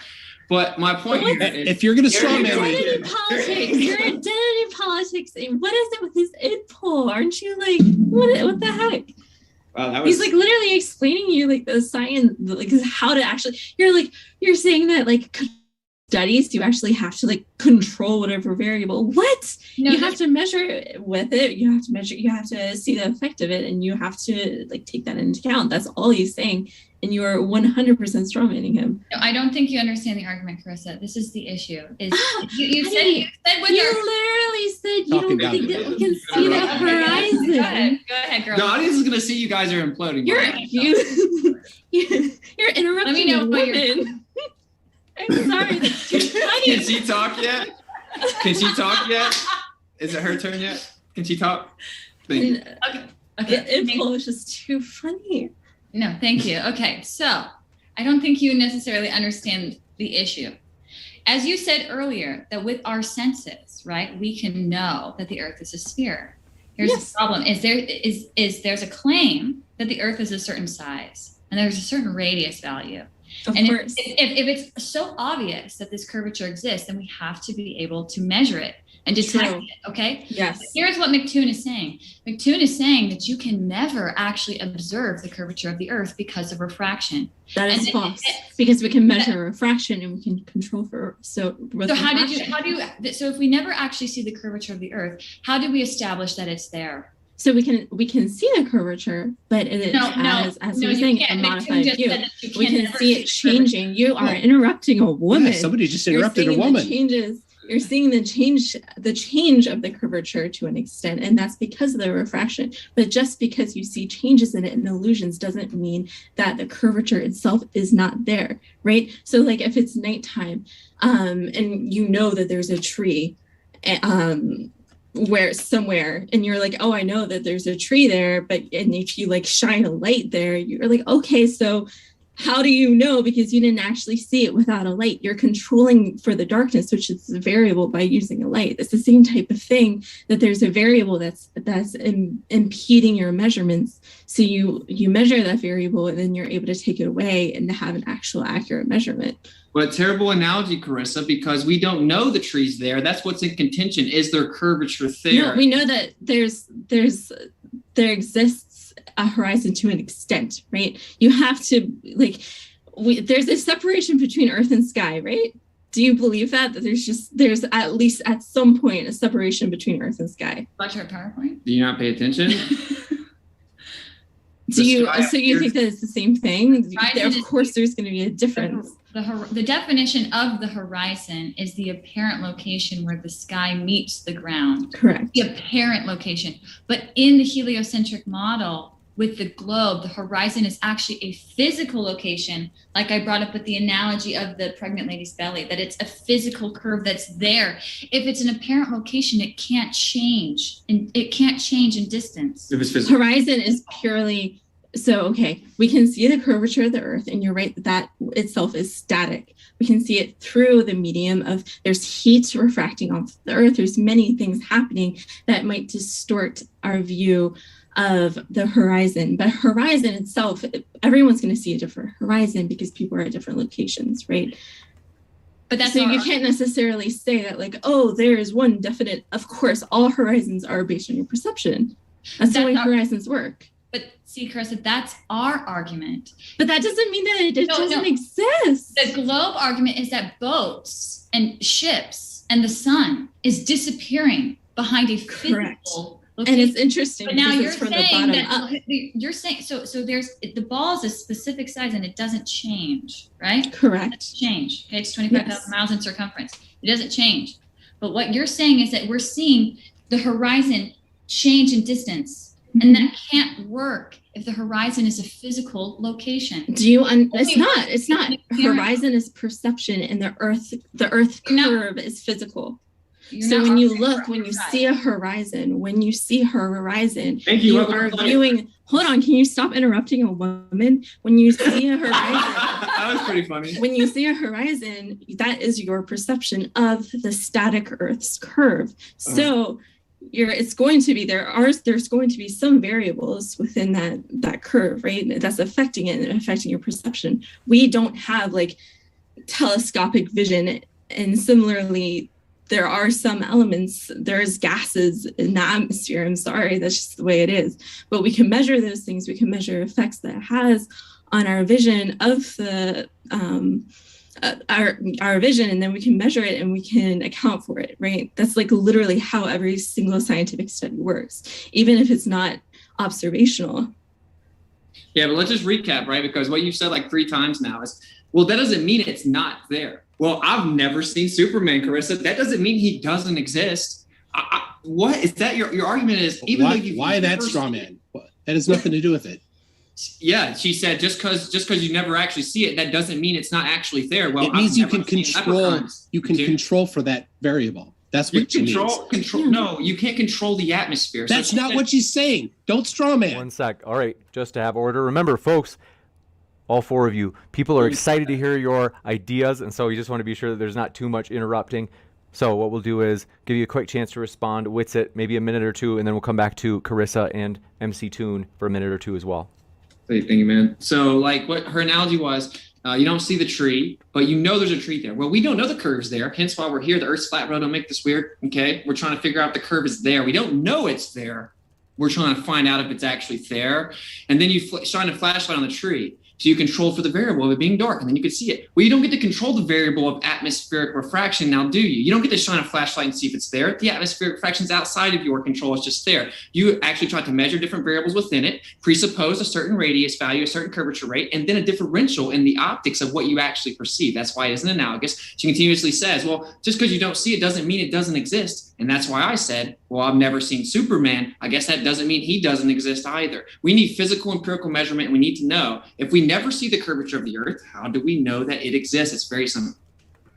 Well, I gave you a physical empirical measurement. Okay, so you want to move on to that. You concede that optically. I don't concede. No. I concede that you did not include refraction in your analysis, which you demand must be done. Yeah, we actually, in our presentation, we showed you a GIF. It says atmospheric refraction right below the GIF. But you did not include atmospheric refraction analysis in that black swan image. As you demand must be happening. Right, So, but the difference. so I concede that you contradicted yourself. But McToon, the difference here is your analysis requires us assume the Earth is. You need to do the analysis. It's your claim. You're claiming it. You should do the analysis, not me. You go ahead and provide the analysis, or be a hypocrite because you demand the analysis happen and don't do it. Okay, just to clarify for the audience, right? Because there's some new listeners here. I'm claiming that you haven't even actually accounted for all the variables, and you're touting your trigonometry that literally hand waves dismiss one of the most important variables when it comes to perception, which is refraction. There you go. All right, so just be a hypocrite. Just to clarify for the Hand audience. wave away refraction. Go ahead. Hand wave refraction. Be a hypocrite. You're triggered, bro. This is weird. You're making it weird. You need one of my shit. Hand wave away refraction. Go ahead. Calm down, man. Drink some water or something, bro. All right. So to clarify for the audience, okay, I'm not claiming that the Earth's a ball. You are. So what the flat Earth says is that the horizon is an apparent location. It just fluctuates based on atmospheric conditions. It's not an actual place. It's just optics, right? When we showed you the hallway, we showed you the railroads, we showed you the laser. Right? It's optics, an optical convergence that isn't actual. And this is replicatable. It's very factual. That's what happens. The atmosphere changes where that looks like it's going on. It's an optical effect. You are claiming that there is a physical location there, but the atmosphere takes place, so we never see the actual physical location. You have the burden of proof to substantiate a physical location that we never see. I know that it isn't a physical location. So you need to explain how it is that we never see it. And so what you do is you reify the R value, fluctuate it, which is a category error. The R value doesn't change, Muktoon. So I'm not claiming that it changes. Sorry, man. So don't straw man me. I didn't claim that the R value changes. You do when you invoke terrestrial refraction in the No, I don't. Do you not agree with Andrew Thomas Young then? Or you want to throw him under the bus? He is not claiming that the radius value of the Earth changes either. The equation utilizes 7/6R. Yeah, it does that as a way to deal with the effects of refraction. But is that analogous or is it a category error? It is not a category error. It is a way to mathematically predict what you would see due to the effects of refraction. By hypothetically fluctuating the actual size of the Earth. It is not fluctuating the size of the Earth. It is affecting the radius of the ray of light. That's what it's doing. The light is, the way that they come up with the rate is by putting 7/6 R. Yes, R, which has been measured. Okay, so you agree it requires a reification and a fluctuation. It's not a reification. The radius value has been measured. It's no reification. So don't straw man me by saying it's a reification. Let me I can provide for you many measurements of the radius of the Earth. I have one based on the evidence that I provided earlier already. And so this is pertinent to this to save us some time, okay? So like you agree, we don't see the actual curvature of the Earth, and that looking at the horizon due to fluctuation based on refraction isn't an adequate methodology to determine the R value, right? So when we go back to like say Al-Biruni, the first person attributed to getting the R value. Don't strawman me. I didn't bring up Al-Biruni.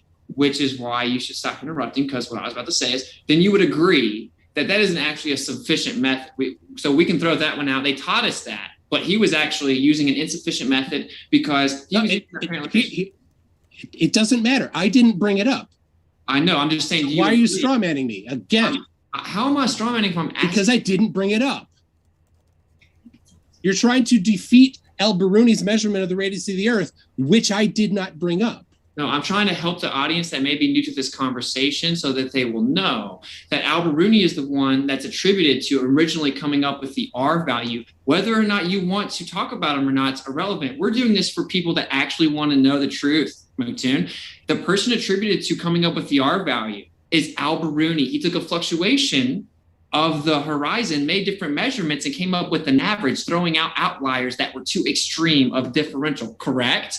Yes, it is correct, Motun. So for the audience, just so you know, the R value they taught us and the methodology, Motun and all Globers now in the trenches have to admit is inaccurate. They have to throw it out because we never see the actual curvature of the Earth. I'm just making sure they understand that whenever you look at the horizon, that isn't the curvature of the Earth. You can't use that to come up with the R value. It constantly fluctuates at its apparent location. We've never seen the curvature of the Earth in actuality, but we can assume it's there and then come up with theoretical mathematical equations to explain why it's moving at a certain rate. That's objectively what you've said so far. I encourage the audience to rewind it and listen. Okay, we can move on. Unless you have some contention with my recap. We also, in addition to MC Toon, would love as well to hear from Carissa as well as Kai, as I know, don't get me wrong, I know that MC Toon and Witsit, you have a very personal history, but nonetheless, just to be sure that we get an equal distribution from everybody. Go ahead. Either of you, MC Toon or Carissa. If you don't mind, I think I would like to bring up, I think your black swan analogy was interesting, but I think it can also go the other way. Can you give me your visualization of how the map of the Earth would look? So I understand why people would want a model, but we don't actually have the positive claim. Okay. So the positive, because you again, I'm going to bring up what you brought up is our senses. It's common sense that the Earth is a sphere. But we actually don't observe curvature. We don't observe axial rotation. No, that's not what I'm asking. I'm asking. No, I understand. I'm saying, but we don't have these positive claims. We just falsify the positive claims of the globe. Okay, so we can never know. We can you never think it know. might be a square, or do you think it's actually flat? No, we know because your shirt has the positive claim of the Earth is flat, so you literally are making a positive claim. I'm just asking you to substantiate it. We don't have the positive claim. Your globe Earth, your is literal flat. shirt is a positive claim. Okay, so the globe has the positive claim because in our day-to-day reality, we observe the horizon, the horizontal horizon. We observe flat, stationary. You don't observe spinning 1,000 miles per hour. You don't observe gas pressure without a container. So when you're in an airplane, when you observe. when you cracked open your little soda can, you just demonstrated the second law of thermodynamics, okay? And the globe model argues against that. So you do have the positive claim. We don't have a model. We can never know what the actual Earth looks like. All we know is that 1, it measures flat. 2, it's stationary. And 3, there must be some kind of container because we have gas pressure. The definition of gas pressure has container in the definition. So we know that it's not an open system. The vacuum of space cannot exist. Do you understand that a vacuum? Long story short, we don't have a model. Okay. Do you understand that a vacuum doesn't mean that it's sucking, correct? Of course. It's just ultimate low pressure. It's just nothing. There's nothing there. Vacuum is just nothing. Pressure. Well, there's no such thing as a perfect vacuum. But you have space from the spherical Earth, the globe perspective has no particles in it, right? So, but the gravity, our Earth has. Do you believe in gravity? believe in gravity. Well, Yes. let's actually define gravity. Which type of gravity are you speaking? A vector that has And there's for this multiple types. discussion is a force. It has a direction, and it has a magnitude. It's a vector. Do you believe in that? For science, first of all, just for science, there should be no belief, right? That's kind of the antithesis of science. But what you're Does talking about, gravity exist? Let me rephrase this for you. Does gravity exist in your opinion? Okay, my opinion is irrelevant, but let's go ahead. So you're talking right now about Newtonian gravity, which is mass attracting mass, which said that gravity is a force, okay? And he demonstrated that kind of like the way to think of Newtonian is like the apple falling from the tree, and it's falling to the ground because the mass of the earth is pulling the weak mass of the apple. Well, that was actually superseded by Einstein. So now gravity, when you're talking about gravity, you're talking about the bending and warping of space-time. I can pull up some academic sources for you. I understand that, but for this discussion, it can be viewed as a force. Just for just this contained discussion of what I'm asking. Do you think it has a magnitude? Why? And do you think it has direction? That's all I'm asking. So we're here to debate the heliocentric model. If you're not fully educated on the heliocentric model, I'm not saying it's a force. I'm saying it's acting as though a force. I'm saying it's acting as a force. Correct? Gravity is not a force. I understand that, but it's acting as a force. It's acting as a force. It's not correct. Gravity is the bending and warping of space-time. Okay. Do you believe that there is a vector? That there's a downward acceleration? That has to do with some type of force-like component.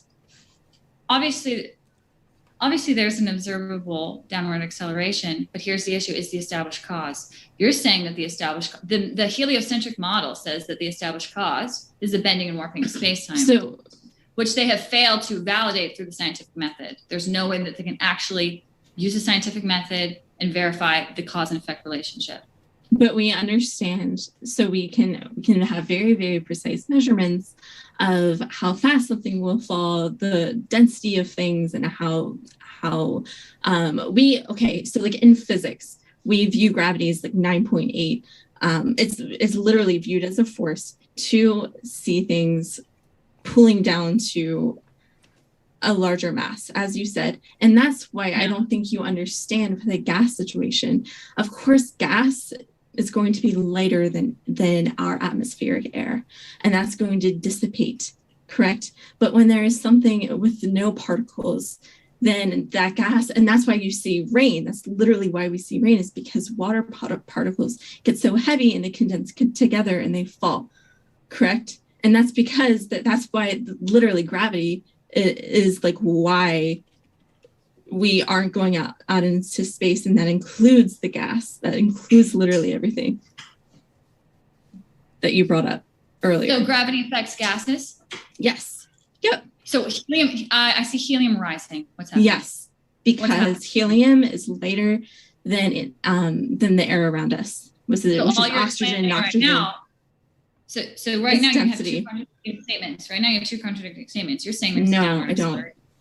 I'm saying that our air that we are existing in has many particles in it. So if we have lighter particles, those lighter particles are going to rise until they are no longer lighter than the air surrounding it. So density disequilibrium, you agree with us? What are you talking about? If the air is lighter than the surrounding air and it goes up, that's because of density. So you agree with us. And when the air goes up, there's fewer particles. Therefore, it stops going up. But why does it go up? Because it's less dense than the surrounding air. Oh, okay. So you agree with us. Yeah. So downward acceleration. No, don't straw man again. Don't straw man again. You're just straw man. Okay, that's all you have. That's all you have is straw mans. Believe is air. What is air in your opinion? Do you think it's what is void? Air?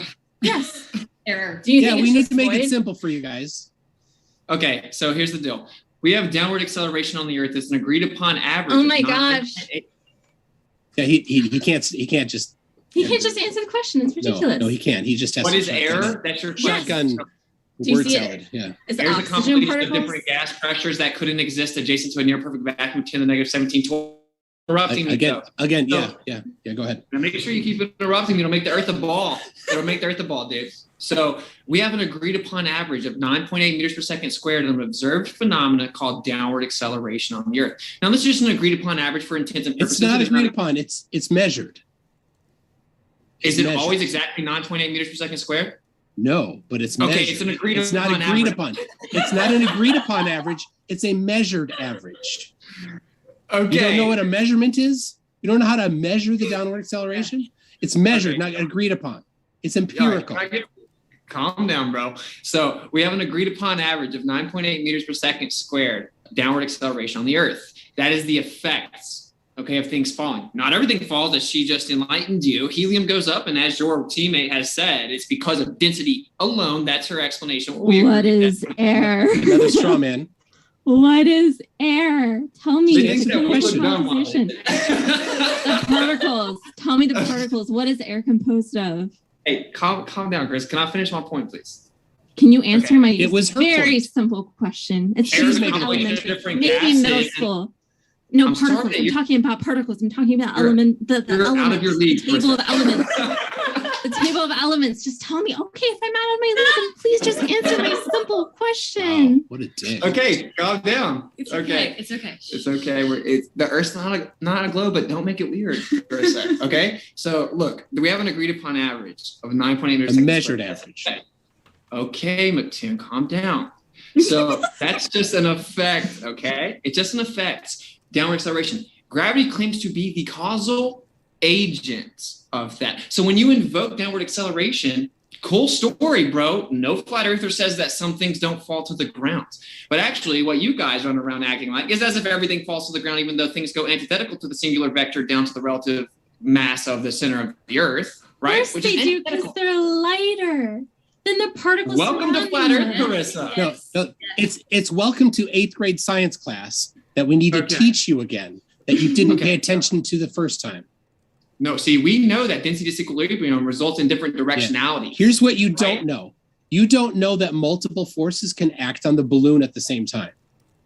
No one said they That's couldn't what you in don't theory. know. No, We're you asking don't to know prove that. it. We're asking you to think prove that the only one thing can act on the balloon at one time, and that Straw man. if it goes up, then gravity stopped acting on it. In fact, Straw man.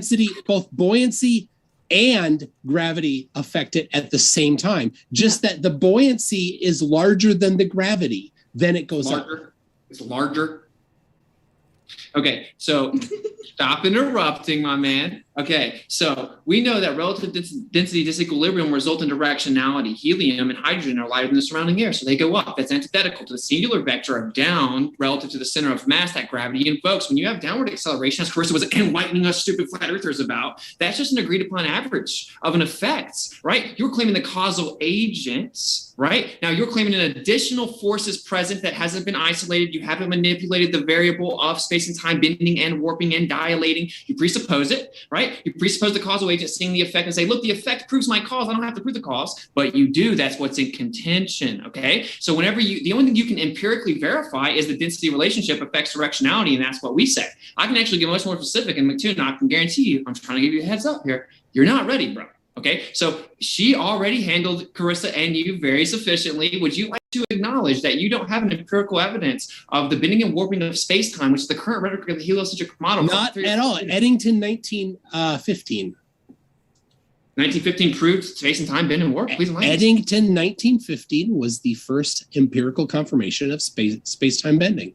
When did they isolate space-time? How do you do that? It was an I'm sorry, I'm not playing your you don't understand science game. Okay, it's a peer-reviewed, published experiment that Eddington did in 1915. What did he do? Confirming the bending of space-time. How do you do that? What do you do? That was the eclipse of 1915. Wow. So he looked at the sky and proved that space and time bend and warp? Okay, well, that's crazy. You go ahead. You go ahead and I'll just let you read it and Isn't there a difference probably between go over your head. correlation and causation? Don't you learn that? Almost as if most people see the Earth, most intellectuals see the Earth as being a sphere. And appeal to majority. No, I'm not making that as an argument.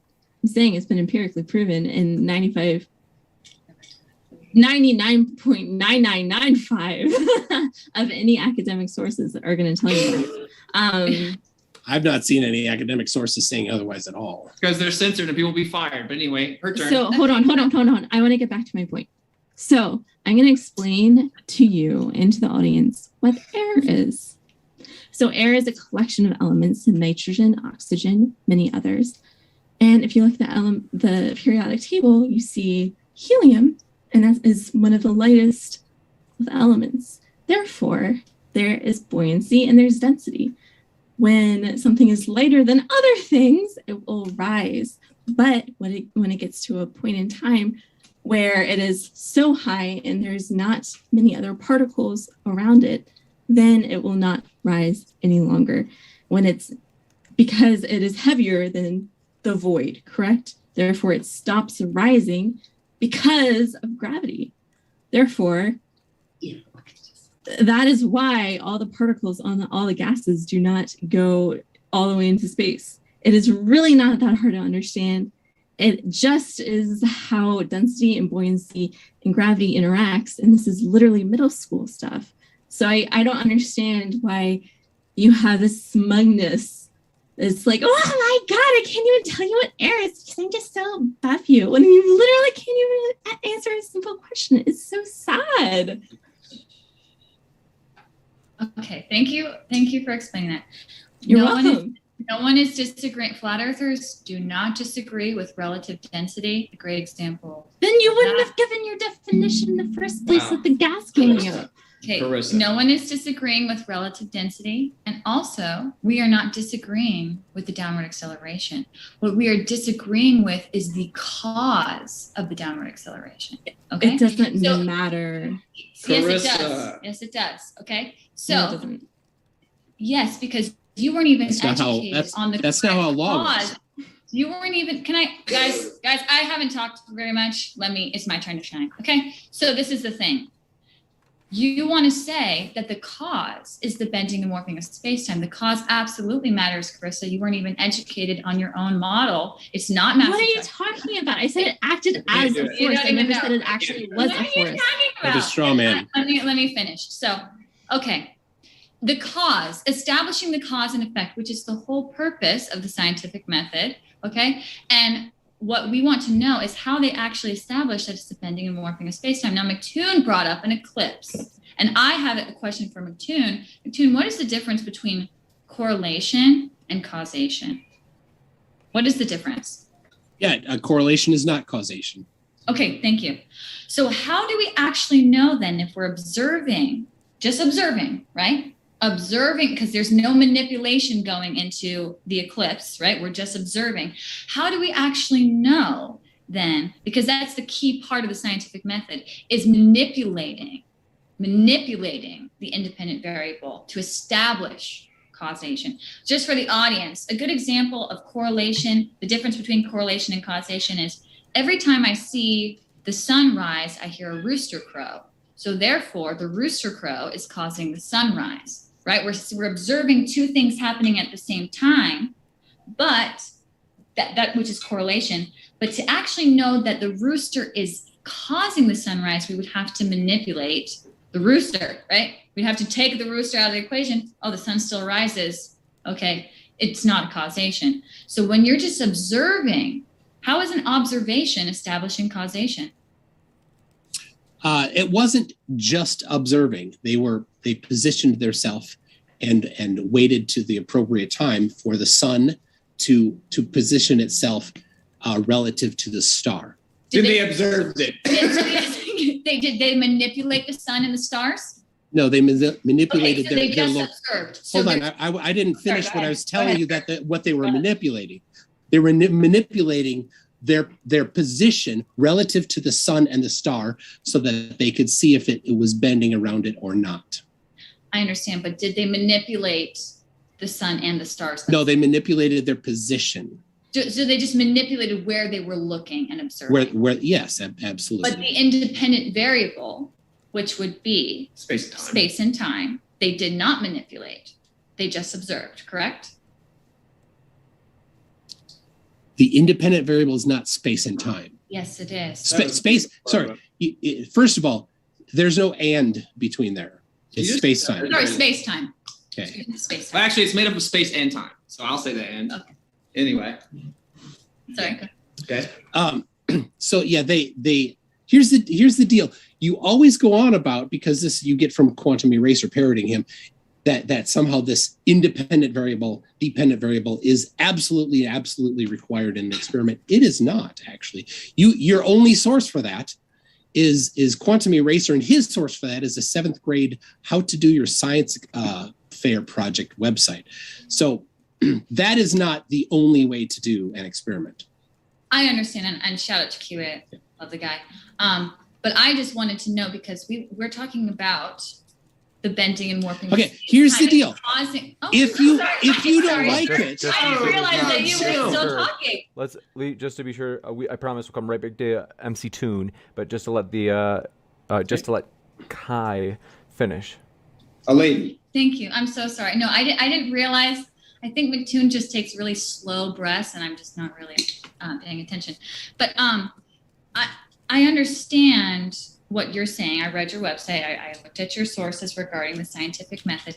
But that's why I wanted to bring up correlation versus causation, because right now we are talking about the bending and warping of space-time causing downward acceleration. Correct? That's what we're talking about. We're talking about causation. So what I want to know is how you differentiated between correlation and causation, because the only way to do that is through manipulating the independent variable. Observation alone cannot differentiate between correlation and causation. And if you don't manipulate the variable, then at best you just have correlation. Thoughts, Chris, or MC2? Melvin, do you want to take it? Because I think you were saying something. I don't want to. No, you go ahead. Your thunder. You go ahead. My response to that would be, regardless, I think we obviously don't know everything about gravity. And I think that's fair to say. There are things that we do not fully understand. I don't know if you would totally agree with. That's my understanding of it. It gets into like general relativity and just a ton of stuff that you don't even get to until like PhD level plus, right? But generally speaking, you don't need to get into that level to see that gravity is consistent in the way that it proves a spherical Earth, improves the globe. All right, and real fast though, just because James was right, McToon and I do have some history, but I want to talk to McToon about this, right? Since we're talking about gravity, and I usually keep this in the chamber. Most people aren't ready for it. I know you're not, McToon, but you keep talking about gravity, invoking it. It proves the ball Earth, as she's saying. No, you look at the lights in the sky. You presuppose a distance, a certain mass, relative nature. Then you presuppose a causal agent called space and time bending and warping and dilating, et cetera, et cetera. Actually, whenever we presuppose a theory of relativity, apply it to the universe, it's off by 95%. It's called dark matter, dark energy. Not only do you not know how to fully explain gravity, or have you ever proven it, it's not even mathematically viable yet. It's off by 95%. You should look into it. But McToon, here's my question for you. If everything is intrinsically electrostatic, and electrostatics is 10 to the 39th power stronger than gravity even claims to be, and all molecular and intermolecular electrostatic or attractive forces are electrostatic in nature, how is it that you isolated gravity and proved it to be the causal agent of something? Well, if you think that electrostatics is somehow doing it, then I would love to see how it gets that 9.8 meters per second squared downward acceleration. Go right ahead. Yeah, well, Coulomb's law was actually hijacked and then changed into the little g. But I asked you a very specific question. Coulomb came after Newton, actually. Let me rephrase it for you because you don't seem to understand it, okay? Wait. So you just claimed that Coulomb... You will never answer it. I want the audience to know McToon 100% will not Austin, this is important. You just claimed that Newton stole from Coulomb, even though Coulomb's law came after Newton's I didn't say Newton stole anything, buddy, okay? What I said is that electrostatics explains the phenomena as well, right? But here's the question. It doesn't explain it at all, because in a because here, lead is diamagnetic. It has a light lightly repels from electromagnetism. Lead would float if it were electrostatics. Hey, is electrostatics and electromagnetism the same thing, Mattoon? I don't know. You brought up Coulomb's law, but tell you what, you show me. Yo, you show you're me so how out of it your works. league, dude. Mattoon, Hold on. In a Faraday cage, things don't just float. You're in the cage. Are the things in the Faraday cage electrostatic? Yes or no? Well, you were claiming everything is electrostatic, and electrostatics are caused for the 9.8 meters per second squared downward acceleration. So please present how that happens. Okay, you had to straw man me. I want the audience to take note. 100%, I'll bet anything on it. Mattoon cannot answer this question. Okay, so if electrostatics is 10 to the 39th power stronger than gravity even claims to be, and all molecular and intermolecular attractive forces are electrostatic nature, which I could cite Purdue University saying that it's just objective. Okay, so all molecular and intermolecular attractive forces are electrostatic in nature. It's known to be 10 to the 39th power, that's 39 zeros, stronger than gravity even claims to be on the smallest scale. If you cannot isolate gravity by controlling the variable of electrostatics, how can you verify that the gravity is there, Mattoon? Oh, it's easy to isolate electrostatics. You just have a common ground. So when you ground something, is the thing that you grounded electrostatic, yes or no? Both, if you have a common ground, both things are at the same electrical potential. No, not electrical, electrostatic. Like I said, you're out of your electrostatic or electrostatic, whatever. So explain to me then. I'm waiting for you. You just keep asking the question. I studied electrical engineering. You studied nothing. Which so is why it's so sad. So go right ahead and explain it. All you're doing is saying there's these forces, but you don't understand that they're all at zero potential differential. Okay. Yeah. How are they different? You can never actually exclude the electrostatic potential of anything. Hence me just now citing Purdue University verbatim. What's the link? I'll get in a second. Yeah, all molecular and intermolecular attractive forces are electrostatic in nature. Do you agree or disagree with that statement? That's fine, but if they're at the same potential, it doesn't matter. Okay, so all molecular and intermolecular electrostatic or attractive forces are electrostatic in nature. And if we use a Van de Graaff generator manipulating electrostatics, it will change the directionality of things. They will go up and down. Lightning, electrostatic phenomena, bumblebees actually use an electrostatic resonance.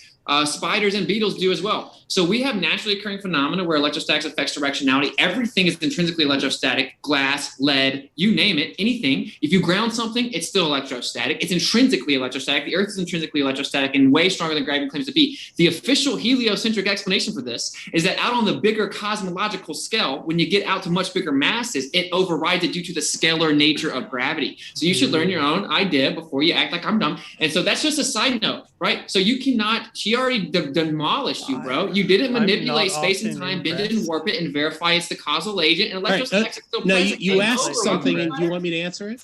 Go ahead. I'm still you. All you need to do is understand that there's no differential. The electrostatic force happens if there is a electrostatic differential, but if there is no electrostatic differential, there's no force applied. How do you control the differential of the Earth? You were wondering about electrostatics, and I was explaining it to you, right? And then you changed it to something that wasn't about an electrostatic differential. So the Earth have an electrostatic resonance? A resonance? A resonance field, yeah. Yes or no? I don't even know what you I know mean by you an don't know. electrostatic I know. resonance field. Okay, I'm sorry that You're just making up crap. Okay, so let me just all I'm saying is we can move on from this as a more technical aspect. It's actually not necessary, but all I'm saying is everything's intrinsically electrostatic. It's 10 to the 39th power strong, and gravity even claims to be. Okay, she explained to you that in 1915 it was superseded. Gravity is no longer considered an intrinsic property of matter. It's now considered, in effect, the bending and warping of space and time. This has never been verified, scientifically manipulated. In fact, it's off by 95% when applied to the cosmological scale. It's called dark matter and dark energy. And then you can verify that causal agent. You certainly don't have some intellectual high ground where you can make fun of us with fifth grade science jokes. It's laughable. I read the theory of relativity. You don't need a PhD to do it either, Carissa. So here's the deal. You can't verify your causal agent claim, which is actually what your entire model is dependent upon, as well as the R value, which we've demonstrated that is falsifiable and in fact been falsified. So that's the crux of the whole issue. We'll never get answered. We'll just get ad homs. We'll just get little like shots about how you're so smart in fifth grade science. We'll do what, blah, blah, blah, Pilton majority. But there you go. So until you can actually substantiate the cause of the downward acceleration, the fact we see the downward acceleration doesn't matter. We know that. Yeah. But it was empirically confirmed in 1915, and you just hand waved it away. Carissa destroyed you on that, bro. Were you not here? Carissa didn't destroy me on that. Yeah, she did. High five, Carissa. Oh, I'm sorry. Yeah, Kai did. Destroyed you earlier by just agreeing with you about the horizon. Sorry, I get mixed up. Because obviously he thinks that there's a static horizon, right? Don't you? He Right? thinks there's a necessary static horizon. I love if it. the Earth is a What if sphere. the Glover circle? Wait. Though, guys, wait. What's the definition of air? Let's pause it. Yeah, please tell me. Well, I already gave you the answer, so it would be quite fair. Hey, Carissa, do gases have an inherent shape? Atomically, They haven't. Well, what's their shape? it depends on their chemical makeup. Do gases Their have an molecular, inherent shape? their molecular makeup. It depends on their molecular. Hey, Richard Feynman would disagree with you. No, I'm saying that each atom in the gas is going to have a molecular makeup, and that would generally, there might be some variation in the shape depending on how they interact with each other, but it honestly is, yeah. So it's not, of course, gas itself isn't going to be like, it's amorphous, right? But like on an atomic level, of course, there's going to be a shape to the atom. Okay, so gases don't have an inherent shape. Okay, cool. I guess I got it. I was gonna say, so can you have gas pressure without a container? Can you have what? Gas pressure without a container? Gas structure? Pressure. Pressure. Yeah, pressure. Yes, you can. Can you demonstrate it? Well, before we ask for your demonstration, we have a demonstration for you. Okay. So You hear that sound? you hear it? Yes. Oh, Yes, look at that. Okay, so the pressure actually spontaneously sought equilibrium to the lower pressure around it once you remove the containment. Can you demonstrate gas pressure without a container? So do you understand that the gas going into the air is floating up and it's being buoyant because it's lighter than the air around it? Of course, when you have a vacuum, Maybe you it's should not ask her. going to go up. It's not She'll going ask to you. go up. Yeah, maybe. Can you stop interrupting women, please? It's going to go up. It's not going to go up. The obviously. joke reached its expiration. Oh, I'm glad that you're able to determine that. Someone- So if you're able to go into like a vacuum, there are no other molecules or any other substances to help it float and disseminate into the air because there is no air. Therefore, obviously, it's not going to rise. So to clarify, you just didn't answer the question when I said, can you have gas pressure without a container? Yes, you see, we have gas, an element of gas pressure here. I think it's probably determined by some effective gravity. So the reason that we're asking this is because they tell us that the separation between our gas pressure here on Earth and the vacuum of space, which, as you brought up, is not like a vacuum cleaner. Everybody knows that. It's not sucking. Of course, yep, yes. They're saying that it's uncontained. It's uncontained. Yes. Now, because the molecules still have. so they're have saying mass. it's uncontained, but There's still mass. the reason that we are puzzled, okay, because you want to talk about science. So we're curious because this is a good source, chemistry.elmhurst.edu. The definition of gas pressure is the pressure of a gas. The pressure of a gas is the force that the gas exerts on the walls of its container. So what's happening is the gas molecules, for example, like in your tire, we just filled up air in my tire today. That was a great example of gas pressure. It's the air inside, the molecules are colliding with one another and they're bouncing off the walls of the container, which is creating pressure. And the container is the antecedent to gas pressure. Okay? So, but here's the problem, is they're just saying that the container that's keeping the air in from the vacuum is just air. Okay? So that's the relevance of us asking, okay, the heliocentric model is claiming that you can have gas pressure without a container. So we would need to see this demonstrated on some small scale here on Earth. Because again, we can show you the Perrier can, my tire, a balloon. These are all gas pressure inside a container. So just show us one example, not using the thing in question though, which is the Earth's atmosphere. One small demonstration that confirms that you can have gas pressure without a container. So number one, you're going to have to have such a huge gravitational force, right? Because right now what's happening is that the gases are being gravitationally pulled on a molecular level toward the Earth's core, right? So you can't reproduce the same situation unless you have such a broad scale gravitational pull, which is not something that we're going to ever be able to replicate, unless I guess we want to go to like another planet and have like this huge experience. It's just not going to be practical, right? So generally speaking, the reason that it's still I'm assuming that definition is assuming that it's within our atmosphere, right? And that there's going to be air around it. If I can, go ahead, Carissa. There's atmospheric pressure, not gas pressure. So there's a distinction that you're missing there. So the definition you read doesn't apply to the atmospheric pressure. The atmosphere It applies to gas within a physical container. It's not speaking about the atmospheric gas. To clarify, atmospheric pressure isn't gas pressure, right? They are distinct, yes. So the atmosphere isn't made up of gas pressure. The atmospheric pressure and gas pressure are different things. But is there gas pressure in the atmosphere? There is pressure, but it's not due.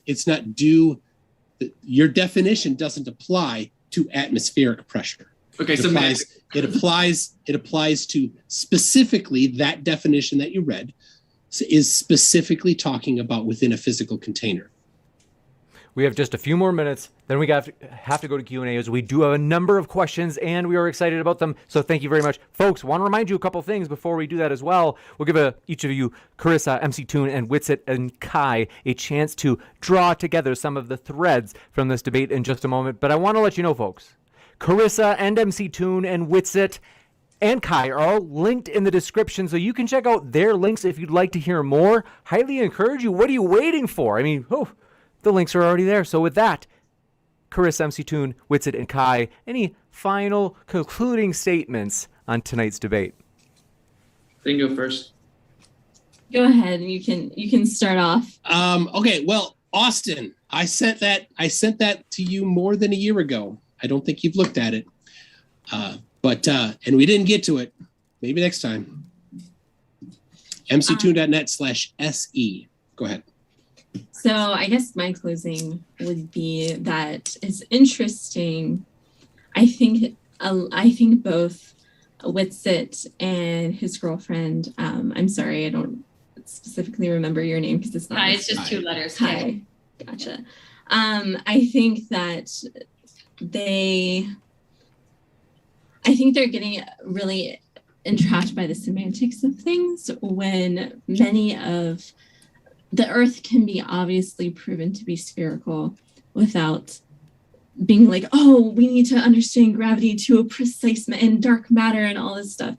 There are many ways to condense these perspectives and realize that the Earth is spherical. There are observational ways to realize that the Earth is spherical.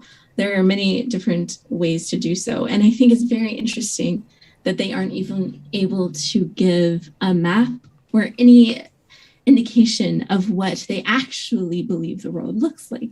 They seem very focused on like, oh, this is, common sense and stuff, but they aren't actually able to provide a map or any model of their Earth. They say that it's not a positive claim, yet their shirts literally say the Earth is flat. They won't even say that they believe that. They're like, oh, well, we don't have to do that, right? Because they're worried they're spineless. So with that, go ahead. Well, I really appreciate talking to the both of you. Carissa, I would love for you to join us. We have a Discord server called 24/7 Flat Earth Discord, where we educate new Globers on, part of it is that you don't know your model. And when you learn the model, you find out that there's so many holes in it. So I invite you to come. We have Ladies Night at 5 p.m. Again, it's 24/7 Flat Earth Discord. McToon, I appreciate speaking with you as well. I would just ask that you, take a time to just think about the difference between correlation and causation. But overall, just to wrap it up with a nice bow, it's really good to question things. And I think everyone can agree with that it's very important to question things. And yeah. Okay, yeah. So with the spherical excess, by the way, McToon, I don't know why you keep bringing up our DMs, man. I guess I'll have to tell the audience now. You DM me 1,000 times, dude. So believe it or not, no, I don't read all your DMs, bro. I think it's super weird. So there you go. There's your answer to that. I did it in a debate on this platform. I did it in a debate. I sent it to you during the debate last time you were Not here. my boyfriend's DMs. Yeah, look, too, I think you actually interrupted my closing. It's cool, but I get it. You get triggered, but I haven't checked my DMs during the debate, and you've sent me hundreds of messages. It's all good. Spherical excess, you actually look over a vast distance. You say that there's no refraction, but then right after that, you can rewind for the audience. He literally said, well, there is some. You got to account for it. And whoop-de-whoop. Yeah, of course, a refraction is a fluctuation. You take an apparent location, presuppose a radius value, presuppose the Earth's a sphere, and then you take the fluctuation of the differential in the apparent location, and then you say, look, here, it's more than 180 degrees, and we don't need refraction. It's not really here, but it's kind of here. Wow, dude, that was really difficult. Please send me some more through the DMs. So, and then she said, oh, if the moon's a sphere, we don't presuppose the moon's a sphere. We've seen the same side of it forever. So no, that doesn't prove the Earth's. Well, I can go through your entire info right now. It's not true. It's all dumb. It's all presuppositions. What we'll always get and oftentimes is how many times will Austin say specificity or presuppositions? I'm sorry that Globers make me say presuppositions to every one of their postulations, but that's what it is. So here's a quick recap of the situation. We pointed out that the horizon that we see is nothing more than an apparent location. It constantly fluctuates based on atmospheric conditions. It's called a horizon because it's horizontal. That's what we've all observed.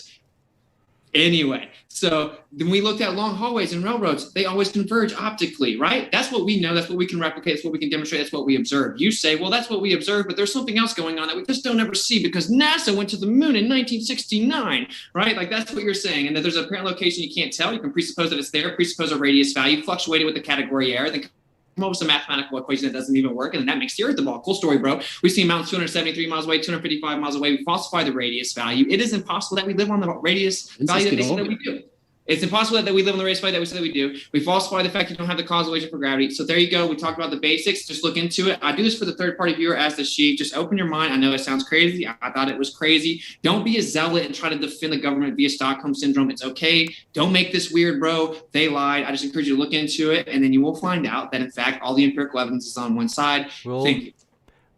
Move into the Q&A. So do want to say thank you to all of our guests. As I had mentioned, our guests are linked in the description. Also have to let you know a very special link is pinned to the top of the live chat. Folks, we know a lot of people enjoy debating these topics, and maybe you have a new YouTube channel, a podcast, whatever it is that you want to get exposure. Well, that's how Modern Day Debate works, is it's all built on exposure. So for example, all of our guests that are here right now are linked in the description. We encourage you to check out their links. And if you want to come on and debate either Flat Earth versus Globe Earth or creation versus evolution, I have pinned a Google Doc or spreadsheet at the top of the chat. So if you'd like to come on and debate one of these topics, or maybe you don't even have a channel that you're trying to get exposure, you just enjoy debating because you're sick like us, well, go ahead and enter your info into that spreadsheet that is pinned at the top of the chat right now. And with that, thanks so much for your patience. We're jumping into the questions. Alex Stein, old friend, says, Austin and Kai makes my heart swoon. Love Flat Earth for the win. Yeah, shout out Alex Stein. What a legend. And go sub to Conspiracy Castle where you could be super lame. Much love. Let's see. Melvin, MC Toon, you might enjoy a debate with Alex. I don't know. I feel like you guys would have a good chemistry. But made by Ben Jim Bob says, MC Toon, what are the physical properties of space-time? The physical properties of space-time is 4 dimensions. That's what it is. You got it. And Chris Gaiman, thanks for your question, says, Flats, how much does air weigh? Do you believe matter nearby the Earth is attracted to the Earth?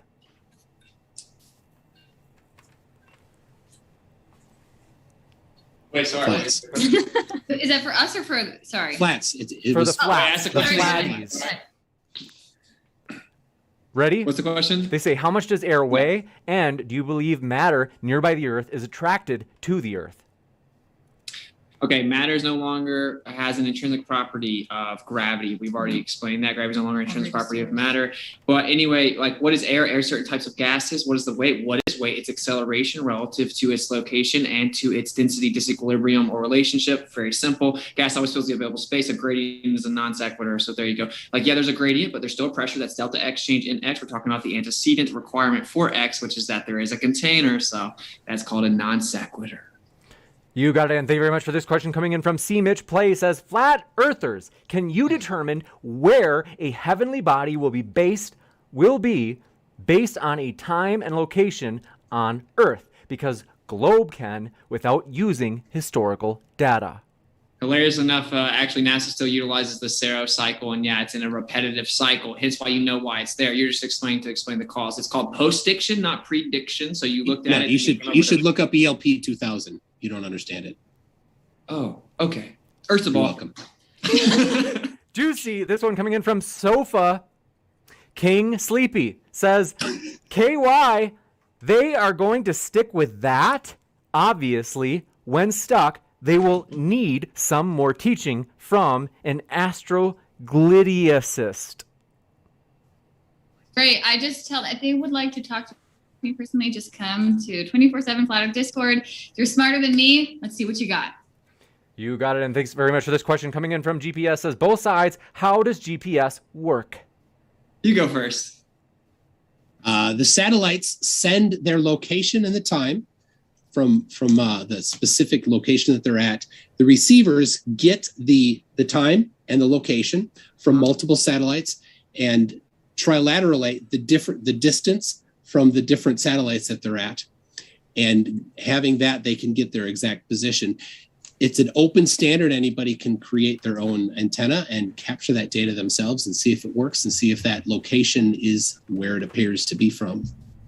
Interesting. Yeah. So just for some Globers that don't know, right? Some people say that GPS is global positioning satellites. I think most people know that, and that's global positioning system. The RAN system long predates it being called something to do with the globe. 99% of all transmission are using towers and underground sea cables and wires, right? So we don't actually even utilize the idea of space, certainly not free falling in a vacuum of space. Even if there was something in the sky, which I can actually give you plenty of scientific evidence as to how that was possible on a flat Earth. It doesn't verify the Earth's a magic spinning cartoon ball that defies physics. So almost all the transmissions are using that. The RAN system came long before you called it GPS, and that's the exact use case of GPS. So it's certainly not exclusive to a globe.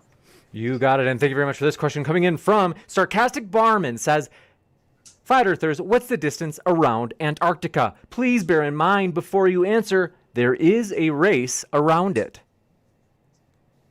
Yeah, so the supposed sailboat race that goes around Antarctica actually goes down and pops back up. They publish publicly their actual route. It goes down and pops back up. So that just shows how little people research. We couldn't actually verify the distance around Antarctica because it's illegal to do that via the Antarctic Treaty signed in 1959. Longest lasting peace treaty, not even up to a review till 2042.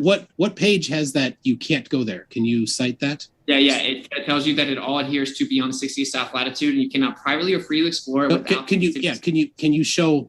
you show the exact which article of it says you can't go there? Article 6. You just make that up. We done? John Rapp says. So we can. John Rapp says GPS. Evil NASA rubs their GPS satelloons vigorously, makes them stick to the dome. Flurfs. Hashtag rub your satelloon. Straw man fallacy. Gotcha. Yeah. And Sunflower says, MC Toon, when we set up a vacuum chamber and observe things in it, there is no medium modifying or obscuring it, correct? That's right. You got it. Andrew Rouse says, statement, you two are the perfect couple. I think that they're talking about you, Nixon. Gotcha. Next up, Roger Polak says, MC Toon says MC Toon, please make a soundboard for greatest hits PTS. PTS. I think they mean make a soundboard of Austin. Oh, I already did. I know you're obsessed with me, bro. It's getting weird. Get out my DMs and record my voice, bro. Kang024, thanks for your message.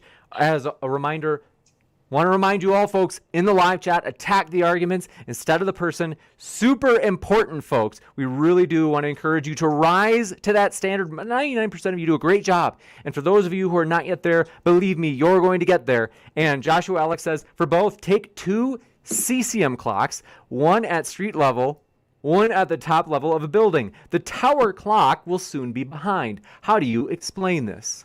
Right, yeah. So what they do is they say that space and time was proven by the oscillation rate of a cesium atom and its degradation. Of course, they don't account for the vibrational pattern or where they are within the vortexual, movement of the electromagnetic field. We'll say for intents and purposes, not to make people spiral. So yeah, there's numerous different variables they don't control for, and then they just look at the degradation rate of a cesium atom, the oscillation rate, and then they presuppose the causal agent being space and time, which is called a reification fallacy.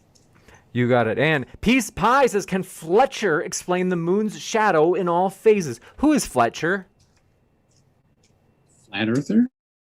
Maybe they mean, I don't know. If Fletcher, yeah, it must be you, Austin. Go ahead. Yeah, I don't know. I don't make unfounded claims. Actually, you can actually create, people spiral over this. I just don't care what people think. So you can actually replicate a naturally occurring hologram with the polarization of the electromagnetic field that replicates the color changes, the appearance of shadows, and the phases of the moon. We've only seen one face of the moon for all recorded history. You claim it's entirely locked. It's a coincidence. So cool story. Falsification is independent of replacement. We have the Stellar eclipse, the eclipse where the sun and moon are both above the horizon during the lunar eclipse. We're never going to get done if he just waffles like this. Where the Earth is blocking the sun, supposedly casting a shadow onto the moon and going the wrong way. So we falsified your claim, and falsification is independent of replacement. Gotcha. And then Andrew House says, Austin, in 15 years, when you look back at all of these debates, how are you going to deal with all the cringe? I don't know if they mean cringe from you or from the opponents. I'm baffled. Yeah, I don't know. It's going to be really hard to rewatch Mattoon implode like this. But I'll try and make it through it. This is next up. The Science of Science says, MC Toon, a convex surface does not mean the Earth is a globe. Correct. Next up, RT96 says, our view of a pencil in a glass of water is affected by refraction. Witsit says, quote, there is no pencil, bro. That's my best impression, sorry. That's a good one. Okay, at least you do the bro in there. It's not too bad. Nah, dude, no one said there was no pencil. That's not analogous. That's a much more dense medium called water. So cool story. And in fact, you require the isolation of a physical location called the geometric horizon. So cool story, bro. Kango24 says, Witsit, Earth's curve can be seen. Its location is just refracted. Just like looking at a pencil in the glass of water, is the pencil not physical? Earth's curvature can be seen. You just don't actually see it because it's completely refracted, and then we see something else. That's what he said. McTone already elaborated on that. We can physically manipulate the pencil, not the curvature of the Earth. Next up, Science of Science says, Carissa also thinks a convex surface means a globe. That's a pretty big leap in logic to think convex equals globe. I don't think I ever said that. You got it? No, because I don't necessarily believe that. So. Deal. Don Kedick says, I love modern day debate. Gets me through my workday. Thanks for your encouragement, Don. It means a lot. And Fat Man says, KY, you can't compare, I think they mean Kai, says you can't compare a laser sliding on a table to the sun setting. The sun is not suiting on Earth sliding away from us. That's literally what they it's meant doing. sliding. That's literally what it's doing. I think they meant And you can sitting. even see this with the videos of the shrinking sun. That only a shrinking sun can only happen if because of angular resolution. That's it. Gotcha. And this one coming in from Digital Demonic Dabro says the damn Santa silly man argument is a red herring by Witsit. This man is not even addressing the argument in this argument. He strawmanned the whole conversation. No, it wasn't a red herring. And by the way, I said Superman, not Santa, because she said there's an actual tree that we know is there. We don't know the curvature is there. That's why her thing is laughably rudimentary and inadmissible when it comes to empirical evidence. And then she said we control the variables by using a light, which you don't control the atmospheric refraction. So I was being very specific as to say, well, I've never seen Superman. That's why I still know that he is there. That's what she's saying. We've never seen the curvature, but we know it's there. So try again. No, I just was specifically addressing your claim that just because we have to account for something doesn't mean that we don't actually see it. Specifically, just because we've never seen it doesn't mean it's No, that's not what I'm talking about. I'm talking I about can this. cut you out of the debate saying it 3 times. So No, I'm talking about it specifically. That you can't, just because you don't see something directly doesn't mean that it's not visible by controlling elements around you. That's my only point. It's not a one-to-one comparison on all values. But go ahead, James. I'm sorry. No worries. The Batman says, Austin triggered MC Toon good and hard, LOL Globies. Very good. All right. Next up, John, he told me how to pronounce it. Sudlick says, I love Witsit. Kai is better looking. Sorry, dude. No offense taken, bro. This one coming in from Displaced Gamer says, if gravity does not exist, why are objects in space spherical? Wait, sorry. What? What happened? I think this is, yeah, so that's for you. So if gravity does not exist, why are objects in space? Why do they all tend toward being spherical in shape? Yeah, see, actually, you can't even substantiate sphericity or terra firma. I actually document them all the time. They're pulsating, quote-unquote, orbs of light for intensive purposes. And even if I look up at a cylinder and say, there's a light bulb, that means the ground's a light bulb. That's not very adequate information now, is it? Plus, you presuppose the mechanism that causes it all to happen. Presuppose the medium being a vacuum, which is literally antithetical to the natural law called the second law of thermodynamics. It looks like a more fluid-like medium, but that's for people that are open-minded. Gotcha. And this one coming in from Rai says, make sure you wear your NASA shirt when you get your 5th booster shot. I think that's for you, Carissa. Are you going to wear your NASA shirt? Yo. I am being deafened right now. That's hilarious, bro. Was that for me? Of course I'm going to get booster shots. Oh, no, I was just in Of course. Yeah. Yeah. Next up. Yeah, Okay. I'm for science. Next Yeah, up, hopefully we get 33 of them. Raza43 FC Tune. You're not gonna get a booster shot? Jeez, man. Okay. Raza43 says, if anyone lets go of a helium balloon atop Mount Everest, it will fall. Why is that flat earthers? How do grown-ups not know this? What happens when you pop the helium balloon? Deflect. Oh, that was so hard. Oh my gosh. Lasers are so dumb. Let's see. The Messenger says, I never have seen McToon so triggered. Ha ha, he lost. I'm sorry. It's just so trollish. They say it's so blatantly. They say, ha ha, he lost today. He needs more anti-truth media training. Hashtag Black Swan photo. MC Toon, any thoughts? I've definitely been more animated in some. I think people might be able to identify when even, but this was fun. This one coming in. And it wasn't you, Austin. I wouldn't laugh too much, Austin. We got a juicy one. Xanos Carthage says, hey, have you seen the footage of Witsit getting beat up by an MMA fighter? I think he tapped out 6 times. Is this true, Witsit? No, That was- complete lie. I got hands, bro. Leave with the left. Was it against MC Toon? No, I got hands, bro. Leave with the left, James. Next up. Wait, hold on. Was that you or are you talking about, did somebody mistake you for right the hand? I didn't get tapped out by anyone. That's all I can say about it. All right. Witsit doesn't get tapped out by anybody, folks. And then Snake was right. Says that density creates direction. Thank you for Snake was right. Thank you for your question. Says if density creates direction, why do things not fall up toward the less dense air? Clearly, the direction of most mass is what determines direction. That just made me lose brain cells, but it's the object's density relative to the atmosphere or the surrounding medium. So if something above it is less dense, that's non sequitur. It's more dense than the surrounding air where it's currently residing within that medium. Like an ice cube, you drop it in room air, it falls to the ground. You drop it in your cocktail, it rises to the top. You got it. And thank you very much for this question coming in from, you guessed it, Robert Summers says, Flat Earth wants to claim science is on their side. Can you tell me one model in the Flat Earth that makes testable and accurate predictions? Well, models aren't science, so that's convenient, and we're actually not allowed to privately travel past the 60s. Models absolutely are a necessity in science. Look, man, all the super chats are for us, okay? Just in case you weren't paying attention. But so you're not allowed to privately explore past the 60th south latitude. So to make claims outside but of you that didn't. But you didn't substantiate that claim yet, Austin. No, you're even triggered in Q&A, McToon. You need to chill, bro. Like, but you didn't substantiate that claim. You're just lying. Okay. Maybe if you You're just just stopped lying, we wouldn't have to Asar, you. Asar, Are you done? You always Yeah, all I know is the super chats are for us. That's all I know. So you can't go past the 60th south latitude. That's a lie. Why are you lying again, Austin? Next up, Asar. Why are you a fake Christian, Austin? Asar Why are you a fake Christian, Austin? Asar M. Ka says, if gravity doesn't exist, have them explain the cause. Oh, yeah. Everything's intrinsically electrostatic. To be more specific and technical, incoherent dielectric acceleration. You can use a Van de Graaff generator, affects directionality. You can slow me down to 0.5 since it's just word sound, even though it's all coherent, very hyper-specific. All molecular and intermolecular attractive forces are electrostatic in nature, and since it's 10 to the 39th power stronger than gravity and claims to be, you certainly can't claim gravity, so everything's intrinsically electrostatic. Density disequilibrium is the relative characteristic that is most prominent. Write it down. This one coming in from, do appreciate your question, Scotty Osborne says, MC Toon, do you abuse human growth hormones to get those unusually large muscles, which is actually cannibalism? Are you on the roids, MC Toon?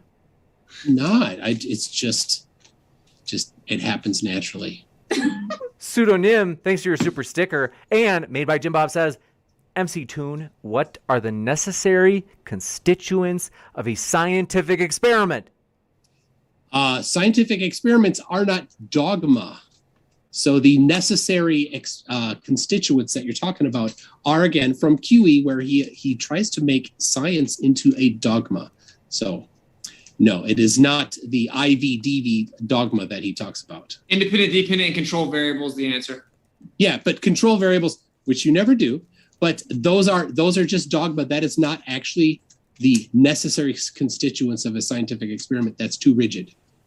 You got it. This one coming in from Made by Jim Bob says, MC Toon, how can you justify the bending of space-time if it has no properties and requires time and space to be constant to measure its bend? It has been empirically confirmed. So I'll stick with empirical measurements. This one coming in from Nephilim Free says, the flat earthers are interrupting too much. Wow, literally we got interrupted the entire time. Yeah. Maybe rewind it. Nephilim Free might be up for a debate with you, Austin, on Flat Earth. I don't know. I'm just saying. Dr. Bass Ackwards says, Carissa, draw a circle on the ground, then draw a circle around that, then another circle around those circles. If you continue like this, will the circles keep getting bigger? Can the circles ever shrink? It would literally just be your latitude lines, right? So yeah, it would keep on getting bigger and then they would start getting smaller again. You got it, Ann. Thank you very much. Andrew Rouse says, could everyone please just say what higher education degrees everyone has, starting with you, Kai, and Austin? I got a PhD from Critical Thought University, and she got from Free Independent Thinking, not Brainwashed. Actually, you can actually answer. I have a bachelor's in science, so suck it. What science? Irrelevant. Bachelor's in science. You can look it up. Okay. That's the name of a degree. Okay, yeah, but typically you can get a BS. What about you, Carissa? Why don't you answer the question? Sure, I'd be happy to. In December, I'm getting a Bachelor of Science in Mathematics. Right. Okay, so you're almost where she is. Why are you knocking her down? I know I'm not. I'm just asking for further clarification. I think it's cool, and I'm curious what specific degree she got. Why are you I got a being PhD. so You're bad not faith? impressed? I have a PhD in critical thought. All right, go ahead, Melvin. Go ahead, Melvin. I study electrical engineering and computer science. And you still don't know what electrostatics is, James. We got another question because we're trying to go to the strip. Next up, Andrew Rouse. Richard Ashton says, shamefully embarrassing show from the flat side. Unbelievable. That seems like a coping mechanism for the self-projection of how they got intellectually eviscerated. I'm just being honest. The earth is flat. Don't make this weird, bro. Check out the merch store. I got you. This one from Kit says, Witsit, that gap from your rotting... this is weird. They say, let's see. Is it big enough to whistle? Gosh, what is this about? It's a dig. You probably should skip that. No, just read Next one. The Science of Science says, I have to give it to MC Toon. He makes me laugh so much. He is my favorite globe myth enthusiast. Oh, that's nice. Thanks. Next up, Snake was right, says, higher elevation, lower pressure, no container. Yeah, that's called a non sequitur. Delta X, change in X. We're talking about the antecedent. Let me slow down. The requirement for the pressure, which is X, the change in pressure is an additional piece of information. So we're trying to figure out how we have the pressure. Once you invoke the differential or change in pressure, that's a non sequitur. This one from Nephilim Radiate 3. without pressure, gas pressure. Neff says, if the Earth were flat, there would be only one time zone for the world since the sun would rise in the same... Hold on. No, bro, rise in the same hour for the entire Earth. In all caps. That's derp. wrong, actually. Wow, that is incredibly dumb. But yeah, the sun's more local. It has a radius of light for intended purposes. It's called attenuation, absorption of the medium. Light does not travel forever. It's much more local. You can replicate it certainly using a dome. Experiments in prebiotic chemistry says, why is the air on the top of Mount Everest thinner than the air at sea level? There are numerous different aspects. For one, we don't actually know the characteristics of the containment itself, the medium differential all the way at the top, and gases are being constantly introduced and produced at the surface level. Now that I've addressed your non sequitur, can you address the first one that you skipped past, which is how do you have pressure in the first place? Robert Summers says, Witsit, if I drop a bowling ball from a building, do you agree or disagree it will fall at 9.82 meters per second? I disagree because it's completely fluctuates. It's never consistently 9.8 meters per second squared, and it's dependent upon an incredible amount of variables, including the location on the Earth. Made by Jim Bob says, MC Toon, so gas pressure equals container, but atmospheric pressure equals pressure without container, but it's still gas? And without, okay, go ahead. Sorry. No, it's a good time to go. Without a physical container, absolutely, because there's just a pressure differential from the ground level to any particular elevation you want to pick. You can see that, you can measure that in flat earthers balloon launches with barometers on them. You can see that there's a pressure differential. That's our claim. There's a pressure differential. That's it. This one, made by Jim Bob, also says Moderna or Pfizer. Neither. I'm organic, homie. Pfizer. Oh yeah, the one that's MC Tuna. You have no MC Tuna. Have you not gotten it? I'm ambivalent. Next you up, guys can see my merch. You and Austin are strange bedfellows on this. Don Keddick says, if stars emit light from nuclear fusion, then why doesn't their gas just dissipate into space? Where is their container? Because they're more dense than space, and gravity, they have mass. Therefore, gravity attracts them to the Earth. You got it. And Elijah Freeman says, Andrew, TY used a plane for his atmospheric refraction computations. In another section, he superimposes this onto a curving surface with the radius of 3959 meters. The black swan is 1,000% off from 1.2. That's for the Globers, in case you didn't follow it, because it was a smarter That's guy. because it didn't include refraction analysis. We just talked about that in the question. Yeah, that you demand. Yeah. Next up, Ryan says, getting a degree immediately raises your IQ by 20. Thanks for that, Ryan. From Duckery says, Austin, how is the Tropic of Capricorn measured smaller in circumference than the equator? Ships, flights, and land masses prove this fact. Flat Earth debunked. Oh, wow, it's crazy that 9% of all people that inhabit the Earth are actually in the northern quote-unquote hemisphere, which is stupid because there is no sphere, and that's completely a lie. That's not true at all. How'd you physically measure it? Because it seems like we've been trying to physically measure the convexity of terra firma for years, and we can't find it, including the Globers. So, cool story, bro. Thy Messenger says, MC Toon on a, quote, micro scale, show us a spinning ball containing water on its surface while it spins. If it's a globe, it can be replicated. Earth is flat. The fallacy is if it's a globe, it can be replicated because there is the gravitational force that we can't get out of. So here's the deal. On a micro scale, flat earthers can't demonstrate their flat Earth in some sort of a terrarium either in any orientation, because if gravity doesn't exist, then can't they hold it sideways or upside down? Hey, look, the water fountain is level. I just demonstrated it. Take the lid off. Take the lid off. Hold it upside down. Why would I do that? That's non sequitur. Oh, because gravity affects these experiments. You can't do it without the effect of gravity. So if we changing the experiment. If we presuppose gravity, you can't prove. You cannot control that particular variable. If I pour water in a pool, what happens? Turn that pool sideways. Why? That's not what the Earth is. Ball. Why doesn't the ball? Are we serious? This Because isn't. gravity This has is, to do with this mass. is absolutely mental handicap. You guys are making fools of yourselves publicly. Stop self-projecting. We This are one doing coming in. Scotty Osborne says, Witsit, congratulations. Make sure that Kai is not an Order of the Eastern Star or daughter of the American Revolution. What does that mean? I don't know, man, but I'm not going to take relationship advice from anonymity on the internet. But thank you, though. Gotcha. And Made by Jim Bob says, MC Toon says, or they say MC Toon, so the physical properties of space-time is, quote unquote, 4 dimensions. What are the physical properties of, quote, 4 dimensions, unquote? It's over. I think, he could maybe get educated. I'm not gonna. This is epic. No, why aren't you just doing a whole, like, she acts like she's smart. in 2 seconds. Why can't you just do a whole class in 2 seconds, right? Yeah, explain relativity in a response to a super chat. Next up, C-Image To Play people says, that don't understand 5th grade science.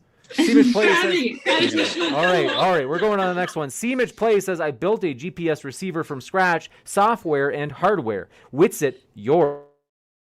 Does it use Cartesian coordinate systems? Oh, yeah, of course it does. Next. You got it. And What? Robert Summers says, does... She doesn't get it, and she's What? laughing. Anyway.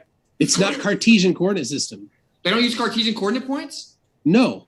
Really? What do they use, McToon? It's spherical coordinate system. And if it's Really? flat, it's a polar coordinate system. Oh, but they use... It's not Cartesian. I'm sorry. They use Cartesian coordinate systems, and the Lorentz system, which is identical to GPS, predates the GPS, right, McToon? Yeah. Okay. Do you understand? We're trying to go, McToon. Next. You can map between coordinate systems. Do you not know that? Yeah. Did you know that okay, Lorentz good. system predates the GPS? Excellent. Never This one gonna coming in match. from Robert Summers says, does DirecTV know the Earth is flat? Yeah, well, if you actually look up DirecTV, which is typically contracted to American Tower in the United States, they admit that it's all used with towers. So this is awkward. No, they don't. Oh, so American Towers aren't their main contractor? They don't admit it's all from towers. What are they? So how much? What Stop percentage lying. of it? What percentage Why- of a satellite? why What do you percentage of have a to lie? satellite? If you point a satellite dish at the sky, it's from a satellite. Can you maybe have something at a higher elevation? You'd see it, Austin. You'd see it. Can you? What? You can't Mike- see forever, McToon. Next. Are they building a tower? I'm They're building sorry. a tower that you can see. You think we landed on the moon? Deflect when you lose. I'm Got just it. saying, it's like I just want Of course we landed on the moon. How lost you are. Of course we landed on the moon. Of course we did. That's patriotism. Next. This one coming in from, a appreciate your douche. question, Mike Menzies Absolute says, douche. You thought it was funny. the stars are angels, the sky is a dome, flat earth for the win. Austin, you the man. Yeah, I can't even Starting disagree, yo. ridiculous. But I know that it does appear that if you look at star in a jar sonoluminescence, and you integrate cymatics, yeah, you can actually integrate different frequencies within a fluid-like medium. It creates the exact same phenomena that we call stars. So I don't know who needs science when you can believe the government. This one coming in from Truth Nerd says, on the AE map, the Vendée Globe record holder would have had to average 30 knots in a one-man sailboat. No wonder Witsit refuses to commit to a map. Oh, wow. So if we presuppose the Earth's a sphere and then the route that they say is true, and then we don't acknowledge the fact they actually went down and popped back up from the very northern part of Antarctica, Austin's stupid. And then we can presuppose a flat Earth strongman model, and that makes it a certain miles per hour they would have to go, and therefore Earth's a bomb. King at V says, ask Witsit what a radar horizon is. And it don't care about refraction. The distance to horizon never changes throughout the day or days if the high don't change. I'm so glad that you guys brought this up. Marconi, first one to send radar, right? So 2,200 miles. His tractor said that it wouldn't work because it would hit the curvature of the Earth at 200 miles. Guess what he did? He hit his target at 2,200 miles. First time utilizing this line of sight. We now actually send radio waves over 10,000 miles. Never ever accounting the convexity of physical obstruction of the Earth curvature. No, it just goes up and it bends back down perfectly because the Earth's a magic bomb. And just only for certain frequencies because it bounces off the ionosphere. Use different frequencies and it doesn't bounce. You can't go that far. Oh, really? So can we go 10,000 miles with radio waves? It depends on the frequency.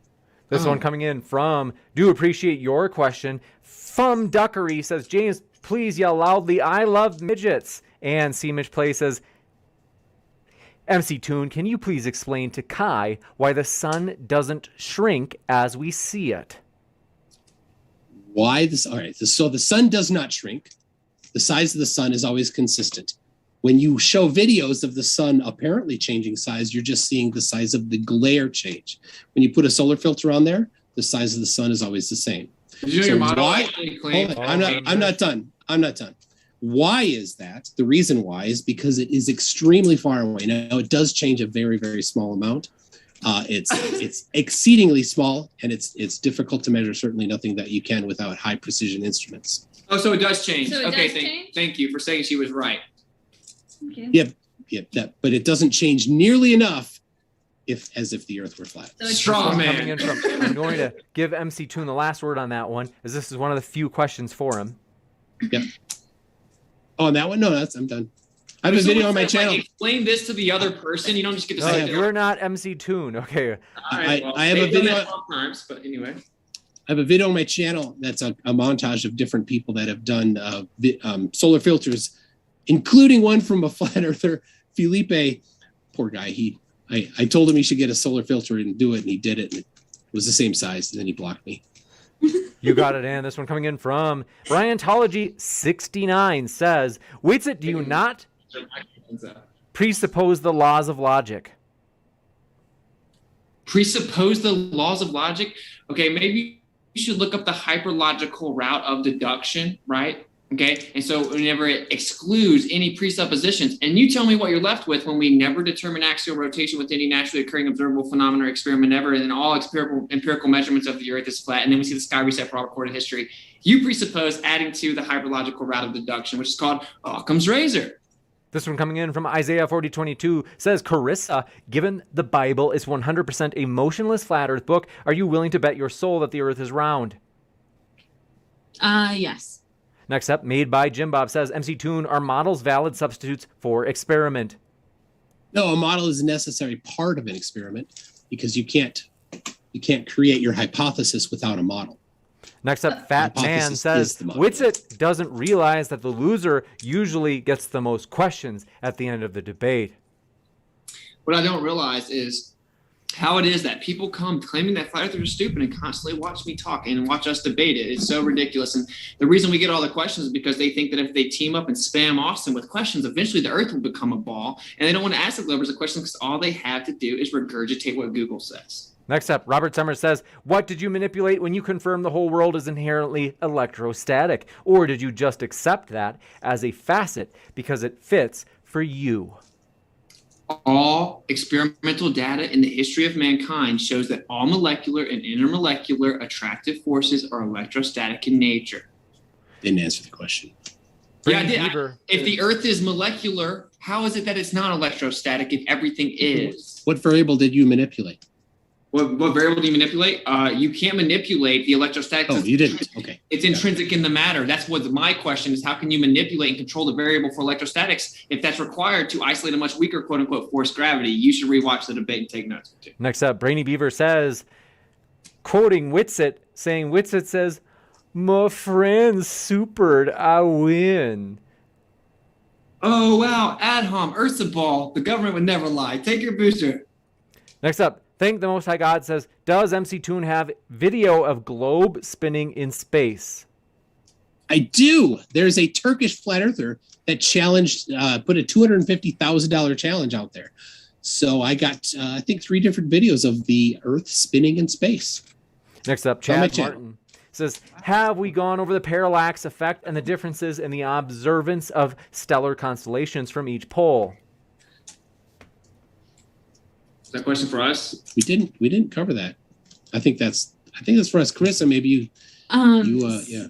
Yeah, so it's just a fact that if you're in the northern hemisphere, you see Polaris all throughout the seasons, which is something like they can also not account for the season changes along with daylight, and so that alongside the stars, and you see the rotation of the night sky, but the Polaris typically always stays the same because that's where the axis is through like the North Pole.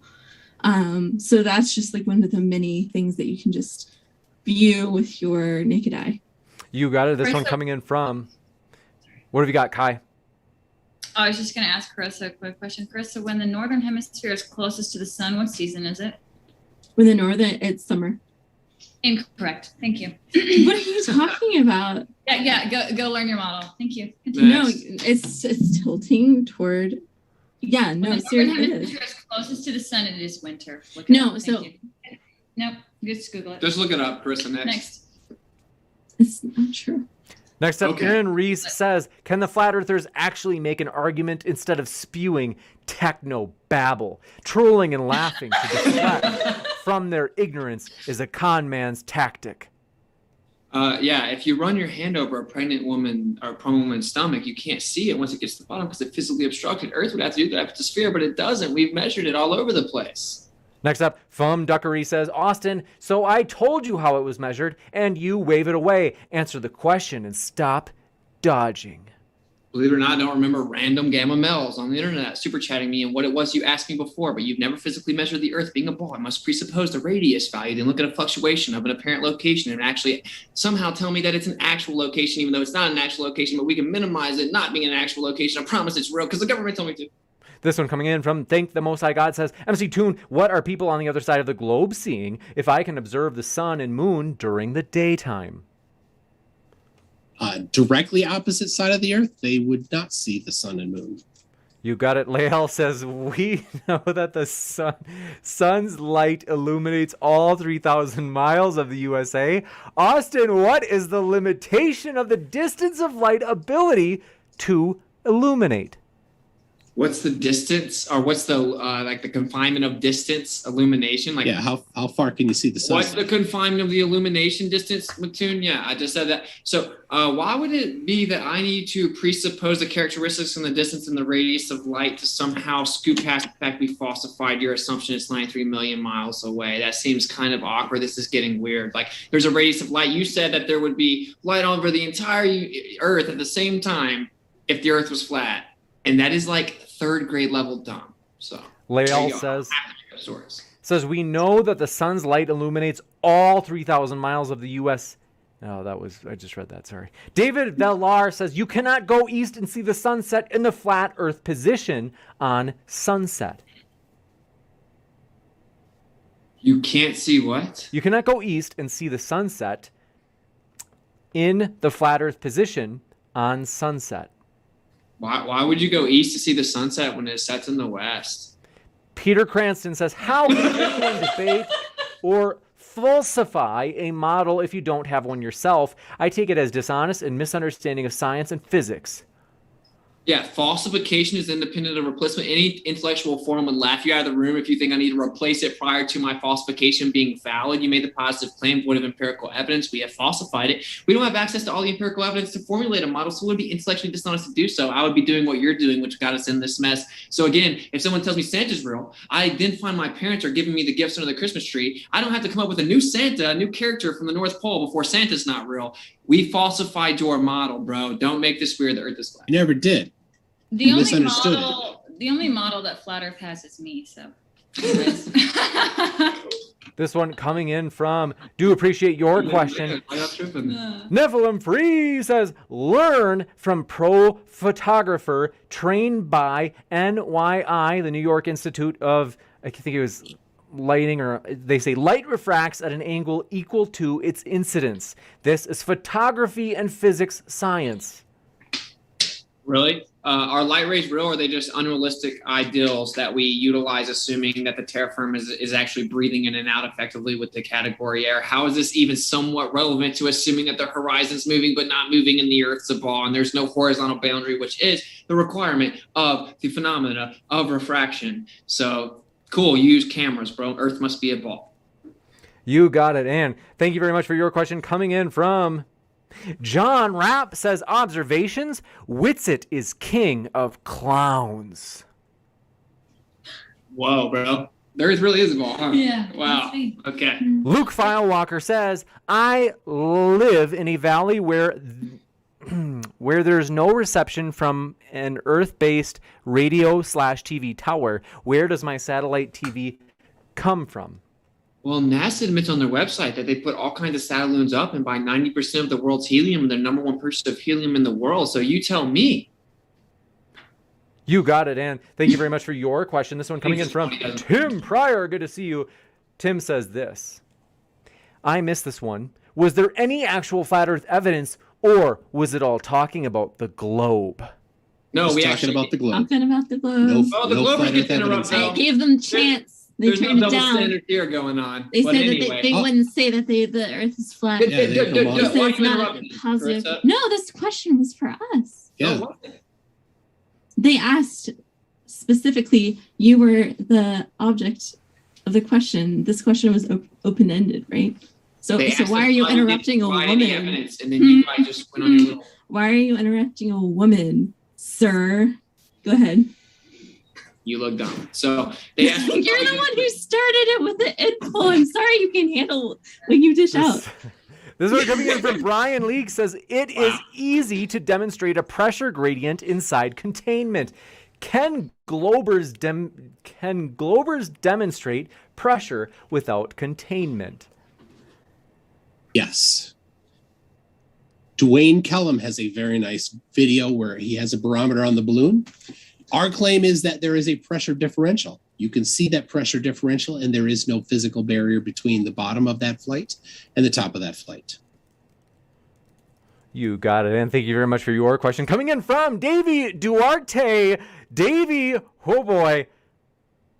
He starts off in his regular friendly self saying, Mick Baltard, why doesn't the sun start to get obstructed by the fairy tale quote-unquote geometric horizon, unquote, only 3 miles in front of you at a 6-foot observer height? Why doesn't the sun get obstructed? Well, the sun does get obstructed, and I don't understand why he's talking about that particular horizon distance there. It doesn't really impact the sunset. You got it. And this one coming in from Sunflower says, Carissa, why would you ever wager your soul on the Earth being a sphere? That's the definition of all risk. No reward. Because I'm positive. We've known it for like over 2,000 You don't even know years. your own model, girlfriend. But What are you You, talking you about? don't have a model. You don't have a model. I said you lost, don't even know- lost before it started. No, Kai. no, you don't have a know- model. We don't need a model. Yeah, you do. No, we don't. You absolutely No, need a listen to model. What Whitsitt said. No, I don't care what he said. He's wrong. You need a I model. had to educate Carissa on what kind of gravity she's talking about. What are you No, talking about? I no, said you about had the to- access you to had the to show you course. don't understand Stop. stuff. I won't engage. I won't engage. It's This one okay. coming in from King Ed V said, quote, I said radar, not... Oh, this is for Whitsitt. We got to wait until Whitsitt gets back. He's coming. Fat Man says, that's also for Whitsitt. Robert Summers is all for... Okay, let's see. Seamage Play says, Whitsitt, does Nathan know you're cheating on him? Next up, this one coming in from Fat Man says, no, Whitsitt, we don't come to see you. We come to see MC Toon. Don't flat hard yourself. This is coming in from Robert Summers says, so Whitsitt, you don't hold your own positions to what you ask from the Globers. Didn't manipulate a variable, but accept the experiment. I'm just kidding. Yeah, we can control the variable of water always finding its level. We control the variable of the necessary antecedent gas pressure being containment. We can actually physically measure the Earth, and we falsified the radius. You cannot in any way control any variables of your causal agents. Just try again. This one coming in from King Ed V says, I said radar, not radio, Whitsitt. I was a hard horizon that never changes. Or they said, I has a hard horizon that never... What was it?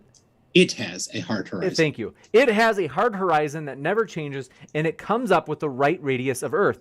P.S. I'm an ex-Navy radar operator. Wow. How come radars have to assume that the Earth is flat for to work with electromagnetic propagation over a flat Earth whenever the military says it themselves? And is the hard horizon consistent? Deflect. In all locations. No, it's not a deflect. It's not consistent. And it fluctuates based on the location. It fluctuates based on location. And the U.S. military declassified document of electromagnetic propagation over a flat Earth has to assume the Earth is flat to use the ground weapon system. You didn't read that. You should have listened. Read it. You should read it. This one coming in from... there's the ball. Made by Jim Bob says, Toon. Regarding space-time, time is a conceptual tool we use to measure change. How can a concept be bent? What physical properties does a concept have? Space-time is not space plus time, and they're separate things. Austin says it all the time, demonstrating that he does not understand the concept at all. It's not that space-time is wrong. It's that he doesn't understand it. Yep, cool story. You got it. This one coming in from David Villar says, you cannot see the sun set in the flat Earth position when looking westward. That's when the sun always sets, is looking westward, bro. Where have you been, dude? You think we're falling backwards 1,000 miles per hour during a sunset, and it just makes the sun look like it's moving, but it's actually sitting still. I'm the conspiracy. What they meant to say, well, this is because they originally put... They had an earlier super chat that they said you cannot go west and see the sunset in the flat Earth position on sunset. That doesn't make sense. East-west is just following the circle of the sun over the surface. I think we got that covered. And then this one coming in from Isaiah 40:22 says, Nathan, do you believe, for those who believe in theoretical science, is it a issue? I think they just called you Nathan. Oh, yeah. I'm sorry. I'm not familiar with who that is. So next. Go, Nathan. Go, Nathan. Go. This one from Really Though says, can the globe side explain how it's possible to see both the moon and the sun in the sky at the same time, all while the moon has a quote unquote shadow on it? Yes. It's not hard. Space.com says celestial geometry cannot explain why this happens. They can't. It's impossible. Interesting. So I'd love to see the citation on that. I'd love to hear your explanation since you disagree. I'll pull it up. Just give me one second. Crickets. Isaiah 40:22 says, they say, for the flat side, do you believe, for those who believe in theoretical science, is it a salvation issue? I would not say that thinking the Earth's a magic spinning cartoon ball that defies physics in a vacuum brought to you by Jesuit speech where everything comes from nothing but nothing, there's pre-existing energy, but I digress, is a salvation issue. No, he examines your heart. But hey, if you don't know the earthly things, how can you know the heavenly things? And Hosea 4:6, my people are destroyed for lack of knowledge. So I don't know. I would be interested in the truth. That's the most important thing. And for McToon, here's the source. This is from space.com. The little used name for this effect is called a selenilian, a phenomenon that celestial geometry says cannot happen. There you go, sir. Yeah, take that out of context. Excellent. Oh, just run away. Just let him say. You got this one coming in from Made by Jim Bob says, Toon, what is one physical property of space-time such that it can be bent? This is not the place for a relativity lecture. Go watch those. And if you'd like to come to my channel, maybe we could discuss it sometime. This one from Thank the Most High God says, MC Toon, if the sun and moon won't be seen when I see them both, is other side of Earth... gosh.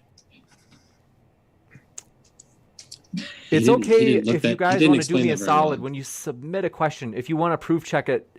So they say, MC Toon, if the sun and moon won't be seen, when I see them both, is other side of Earth is in complete darkness, and post video of 1,000 miles per hour ball you have. I don't understand what he's talking about there. That maybe we could get some cryptographers to decode that. On my channel is a video of the Earth spinning, a couple different ones. You can find I think if I can take a stab at it, I think what he's saying is that if you can see both the sun and the moon in the sky at the same time, is there no light on the other side, which would be the case. Because the moon revolves around the sun. I'm sorry, the moon revolves around the Earth. And therefore, there are, and I think it's like 29 days it takes. So there are times where, there are definitely times where you have a full moon and then you have a new moon, right? So there are times where you don't have any light in the sky. So yes, that's not a problem for the globe perspective. You got it. Thank you very much for this question coming in from David Villar. Says, one more time, you look westward during sunset. The flat Earth sun will be too far north. Please put me on the debate. Texting blows. Oh, okay. If you're wanting to debate me with me, man, I'm gonna need some subs, man. I can't. But yeah, if you got some subs, but yeah, it actually does seem to go not exactly west. You should look into it, right? It doesn't go exactly west, But once again, the Glober says that during a sunset, we're actually falling backwards 1,000 miles per hour. And it just looks like it's moving when it's actually sitting still. I'm going to pass on that one. Hard pass from the boy. This one coming in. And folks, we don't have enough time for any more questions, so please don't send in any more. We got to get this wrapped up soon. Ariel Fernandez says, Kai, do you believe that it's winter season and not summer season in the northern hemisphere when the northern hemisphere is tilted towards the sun? Sorry, was that for us or was that? Yes. They say, Sorry. Kai, do you believe that it's winter season and not summer season in the northern hemisphere when the northern hemisphere is tilted towards the sun? When it's tilted towards the sun? Correct. What season is it? Correct. It is winter. It's Summer. It's summer, but when it's closest, when it's You're right. I asked you. You're right. You're right. It is. We know. I We was know. wrong. Yes. You were Yes, right. because It's you not- were going it's on. not- hold on. It's not because it's closer that it's hotter. It's because of the light being diffused Yes, but over you can't. along the surface. But yes, I was wrong. You were right. Hold on. You were right that because it's an ellipse, it is still slightly closer when it is winter, but the light is diffused over a bigger space. Thank you for being Yes, honest after you Googled it. Thank you. But yes, when the northern hemisphere is pointed toward the sun, it is 100% summer. The reason got I it. brought the reason I brought that up though is you were talking about how seasons make no sense on a flat Earth. No. It makes no sense on a seasons. globe that when you would be furthest. No, That's it not does. our claim. Summer. It's the tilt, not the distance. That's Yeah. the cause. That's another just misunderstanding. Also, of it. I'm not saying I'm just to clarify, I didn't say that it was just the seasons that were inconsistent on your part. It was the seasons along with the daylight. Yeah, Earth So is in small. Antarctica, and then in the southern hemisphere, and not just Antarctica, I'm talking about even like South Africa, they have really long like days, and then in Alaska they have really short days. So that's Copy, not copy, consistent along with the seasons. That was my point. Gotcha. Copy, caustic. It makes so much more sense with a small local sun than a large. It still doesn't make sense. Okay. Okay, Cool. great. Coffee cup When you're caustic. furthest from the sun, it is summer. If you, Great. you should look up coffee cup caustic. Next. You got it. Thank you very much for this person. Chad Martin says, to be more specific, why do stars rotate clockwise in the southern hemisphere and counterclockwise in the northern hemisphere? Actually, you can demonstrate this with a dome as well. Like you can have some type of a dome container to actually create the illusion of that. So there you go. There are numerous different ways. And of course, that's non sequitur to the fact we measure the surface of the Earth. So This one coming in from Witsit Gets It says, how can space-time have physical properties if it's just conceptual, Carissa? I was trolling. So I honestly do not understand space-time to a full extent. I think that's not something I've studied very much. I understand. I think McToon would be a better person to ask, so I yield my time. But he didn't answer either, so that's why I asked you. But I was just sorry. I was trolling. We can't do that lecture here. Yeah, it's Not nearly enough time here. James, sorry, I tried to add you and say I was just joking, man. Anyway, they don't know. There's no answer. It's no big deal. John Rapp says, Kai, this is the last question of the night. Thanks, folks, for your questions. Says, Kai, what was your Bachelor of Science degrees major? Behavioral. Like psychology? Behavioral science. Interesting. And want to let you know, folks, our guests are linked in the description. We do appreciate our guests. Want to remind you, attack the arguments instead of the person, as we really do appreciate our guests. And we're okay with like friendly, like playful teasing. That's not a problem, folks. Like we don't want you to feel like you're walking on eggshells. But at the same time, when we have like super personal stuff, or like last night we had somebody trying to, what's the word they use for that? Dox. That kind of stuff is we're like we don't need it. So want to let you know, we really do appreciate our guests. They're linked in the description right now, folks, including if you're listening via the podcast, as all of our debates end up on the podcast within 24 hours. We put MC Tunes and Carissa's and Witsit's links in the description box for the podcast as well. So if you want, you can click right now. You can find their channel and all that good stuff. And so we do want to say thanks so much for all of our guests being with us tonight. Carissa, MC Tune, Witsit, and Kai, it's been a true pleasure. Thank you, bro. Much love. Thank you. My pleasure. And I'll be back in just a moment, folks, with some juicy announcements about upcoming debates. And still pinned at the top of the chat is that sign-up sheet if you want to come on and debate topics such as this one. I will be back in just a moment, so stick around.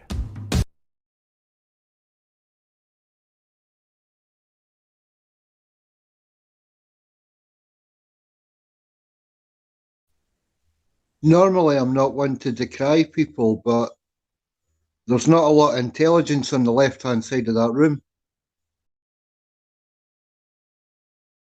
Oh man, it was I don't know what to say about it.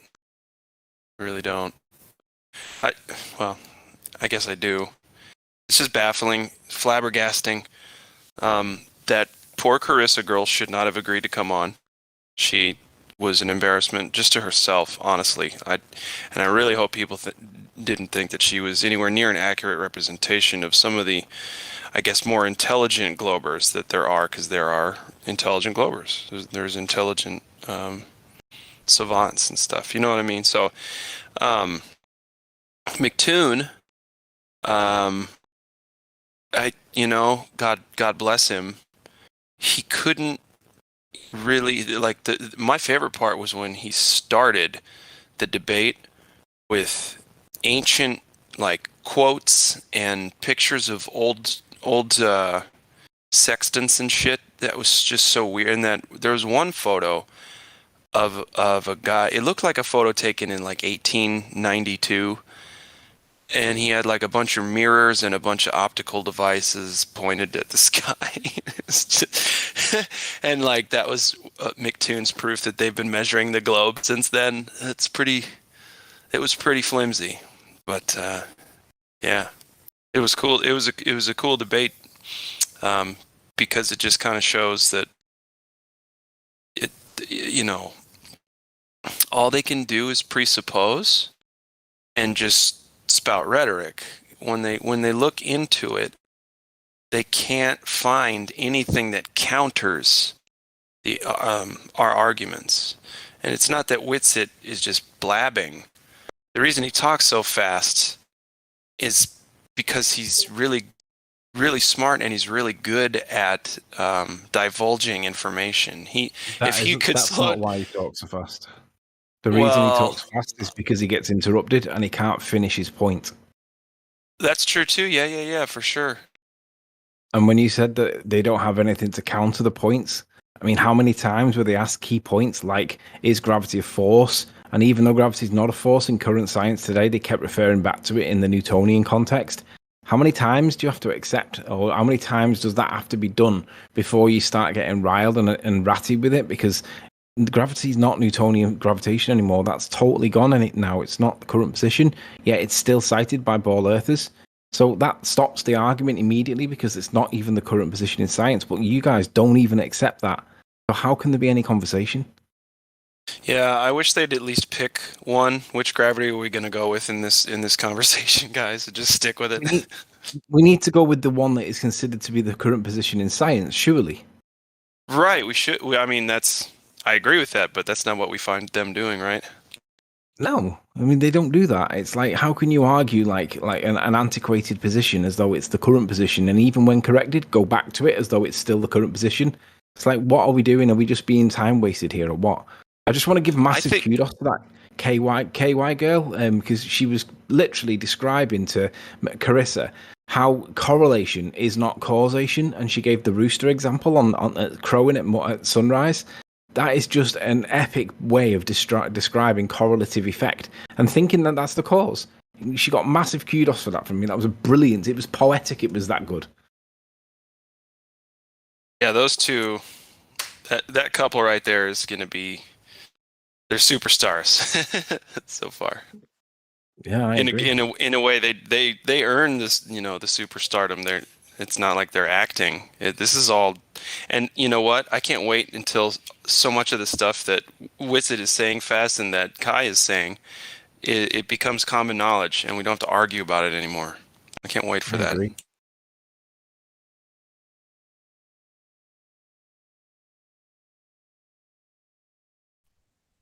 Yeah, I definitely agree. that young couple are the mentality and the future of the families of tomorrow. And if we can encourage that kind of thought process in young parents, oh, good Lord, what a wonderful world it'll be.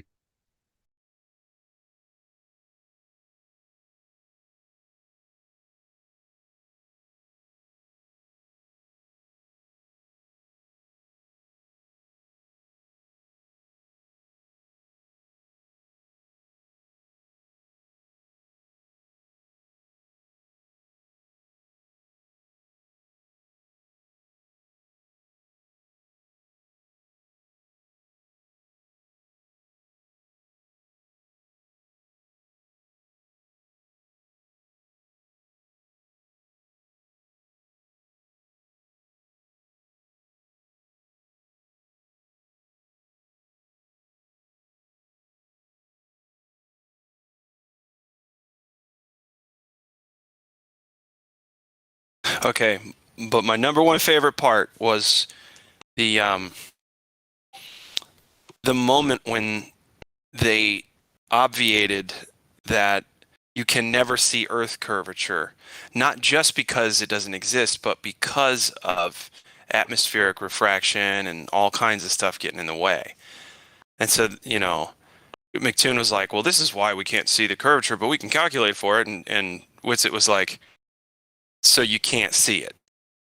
And he's like, well, no, but we can in variables and Whitsitt goes again. So we can't see the Earth curvature, right? But we know it's there. Oh my God, that's my favorite part. I did think that Whitsitt's first point he brought up, though, with the measurements of the three mountains over a distance gave spherical excess. I thought that was a valid point. I've never seen that before. I've never heard that argument before. I'd like to look more into that. And I think he gives the reference for the document he was using. I'd like that point to be addressed by somebody on our side, because that would be very interesting to see the counter. Yeah, that was new to me too on that, for sure. I think you'll the one find with the triangles. Yeah, he was claiming that the seconds, and arc minutes, or whatever, calculated out to be proof of spherical excess. Okay, so let's see, is that claim true? And by reading the document, you'll find out. I've not found the document to look it up, but it would be good to fact check what he claims to see that he's not getting it wrong, because it wouldn't surprise me if he did get it wrong. As to begin with, there's even a problem with that triangle on the globe. Because really, like, if you want to do a direct triangle, you would make, like, if you take the sphere and you put it in a 2D space, it should be a perfect triangle. But that thing that you're seeing there is actually convex, which is way, way too exaggerated. That thing, if you, like, try to put it in a 2D space, it shouldn't look like that. Like, for example, try to think of the angles in that triangle that he's showing there. Don't put it in a 2D scheme. Just leave it as a globe. If you add those up together, they're not going to be 180. I think that was his point, wasn't it? Well, that's literally made to be like, it can't be that way. No matter how you do it, it has to be 180. Because otherwise you're just editing the triangle. A triangle in any form, in space, whatever, if you bend it or whatever, it has to have 180 degrees. And in that picture that he's showing, it's not 180, which is just stupid visual editing that has nothing to do with actual mathematics. That was the reason why I wanted to get it fact checked, because like his claim sounded plausible or credible. Yeah, it's like getting, sorry to interrupt, it's like getting 3 points, and instead of connecting them in a pretty straight line, you just have wobbly, curvy lines, and then you say, look, when we add them up together, it's like 200 degrees. Because literally, if you look back to the video, adding them up will show more than 180. It's pretty obviously why, because it's convex, it's going outside of its normal area. That's simply edited. It shouldn't be that way.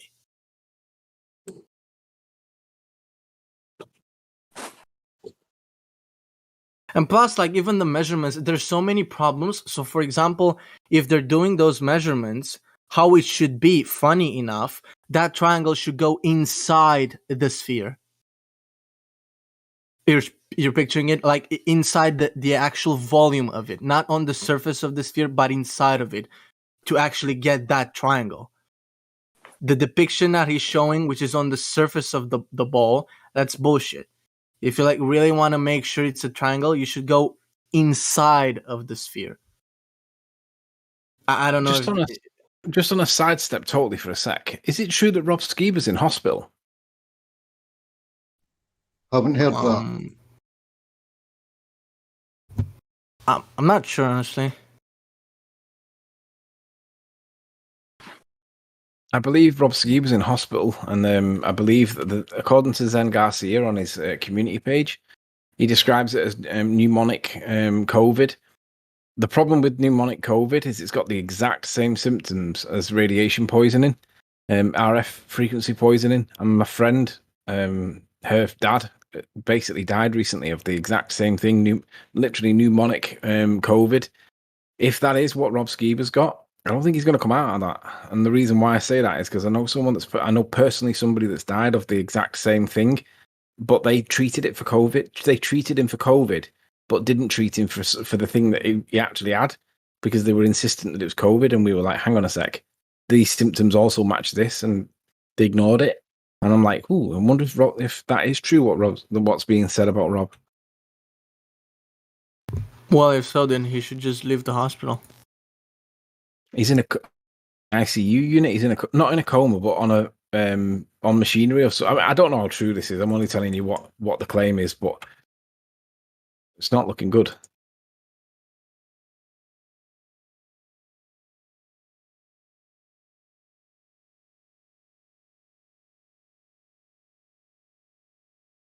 He's not anti-Cocoa Pebbles guy, is he?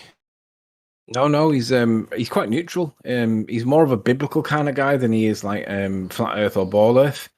But and he doesn't really want to get into the flat Earth ball Earth arguments. He's more into the ministry or the preachings of Christ and all that. And he doesn't really want to get involved in it. But he did a high altitude balloon test, and he was pretty certain afterwards that there was no measured curvature at the horizon. And he doesn't really push the argument one way or the other. He just pushes the ministry of Christ, but he realizes it's not a ball. Yeah, when I first got into I guess flat Earth personalities, if you will, just figuring out who's who and such. Rob Skiba was one of the first ones that actually, seemed like a legit guy. That guy's really good. That guy's real good. Yeah, I know he's into religion a lot on his videos and stuff, but yeah, initially he was one of the big names in flat Earth. But yeah, either way, not all that aside, I hope he comes out of it, and I hope he comes out of it, man. Hope he's okay. I don't think he's considered to be a big name in flat Earth. I think he's considered to be a big name in religion or Christianity, particularly. Well, this was back in 2015, 16. Right. He even looks so different now. Yeah. What do you mean he looks so different now? He's never changed, unless he's had a shave. No, I mean actually, let me get some videos.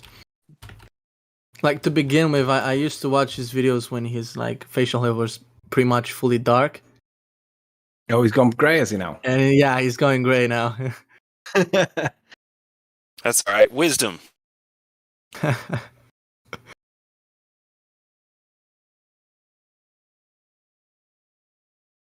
Yeah, I guess he's getting the wise old owl status, eh? Yep.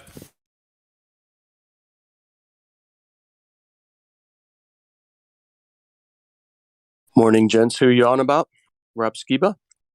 Yeah. I haven't seen a lot from him lately, but I also haven't been looking. He's supposed to be in hospital, apparently, according to Zen Garcia. Oh, really? Apparently so, yeah. Apparently, according to Zen, he's been diagnosed with pneumonic COVID. But my friend's dad was also diagnosed with that, and they treated him for COVID, and he didn't make it. I don't think he had this pneumonic COVID that they're claiming he had. I think it was something else. But they diagnosed him with the same thing, and he didn't come out of it. On the other side, he died, and they said it was COVID related, and I don't think it was, but that's what happened to him. I know we can't really talk about this subject too much, but I think once that test comes back positive, the treatment rate or the treatment changes, as in like they don't really do as much as if they just treated symptoms initially. I don't know. I think it depends. Don't know, man. The doctors take a view, and then from that perspective, they say whatever they say, and they don't look at any other of the symptoms, and they don't consider the possibility that it might be something else because it's got the same symptoms. They just instantly say, "Oh no, it's definitely COVID." Blah blah blah, and then next thing you know, he's on a tube. Well, the thing is, not good. If it is what they're saying it is, it's not good. See, you just hope that the death certificates for that time period are COVID enough for the doctors to actually take a serious look at this person and not just assume because they have to, because they're paid to and threatened to, say that it's the Cocoa Pebbles. Yep. Yeah, I was talking to a nurse just casually in a bar not too long ago, and he was really concerned about the amount of patients, that had this, and I was trying to drill down on him, like, okay, what are the typical symptoms you're seeing? And he was basically saying, like, it's all across the board. All these symptoms, basically anybody that tests positive, they associate those symptoms with that. So it's almost kind of like if the test isn't great, you're going to associate, it's like correlation and causation kind of thing. Right. Yeah, they're mixing correlation and causation to the point where there's no difference. And, man, like last year I was hearing about car accidents where people died and were labeled COVID, heart attacks, dementia patients, everything that you can think of. Suicide. There was a fucking suicide that was blamed on it, dude. I'm not even kidding. I saw the news report. I was like, I thought to myself, hey, you got to be kidding me. But now nothing, absolutely nothing is going to surprise me about this. And that's not the good news. No. It's not. Yeah, it's kind of like in flat Earth, the radius is the linchpin of the globe argument, right? And in this other scenario, it's the validity of the test, which is what they're using to make quote unquote cases, is the linchpin of this whole thing. Yeah, it's clearly a massive letdown by the judicial system, by the legal system, by the medical. Even though the medical team are trying to stand up for people, we're all being let down, and you're seeing literally the machinery of government working. And there's nothing we can do about it. No, not right now. But man, I have faith that we can pull something out of our ass before it's too late. I don't know, but that's just, you know what I mean? I'm a hopeless optimist. Yeah, unfortunately, it's gotten to be pretty far down the line. I mean, questioning the validity of the tests is what needed to happen to begin with. There's so much out there from the inventor. Yeah, but the problem is those that did question the validity of it were struck off. The doctors that did that got struck off, and they're no longer a problem. Right. I'm just saying that the average individual needs to take a good hard look at it. The problem is everybody just believes what is on their idiot tube or comes through their stream from media. I know.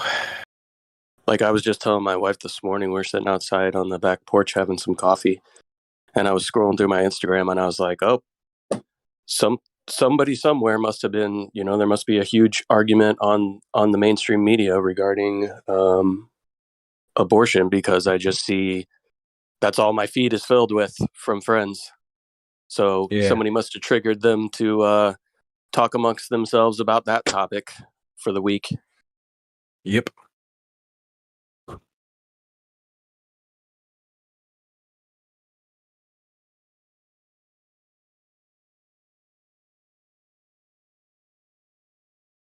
But you know what? I have seen over the past year and a half a lot more people questioning, looking into things, being skeptical, more so than I have in a very long time.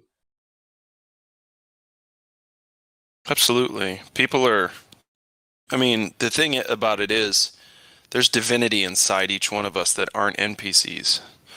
And there's a lot of us, actually. And so those people, what I mean by divinity is there's truth in them and it's coming out. Our need for the truth to be our reality is more and more by the day, developing and strengthening itself. People are literally getting fed up with the BS, but also this is the time when we are awakened to be able to see and hear and sense not only our physical reality, but the false reality that's been created for us that we've been willingly living in for so many handfuls of generations. Now we have the opportunity, at least while the internet is still up, to share information about our reality and really start waking up some big groups of people.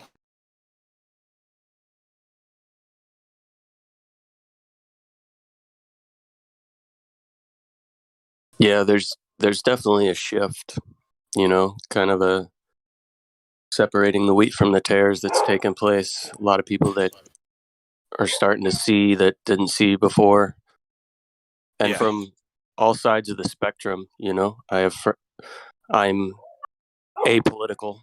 I don't care either way or the other. If you wanted to label me, call me a voluntarist, a agorist, an anarchist, whatever you want to call me. I don't subscribe to either side, but I've seen a lot of friends of mine that were pretty deep into one side or the other starting to pull away, starting to question, starting to reach out to me a lot more for like answers to questions they may have, even regarding flat earth, seeds that I planted months ago and years ago. Yeah, dude, that's all we can do. And by, I guess not, I don't mean all we can do. That's the best thing that we can do is the tiny little seeds planted. I was saying, I'll say it all the time, there's no such thing as bad publicity. Like if somebody's out there making fun of flat earth, that's fine. Because you know what? They're saying the two words flat earth. They're bringing up the subject. They're putting it in the ether. You know what I mean? There's going to come a point where it is widely accepted. What they're going to have to do is come out with it, right? They're going to have to come out with saying, you remember when they said, oh, Earth's, the moon's in the Earth's atmosphere, oh, the universe is flat, all that stuff. It's going to culminate to the point where they're going to have to drop a big truth. But I don't know how they're going to do it. This is my opinion. Yeah, I don't know. I could see it going a couple different ways. They could slowly tiptoe it into exposing the true nature of our reality, but then also come in with a ancient aliens type scenario where like, yeah, it's flat and stationary, there is other land past Antarctica, but we were actually seeded by these people who are outside, and these are the people that have all this technology that are going to help save us because we've screwed up this part of the world. Yeah. And just have some sort of, ultimate control and lockdown via, the atheists thinking that these people from quote unquote outer space were the ones that seeded us to begin with and should be our overlords. Obviously speculation, but just saying. Yeah, dude, I'm totally with you right there. I mean, all intents and purposes, the best we can do right now is with that stuff is just speculate. The good thing about this channel and this server is that we don't have to speculate about the shape of the earth, about anything that we observe and experience objectively. We can talk about that stuff real easy and come to conclusions pretty easy. It's because it's based on evidence. But yeah, it's a scary time we're in, man. And I tried to tell my mom the other day, she's like, oh, honey, people have been, God, I hate it when they do this. People have been saying the world is ending since the beginning of time. And I'm like, yeah, but this time there might be some weight. And she's like, everybody's been saying that. I'm like, okay, never mind. Never mind. We don't have to talk about any of this. How was your day, Mom? You know? Right. And the way I look at some of that too is like almost like ages, like I don't know how to explain this, but different turnings of different ages have taken place in the past, and we're coming to a turning point right now, almost as if like the history does repeat itself, and at some point there is going to be the final ending to that. We're either at just a complete changing right now that we're going into, or we're in the, you know, the season of the end. Either way, I think it plays out in a very similar fashion. Just, you know, be vigilant and sober. Yes. You gotta be sober of mind. Huh? You're roboting, Hank. Hank. Or is this Dave? Dave Hinkle? Still roboting. I'm sorry. Yeah, you're roboting. Still roboting. No, shut up. Nope. You're good now, I think. Try it now. Satellite just came back online. Thank you. I guess so, yeah, for sure. Take Have y'all talked to either Simon, Bunch of Numbers, or the entire Wu-Tang Clan? Nope. Not yet. Or Nick? There's 3 people on here. They all need to be, well, a couple of them are VC verified. If you'd like to join a conversation about the end of the world or whatever y'all were talking about, please join in. We can talk about anything, yeah, shit. How about some Earth curvature measurements? Any of those? I'd love to see one of those. Just one. Been looking for about 6.5 years. No Earth curve measurements. Is that correct? No direct measurement. Yeah, it's been about 6 years for me too, yeah. All right, back to you guys. If you want to try to talk to some of them new people, I don't know if there's a mod in here or not. I'd love to. That'd be great.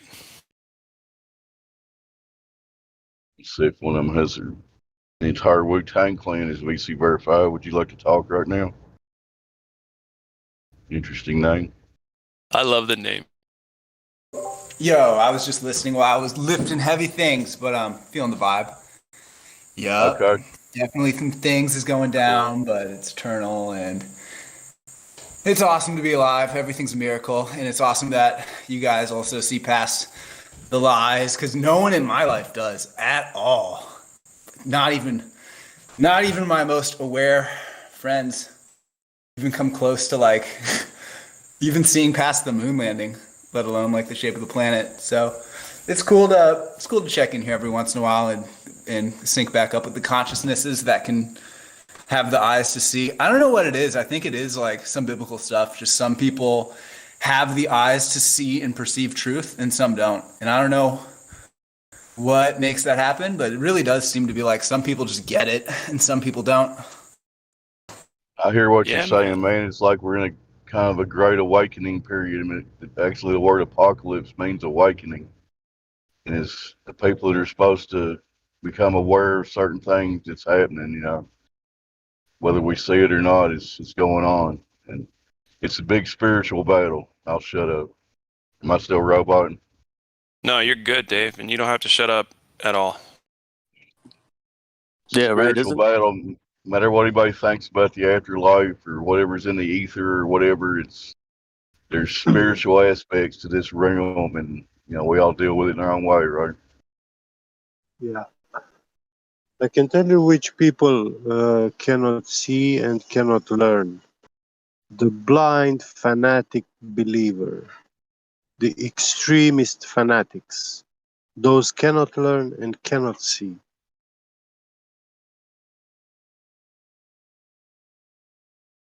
And yeah, those are never wrong in their mindset.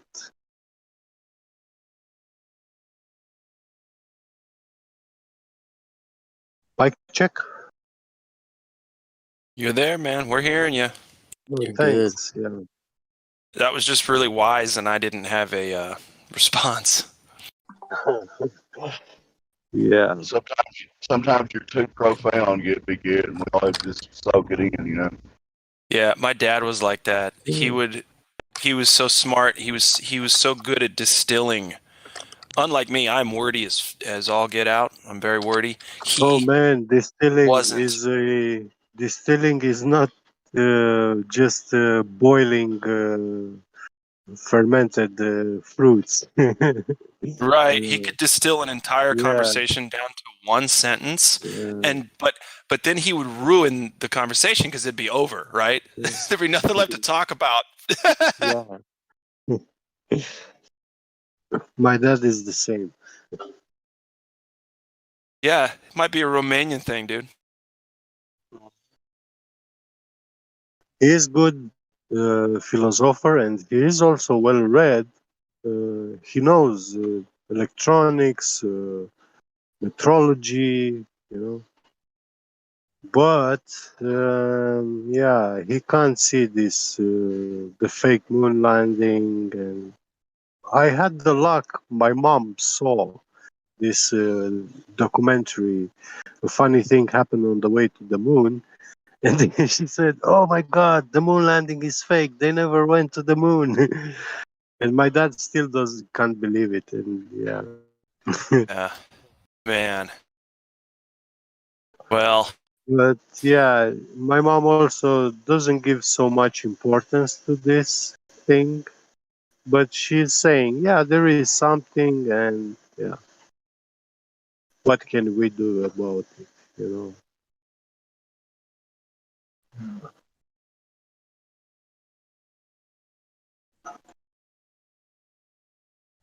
And hey, it's not easy to have a paradigm shift when you're 60, 70 years, you know. It's pretty hard. Realize that you lived in a lie. oh, dude. That's. I mean, there's no way. You know, that's the thing. That's why, like, dude, last night there was a 13-year-old up in VC check-in, and he was getting schooled on a bunch of stuff. And he wanted to be there, though. He was listening, and he was being honest, and it was awesome. And that right there is what needs to happen: is young people, young adults, they need their parents to be helping them learn. And I don't mean just teaching like books and teaching, even not like trying to teach history and all that stuff. Teach values, ethics, morals, behavior, like cognitive proficiency, you know what I mean? Like that kind of stuff. Build the character, yes. Right.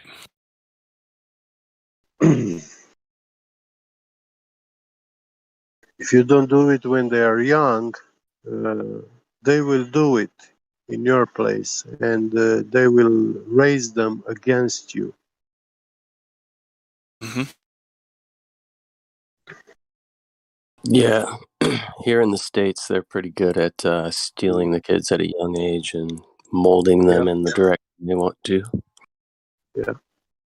Once they get 18, and you know what? Even their own parents, they have been through the same process. So they say, oh, when he's going to be 18, go take your rent, take a job, you know, go away.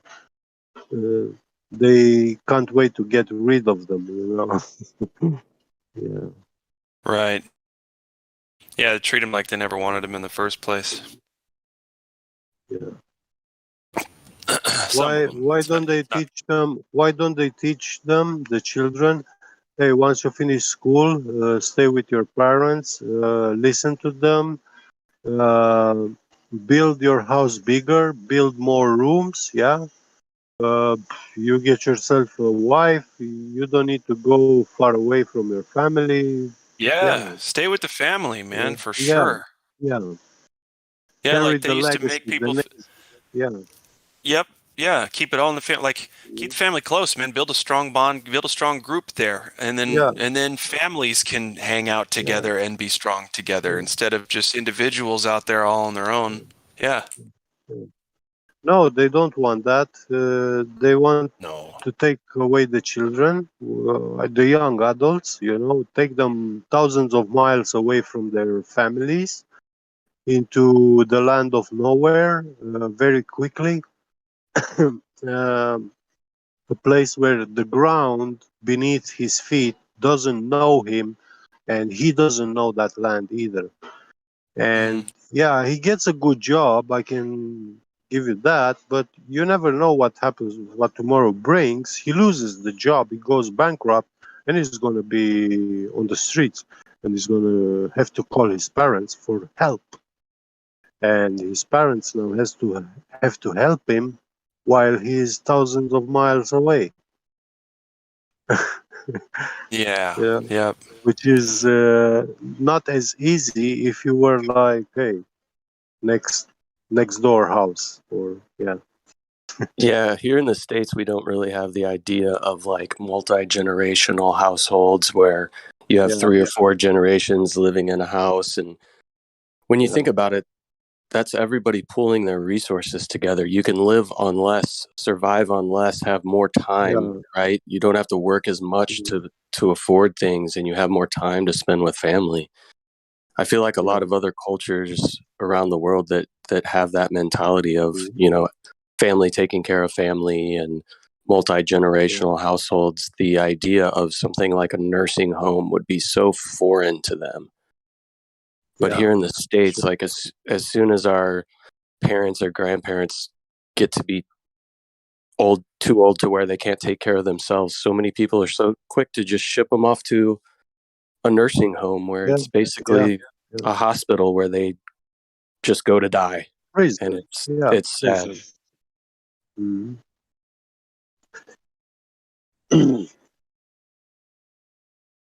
And I think there's been an intentional destruction of that within our country.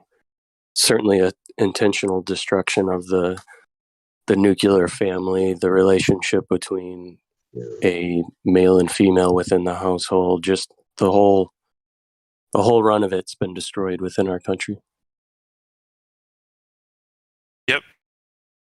Ooh, I get emails sometimes from this Quora digest. I never subscribed, but it just started coming to me. Why do narcissists start arguments if they have no intention of a resolution?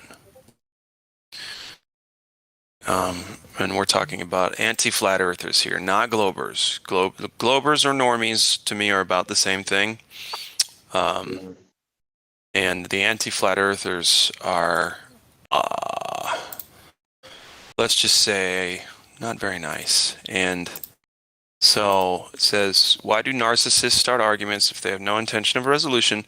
One of the lesser talked about traits of a narcissist is they like to seek out situations where there is harmony and they create disharmony. Narcissists are on a never-ending mission of creating disharmony and chaos all around them, keeping people in situations feeling unsettled. By unsettling everyone and everything around them, they somehow feel less unsettled, and feel more at peace. Starting an argument and not finishing it keeps the rendezvous in an unknown place, which keeps both people confused, questioning themselves and where things stand with the narcissist. Well, that's pretty well defined, but I don't know. That's a very effective tactic, though. Yeah, it's a tactic. That's the problem, though. I use that as a tactic, though, against anti-flat earthers and both heads. Right.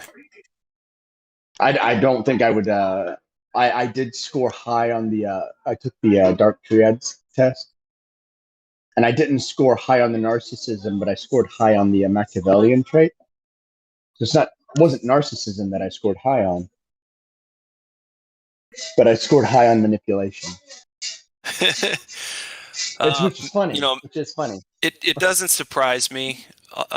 No offense, but you know what I mean. I'd probably score high on the manipulation part too, dude. For sure. I'm a salesman. Yeah. Well, that's I am too. I own a company and I have to sell things to people that they don't need. Right. Right. I'm a salesman too. Isn't that my job? Sure. I'm a salesman too. I'm a psychologist, counselor, addiction counselor, and I have to sell people themselves. Well, if you're a psychologist, you're not allowed to be a salesman. It's illegal. I'm not what? Normally, it should be. It was This is illegal America, back in the son. days. Nah, it's America. You can do that. Yeah, it shouldn't be legal. If Oh, you're it'd a be legal to do what? psychologist, Hey, human if freedom. you're a psychologist, you can't be a salesman. Human freedom, though. Can't be a what? He's saying if A you're a psychologist, salesman. you shouldn't be allowed to be a salesman. Yeah. Which, Oh, a if you're a good salesman. salesman, but if you're a good Yeah. salesman, you've already learned everything about psychology, even if you don't know it. Yeah, that's true. So it's like I get it. I get the joke. Get it. yeah, Yeah, I know. yeah. So I mean, it doesn't even matter anyway, does it? Right?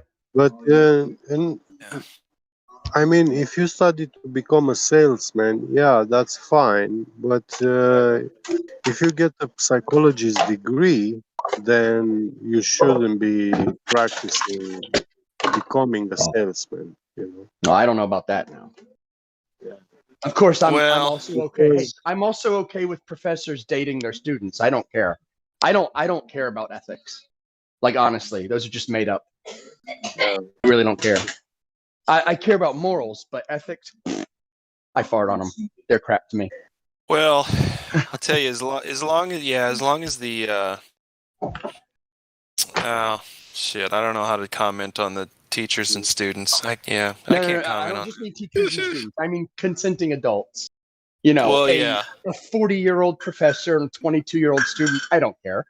I don't Those care. are adults. They're Yeah. adults. Who cares? Yeah, but I Well, care and- if they're getting blowjobs for grades. Oh no, see that's different. That's different. That's favoritism Okay. now. Exactly. Like So long as she still fails, that's fine. If he can be objective, that's what matters. Now, in the end, if there's an analysis that has to happen in the end, did he show her favoritism? That's different, right? You have to assess in the end. But during it, I agree there's with still sex elements consenting irrelevant. adults. Look, Yeah, there's still consenting adults during the whole thing, right? in Yeah, I college, agree. how long is one of those classes? A semester is not very long, you know. Just wait a semester and then start dating. You know, like it's Well, see, here's the thing. What if she dated him just for a semester, then broke it off after it? That's when you investigate, right? But what if she dated him, she drops out of school and marries him? Yeah, because it doesn't look good if she dated him for one semester and she gets an A. Right. Yeah, see, that's when it looks bad. Yeah, 100% I agree. Sounds like she's a good salesman to me. That's true. See, I think I'm pretty sure most ethics are made up just to keep people from taking advantage of like existing just advantages that you have. Like I don't have a problem with insider trading. It's just it's a made up crime. What's wrong with it? Oh, I mean, yeah. You know exactly what's wrong with it. No, trading I'm serious. Trading is not a made up crime. No. Martha Why do you Stewart got think that charged Tesla? with Why do you think that insider? Elon Musk? Why do you think that Hold Elon on. Musk said what he said about cryptocurrencies being not accepted Hold on. anymore? If you look at how they define insider trading, if somebody says, "Hey, I got this tip," it's insider trading. No, it's when you've got insider knowledge and then you use that knowledge to gain advantage by deception. What's wrong with That's that? Well, not deception. No, you don't have to even deceive What's wrong anybody. with short selling American Airlines right before 9/11? But because because you knew something you knew something So what's bad wrong was with gonna Larry happen. Silverstein guy? What about Larry No, Silverstein? that's not insider trading. Well, he That's tripled not his insider insurance trading. cover on 9/11, right? And No, then, that's not insider trading, though. That's not insider Of course, trading. if he knew what was going to happen next. No, y'all are taking like the worst. Y'all are taking like the stuff that's clearly there's other things going on. I'm talking about stuff like a guy has a tip for stocks to buy. That's not insider. A guy trading, knows though. yeah, that is. A guy No, knows his it's not. company's going to go Just under, getting a so he tip. sells it off. No, it's not getting a tip. It's not having, because we all get tips That from here is and there, actual right? insider trading. That is actual insider trading. Yeah, so if you're the CEO for Ford, right, and you know that you can't fulfill the next 10,000 orders because of reasons, and then you bet against Ford losing share value as a result of it, knowing that they weren't going to be able to fulfill their orders, That's using the knowledge that you already know to gain advantage. Hold on. What if you're just a stock trader and you find out about it and you do it? Then it's not inside, is it? It's external. It is actually insider trading, and you will get charged. No, it's not. It's not. It's not inside. It is here. Matter. Go look at Martha Stewart's case. Go and look at who? Martha Stewart. She got charged with insider trading. Was she inside when she got the knowledge? No. It was like somebody whispered in her ear something. She got advanced knowledge. So let me give you an example. Knowledge. Yeah, that's it. Let me give you an example. Due to the nature of my business, I was privy to the fact that Netflix was going to start streaming before they did, when they were still doing like CDs and stuff like that, or DVDs that you would exchange. And I had knowledge for years before they switched over to a streaming platform that was going to take place. Now, had I made investments based on that knowledge, I would have been in big time trouble. Or if I would have given anybody else information, of course, they that's would have the been point. And if you privy gave to me inside that knowledge and then I did it, then it wouldn't be insider dealing because I didn't have the insider knowledge. I got it second hand. But what would have been morally wrong with him doing that? Well, it's abusing the internal system the knowledge that he's got. Abusing a made-up system. I don't care though. It's ethics. It's not morals. Hey, I'm not saying it's right or wrong. I'm just saying that it is insider That's what dealing. I'm saying. That's what I'm saying. It's a made-up crime. They literally just made it a crime. But why? I guess for the same reason they make a lot of things a crime. Yeah. Why is it's to keep you poor, guys. Yeah, there you go. It's to keep any advantage out of the system that might exist, even if it hurts some of them. At the top, it takes place all the time. Let me ask you guys this, right? The peasants can't play the game. Let me give you some facts, and let you tell me what you think. Right? In English law, in theft, there's a dishonesty element, and the case for it. Well, not the case, but the standard was always subjective perception by the accused. If he thought what he was doing was generally considered to be not dishonest, he'll walk on the basis that he wasn't dishonest. But it was recently reversed, and they said that no longer is it to be subjective; it's now objective. And the case that supported it was a guy that was going to a casino. He'd spent a lot of time in the casino, and he'd worked out the system. And he'd worked out that if he did certain things at certain times, he would increase his own odds of winning, and he started to win big. And the argument was it dishonest that he was working out the system and playing them at their own game, or was that dishonest? No, it wasn't dishonest. No, it's not dishonest. The casino's playing those exact same games against you. Correct. So, like, interestingly, though, the law said that if other people would then perceive you working out the system to be dishonest, it would then be dishonest, even though you've used skill to work out the system. That's not dishonesty, is it? That's using a skill. That's a slippery slope with that decision. Like counting cards, there's nothing immoral against that. If you're to try to take money from a casino, unfortunately, though, the casino, if they catch you doing it, they can toss you out and never let you back in. You know, like but it's not a criminal offense, though, is it? Right? If you work out the system. No, it's just frowned upon. Yeah, it's not even it's not a criminal offense here.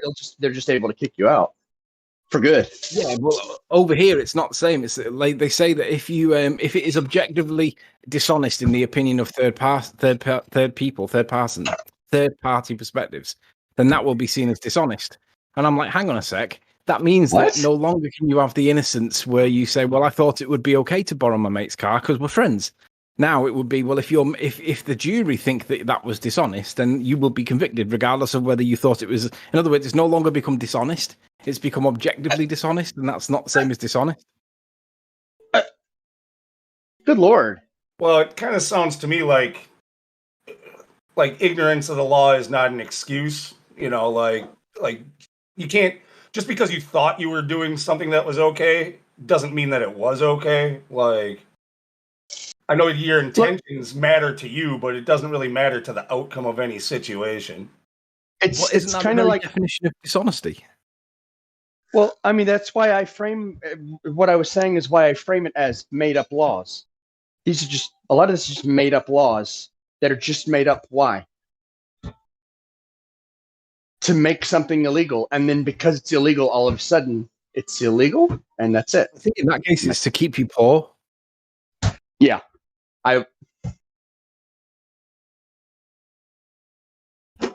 In that case, maybe, because sometimes the house lets you win. Like sometimes the house will throw someone a bone to keep other people interested. Well, but they don't want just anyone coming in to win. By law, they have to pay out, what is it, like 30% or something like that? So Yeah, once in a while, somebody's going to win. Yeah, the house always wins. So even when the house loses, that's part of their strategy. It's part of their winning strategy is to lose like a certain percentage. But the house always wins. Do you remember Michael Larson, the American guy on that game show? It was what's press your luck. Was it press your luck? Strike it lucky, something like that. He learned flashing lights. The sequence. No, wow, I forget the name. I know who you're talking about. I forget the name though. Test your luck. The guy with the beard. Larson was his surname. Michael Larson. Henry Larson. We'll figure out the name later. Yeah. Yeah, it was the American. I know who you're talking about though. Or something. Press your luck. He basically learnt out what the flash sequence was, so it would be like red, green, yellow, yellow, pink, green, yellow, and then he would know that it started again. And he watched it and watched it and watched it and watched it. He worked it out, started to apply it, started to win massive. People were like, how the fuck were you doing this? And they said that it was dishonest. And I was like, no, he's just learnt the system. That is not dishonest. Michael Larson. That was it. Michael Larson. Yeah, there you go. Well, it's kind of like this. You have these like online games. Yeah, GTA, you got like Fallout, you got like all these other games. Some of them you find a glitch and you'll get banned, and they will hard ban you. Accidentally find a glitch and they'll hard ban you. Yeah, that's wrong, isn't it? If you find a glitch and exploit it. So you play in a Bethesda online game, you find a glitch, you exploit it, you get banned. GTA online, you find a glitch, you get famous, they don't ban you, they fix the glitch. Yeah, but then you've got the argument about whether or not using aimbot is cheating, or is it utilizing a glitch? Because if you're using third-party software, it is cheating.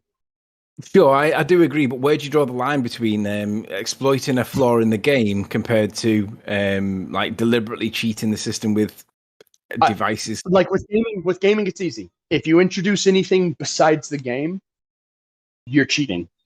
So it's easy with gaming. Because it's very strictly defined. So like in Dark Souls, when they do speed running and they do competitions, whatever you exploit in the game counts. It's fair game. They don't care what the glitches are. And I agree. Like even the creator of the game says the glitches are there. If you find them, you find them. And that's it. The game is the game. Like if you lean up against a wall in a certain angle and then you see through the wall, that's not your fault, right? You just learned that. That's fine. Soft spotting, and that's been in games for a long time, and it's generally considered to be like it's an exploit, but it's not cheating. You know, you kind of have this weird line that you gotta play there. But if you figure out a way to wriggle your way into it and drop below the map and shoot everybody from underneath the map, that's fucking cheating. No, because you haven't changed it. You've just found a way to wiggle through the map and it works. It's not your fault. You have worked out how to become God, but in the game, you're still using the game mechanics themselves. Yeah, I'm with you. If you work out how to be God in the game without doing anything external, that makes you God in the game. So as far as I'm concerned, in the game of life, as long as you're not like I don't know, summoning like entities or something to cheat, it's fair game, right?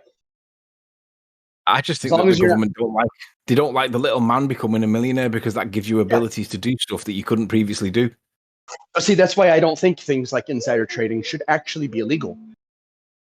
Because sure, the guys at the top get away with it, but they get away with it anyway, don't they? I think that if So I think that if you worked for Ford and you got insider information that was radically going to make someone rich if they exploited it, I don't think that you should be allowed to do that. But I think that if you told me about it and then I took your information on face value, then betted on that premise, and then I made it rich, I think that would be okay because I've took a risk, whereas you didn't take any risk. You already knew that information because you worked there. Yeah. That's where I draw the line. You shouldn't be able to capitalize out of it. But if you tell me and then I gamble and then it works, then that's I've took a risk, haven't I then? Like, let's say I find out that Ford is like gonna make it big again, and I go to a payphone and I call you up and I say, hey, they're going to make it, invest right now, and you do, you'd go to jail. Both of us would go to jail. Well, it's one thing. Is that what the law It's says? one thing to say. That is what the law says. In fact, that movie, it was in that movie, what was it? Wall Street. It's one thing to say, I have, a little tip, invest in Ford now, and just leave it at that, than to give the details of exactly why The and moment there's what's gonna details. happen, and Yeah. The law is actually really vague. It is actually really vague, and it's intentionally vague. Yeah, it's so intentionally that they can vague. Exactly. So that the judge has got free reign to do what he wants. That's right. Yes, that's exactly it. It's so that they can. It's almost like a traffic law that's vague, so that they can pull you over at their discretion, right? Yeah. That's really what it's made for. It's really made to prosecute who they want to prosecute, and to let go who they want to let go. Correct. That's right. So they can If always you- apply that discretion, right? In the opinion Right. of the police officer, he thought that blah blah blah. Well, that doesn't mean that it was factually credible. It just means that in his opinion, well, he can fucking think the Earth's a ball, right? Yeah. Hey, Mean, do you think there's a possibility there's some sort of conspiracy behind the Martha Stewart thing? Like maybe she upset someone that was in higher rank than she is, and she had to be she upset the publicly. FBI. She upset Oh. the FBI who were talking to her. Can someone brief us on, like, with one paragraph on the Martha Stewart thing? We're not familiar. I haven't read up on it in so long. I don't remember it very well. It was a long time ago. It's the only part I really remember. But basically,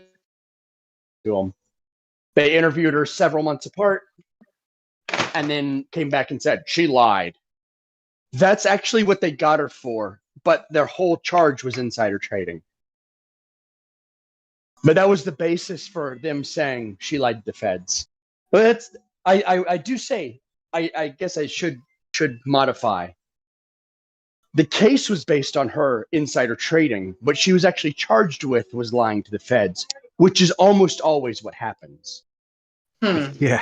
Almost everybody who was charged with insider trading just ends up with lying to the feds charge.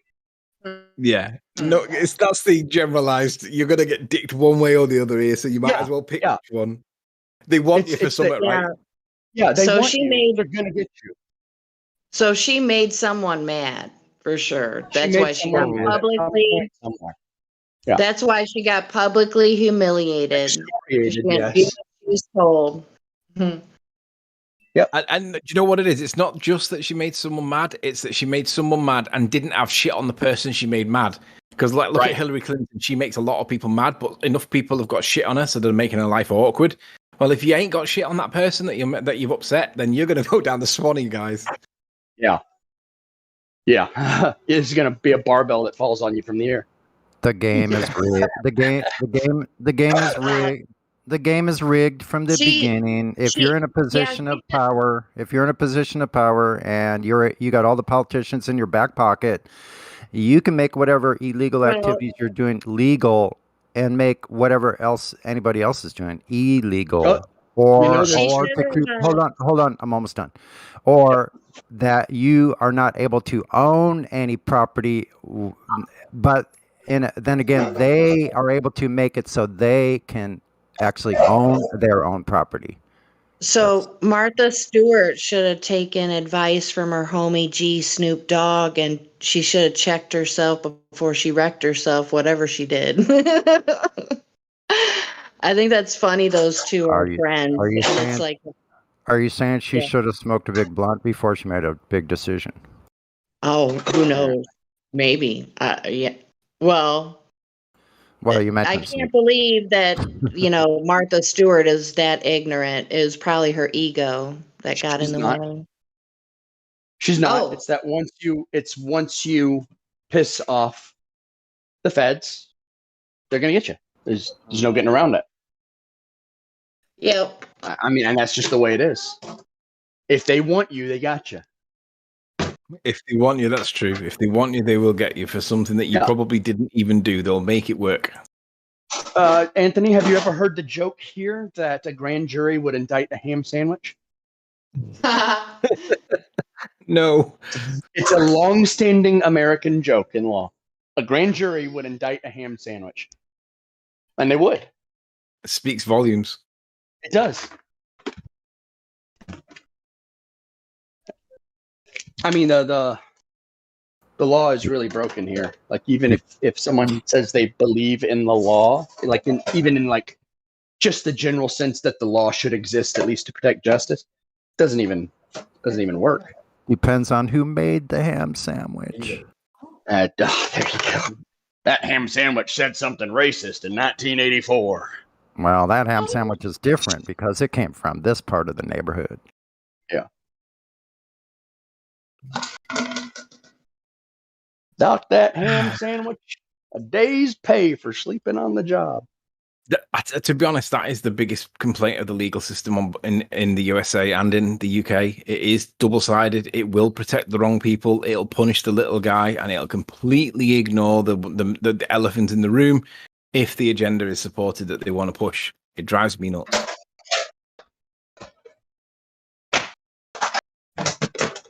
Yeah, I mean, the barristers, they're just below knighthood.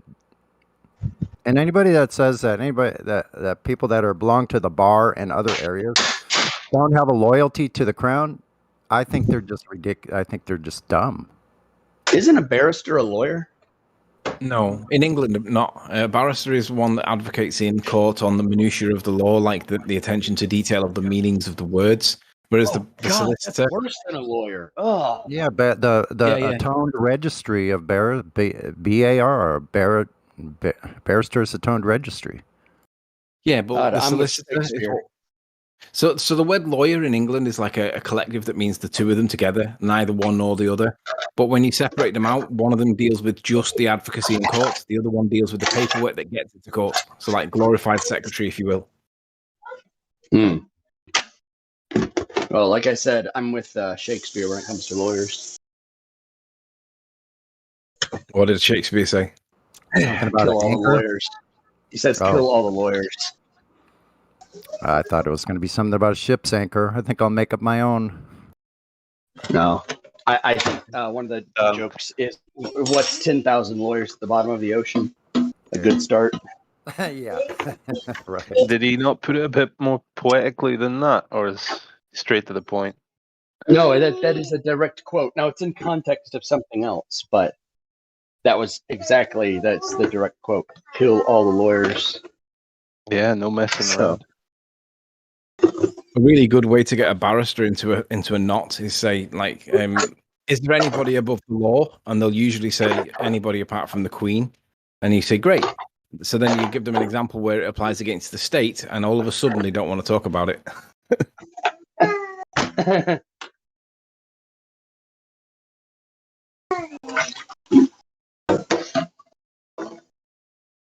So just to clarify there, like, even in the United States, even the president is not supposed to be above the law, but the Queen is really above the law. Like, oh yeah, if you get charged with a criminal offence in the UK, it's like, I don't know how you guys do it, but the way we do it is R against and then the name, so Sleeping Warrior. So it would be R for Regina, meaning the Queen. So the Queen is named as the head of the case because it's the Queen. It is the Queen that's coming against you through the CPS, the Criminal Prosecution Service, right? But they put it R against and then Sleeping Warrior. So it's like you're arguing against the Queen, but she's above all. You can't prosecute the Crown. Well, seems fair. So only God reigns supreme then. And if you have a royal family on royal family property, like a castle, like Windsor Castle, for example, a royal family in royal residence cannot be arrested no matter what the crime. Which is why you will always see when there's an allegation against, like, Prince, whoever, is it Prince Andrew? Who's the guy at the moment? Which is that prince at the moment that's charged? With I think it's Prince Island, yeah. It's either Prince Andrew or Prince Edward. I can't remember which. But what they'll do is they will retreat back to the Queen's residence or to the royal residence because they're immune from prosecution whilst they're on scene, and they'll stay there until it gets ironed out. They won't come out of hiding.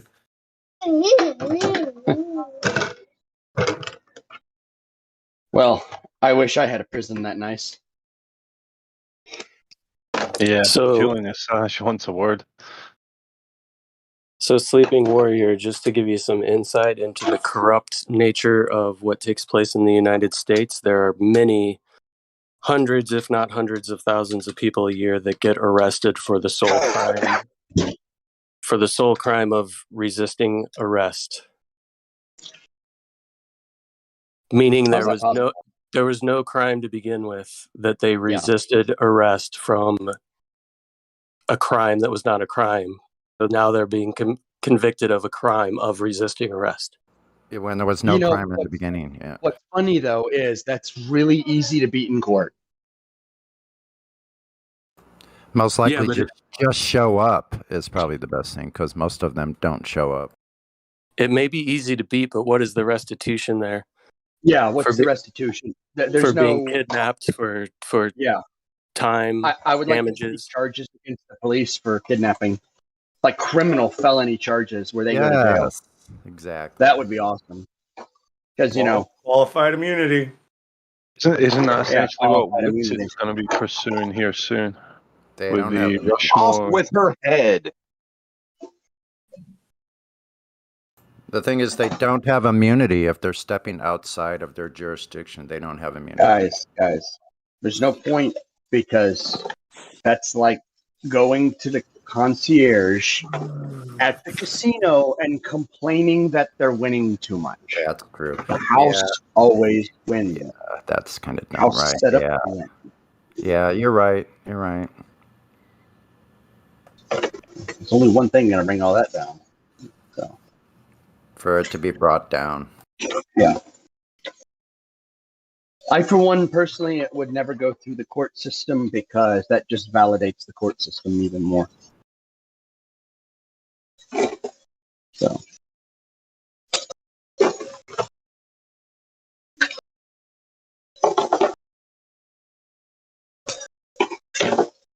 Hey, I think I know why they don't like us truthers.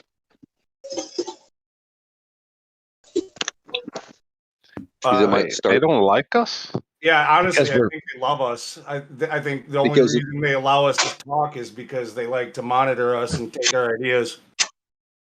Yeah, but see, the thing is, it starts with something like earth-shattering, like the shape of the Earth, right? Like the Earth, it doesn't have a definite shape.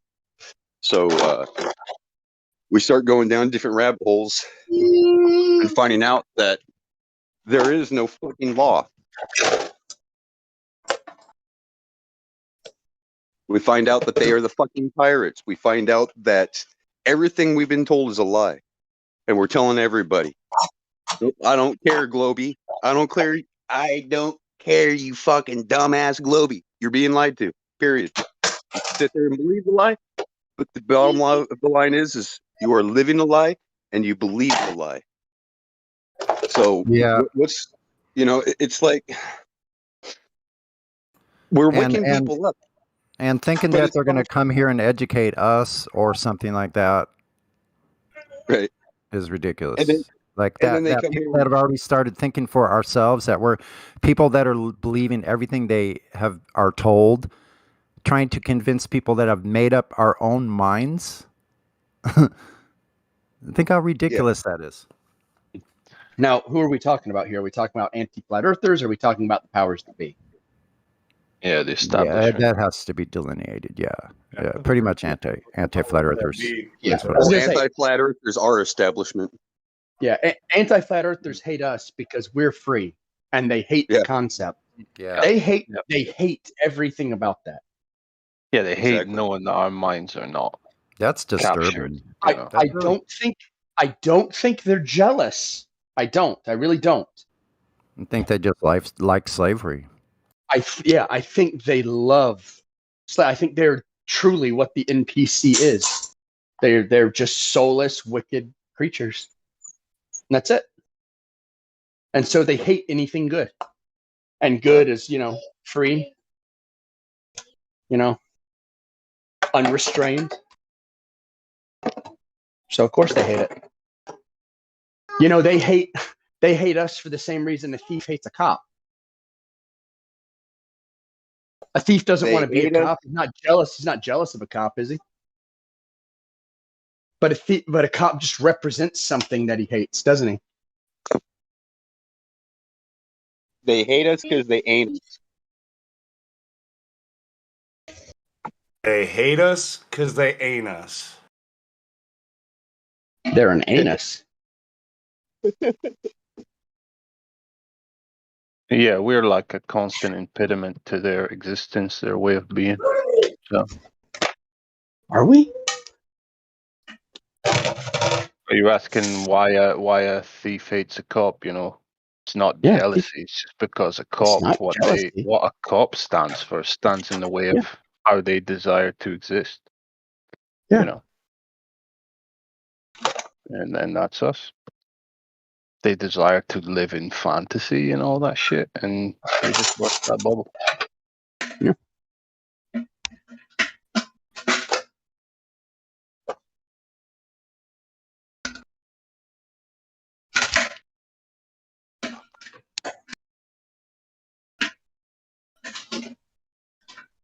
I hate using that analogy because I'm not a police fan,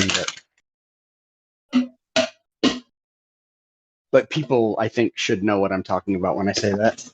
I shouldn't have to explain it.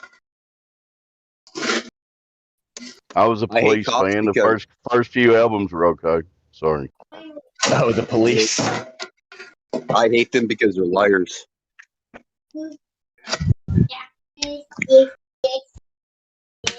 They're allowed to lie to you.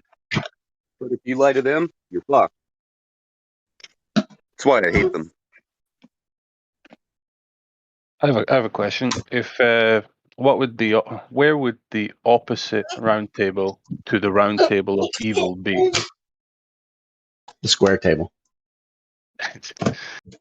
Okay, you got the satanic powers in this world. They have their round table. What's the opposite faction to them, and where is it? Oh, you're talking I'd about the say it- dual world, I'd say it. dual powers? What? I think you have two structures of power. You have a monarchist type of Luciferian power, and then you have a secular satanic type of power. And these two powers are opposed to each other. Ultimately, they're going to try and bring about the same type of end goal, but they're essentially the same thing. Maybe if I phrase it differently, I guess. Where's the round table of light? The round table of light. I have no idea. Well, that's the question to ponder. That's why I say it's right here. People like us. Oh, It's you're right talking here. about that. Okay. We're the direct opposite Okay, to you're all talking the about evil the in the world, opposition. you know? Okay. So, of course, they'd want to keep tabs on us and know what we're doing, you know? Yeah, I would say anybody that seeks and speaks truth. What if the opposite of the round table was charcoal?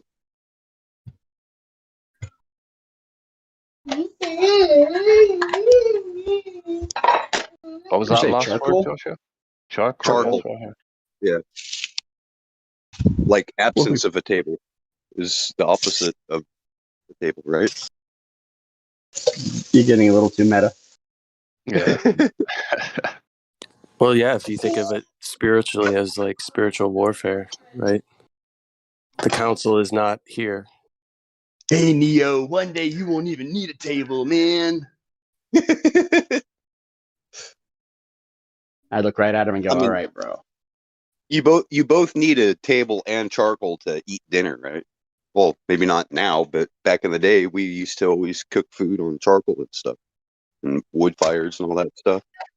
And then we would have to set it on a table to eat. Like even in medieval times.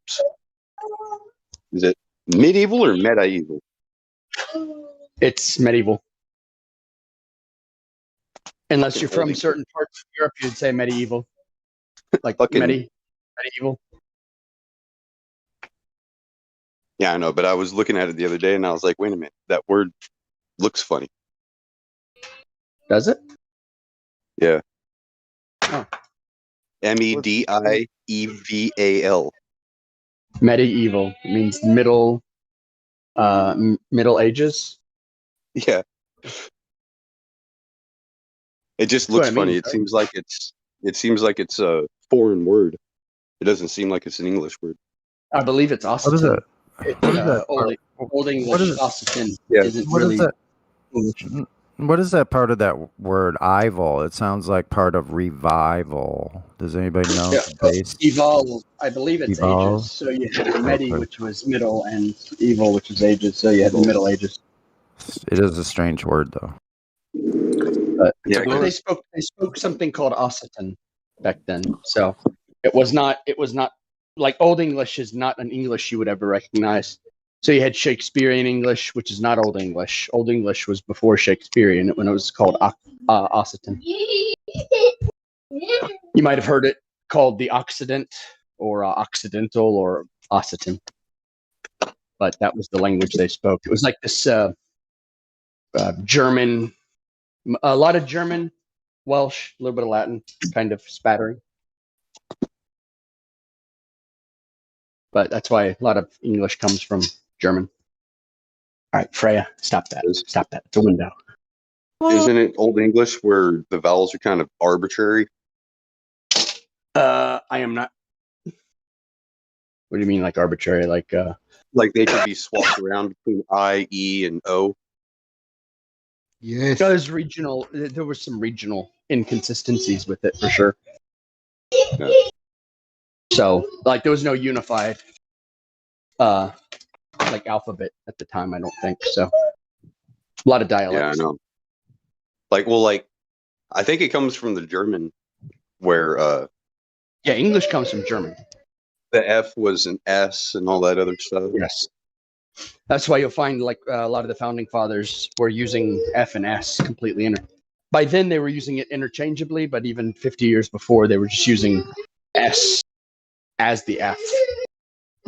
Yeah, it just keeps bringing me back to the Jägermeister. Every time I look at that label, I was like, why is there an F?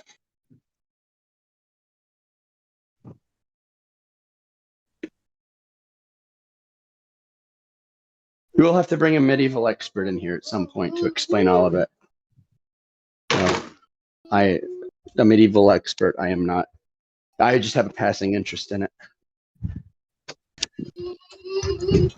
Yeah, I'm not interested in. I just found the word kind of interesting. Yeah. Medieval armory is pretty interesting.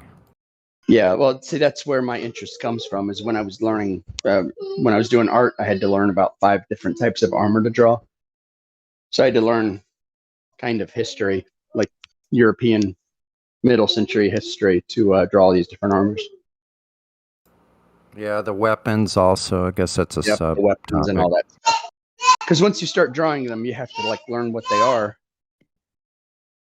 and why they are, so that you just become more effective at how you would depict them. I know. Depict them incorrectly. I realize how much a good artist does. I realize how much I learned now as a kid growing up, like being fascinated with those types of things, how good I could make weaponry. On just things that are laying around. Or growing or whatever. If my mic's working, can I interject just to say there's a VC verified in here, Japalapa. Talk to them if y'all want. Back to you guys.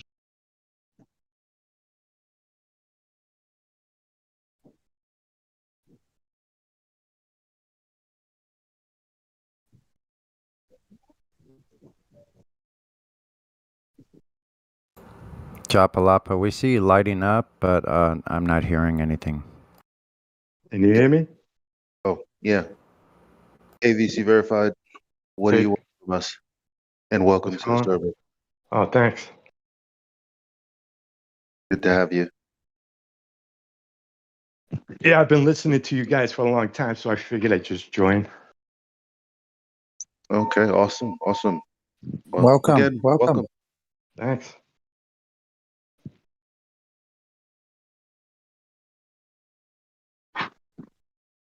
You guys, do you remember the Go Fast rocket back in 2014? Yeah, that's the one that did a clunk. Yeah, but more than that, what you were able to see was the moon. And that moon, on that date, was in New Zealand. How the heck could you see the moon from Nevada? Yeah, I've heard that argument before, and like if that's true, that's awesome. But with that thing spinning around at like 1,000 RPMs, how can we really say that's the moon or where it is? And Well, hold on. It stopped spinning though once it reached like I think the height it went was 73 miles, 73.1. The video's on YouTube. You just check it out. And you know, there's a glitch. we're all. I think almost everybody here is quite familiar with it. Yeah. Yeah. And it's funny because that was an unedited video all the way up. And since then, you haven't seen anything like that. So I don't know. I find that kind of curious. I mean, just look it up on, if you use their map, Google Earth, whatever, and try to find, look where that moon was over New Zealand and where Nevada is, it's like almost impossible on a ball.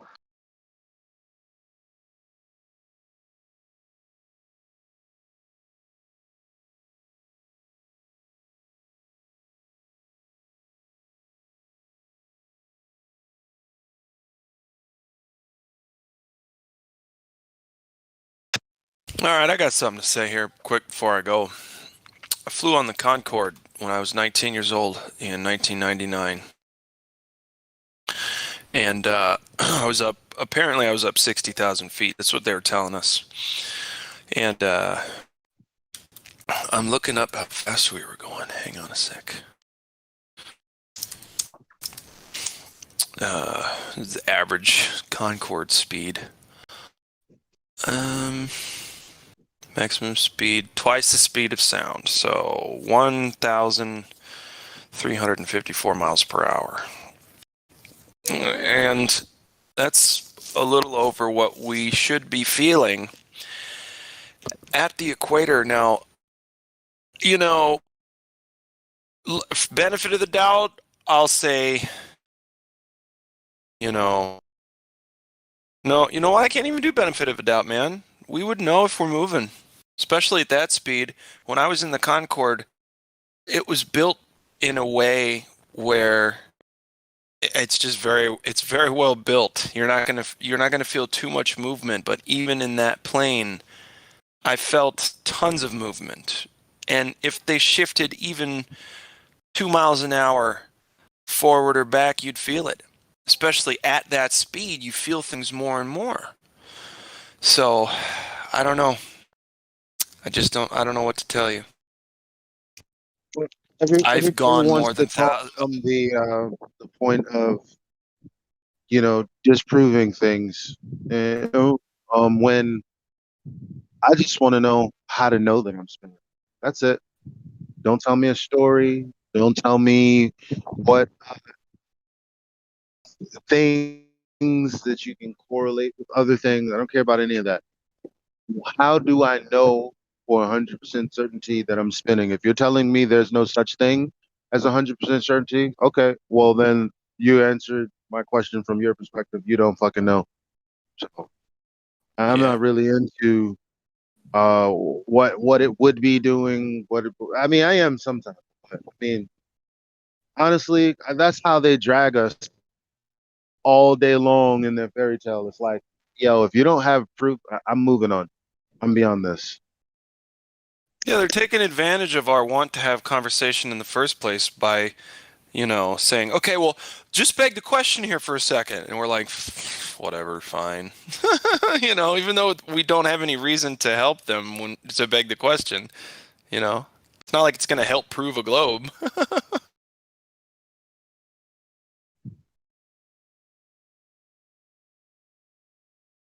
Yeah, if I tell you that space is real and that Newton's laws are real, quote unquote, then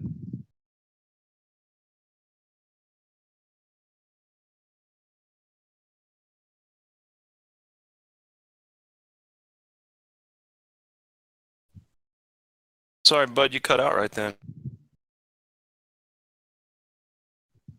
if I argue about, duh. Well, it seems like you went through a bad spot, bro. Yeah, you came out the other end, and all we heard was "duh." We heard the start and the end of whatever you said, Elijah. So go again. Well, can you hear me now? Yep. Yeah, I was just saying, if they say, hey, let's just assume that space is real for a second, and let's just assume that Newton's laws are real for a second. Wouldn't it be real? Duh. Like, if you ask it like that, what else? What is there for me to argue about? If I had already agreed with that, then there would what? Where would I? What else is there to talk about? Well, and see, just to give them any footing conversationally at all, you just had to twice beg the question with them. Yeah, so it's like, I mean, if these things are true, then there's no reason for me to sit here and debate you about anything. Yeah. What? Why are you? What's the point? If you're begging the question, well, why does the sun set around the ball? Well, if that's how you're setting it up, then I guess the sun sets around the ball. What the fuck else am I supposed to argue for? If you're not going to question whether it does that or not, then what's the point? If you're not going to seek validity for that conclusion there that you baked into your question, then what is the point? I don't like. I mean, these. I've done a little too much debating on the Glober side. I'm like tapped out, so don't know if you hear, but I definitely am. I think one of the main things that these folks do is, instead of saying, "Look, light in sky moves, and that's all I know," because that's all we know, truly. They say, "Well, I understand how this explanation could explain, right? Could explain why the sun does what it does in the way that it does." But there's no way to truly validate it. You can make up explanations that seem to make sense about anything. Why do my plants grow? Because I want them to. That might as well be the case. There's no way to prove one way or the other. Ugh.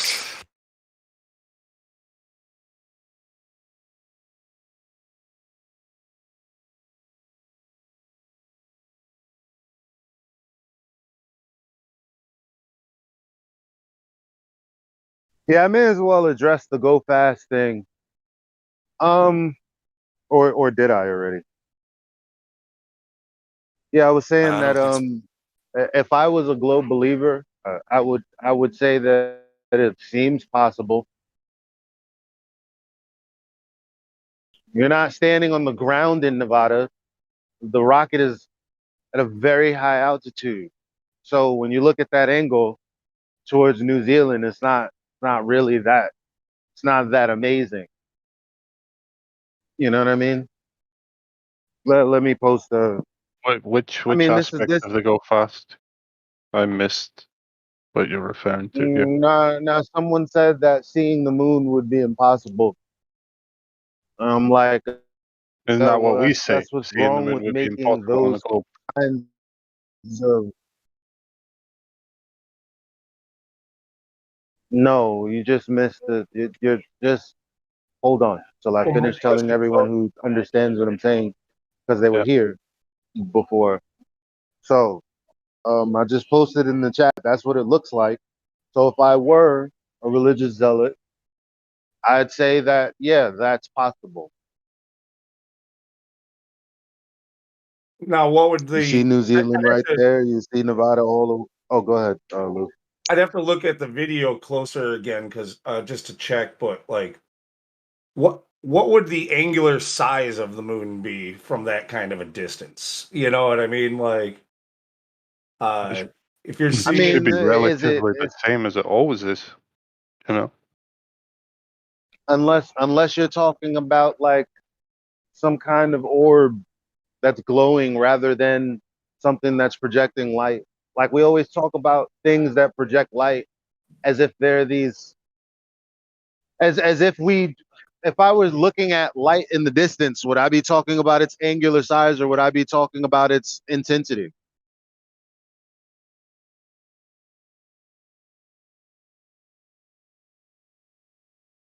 So I don't know. I know what it looks like. I mean, but we don't know what it is. So when they make us talk about angular size like that, we kind of accept that it's either something that's glowing, which is exactly what they're saying, because it's like, well, yeah, it's reflecting the light from the so it's kind of is glowing, right? In that sense. Well, But we would have to accept that in order to say it's weird that the angular size doesn't change. although that's why I mean I asked the question about what would it be. I know we can't answer it because to answer that you would first have to know like its actual size and distance, to figure out how much it would change if you doubled the distance, or you know what I mean? Like it would half in size if you doubled the distance, but you'd have to know where it is and how big it is to start with.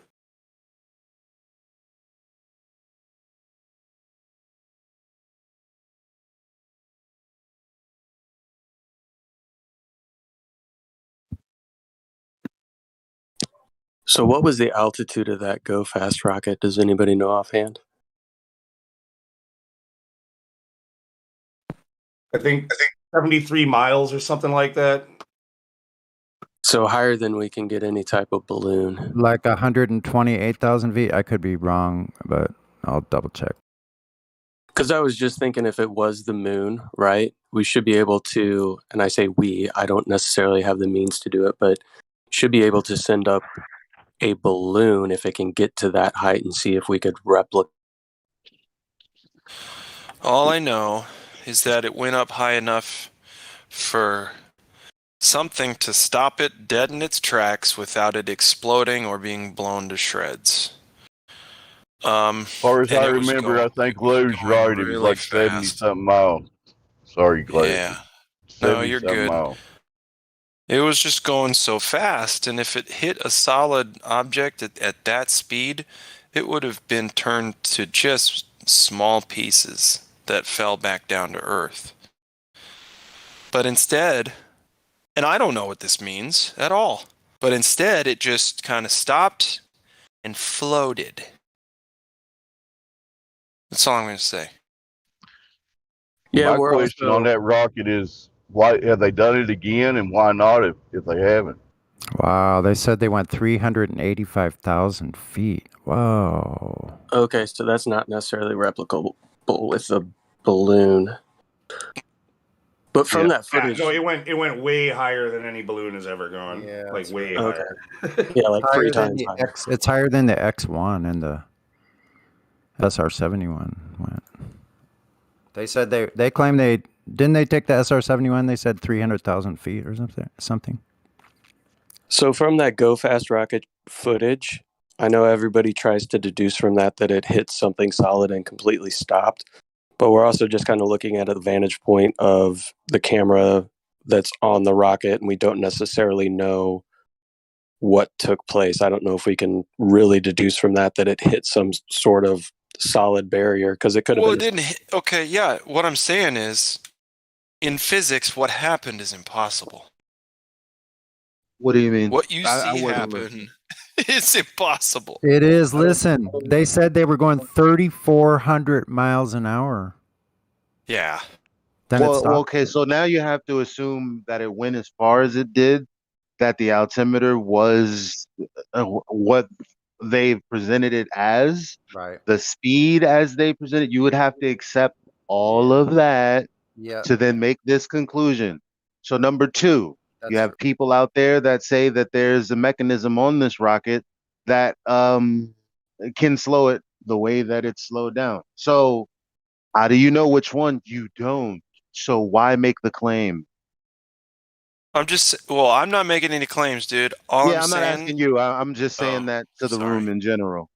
Yeah, it's hard to deduce just from a video what is actually taking place, right?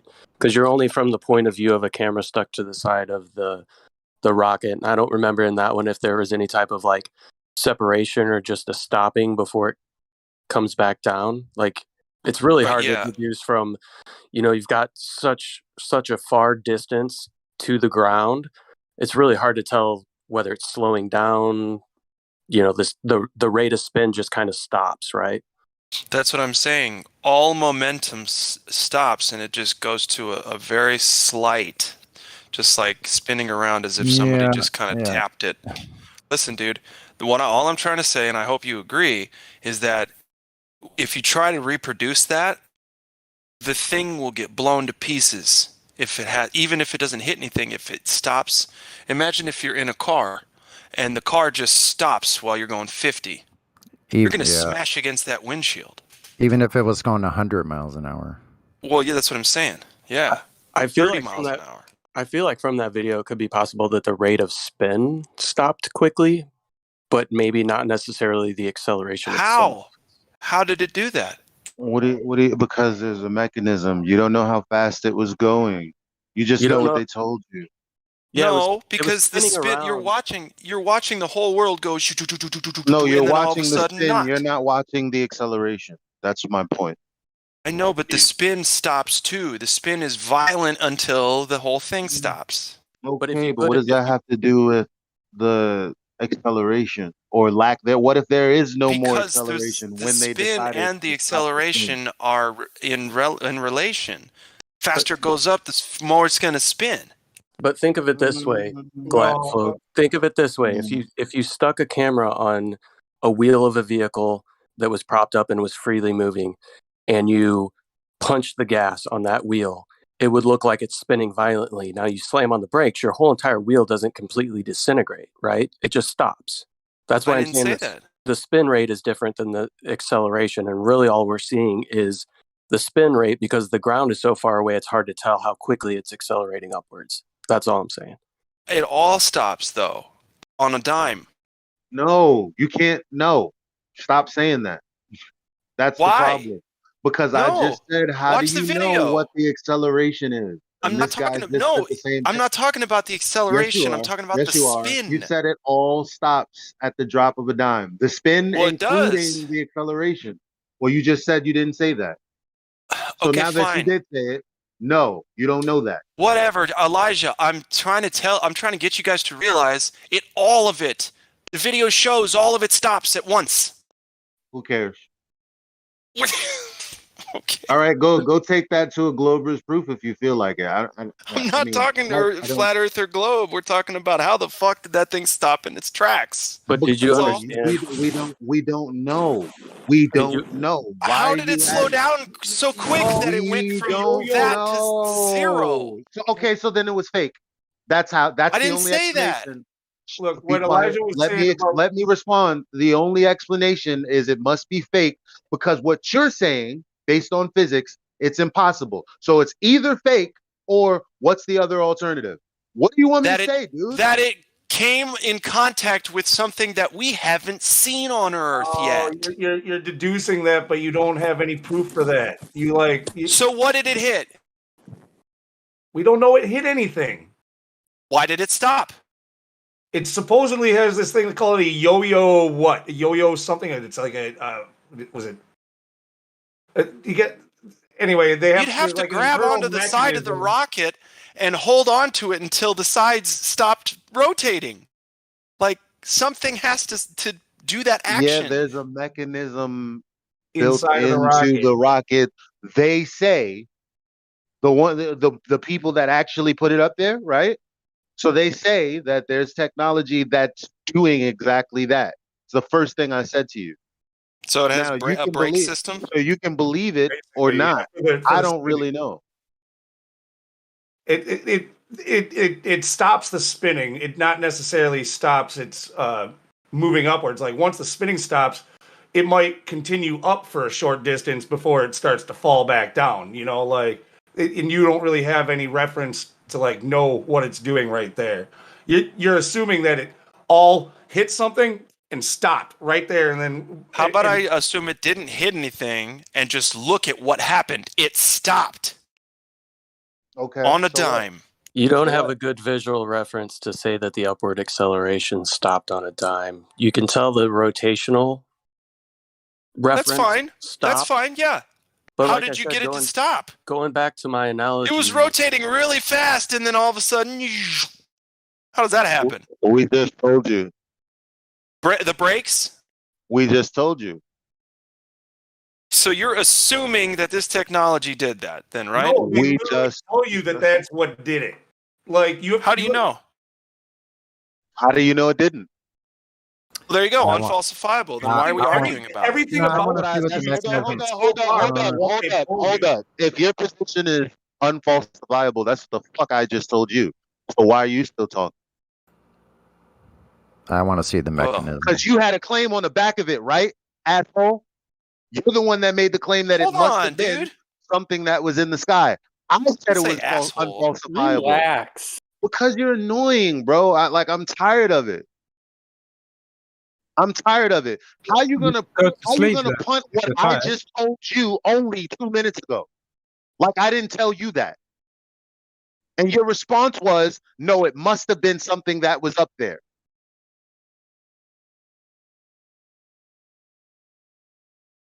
That's what an asshole would tell. That's what an asshole would do. I'm still just trying to figure out what the mechanism was that defied physics. That's all. Look, I forget what it is exactly the full name, but they called it a yo-yo something. Was it like a yo-yo gyro something or another? Like Well, then whatever that's it a was. pretty impressive piece of machinery. Anyway, you have to do the actual looking into it, not just say it doesn't exist until we prove to you it exists. Like So it's just moving go- at the just go speed of a look bullet, into- and it slows down to nearly a crawl in 1 second, and that's technology at work? Dude, you're asking us to prove it to you instead of looking and doing the research for yourself. I'm just saying, man, it was really weird to watch, and there's no explanation for it. That's all I'm trying to say. Yes, there is an explanation for it. Okay. But explanations are like assholes. Everyone's got one. So, like I said, to you, it's unfalsifiable. So what's your fucking And I problem? agree, Elijah, and I agree. It's unfalsifiable. Thank you. So does anybody know if they've tried to do this again? If they haven't, why not? No. That rocket was like several years ago, wasn't it? Yeah, I think it was five years ago. No. Isn't that weird? Aren't there millionaire flat earthers that should have put one up by like? Isn't that weird? Yeah. Okay, if this was the biggest Exactly, that's what I was getting at, Elijah. slam dunk of the proof of the thing in the sky, why aren't people like? Come on, you guys don't. I mean, jeez. Well, to be fair, I don't hear anybody, at least in this server, defending the go fast as anything. No, dude, people bring it up pretty often. It's just that we're not going to. Most of us aren't going to say that it's definitive or anything like that. Most often when people come in and say this is proof that there's a dome and shit like that, we're gonna be like, hey, like don't say that on behalf of all of us. Like, I don't think it's necessary anyway. Just open your eyes. You can see the dome. Hey, what's up, fellas? We just checked in. Shmuba Luba. Welcome to the server, buddy. How are you, man? Welcome to the server. If you heard the last thing Elisha said, it's not a dome.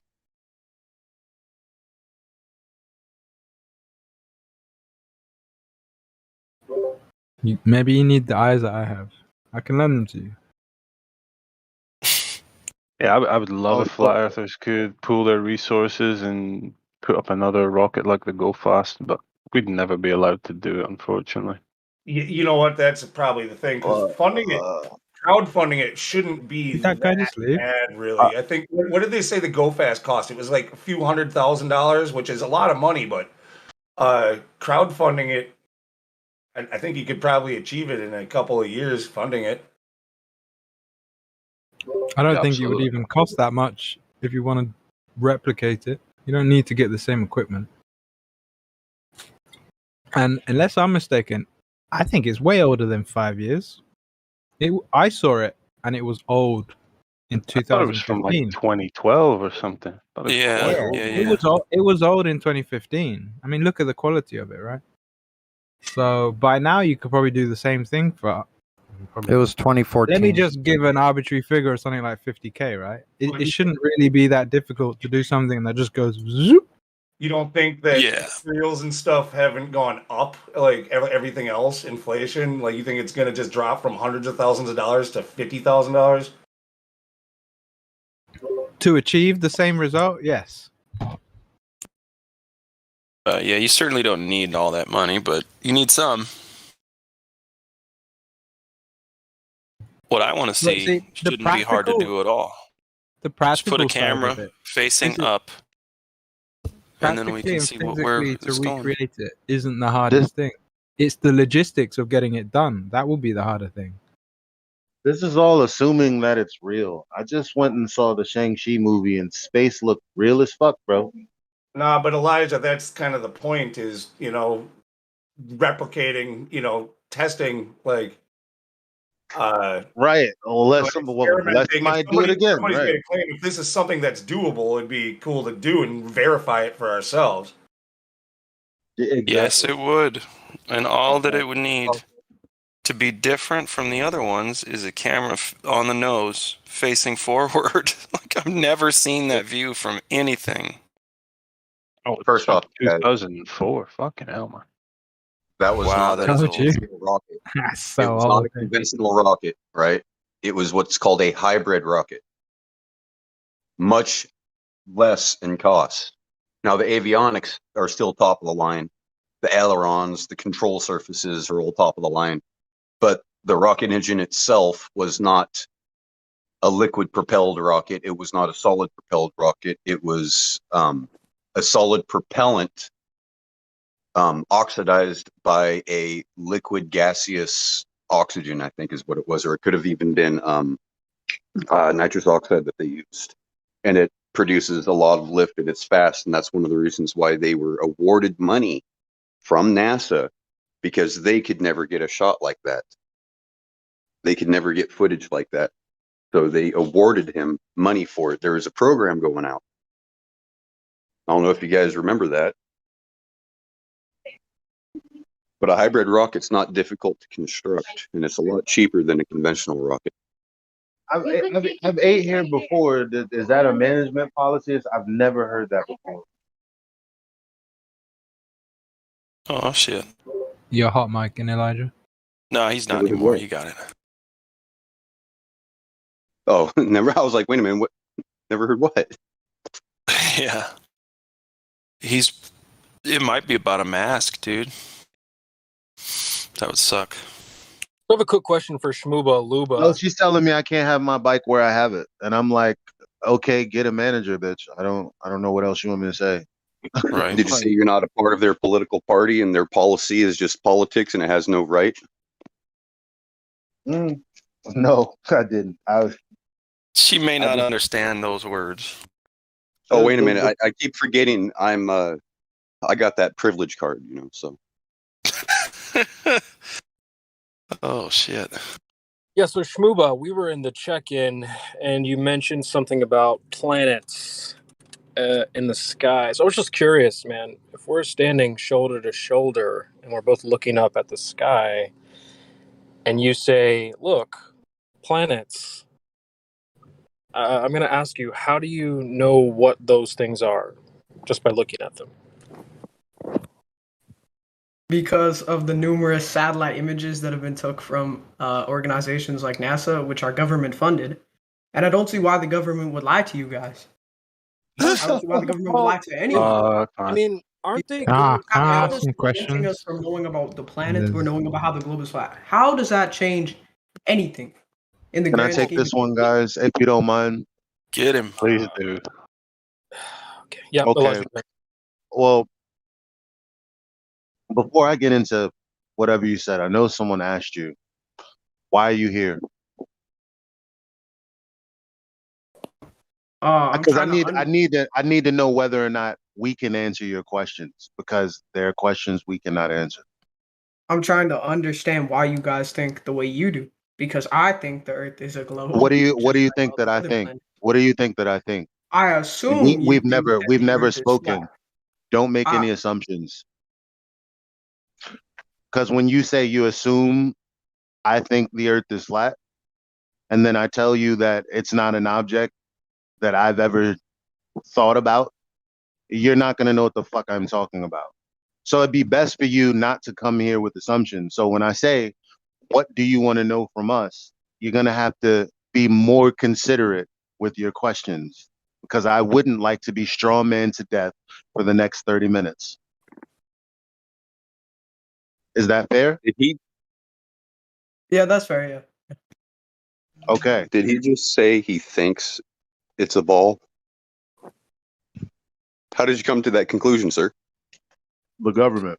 Well, you just look up at the sky and assume that everything you see in the sky is a ball, and then assume that the ground you're standing on is a ball. I mean, Here's as an silly as idea. that Let the sounds, man respond for himself. yeah, as silly as that sounds to us, that is what people think. You're not going to get through to anybody who actually thinks that. You're just going to piss them off, and then they're going to troll us, and then we're going to get pissed. I don't have time for that. No, I just want to figure out how he came to that conclusion. Because He if he already said it's told. his He thought, already told you. He already told you. The government, because they wouldn't lie. So it's their schools, the public schools that are funded by the government, right? That's dishing out this information. And so when he asked why would they lie, that fact is a part of that in his mind. I don't see how it couldn't be a fact, right? Right? So wait a minute. He's sitting there saying that Bush was legitimately elected. He could be I don't think he was 16 born years when Bush old. was in there. He probably doesn't give a toss about what politics is. Why are you look again? You have to speak to the person that you're speaking to, where they're at. That's why I need to know what he wants from us so that I know if I'm capable of helping him. I'm not here to berate people. I'm not here to pseudo mind trick people. I'm not here to do any of that. I just need to know whether or not I can help him or not.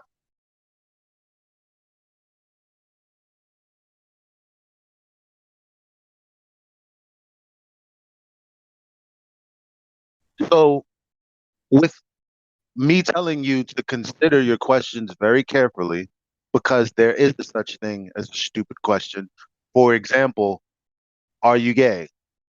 Does your mother know you're gay? After you having said you're not gay is an erroneous follow-up question. So obviously they're dumb questions. That being said, keep in mind that they're dumb questions. What is your question?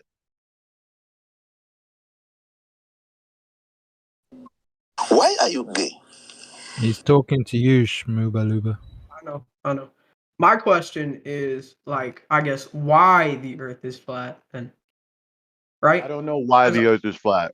It measures. Well, to then be why do you guys believe that the Earth is flat if you don't know that? measurements because of Wait, no, measurements. hold up. Why does that?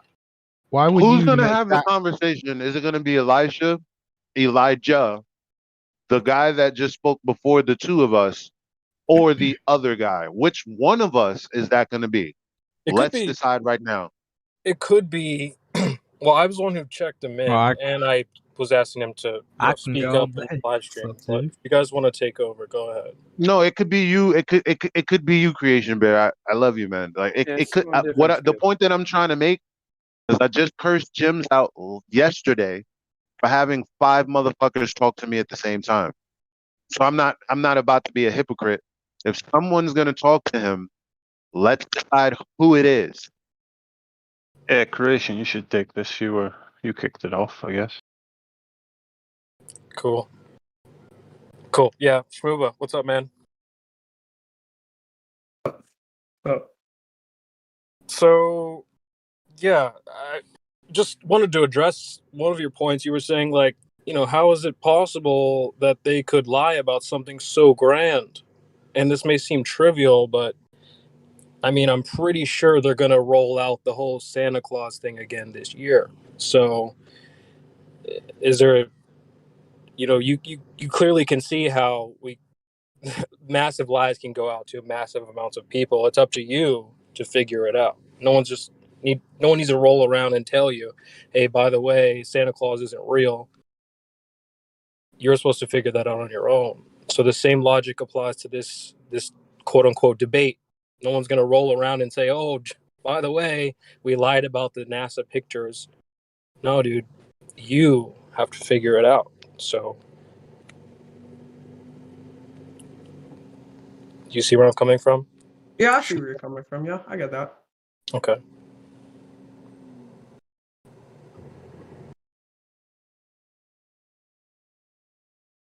But I guess like what I'm thinking is not that why the government would lie about something that big, but more why would it matter?